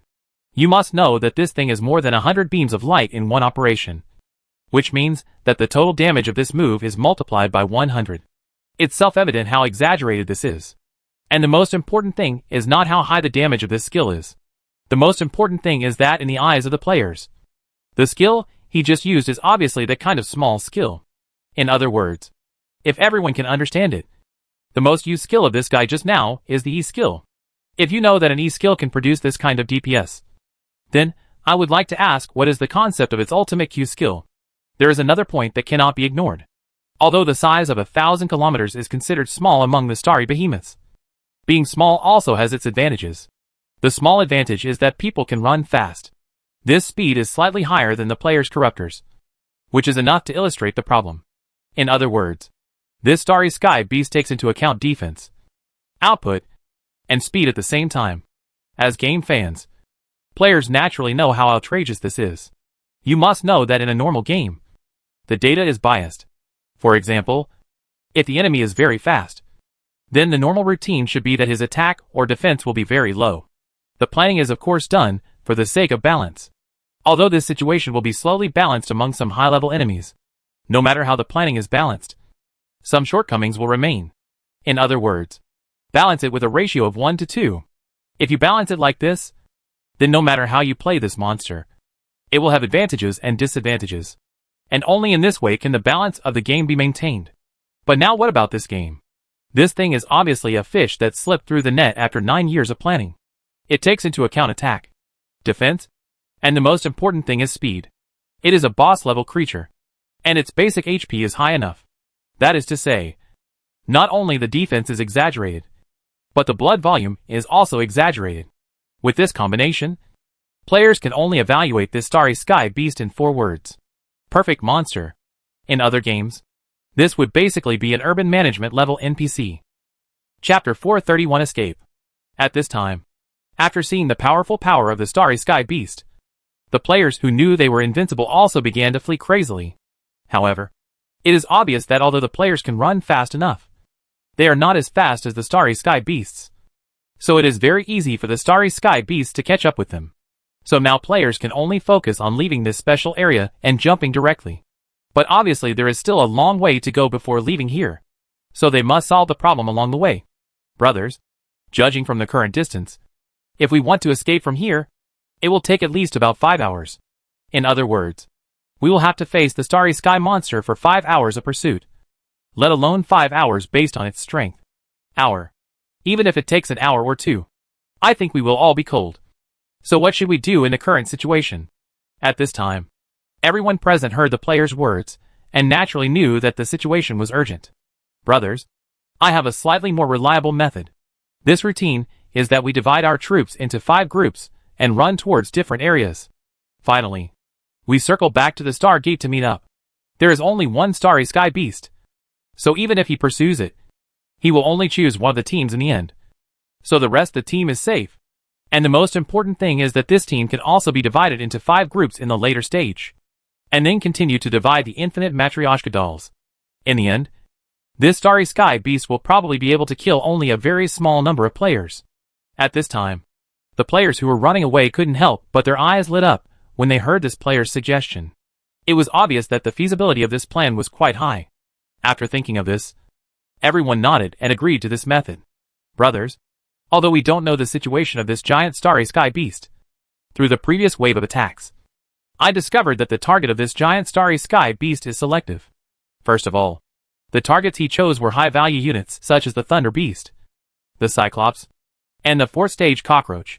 From this point, it is not difficult to see that this guy has a certain ability to identify the enemy's strength. So we will try to balance the high-stage and low-stage arms of each separate team later. If there is no balance, I'm worried that he may directly go after the team with the most high-value arms. In this case, our high-stage armies will suffer heavy losses. At this time, everyone immediately nodded in agreement after hearing the player's suggestion.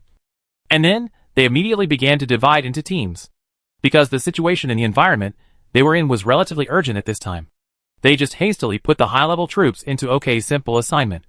Then they separated hastily. At this time, as the players separated, the starry sky beast turned out to be exactly what the players thought. It directly chose a team and chased after it. And because of this wave of operations by the players, its original pursuit turned into an attack. Obviously, although its original intention was to swallow all the players to replenish its own energy. So after testing a wave of attacks, it determined that the players' resistance to damage was relatively weak, and then it directly chose to pursue rather than attack. But when it saw the players divided into several groups, its mind changed. Perhaps for this starry sky behemoth, even letting the players evaporate collectively is better than letting them run away. So when chasing, it was no longer as gentle as before but chose to attack directly. And its wave of operations naturally made the players being chased extremely uncomfortable. Holy crap. Why is this guy suddenly starting to use skills like crazy? Hey, please be careful where you move. If we are hit by the beam, we will most likely be killed instantly. Holy shit. Let's separate. Let's take advantage of the fact that there are so many of us now. In this way, the team that was being pursued separated again in order to reduce casualties. When the team separated again, the starry sky beast directly chose another team to chase after it. The other players, who successfully escaped, also immediately accelerated their speed and fled in the direction of the Stargate. At this time, the team that was being chased couldn't tell the pain, because by this time, they basically understood the reason why the starry sky beast was chasing them. Well, Boss Potato, I don't know whether to say something or not.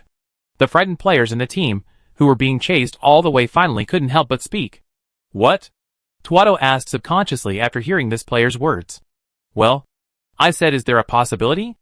Is there a possibility that the starry sky beast's target may be your thunder beast?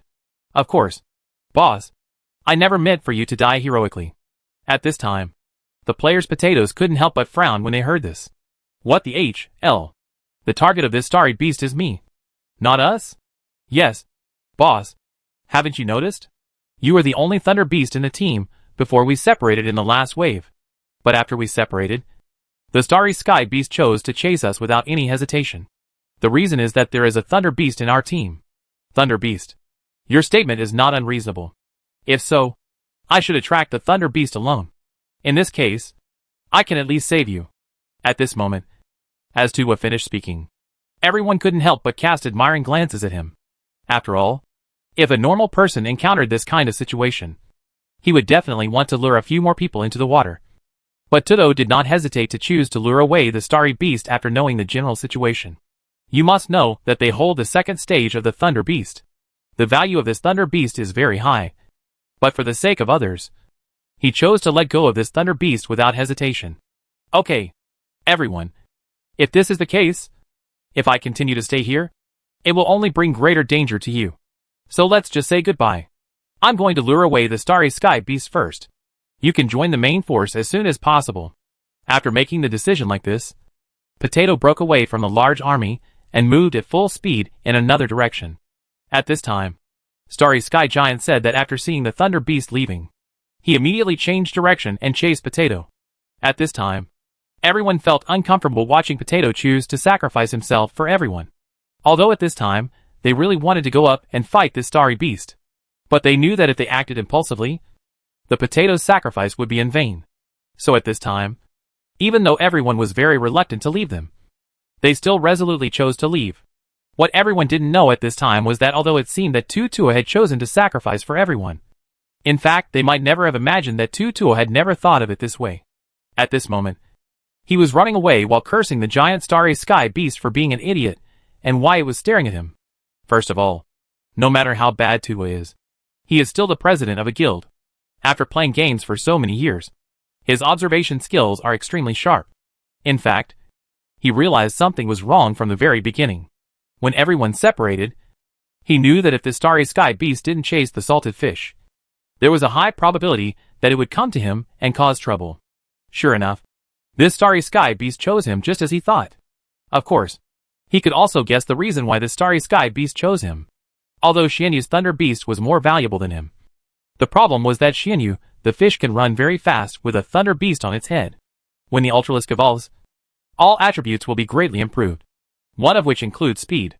So in fact, the running speed of Xianyu's thunder beast is faster than that of the starry sky beast. So this starry sky beast knows very well that there is no point in chasing Xianyu.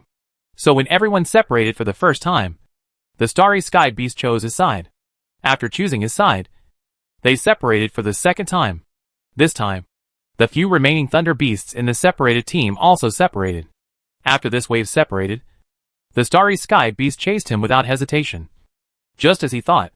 And of course, he would not take the initiative to stand up if such a situation happened.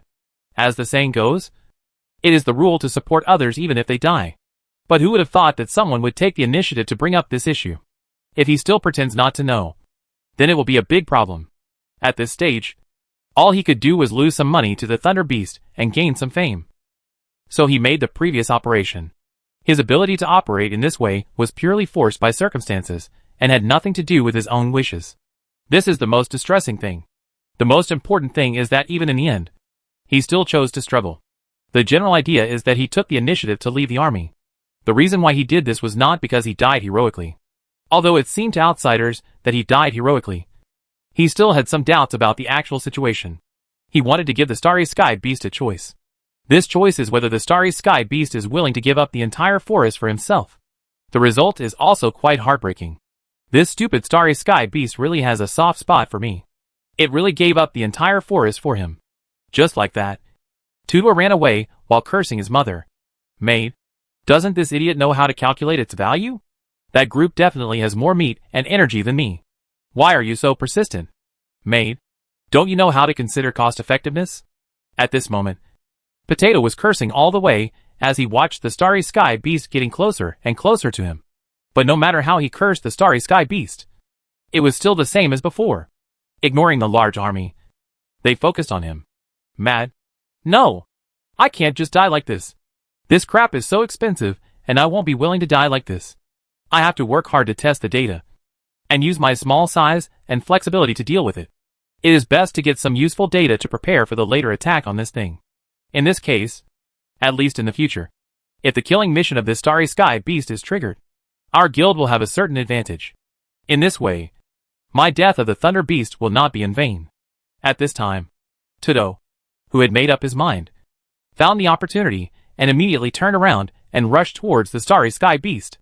Then he looked at the Potato Starry Sky Beast that suddenly turned around and rushed towards him. He opened his bloody mouth without hesitation. It was obvious that he wanted to swallow the potato directly. And just when the potato was about to be swallowed, he immediately used his energy to speed himself out of this range. And at this moment, he suddenly found that he seemed unable to move. At this moment, Potato felt as if he was imprisoned by some special energy. And no matter how hard he tried, he couldn't move at all. What exactly is going on? Holy crap! This giant Starry Sky Beast has such abilities. No. I just remembered that this giant Starry Sky Beast's eyes were wrong. At first, its eyes were blue. When I turned around just now, its eyes suddenly turned red. And the reason why I can't move is probably because of this. That is, there is a warning when this skill is activated. And while Tudo was still thinking about everything he had experienced just now, he had been swallowed by the Starry Sky Beast. And when he was swallowed, he once again discovered a very terrifying thing. Originally, in his mind, if he was eaten, he might be able to go down the esophagus of the Starry Sky Beast, and then be able to toss in it for a while. But the fact is that it is simply impossible, because the way the Starry Sky Beast eats is completely different from what he thought. As soon as he entered the mouth of the Starry Sky Beast, Potato found that his blood bar began to decrease at a speed visible to the naked eye. At the same time, faint blue light spots began to appear around him. And then his body began to move at an extremely fast speed. Speed is broken down. This decomposition not only decomposed his own body, but even the suit of armor began to be decomposed. This wave of operations has also made Tudo gain knowledge. In fact, it wasn't until this moment that Tudo deeply realized the power of this Starry Sky Beast. After all, even a method of digesting food was not something that the Thunder Beast could withstand. Through this, it is not difficult to see how abnormal this Starry Sky Giant is. After all, many times it doesn't matter if you are only strong in attack, but it is different if you are strong in all aspects. In this way, as time goes by, the potato disappears here. At this time, the Starry Sky Beast that devoured the potato immediately turned around and flew towards other areas. It was obvious that he wanted to chase other players at this time. Of course, the reason why he wants to devour the players is not because he is interested in the players' flesh and the energy in their bodies. In fact, the main reason why the Starry Sky Beasts are so obsessed with players is because the reason why players can evolve is essentially because the system has changed their genes so that they can evolve. Although this modified gene seems normal. As the saying goes, The products produced by the system must be high quality. So what this system has changed is different. It's like joining the 2D Paperman game that everyone is making now. And suddenly someone makes a 3D game with beautiful graphics. This is no different from dimension crushing. This is how the system changes the insect swarm. At this time, the entire universe is 2D pecking each other. But suddenly 3D appears. It is self-evident what it means to these 2D. And this starry sky has the ability to swallow the genes of other creatures, recombine them, and optimize them into its own body, so that it can improve itself. But if you want to get this improvement, swallowing 1 or 2 will definitely not work. This needs to devour a lot. So at this time, in the eyes of this starry sky behemoth, the insect swarm is the nourishment that can help it move to a higher level. Of course, it will not let it go. Chapter 432 discussing new tactics. Of course, because the bugs chose to flee in all directions. This starry sky beast also made the optimal decision based on the actual situation. That is to give priority to the larger individual units that the other party can provide help to you. Among these individual units, the Thunder Beast is naturally its first choice target. Of course, after choosing the Thunder Beast, it will also consider which one can be successfully caught. The salted fish will naturally be passed off immediately, because the Thunder Beast ran too fast, which it saw when the players ran away collectively. This thing accelerated desperately from the beginning, directly throwing a large distance away from the large army of insects and itself. So in this situation, although this Thunder Beast is very fragrant, it can only choose to give up temporarily. And apart from the salted fish, the only valuable one left is Potato's Thunder Beast. So it naturally targeted Potato and the others. Although Toto roughly guessed the operating principles of the Starry Sky Beasts, he did not know how valuable they were to the Starry Sky Beasts. All he guessed was that on the surface, the Starry Sky Beast would give priority to those with high value. At this time, Tudwa, who had died back, also began to think about everything he had experienced just now. Because just now, after he knew that he couldn't escape, he wanted to make himself cool and valuable. He spent the rest of the time carefully observing the situation of this Starry Sky Beast. So what he needed to do at this time was to organize the things he had collected before and prepare for the future. The first thing that can be determined is that this Starry Sky Beast has group skills. There is currently no effective solution to this skill. In addition to this skill, there is also the moving speed of this Starry Sky Beast. Based on the previous test data of Xinyu and the others when evolving the Thunder Beast, the speed of this Starry Sky Beast is most likely similar to that of the third stage Thunder Beast. But you have to remember that this Starry Sky Beast has only been released now, so its attributes should not be in optimal condition. If it can have such speed under such circumstances, then it will be a big problem, because when it is in full condition, it requires at least the 4th stage of the Thunder Beast to escape from its grasp. Speaking of this, Potato couldn't help but frown a little. After making calculations based on the currently known data, he discovered a very uncomfortable thing. That is, based on the current situation, among all the arms of the entire insect swarm, only a few specific arms can keep up with the speed. At this time, while he was still thinking hard, he saw many guild members, who had also returned from the dead, also came to him. And when they saw Tudwa, who had appeared at the guild station early, everyone couldn't help but have a bad premonition. After all, they all know that this wave of potatoes drove the Thunder Beast. And now that he is back, it only means that the Thunder Beast is dead. Then, could Boss Ma Thunder Beast be? Tudwa, who was pondering at this time, also looked in the direction of a few people after hearing the sound. In response to their questions, Tudwa just sighed and nodded. As you thought, the Thunder Beast is cold. After hearing this, the faces of several people suddenly fell. I feel numb. This wave is so uncomfortable. Although the Thunder Beast system is not worth a lot of money, the problem is that this thing cannot be sold for hard money, and can only be exchanged for fragments. And there are also prerequisites for unlocking the evolutionary stage. This chicken feather operation is extremely troublesome. After hearing the words of several people, Tudo was helpless. There is no way. The attack mechanism of this monster is to give priority to high-value units. But because of its limited speed, it cannot catch up with Xinyu and their Thunder Beasts. So it puts its target on us. What the HL? This monster is set in the underworld. And how can such a small Starry Sky Beast be so strong? Mad? I feel all kinds of unreasonable. What's unreasonable about this? You must know that that area is the relic of an advanced civilization. Since it is a relic, it means that they have existed for a long time. That Starry Sky Beast has been sealed for such a long time, and it has not died. This alone is enough to show its strength. Before, we were too preconceived that we thought it was not strong. Now we are better together. Got slapped in the face. Speaking of this, the player also sighed a little.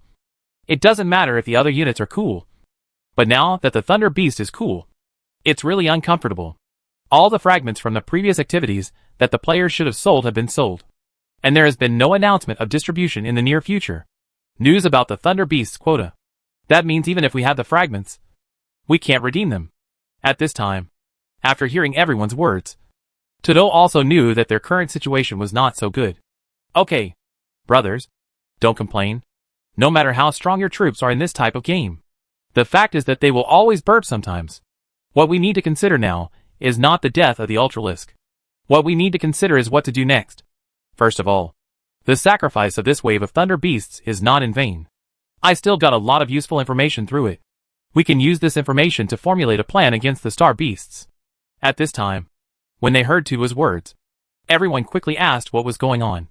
In the face of everyone's questions, Todo also told them the general situation.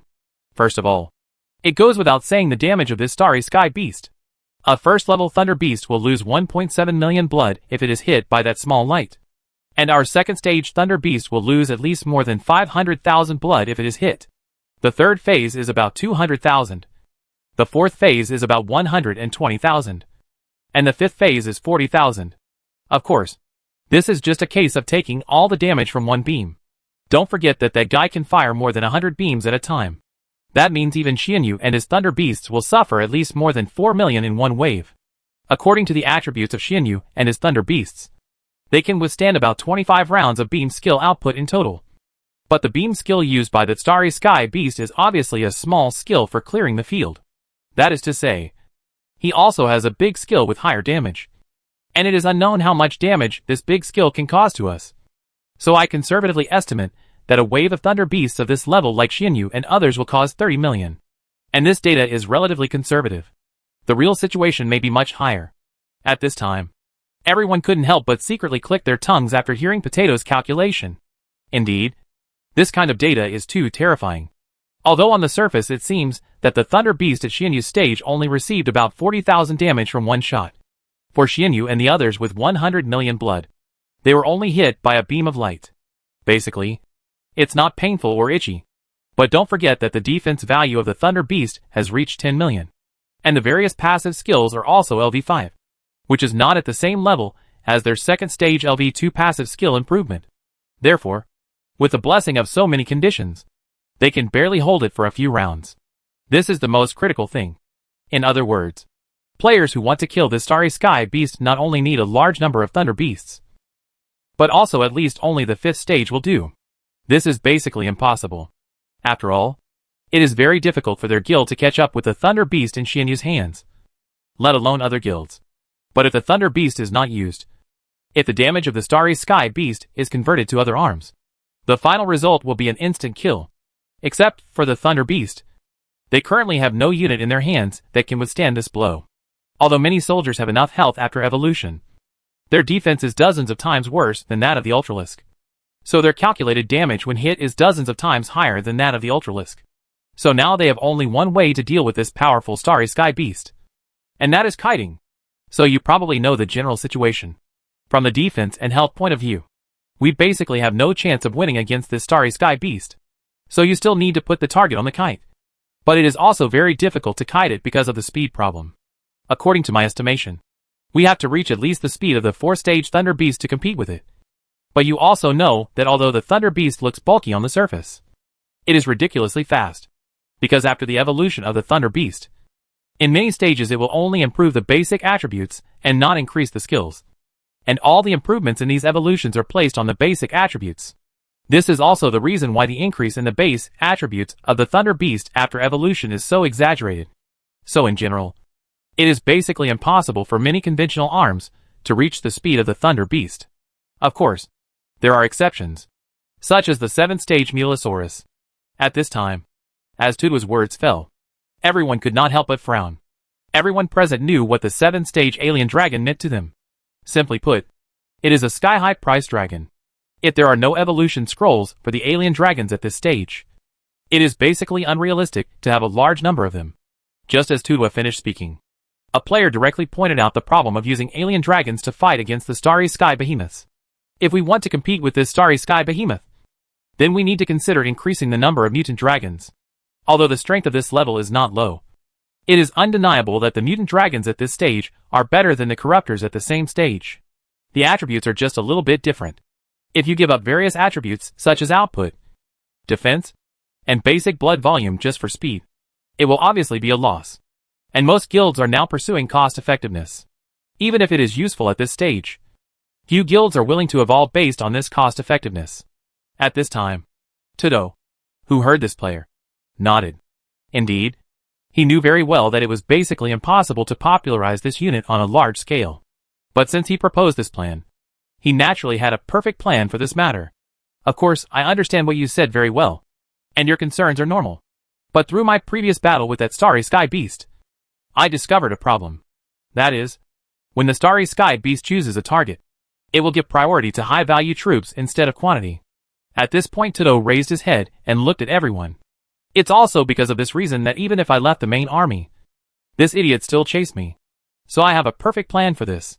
The plan is to communicate with several of our big guilds, evolve dozens of them, and then use these alien dragons to seduce the starry sky beasts. Lead him directly to the Empire. Didn't Xianyu and the others suspect that the Empire might have a trump card before? We can use this opportunity to test it out. This thing is going to pass. The Empire will use whatever means it has. After all, the strength of this thing is much stronger than their civilization flagship. And now their civilization flagship has been hit hard again. So in this case, I can be forced to use my trump card. It just so happens that there are quite a few civilizations hiding in the dark and trying to pick things up in that area. So we can just use this starry sky beast to clear them out. If in the battle between the two sides, those civilizations are wiped out by the starry sky beasts, we will naturally be happy to see them. If they fight and both sides suffer, then we can definitely pick them up. At this time, everyone's eyes couldn't help but light up when they heard Tudo's words. It was obvious that this plan was very feasible. Kwei, that's it. Anyway, the situation in the Empire is already chaotic enough. We just use this opportunity to make them even more chaotic. It's better to let them bite each other, and eventually they will die. In this case, we will first contact some other big guilds to discuss with them, and also explain the situation to other players. Then everyone can prepare together. If an opportunity arises that allows me to reap the benefits, then we can just catch it. After determining the general plan in this way, Tudo and the others immediately contacted other guilds. This time, because some players tried to attract the attention of the starry sky beast, most of the players escaped smoothly. The first reaction of players towards this starry sky beast is to stay away. After all, based on its previous supermodel performance, players know very well that this is definitely not something they can compete with. Therefore, the idea of most players is to avoid it as much as possible. Although a small number of players also have the same idea as Tutu and others and want revenge. But the opponent is too powerful. And just when everyone thought that they would basically have nothing to do with this starry beast in the future, Tudo's plan attracted their attention. They were naturally happy to accept Potato's plan. After all, if you lure this guy over and fight him, it won't be you but the Empire. Naturally, everyone would like to see them bite each other. And the most important thing is that not only can they be dog-eat-dog, they also have the opportunity to reap the benefits. This is the highlight. In fact, for the players, they were unhappy that they had been reaped by the Empire twice in a row during this period.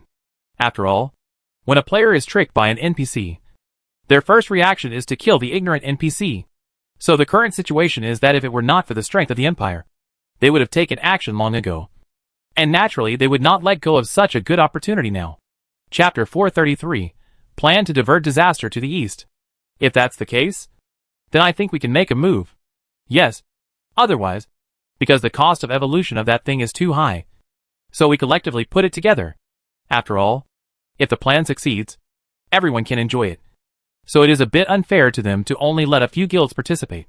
And the most important thing is that even if those guilds work together, they won't be able to gather many. If they are collectively killed when attracting monsters, it will be a big problem. So for the sake of insurance, it is better for us to prepare more. So that even if a lot of people die, no matter how bad it is, at least some of them can reach the destination. In this way, after the final negotiation, the players decided to contribute more money together. At this time, seeing the players being so enthusiastic about potato, they were naturally very happy to see the result. After some discussion, the players finally came up with a total of 37 stage mutant dragons. Although players still want to make a few more, the price of this thing is a bit exaggerated, so there is no way to increase the quantity. After preparing the units in this way, the players began to communicate about the details of the next operation. First of all, there is one thing we must pay attention to, and that is the route and location to lure this starry sky beast. You must know that there are many other civilizations in that area besides the Empire. In order to ensure that we maximize the benefits of this wave of operations, we need to mark the locations of these civilizations in advance. Although it is very difficult to find the hidden locations of these civilizations, fortunately, our eyeworm players there have found a few. Next, we need to send more eyeworms to find as many as possible. Having said this, the proving player thought for a while, and then added, the second thing is that before attracting this starry sky beast, everyone must have seen the performance of this starry sky beast, because the speed of the alien dragon in the 7th stage is mainly improved. Although the defense and basic blood volume are also very high, it still cannot withstand the monster's blow. So we must pay attention to our positioning when attracting monsters. Fortunately, the speed of the Mulosaurus is fast enough, so it is not difficult for us to dodge those attacks. In short, it will be okay for the players responsible for attracting monsters to be a little more careful. Then the last point is our route planning for attracting monsters. According to the current situation, we must find at least 10 civilizations and then design them a route to attract monsters.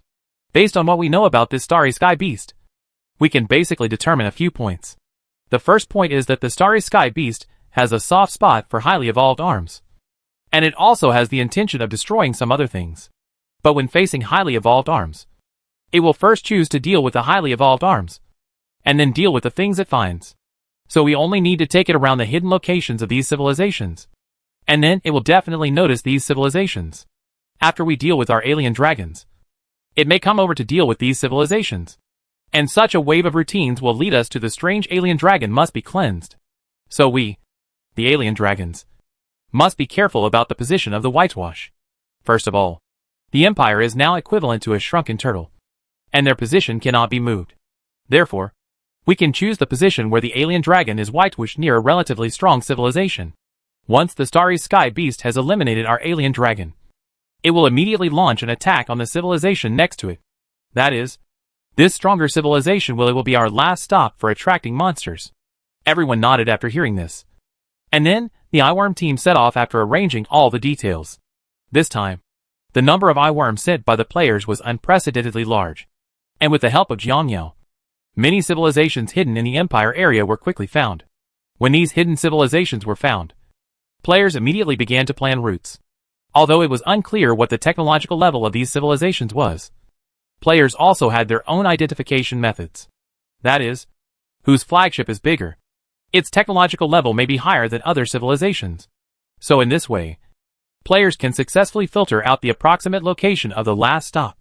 After selecting this position, the players immediately started taking action. At this time, on the Empire side, the addition of void creatures due to many civilizations made the entire area extremely chaotic. At first, the void creatures continued to devour matter to strengthen themselves. As time went by, the void creatures were basically in a state of resource saturation. In this state, he began to produce medium-sized void creatures crazily. And as there were more and more of these medium-sized void creatures, the group strength of the entire void creatures continued to grow. After reaching a certain level of strength, the void creatures began the second round of devouring them. Compared to the first round, the operation of the void creature in this round was more focused. In the past, it might have devoured and started a war at the same time. But this time, it was only responsible for devouring and had no intention of participating in the war. At first, the surrounding civilizations did not pay too much attention to the actions of the void creatures. After all, the frequency of wars was not that high. However, as time went by, they increasingly realized that something was wrong. First of all, the quality of the void creatures produced by the current void creatures is obviously several grades higher than before. Of course, the improvement in quality is not important. The important thing is that after their numbers reach a certain level, they start to devour resource production crazily again. And this time the quality of the void creatures they produce is higher than the previous one. Although this wave of operations by the void creature seems to be nothing on the surface, everyone present knows that according to this superposition method, it is unknown to what extent the strength of this creature will rise. Therefore, they could no longer allow this creature to develop. So many civilizations began to attack the void creatures. When they launched the attack, they later discovered that the strength of this void creature was far beyond their imagination. Even some small void creatures could easily compete with their battleships, which made them immediately realize that the situation was not good. At this time, they realized that the situation was not good, and they also knew that it was too late to stop it. The strength of this creature had already risen too much. At this time, the void creatures also began to attack them. During the period when the void creatures were devouring resources, they also found the locations of many civilizations and recorded them. After all, for it, these civilizations it is also considered one of the foods. The reason why he didn't pay attention to these foods before was because he thought these foods were relatively peaceful. They wouldn't escape if they hid there anyway. But with these foods, they started to attack. The void creature thought that these foods might escape at certain times, which was something it absolutely did not allow to happen. So it began to harvest these foods. As the harvest began, the situation on the Empire's side became more complicated. At this time, the Empire was not surprised by the behavior of the void creatures, because a large part of the reason why the void creatures acted as they did today was because them. The Empire had been thinking about how to deal with these civilizations without using their trump cards. But after thinking for a long time, they had no answer until this void creature appeared. And they came up with a set of ideas. That is to use void creatures. First of all, after they understood how to produce large-scale production of void creatures, the Empire immediately started operations based on the characteristics of void creatures. They deliberately exposed the locations of many colonial galaxies, and their purpose was to allow void creatures to harvest them. And they produced as many of these small void creatures as possible. Although the Empire still had a headache with void creatures at the beginning, it was different once it knew how to use them. When the void creatures were collecting supplies, the Empire sent many warships out to fight the void creatures. On the surface, it looked like the Empire wanted to eradicate these creatures. But in fact it was not like this. In fact, the Empire wants to use this method to prevent these hidden civilizations from fighting with void creatures. In this case, the prediction of the strength of void creatures will not be accurate. Through limited data, they will most likely believe that although this void creature is dangerous, the threat is not that great, and it is now at odds with its empire.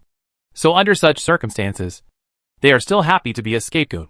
The masses, and their mentality is naturally playing into the hands of the Empire. The effect the Empire wants is to make them think that void creatures pose no so-called threat to them, or even say that the threat is not great, so that they think they can make good use of the void. The creatures consume the battleships on their side. But what they didn't expect was that many of their coordinates were deliberately exposed to void creatures by the Empire, with the purpose of selecting them first during the later harvest. Obviously, this wave of operations by the Empire was successful, and the strength of the void creature was indeed a bit beyond their expectations. The strength of this creature was too high. So this time it was the surrounding civilizations that had a headache instead of the Empire. And at this time the Empire continued to increase its power. He found the home stars of certain civilizations, and then published the coordinates of the home stars. Through this wave of operations by the Empire, it means that those civilizations whose coordinates have been exposed must deal with this void creature. Otherwise these void creatures are very likely to kill their home planet. And the Empire can also successfully solve the crisis they are facing now through this method. Of course, there are surprises in everything. As the saying goes, sooner or later, the Empire must be returned to the Empire. During this period, the players have taken advantage of it several times.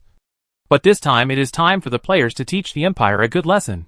Just after the Empire completed this series of operations, they received a very unfortunate news. That is, their fleet in that special area was wiped out. There is a communication time interval with that group of fleets, and if no reply message is received during the communication time interval, it means that the warships there are gone. This time, the communication interval has passed for several days, and the Empire still has not received the situation there. Through this, the Empire's senior officials have guessed that the warships they deployed there have been wiped out by the swarm of insects, because of the special circumstances there. When the last batch of the Empire's warships were completely annihilated, no news was spread. So now the Empire only knows that they were wiped out by the group, and does not know about the one over there. What is the real situation? After they knew that the area was wiped out by the group, They also knew that the giant ruins were probably snatched away by the insect swarm. Of course, they could not let the insect swarm explore the ruins in peace. Long before, they had deployed a civilized flagship in that area for emergencies. And this was the time to use that warship. According to their guess, after the swarm defeated these warships, their losses would be very great. Under such circumstances, it would be too simple for a civilized flagship to deal with them. Of course, imagination is beautiful but reality is cruel. Originally, they planned to jump to the civilized flagship to find trouble with the insect swarm. But then a heartbreaking thing happened. When they jumped the civilization flagship to that star field, it was not that they were looking for trouble from the insect swarm, but that the insect swarm was looking for trouble from them. Because as soon as their battle line arrived there, and were about to set off, they saw a few extremely fast bugs in the distance, flying straight towards their battleship. And behind those bugs, there was also a behemoth that was not much different in size from their civilization's flagship. When they saw this giant thing, they immediately determined the identity of the creature. Starry Sky Beast. And they are very sure that this Starry Sky Beast is very strong. The reason is very simple. First of all, as a swarm of insects, after encountering this Starry Sky creature, they will definitely find a way to eliminate it. However, it is obvious that the current group of insects are not like this. Doing it is running away. From this point alone, it is not difficult to see how powerful this Starry Sky creature is. Secondly, they are in an area where many equipments can be used outside. Although the test data using these devices was not completely correct, they still used this data to determine the general situation of the creature. The first was the energy response of this creature. They only gave a forward evaluation, which was unprecedented. Immediately after analyzing the exoskeleton of this Starry Sky creature, they found that the density of this creature's SHI was extremely exaggerated, reaching the level of a neutron star. Another easy-to-understand way is that the density of a neutron star 10 kilometers in size is about the same as a blue star. This is probably the case. These few pieces of data alone are enough to show that this creature is not simple. By comparing these data, and then simulating the outcome of the battle between the civilization's flagship and it, the results show that the entire battle will only take a few hours to end. That's right. Their civilization flagship can last up to a few hours. This kind of data is simply outrageous. Chapter 434 easily crushed the civilization flagship. At this time, the Empire panicked after learning this data. Obviously they knew that the strength of this enemy was far beyond their imagination. At this moment, he didn't understand why there was such a powerful beast. Logically speaking, such powerful behemoths should have been eliminated long ago. After all, the ultimate demise of the first era of the universe was related to these behemoths. Logically speaking, all powerful behemoths should have been destroyed in that conflict. But the question lies here. How did this group survive? And the most important thing is that looking at the insect swarm like this, the Empire certainly knows what these things are going to do. Divert trouble to the east. They are familiar with this routine. Very familiar. After all, the bugs didn't use this routine once or twice when fighting them. In many cases, this wave of routines should be exclusive to the bug swarm in a sense. So at this moment, they had vaguely guessed the initial plan of the insect swarm. If they guessed correctly, the insect swarm was most likely preparing to lure this guy to their home planet. Thinking of this, everyone in the Empire couldn't help but break into a cold sweat. You said that the bugs had attracted some novice civilization before, but they thought it was nothing. But now that we actually lure this thing over, we will be in big trouble.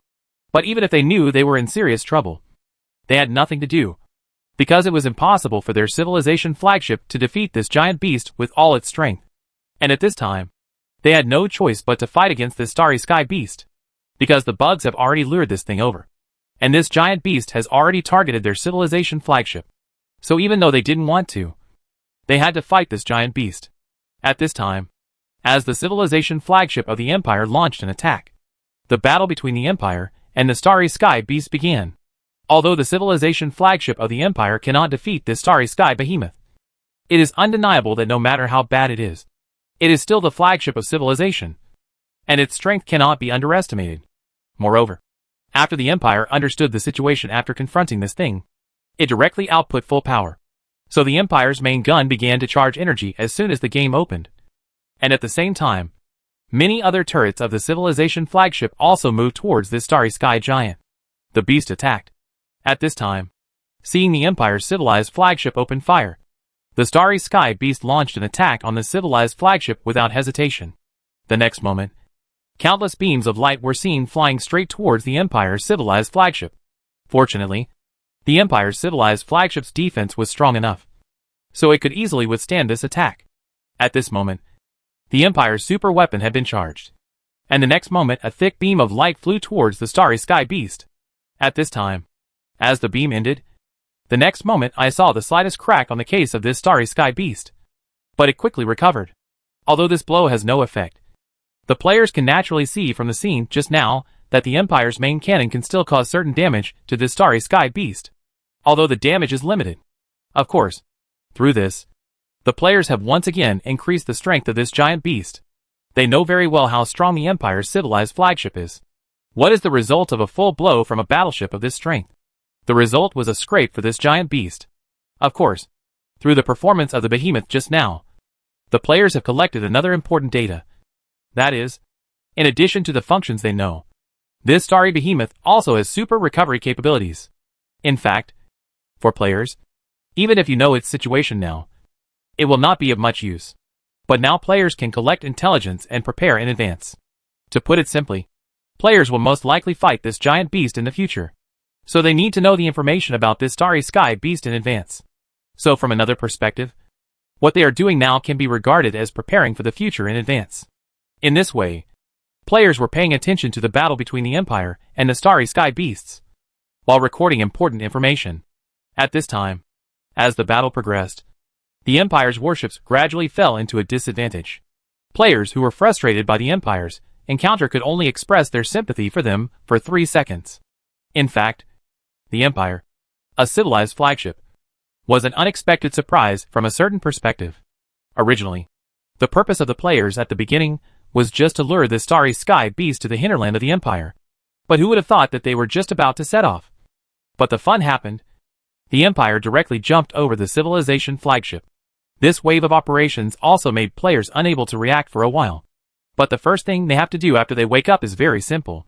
That is, operate on the Empire's civilized flagship, and use this to learn more about the strength of the starry sky beast. Of course, their plan succeeded. Through this wave, they saw the strength of this starry sky beast.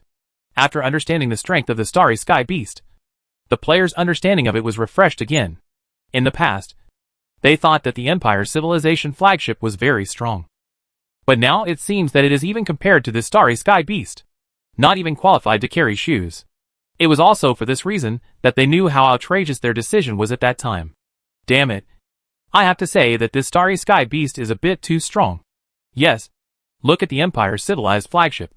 It used to be a glorious place, but now it is beaten into a fool when it encounters this giant beast. There is no way. This giant beast has surpassed the level of ordinary boss. It is basically the big boss in the later stage. By the way, Brother Ming, I'm very curious. The Empire's civilized flagship wasn't beaten to a half-dead state before. Why did it suddenly come here alive and well again? If you didn't look carefully, there is still a difference between this one and the previous one. From this, it is not difficult to infer that this Empire has more than one civilized flagship. Yes, it seems to be a little different. It seems that Xianyu's previous guess was correct.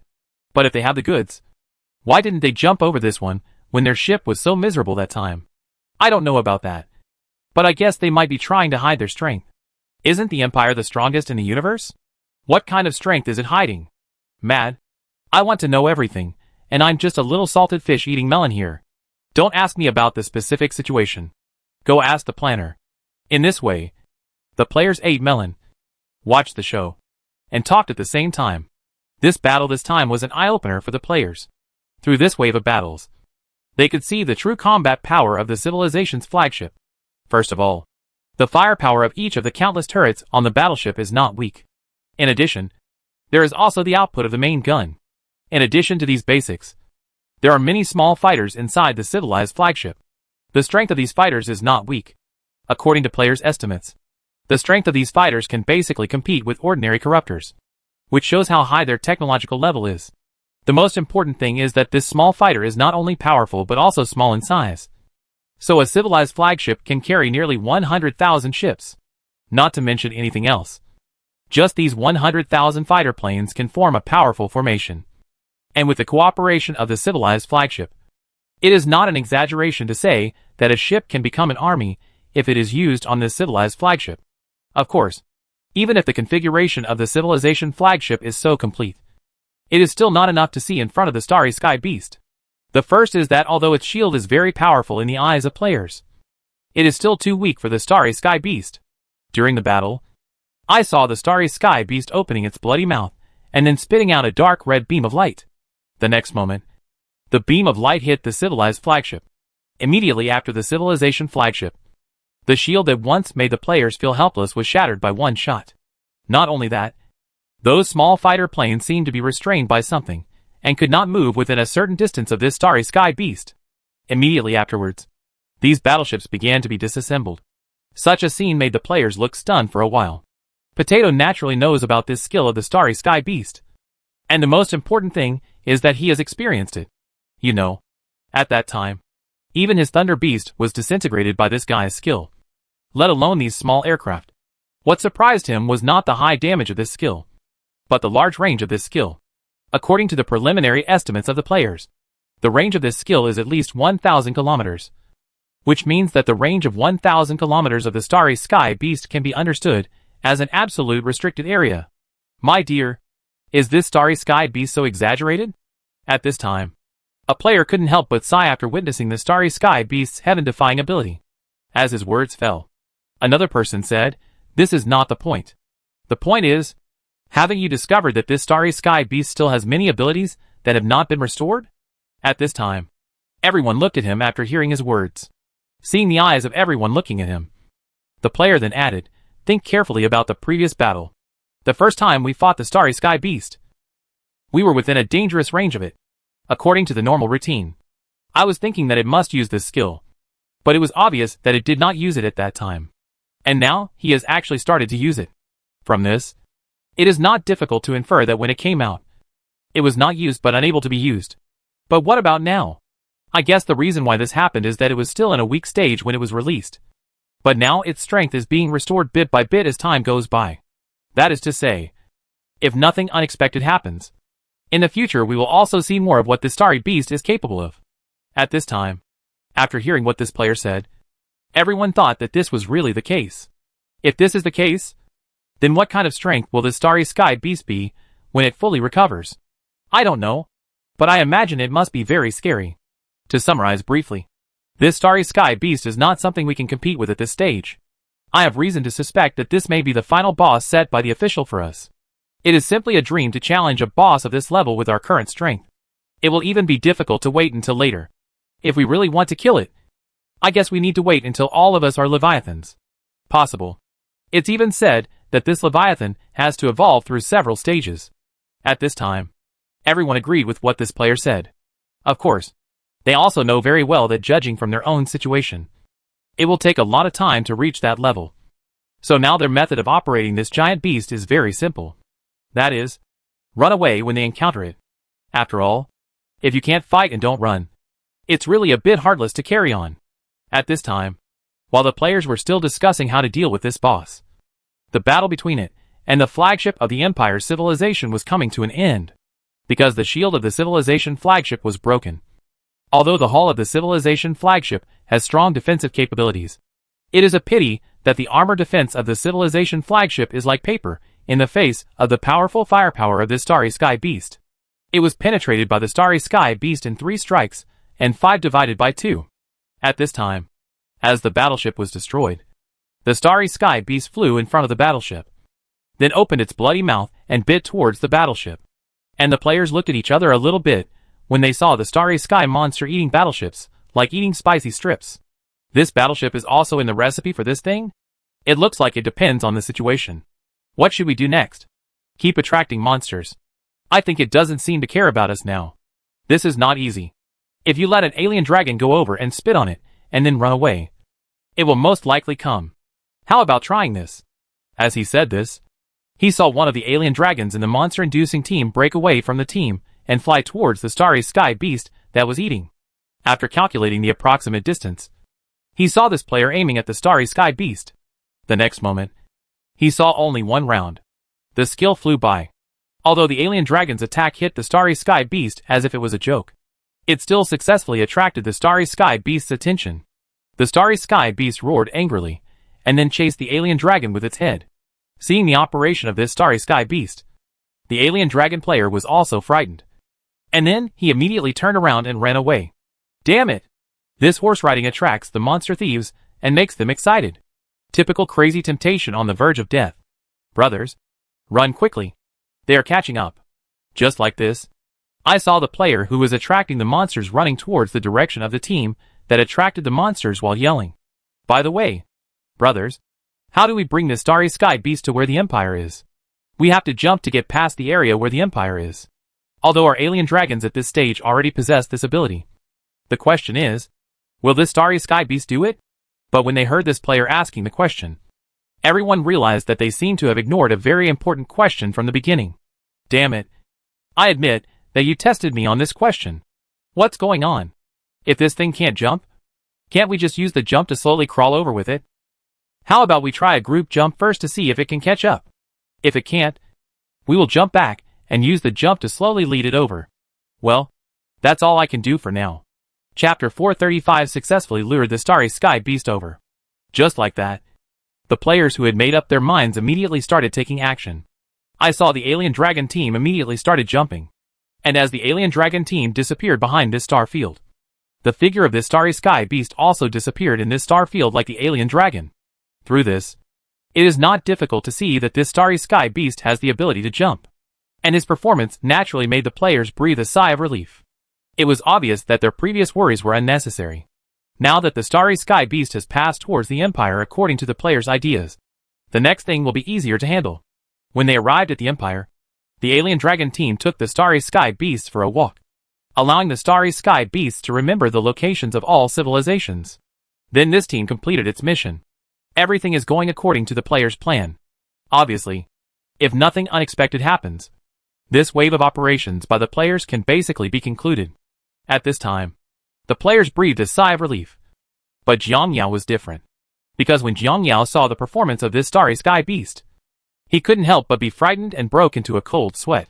After all, this is not a game to him. So he observes every detail very carefully. And now the performance of this Starry Sky Beast has far exceeded his expectations. If his evaluation of this starry behemoth was powerful before, now he only has fear in his evaluation of this new tool. The reason is very simple. The wave of operations he followed just now scared Jiang Yao. First of all, the biggest difference between jumping and leaping is that it leaves no traces when jumping. And there is another problem compared to the jump. That is, the enemy can roughly determine the direction of your jump. And the jump, like the jump, can only be carried out in a straight line. Which means that the enemy may still follow this path. You found it. Of course, there is a premise for this. That is, the enemy sees the direction of the jump. And you will not jump to change direction for the second time after landing. Under normal circumstances, even if you don't jump to change direction for the second time, it will still be very difficult for people to find you. The reason is that the jumping distance is too far. And secondly, others cannot determine where you landed. For jumping, the error is often thousands or tens of thousands of light years. You can imagine how difficult it is to find the enemy within this error. So under normal circumstances, if you jump, if the technological gap is not too big, you will basically not be found. But what about the performance of the Starry Sky Beast just now? Obviously it followed the players directly. In this case, even if the players jump 1 second earlier than it does, this second is most likely a gap of thousands of light years. Under such circumstances, he can still keep up with the player, which is enough to illustrate the pursuit ability of this Starry Sky Beast. This is the biggest problem.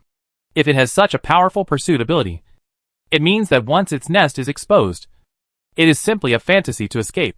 First of all, his insect nest combat ability is not as good as the Empire's civilized flagship. And secondly, his insect nest speed is not as fast as the 7th-stage mutant dragon. This means that once he is discovered by the Starry Sky Beast, he will really be destroyed. Damn it. The insect nest must be hidden. This idea was Jiang Yao's first reaction at this time. It is even said that when it is not particularly necessary, try to prevent the insect swarms from returning to the insect nest. Otherwise the risk of exposure is too great. Thinking of this, Jiang Yao immediately began to think. He roughly sorted out the previous performance of the Starry Sky Beast, and began to figure out what this Starry Sky Beast was about. The first thing that can be determined is that this starry sky beast has a very terrifying tracking ability. But what is the principle of this ability? Based on the current situation, there are only two possibilities. The first possibility is that the detection range of this starry sky beast can reach tens to millions of light years. Under such circumstances, as long as the players do not run out of this range, they will be discovered by the starry sky beast at the first time. For Jiang Yao, if the starry sky beast really has such a huge detection range, it would be a good thing, because he only needs to run out of this range, and he will be safe. Although this range is very large, you only need to seize this opportunity to escape when the starry sky beast attacks the Empire. But it was obvious that Jiang Yao knew very well that the reality was not as simple as he thought. If this starry sky beast really has such a large reconnaissance range, then his insect nest would have been discovered by him long ago. Jiang Yao is very clear about the value of the insect nest. In the eyes of the starry sky beast, this thing is much more valuable than those alien dragons. So if the detection range of this starry sky beast is really so large, then it must have come to trouble its own insect nest immediately instead of chasing the alien dragon. Therefore, it is not difficult to infer from the above that the starry sky behemoth has a wide range of reconnaissance capabilities. This can basically be ruled out. After ruling out this, there is only one other possibility for him to be able to accurately pursue others. And this may be what Jiang Yao hates the most. That is, the other party has some invisible unit or other things that he can't detect that can track him. Just like the mysterious advanced civilization that has been staring at him now. For Jiang Yao, this is what makes him hate the most. If he can't find that thing, then he will always be under the eyes of that advanced civilization. Of course, for Jiang Yao, this starry sky beast is much crueler than that advanced civilization. After all, that advanced civilization is only observing itself. And once the starry sky beast discovers itself, it will most likely send him away directly. This is the biggest difference between the two. So after taking this factor into consideration, Jiang Yao now does not dare to let the players return to the insect nest. But now the problem lies here. If the players do not return to the insect nest, then in the next period of time, they will only wander around the universe. If there is a problem, they will most likely be destroyed by the group. Thinking of this, Jiang Yao couldn't help but feel a headache. Things were developing more and more beyond his plan. Now the insect nest still needs 2 stages of evolution before it can hatch Leviathan. And it is not difficult to judge based on the strength of the starry sky beast. Even the Leviathan I hatched will be very difficult to compete with it. Big. Unless there are enough resources to evolve Leviathan desperately, and increase the overall number of Leviathan. Only under such prerequisites can we have a chance to defeat the starry sky beast. But Jiang Yao had a headache when he thought about the massive resources needed to upgrade the insect nest, and the massive resources needed to upgrade Leviathan later. Obviously, with his current strength, it is not that difficult to obtain these resources. Things are getting more and more complicated now. It seems that a decision must be made as soon as possible. We can only put the matter on the Empire side aside for now. If you are still thinking about the resources of the Empire, and thinking about getting rid of the Empire at this time, then I am simply dancing on the tip of a knife. Even if I am lucky enough to solve the Empire by then, I will still have to face that giant beast in the starry sky. And with my strength now, I will only be crushed when facing that giant beast. After many considerations, Jiang Yao began to organize the resources in his hands. Because at this moment, he was ready to let the players develop in other galaxies.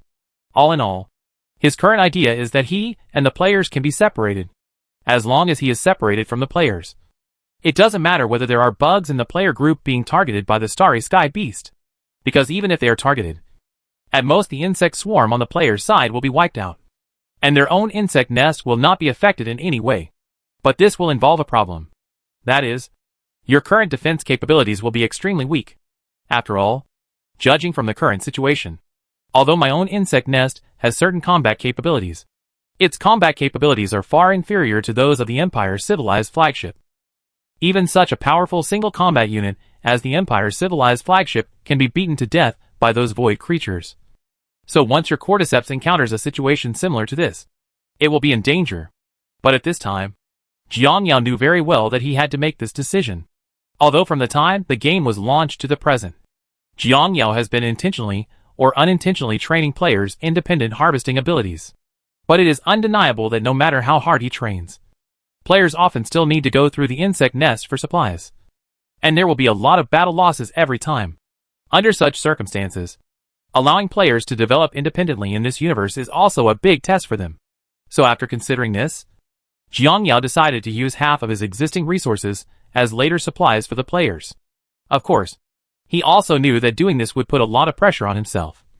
But he had no choice at this time. At this time, while Jiang Yao was still struggling with these problems, the players had successfully arrived at the location of the Empire. When the players appeared here, this ferocious starry sky beast followed closely behind.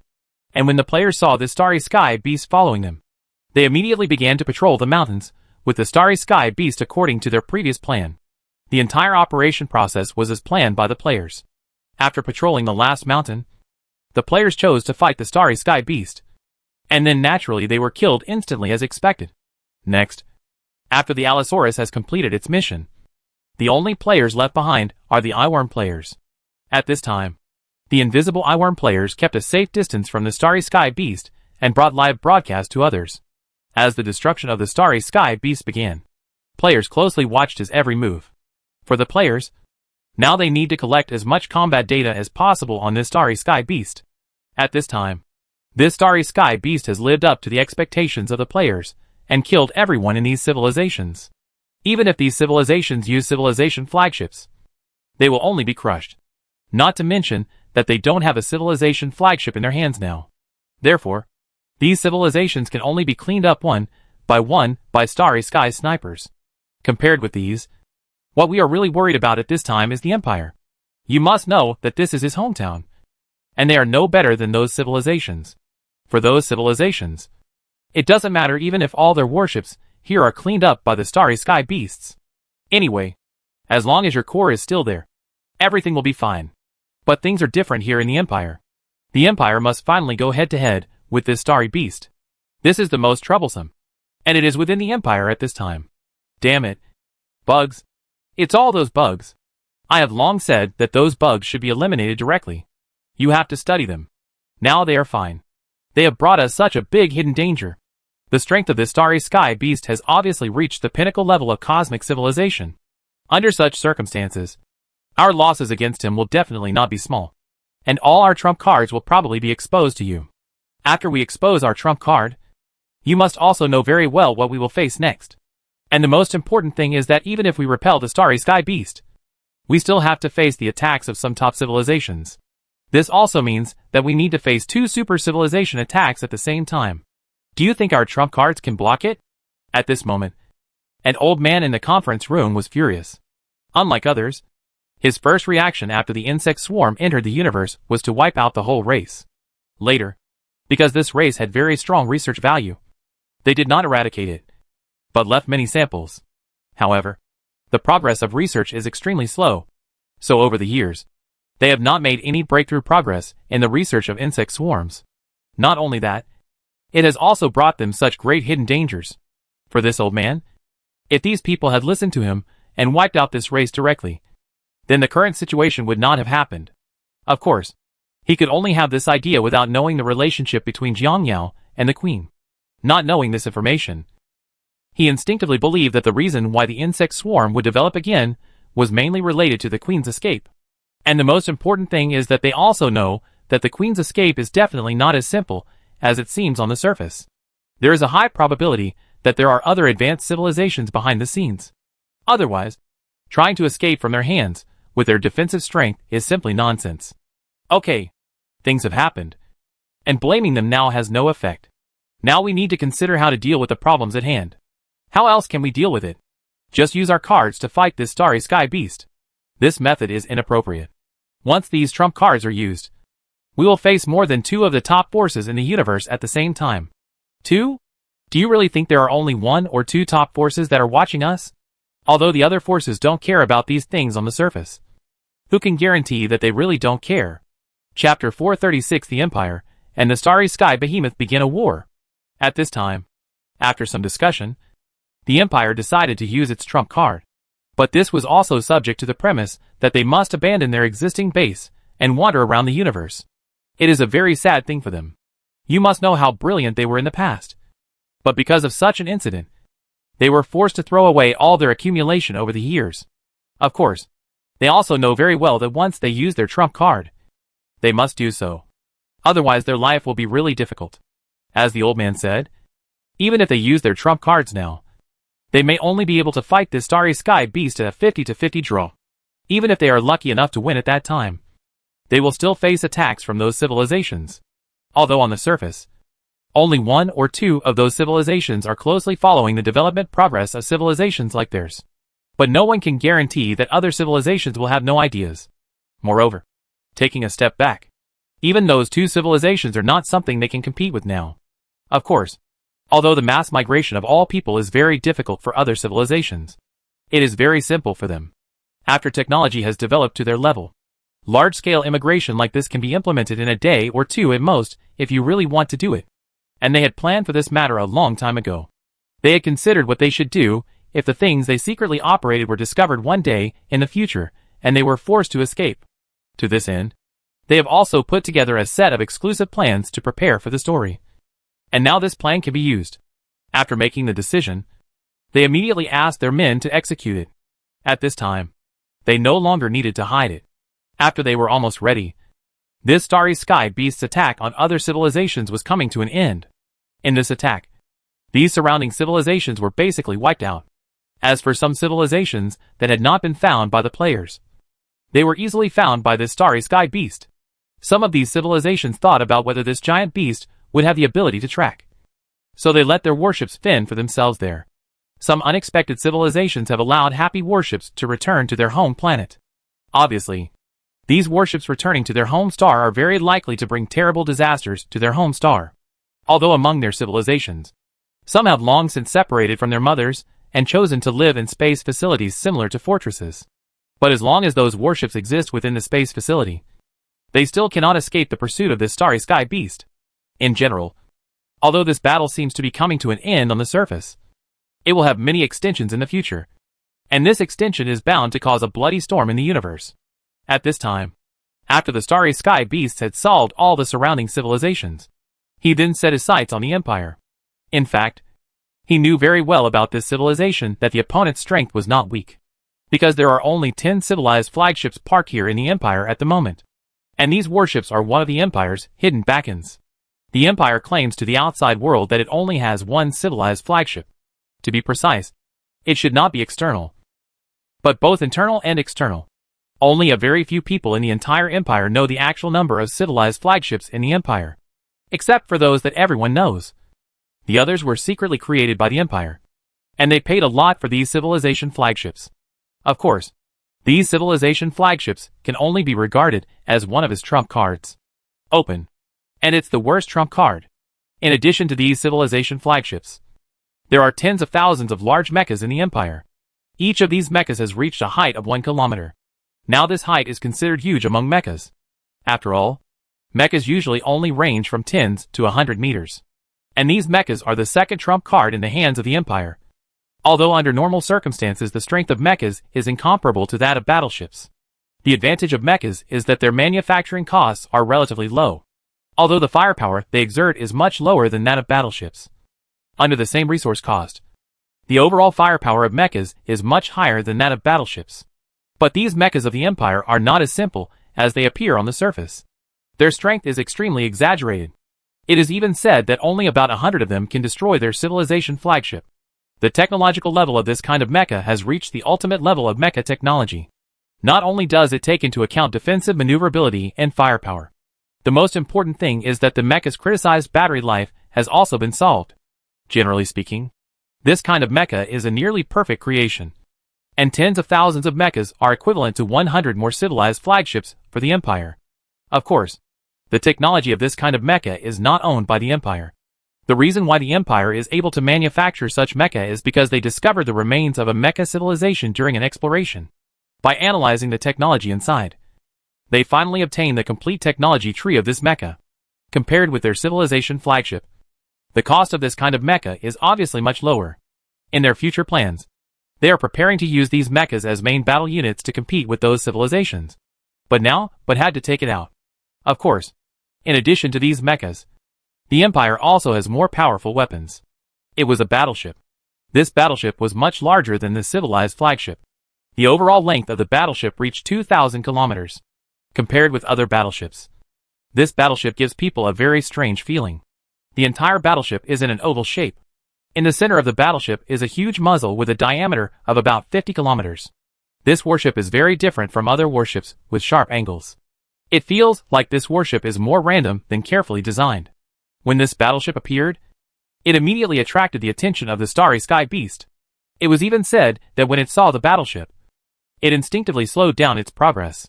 Naturally, his move was noticed by the Empire's senior officials.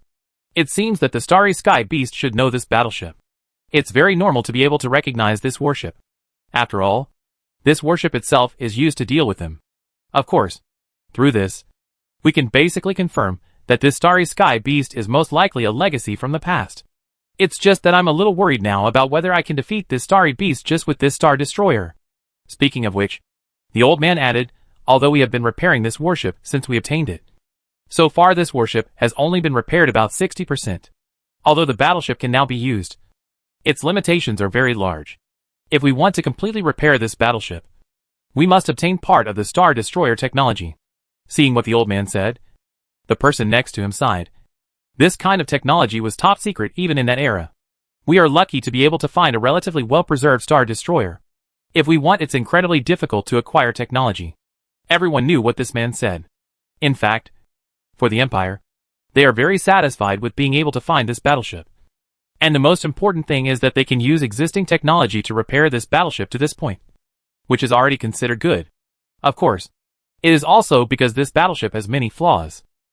Otherwise, they feel that they can still compete with those civilizations just by relying on this battleship. Of course, these are things for the future. What they need to consider now is how to defeat this Starry Beast. And their battleship's main gun can only fire 5 times. After 5 firings, they need to repair the main gun. Only after the repair is completed can it continue to be used. And this is the biggest flaw of their warship at present. According to the information they have, they know that only the main gun of the Star Destroyer ship can cause fatal damage to some powerful starry behemoths. As for the secondary guns and auxiliary guns on the ship, the damage they can do to the Starry Sky Beast is extremely limited. So they must ensure that these 5 rounds kill it. Otherwise the consequences will be disastrous. At this time, looking at the Starry Sky Beast getting closer and closer to them, the Empire also directly started to attack. First, after the distance reached a certain level, the Empire took the lead in using dimensionality reduction weapons. Although this type of weapon is explicitly prohibited from use by some of the top civilizations in this universe, the current Empire has basically fallen out with those civilizations, so they don't bother to care about it. Dimensionality reducing weapons are fatal to any kind of creature. And of course, the same is true for starry behemoths. But it also depends on what level of Starry Sky Behemoth you are. The strongest Starry Sky Behemoth is not afraid of this kind of weapon at all. Obviously, this is the case with the Starry Sky Behemoth in front of you.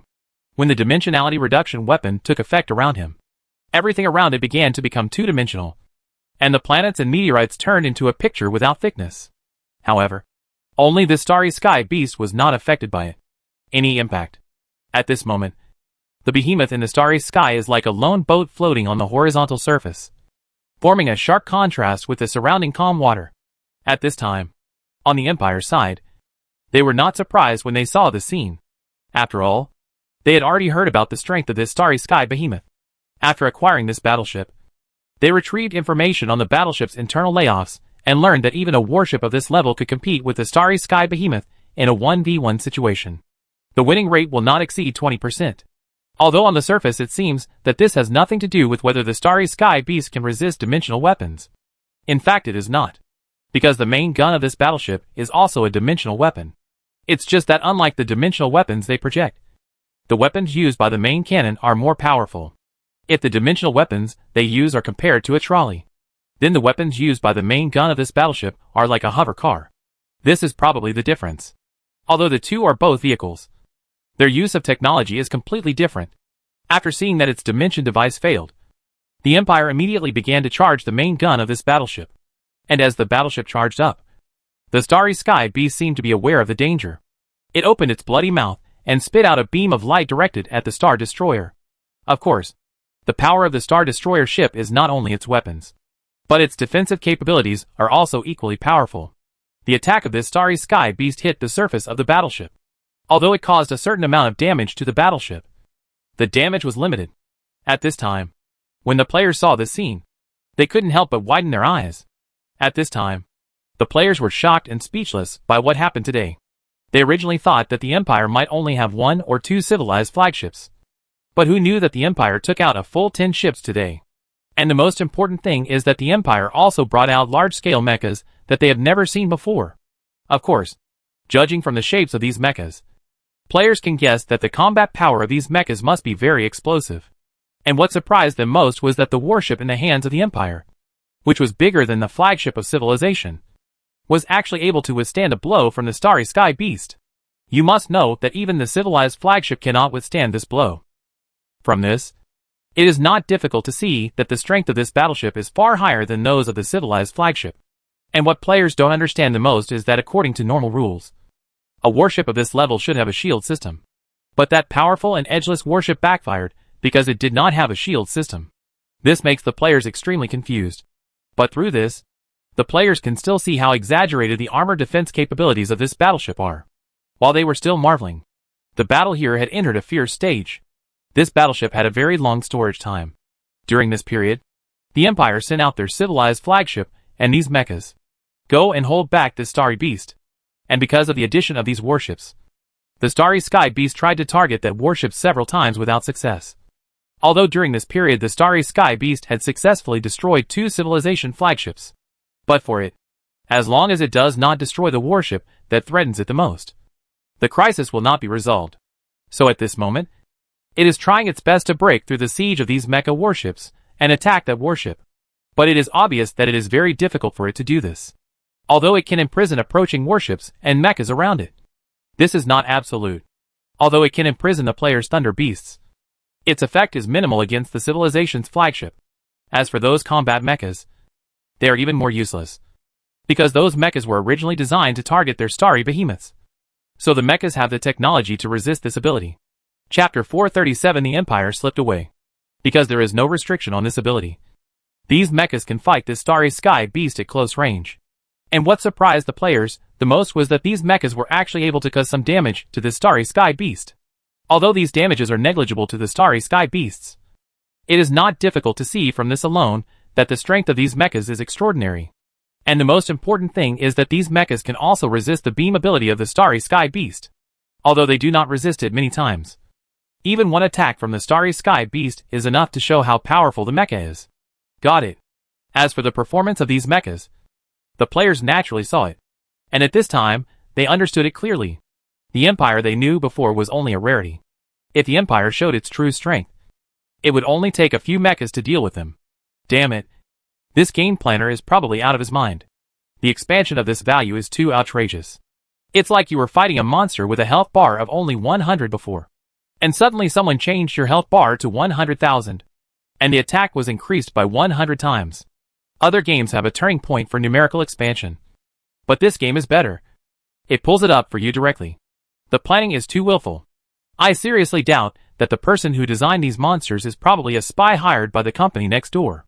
Otherwise, he would never have been able to do this if he had cerebral thrombosis for less than 10 years. Of course, in addition to these opinions, some players have another opinion. Actually, I think this matter may be different from what we thought. This value has never been inflated from the beginning to the end. As the final boss in the game, it is understandable that the Empire is very powerful. The reason why the numerical value feels inflated is actually because we directly face this high-level boss at the low-level stage. Think about it for yourself to see how far we have developed now. It is even said that a large number of players are still using Hydralisk. How many missions have we completed? How many levels have our troops been trained to? We are still in the basic stage. Under such circumstances, we will directly go to find trouble with the final boss. It would be unreasonable if you don't have so-called numerical inflation. Having said this, the player then added, and the most important thing is that our enthusiasm and progress in playing the game are actually very slow. But our Krypton level is high, so we can have a lot of high-status units in our hands. Then we take these high-attribute units and run over to fight some novice monsters. Naturally, it feels easy to fight. But when we fight some monsters with moderate levels, the difficulty suddenly appears. We used to do this kind of thing a lot. The reason why we were able to win many battles was mostly because of our Krypton degree. But if we put the Krypton degree aside, what do you think our chances of winning are? Of course, This is not the most critical thing. The most critical thing is that we have always ignored a system. And this system is the military service level system. Every time you upgrade a unit, you can get the attributes of the level upgrade. Although this attribute is difficult to obtain, we will instinctively ignore it. But we might as well look at it from another angle. If we play a game, it will have attributes when it is upgraded. Promote. Actually, this is also the current situation of most games. When we don't have enough financial support, if we want to improve, we can only continue to level up and get the attributes of this level.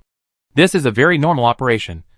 But in this game, we immediately focused on the level of Krypton, rather than the level of the unit itself. In fact, low-level arms like ours are fine. But think about how exaggerated the level-up improvement of that Thunder Beast is. But so far, I haven't seen a Thunder Beast with a level higher than 2 levels. In other words, you can use your first and second level troops to raise their attributes by relying on Krypton speed. And you can reach levels 40 or 50. I think it's pretty good to fight monsters in the mid-game. But now you want to fight the top boss level. And you even think that the data is too inflated. I think this is more or less unjustifiable. After hearing what this player said, everyone couldn't help but think about it. Indeed, what this player said made sense. And from the time they played the game to now, there were very few units with levels above level 5 among the entire player group. Of course, the main reason for this situation is that the difficulty of upgrading in this game is too high. Many times, players will instinctively ignore the level of the arms, and instead focus on Krypton level and evolve through evolution. The properties instantly increased. Although there was no big problem with their approach before, now the shortcomings of this approach have been immediately exposed. That is, when facing the enemy boss, they will feel that there is something wrong with this value. But have players really not considered leveling up? In fact, many players have thought about this. But in the end they all gave up. In this game, the level of arms cannot be increased by just swiping monsters like in other games. In order to strive to be the most realistic, this game has very strict standards for improving the level of arms.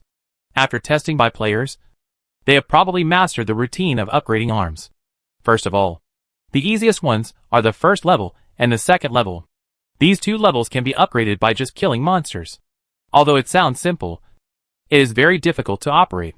First of all, the requirements for obtaining these 2 levels of monster spawning are very high. It's just for units like Hydralisks. For units like Ultralisks. If you want to upgrade through monster farming, the difficulty will increase exponentially. After this stage, there will be a more difficult stage. The remaining levels are basically gained by slowly gaining experience by swallowing materials and monsters. The number of monsters that need to be devoured is very exaggerated. After preliminary calculations, players learn that instead of devouring monsters, it is better to use the devoured money to evolve. And the improvement will be even greater.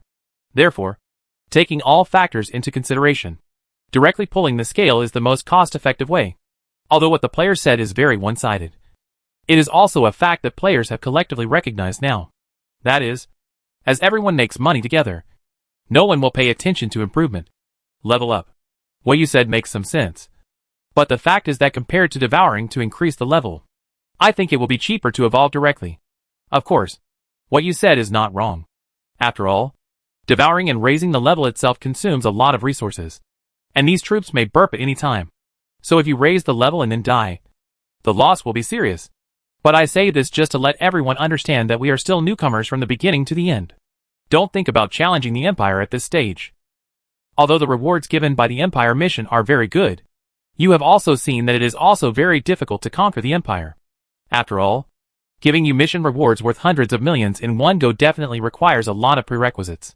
After hearing this player's words, everyone calmed down instantly. Indeed, what he said is not unreasonable. Although the current data seems to be relatively inflated, the biggest reason is actually because they move through the map too fast. Or Krypton Gold has greatly shortened their development cycle, so that although they appear to be quite strong on the surface, their foundation is simply insufficient.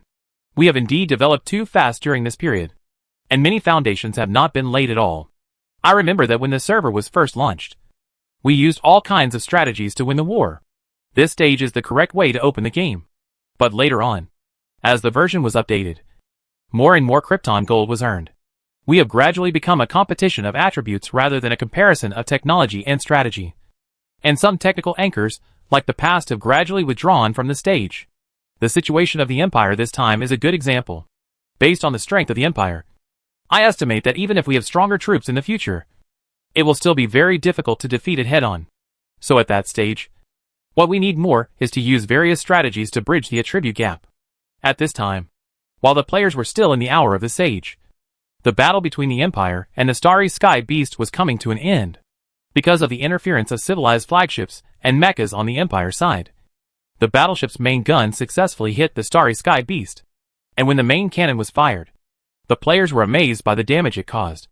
Although this shot looked like an ordinary attack on the surface, but in fact, it gives players a weird feeling. Compared with the shooting of other weapons, this weapon looks weird after being fired. If the universe is compared to a piece of white paper, and the Starry Sky Beasts are compared to dots on the white paper, then the normal turret attack is like drawing a straight line with a pen, while the attack of this weapon is more like tearing the paper directly. Attack through the ripped rifts. Although the players don't know why they have such a strange metaphor, through the performance of this shot, the players also know that this shot is different. When all this was over, a large gash was torn open in the body of this Starry Sky Beast. The most critical thing at the moment was that this gash did not heal as quickly as the previous injury. Obviously, this blow disabled the Star Beast's recovery ability. I'm going to choke you up. This shot is a bit fierce. Yes, not only can it break through the defense easily, but the most important thing is that it also limits its recovery ability. This is so simple. If we follow this routine, this Starry Sky Beast will probably burp after a few shots. At this time, while the players were still discussing, the Starry Sky Beast realized that the situation was not good and immediately turned around and ran away.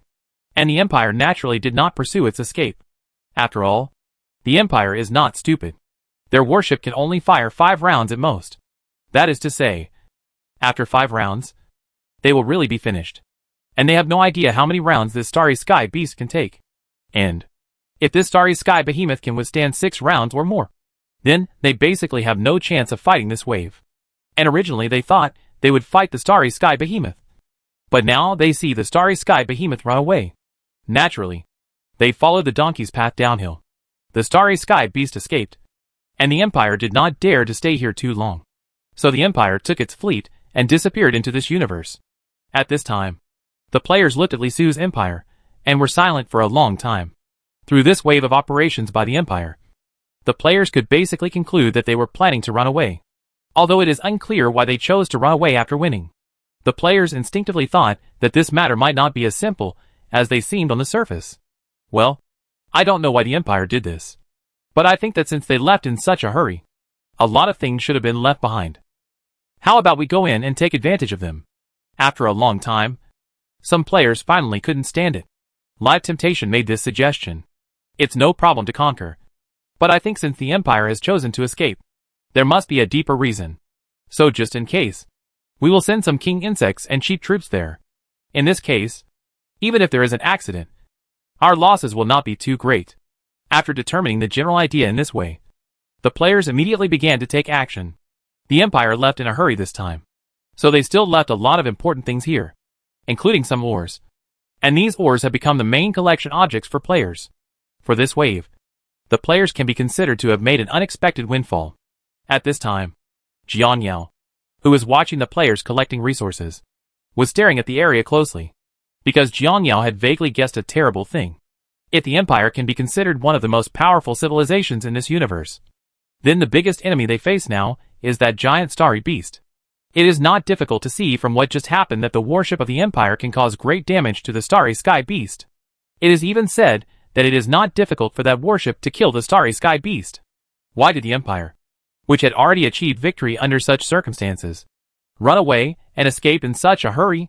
The fact that they still want to run away under such circumstances can only mean one thing. That is, they will encounter other dangers if they don't leave. And this danger is obviously not the injured Starry Sky Beast. So after eliminating this Starry Sky Beast, the only danger facing the Empire is other more advanced civilizations. Jiang Yao couldn't help but change his expression when he thought of this. It was obvious that this possibility was very high.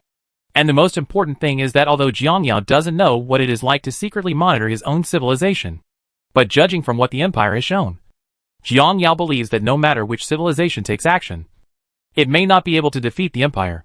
If the Empire wants to escape under such circumstances, It means that there are more terrifying civilizations in the entire universe. Chapter 438 Announcement to prepare for separation. If there is a more powerful civilization in this universe, and this civilization also knows the existence of the Empire, and the Empire also knows their existence, then why does this civilization not take action against the Empire? Thinking of this, Jiang Yao suddenly laughed at himself. I feel like I don't need to think about this issue. Through this period of observation, I have come to understand that some advanced civilizations in this universe have this tone. But when they discover some potential or powerful civilizations, they will observe them secretly, and use various means to influence their decision-making. The purpose should be to have some ulterior secret. And once that civilization discovers them, who are secretly observing them, they will definitely take action to eliminate them without hesitation. Or once the civilization he is observing has technology in their hands that is beyond their imagination, then they will also take action to destroy it, clean it up.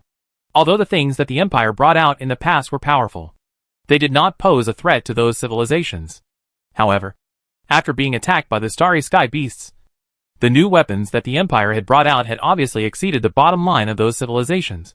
So this was the reason why the Empire chose to escape in the first place. Thinking of this, the whole thing suddenly became clear. In fact, the Empire's today may also be his tomorrow. Jiang Yao also knew this well. After all, he was now being secretly targeted by a high-level civilization. Regarding this point, Jiang Yao couldn't help but feel a headache. The most critical thing at the moment is to get rid of the secret civilization. He now has to consider the situation of the Starry Sky Beast. Although the Starry Sky Beast is injured now, after its injury recovers, it can still continue to wander around in the universe, which means that it still cannot let players return to the insect nest. It's embarrassing. In the end, I still let them develop on their own. But let them develop on their own. Speaking of this, Jiang Yao couldn't help but sigh.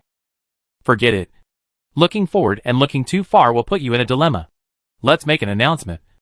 And then it will be up to the players themselves. In this case, let's settle a wave of mission rewards for the players first.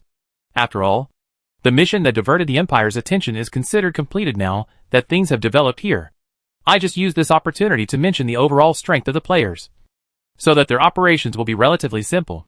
After deciding on the general plan, Jiang Yao also immediately issued a game announcement. The first point was about the mission rewards he released when he went to the next resource galaxy to attract the attention of the Empire. The rewards he gave that time were very generous, including precious evolution coupons. Originally, Jiang Yao planned to use these evolution coupons in the later stage, when he had a decisive battle with a secret civilization. But now, he had to choose to arrange these rewards. Of course, there is a price for arranging these rewards. That is, basically all his accumulation in that galaxy will be thrown into it. Originally, he planned to leave these accumulations for the evolution of the insect nest. But now, he has to temporarily put away the insect hive.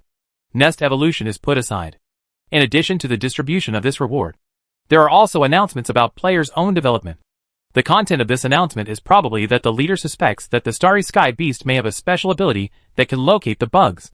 So once you return to the insect nest, the entire insect nest is very likely to be targeted by the Starry Sky Beasts. Therefore, in order to ensure the safety of the insect nest, players need to start entering the stage of self-development, for players to develop on their own. Jiang Yao also arranged some galaxies for them, and sent them maps of the galaxies. These galaxies are all galaxies with intelligent civilizations that the aliens have explored before, and they are not far from their location, so they can go and harvest them on their own. And Jiang Yao also clearly stated several things in the announcement. The first is about the issue of material supply in the later period, because the whole situation is quite special now. So after players have suffered battle losses, it is okay to buy new units. But at that time, the location of the insect nest may be very far away from where they are. It is basically impossible for low-level units to cross such a long distance.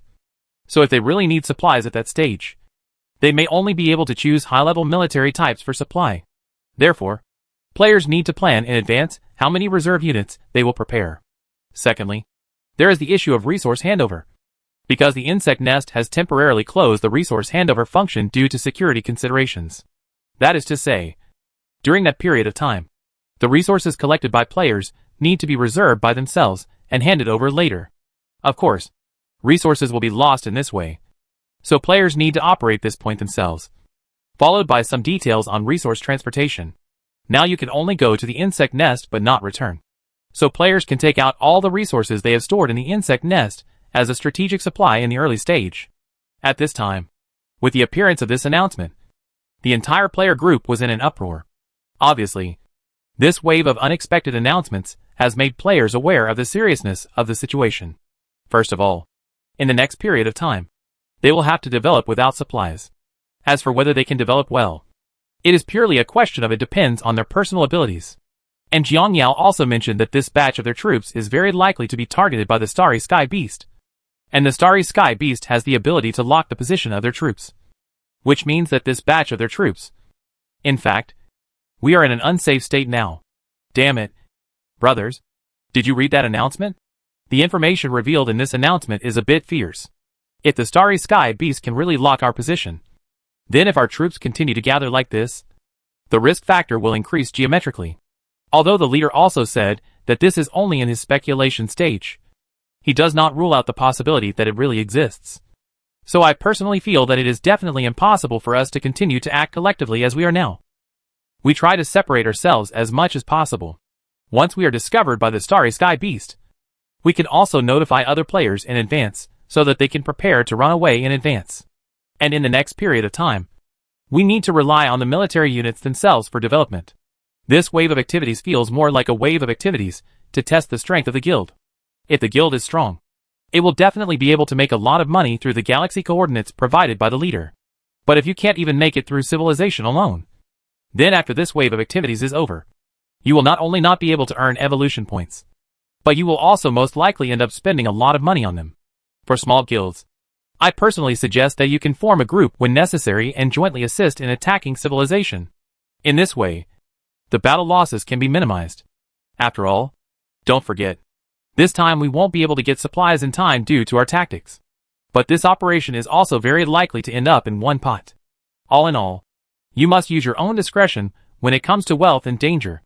After hearing what this player said, everyone agreed. Although everyone got the reward of evolution coupons, they couldn't be happy at this moment. To be honest, I admire the planning of this game more and more now. He also gave out the premise after giving out the rewards of evolution coupons. That is to say, our troops cannot return to the insect nest at this stage, which means that our existing troops cannot use this evolution scroll. If we want to use this evolution coupon, we can only buy new troops from the insect nest. Of course, we can also keep the evolution coupon and evolve these troops when we can return to the insect nest. But the problem lies precisely here, because next we urgently need high-level arms to improve our overall strength. After hearing what this person said, everyone knew that the plot of this wave of planning was quite deep. This plan will do anything to defraud Krypton. I'm really convinced by this wave of planning operations. I've seen planners use XP and character design to attract players to spend money.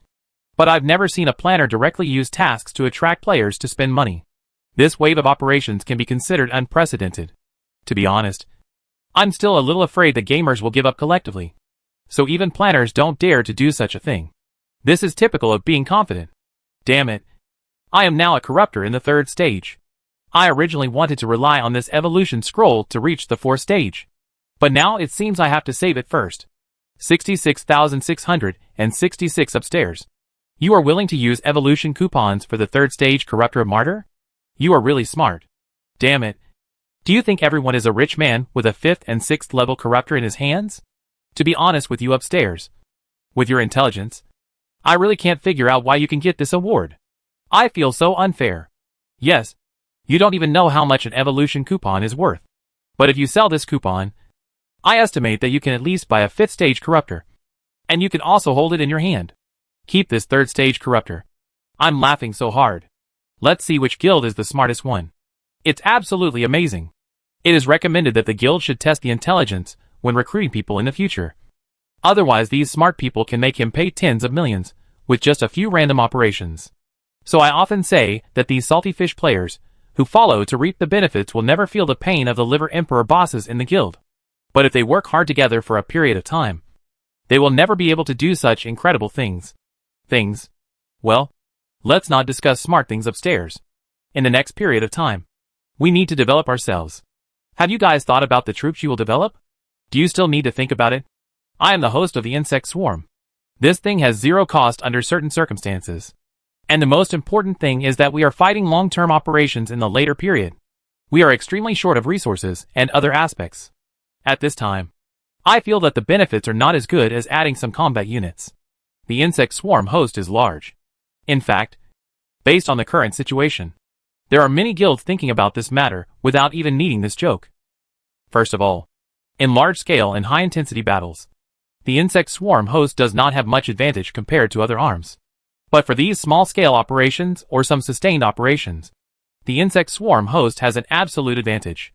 Of course, in addition to insect swarm hosts, units such as infected also have innate advantages in attrition operations. However, compared to the starting conditions for the swarm host, the starting conditions for the infected are obviously more complicated. But for some middle-level civilizations, the destructiveness caused by the infected virus is more powerful. And these technologically advanced civilizations are usually able to cause certain damage to the bugs. This means that the bugs of the swarm host will also be consumed by them. But the infection is different.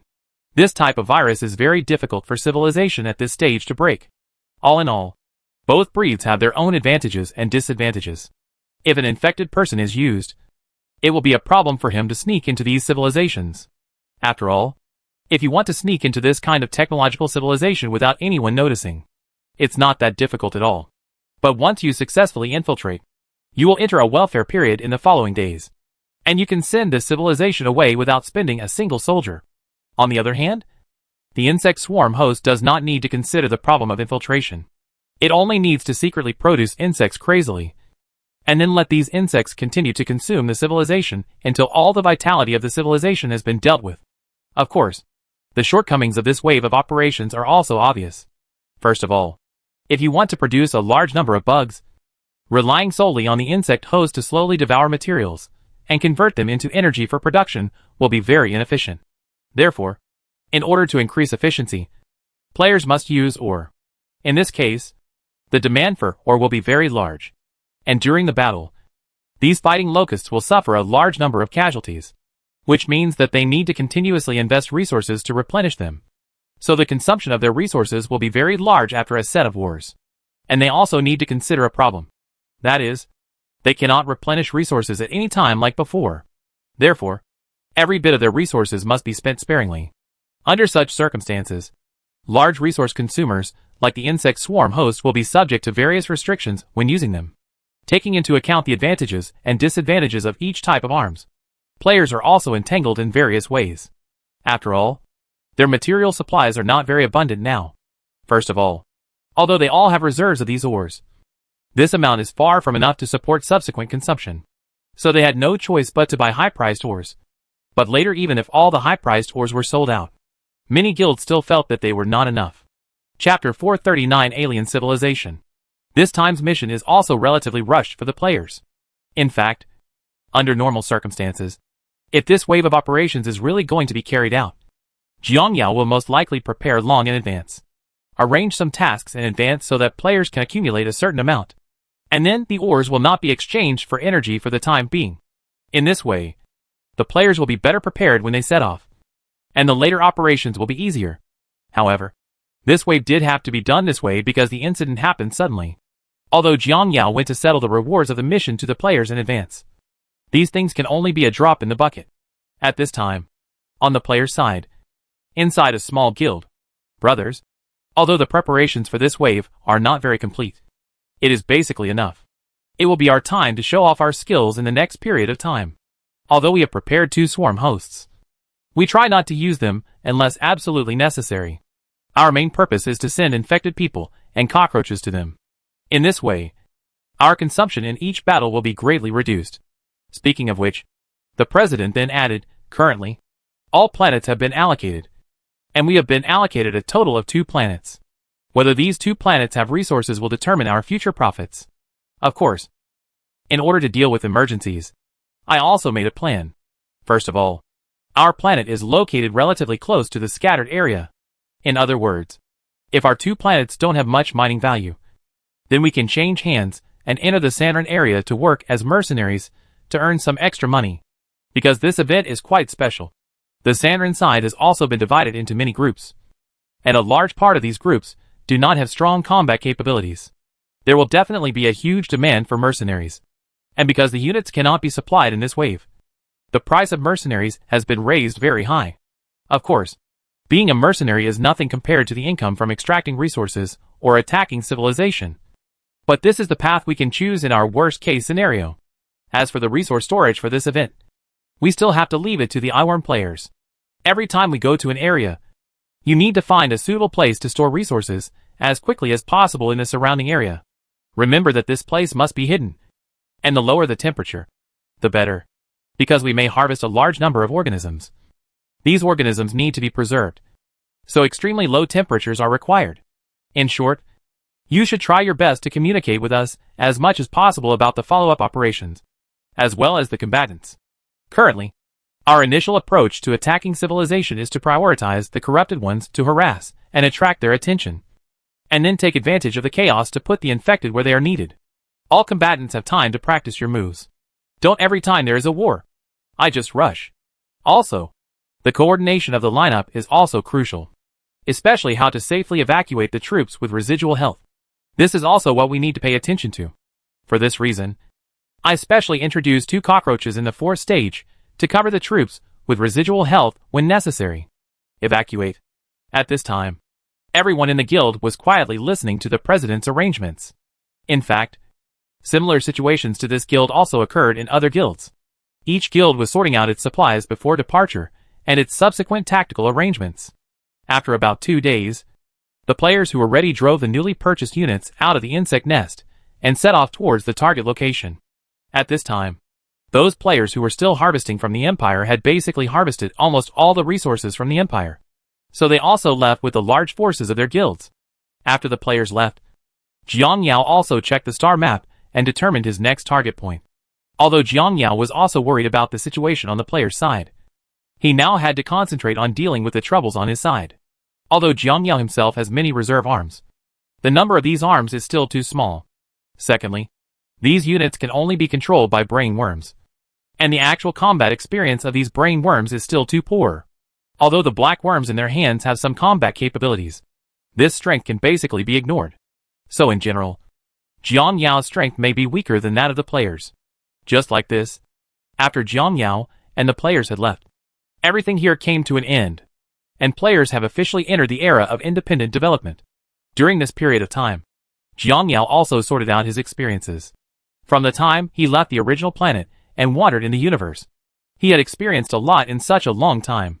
Compared with the ignorance when he first entered the universe, he is now more mature. After experiencing so many wars, he also has a certain understanding of the mainstream weapons in the universe. And he also knows very well that in many cases, attacking a civilization does not require a method similar to combat. There are many ways to defeat a civilization. So this time Jiang Yao is going to take a softer approach. The general situation is this. After experiencing the market situation for a period of time, Jiang Yao arrived at the predetermined location. After arriving here, he began to set off towards the target civilization. The civilization Jiang Yao attacked this time was very special. First of all, this civilization was an orc civilization. Looking at life alone, they are similar to Blue Star in many places. But the only difference is that the technological level of this civilization has developed very rapidly. Their current technological level is basically the same as that of Taylor or the Evernight civilization, or even a little stronger than these two civilizations. With Jiang Yao's current strength, he could win in a head-to-head confrontation. But he had to drive out of the insect nest and take the damage, which would involve a very embarrassing problem. That is, even if he wins, his battle losses will be very serious.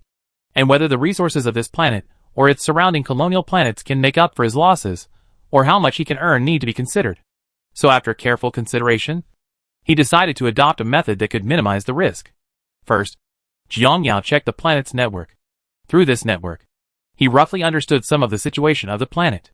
After he understood the situation of the planet, he immediately concluded that the planet was a civilization with great potential. This civilization can be called an alien civilization. First of all, this civilization was discovered by alien 2,300 years ago. At that stage, this civilization was still in ancient times. And then after about 1,000 years of development, this civilization entered the industrial age. After this civilization entered the industrial age, its development seemed to have stalled. and it generally only took 100 years to enter the Information Age.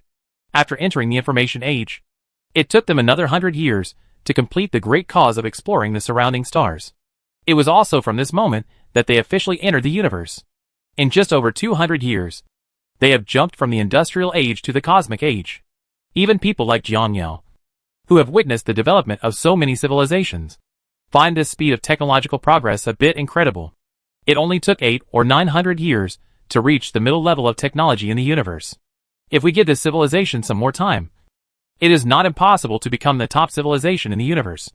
Speaking of this, Jiangyao couldn't help but feel a little emotional. I have to admit that this civilization is indeed very strong. If I give them another 1,000 or 2,000 years, if I want to defeat them, I'm afraid I will have to use all my strength. But it's a pity that in this universe, no matter how strong your potential is, luck will still account for a large proportion.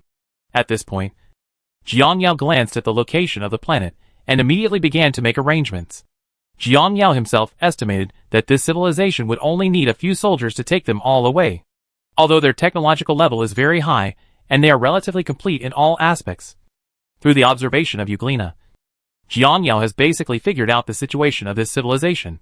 First of all, Jiangyao can be sure that this civilization has not experienced a space war. Most of the various facilities within their civilization are biased towards entertainment, although they have intentionally created some offensive and defensive forces. However, the number of these forces is relatively small. From this, it is not difficult to see that they do not have a deep understanding of the concept of war. And the most important thing is that although their galaxy has built a lot of planetary defense facilities, there is also a complete shield system on the outside of the entire planet. But it is undeniable that these things are most likely built by people who have not experienced space wars. Although planet-level defense provides you with a layer of protection, it is also equivalent to a cage that restricts you here.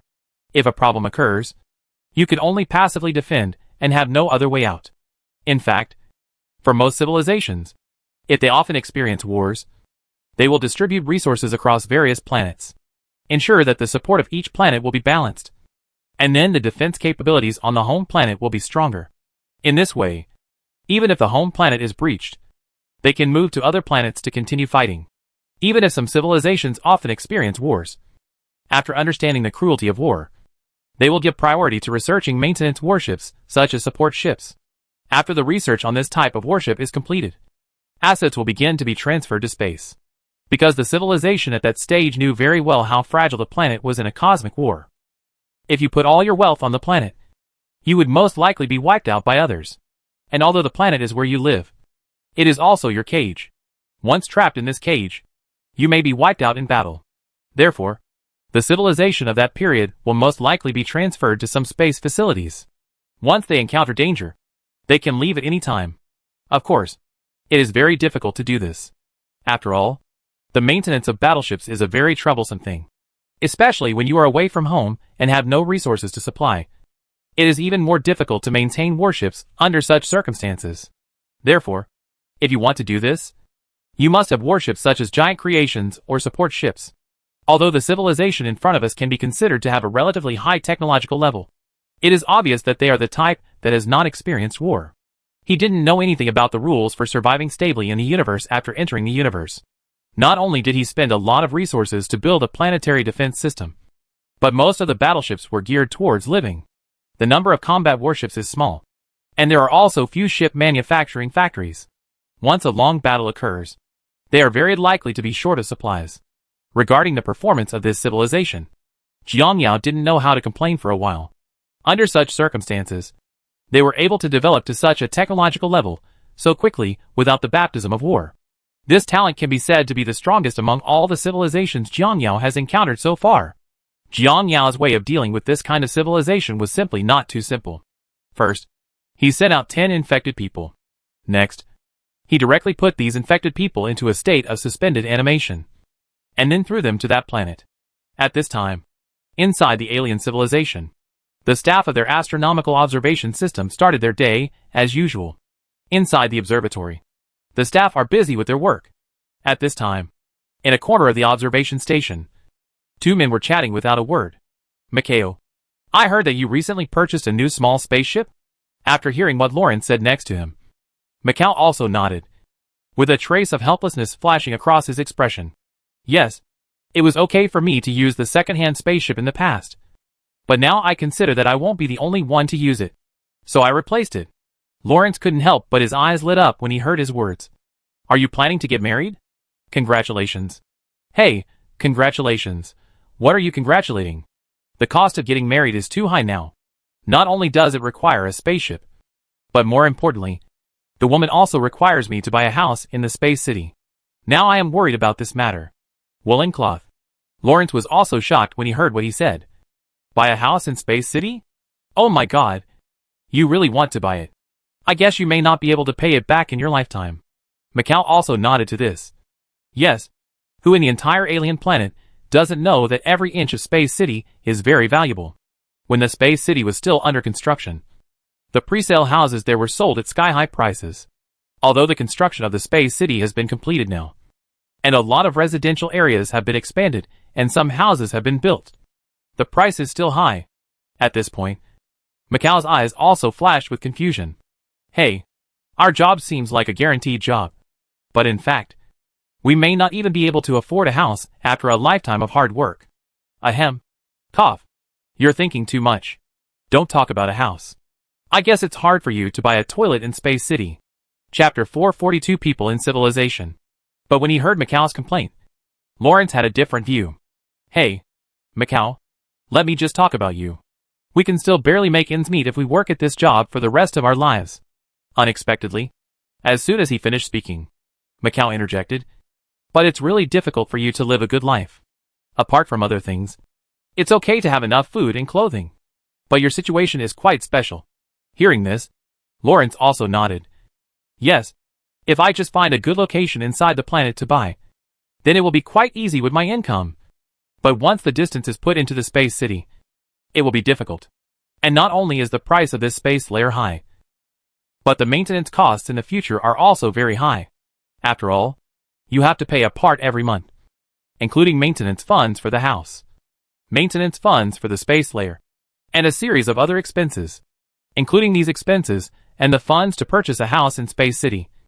I estimate that my current income will have to be at least several times higher to be able to maintain living expenses.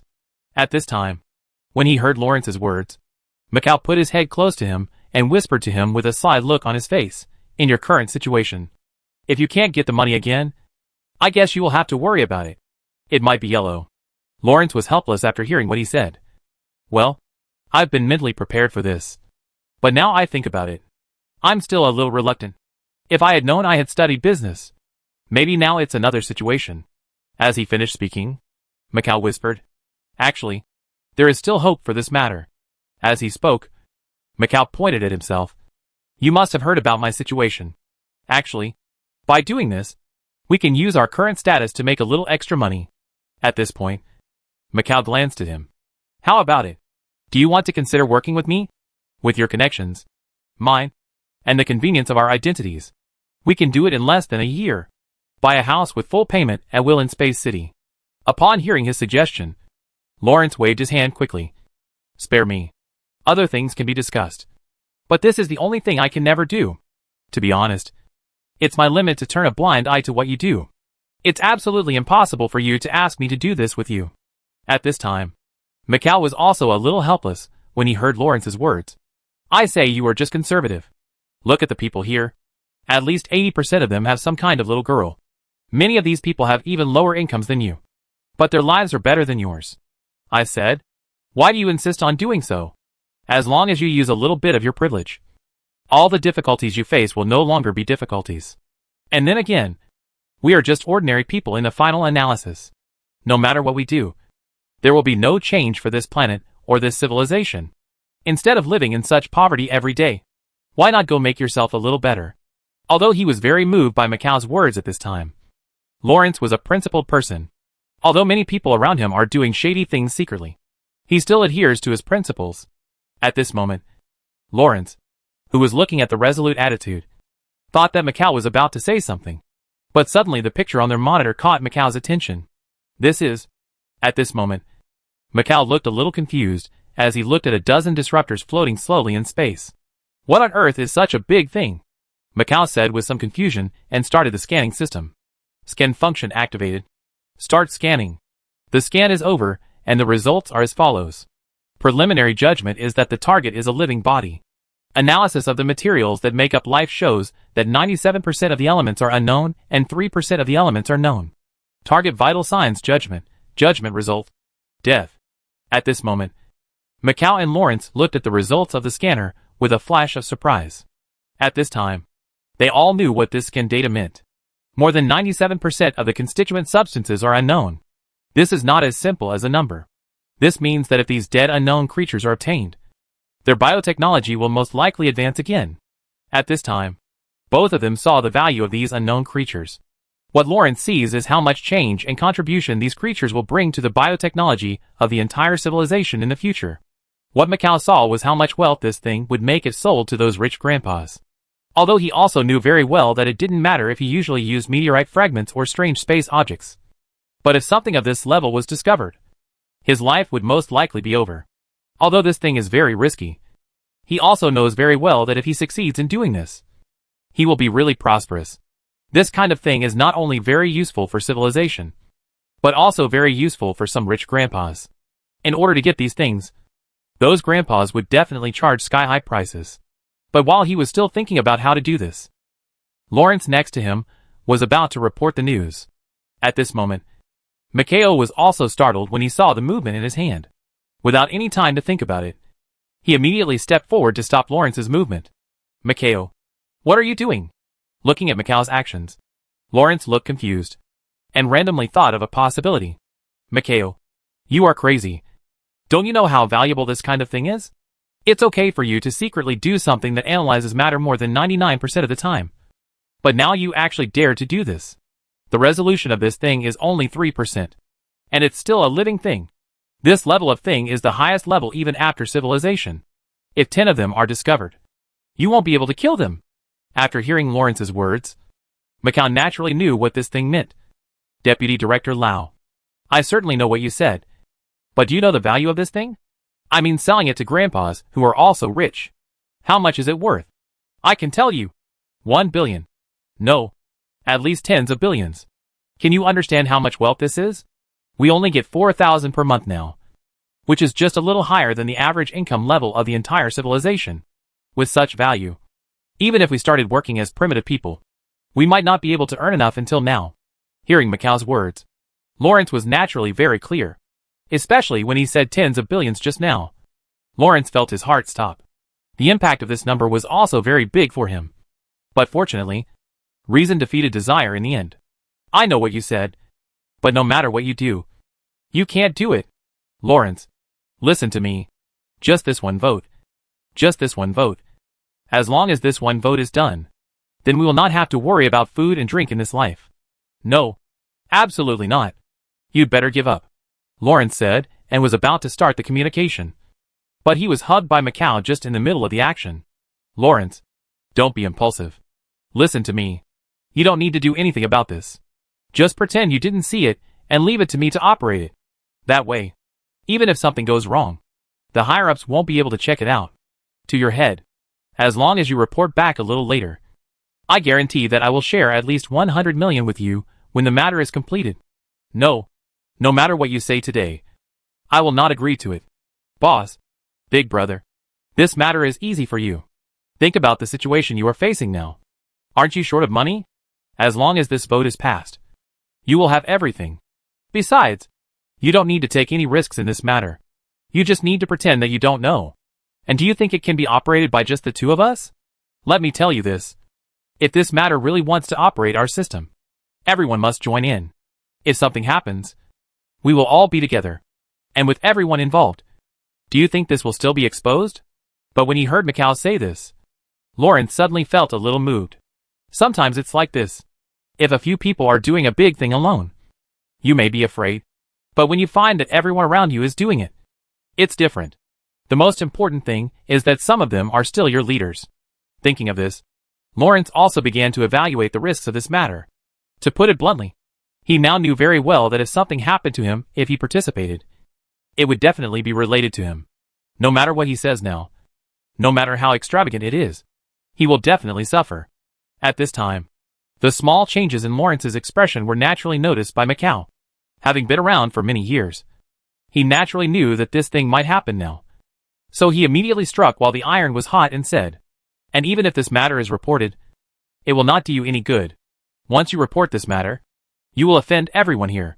How long do you think this will last? Just because you don't want to get rich doesn't mean that others don't want to get rich. It doesn't mean that the people above us don't want to get rich. Your move has obviously cut off their financial path. Do you think they still dare to keep you? And the risk of this matter is really not as big as you think. You must have seen that there are 10 of those creatures just now. We only need to take away 1 or 2 of the others, and we will report the rest as normal. If you think about it carefully, what is the difference between studying 8 and studying 10? In fact, for the promotion of science and technology, only 1 sample is enough. And we have left a full 8 for him, which is completely enough. The remaining 2 are just our hard work fees. Think about it. We discovered such an important thing. Shouldn't we charge a little?" After hearing this, Lawrence looked a little worried. "You are right. But you should know very well what those rich grandpas are thinking. Now that I have sold this thing to them, if they make progress in their research, then their ambitions may no longer be hidden, and it will cause a lot of turmoil for the entire civilization. Management of the University of Labor and Welfare. You are too worried. The research of those people is just a trivial matter to the people above us. Even if they come up with the research, it will not make any waves. You are too underestimated of those people above. Of energy. And then again, even if they come up with results, it will only be decades or hundreds of years later. By then, we will probably be gone. What's the use of worrying about those things now? Understand? We are just ordinary people. We just need to live a good ordinary life. Don't think about noble things like saving the world every day. You can't do these things. And think about it. You have persisted in your ideas and things for so many years. Who have you saved? Have you prevented any disaster? Have you become the savior?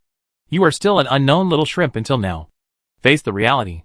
We are just ordinary people. Such a great thing as saving the world is not something we can get involved in. And then again, how much contribution does what we do to the entire civilization? And how important is it to civilization? We have done so many things, but we just want to do so little. Is this too much in return? In this way, under Macau's step-by-step temptation, Lawrence completely fell. Of course, the main reason for the current situation is that he is in urgent need of funds. After working in this position for so many years, his life has been tepid. Thank God if I can support myself. As for the people at home, I can't even think about taking care of them. Under such circumstances, it is tantamount to wishful thinking for him to want to start a family. Although he tried his best to be upright at work, in the end, he had to worry about things in life, which was a very heartbreaking thing. After all, no matter how hard he worked, 3 meals a day were needed. In fact, a civilization of their level does not need to go to such trouble at all. It is even said that they can create special food and only need to eat 1 pill a day. There is no need to buy even houses and spaceships. You can build as many robots as possible to replace labor. In this way, they can basically do nothing and enjoy a rich material life. It is very easy for a civilization of this level to do this. But the reality is very cruel. No one will do this. The reason is also very simple. Although these things are good things and can provide convenience to everyone, they are not a good product. No one will allow such a thing to become popular. Once such a thing becomes popular, when everyone stops working, the subsequent impact will be far greater than letting everyone live on the subsistence line. There is an old saying that goes like this: when you are too idle, you will start to think about things, and start to do things as you think about them.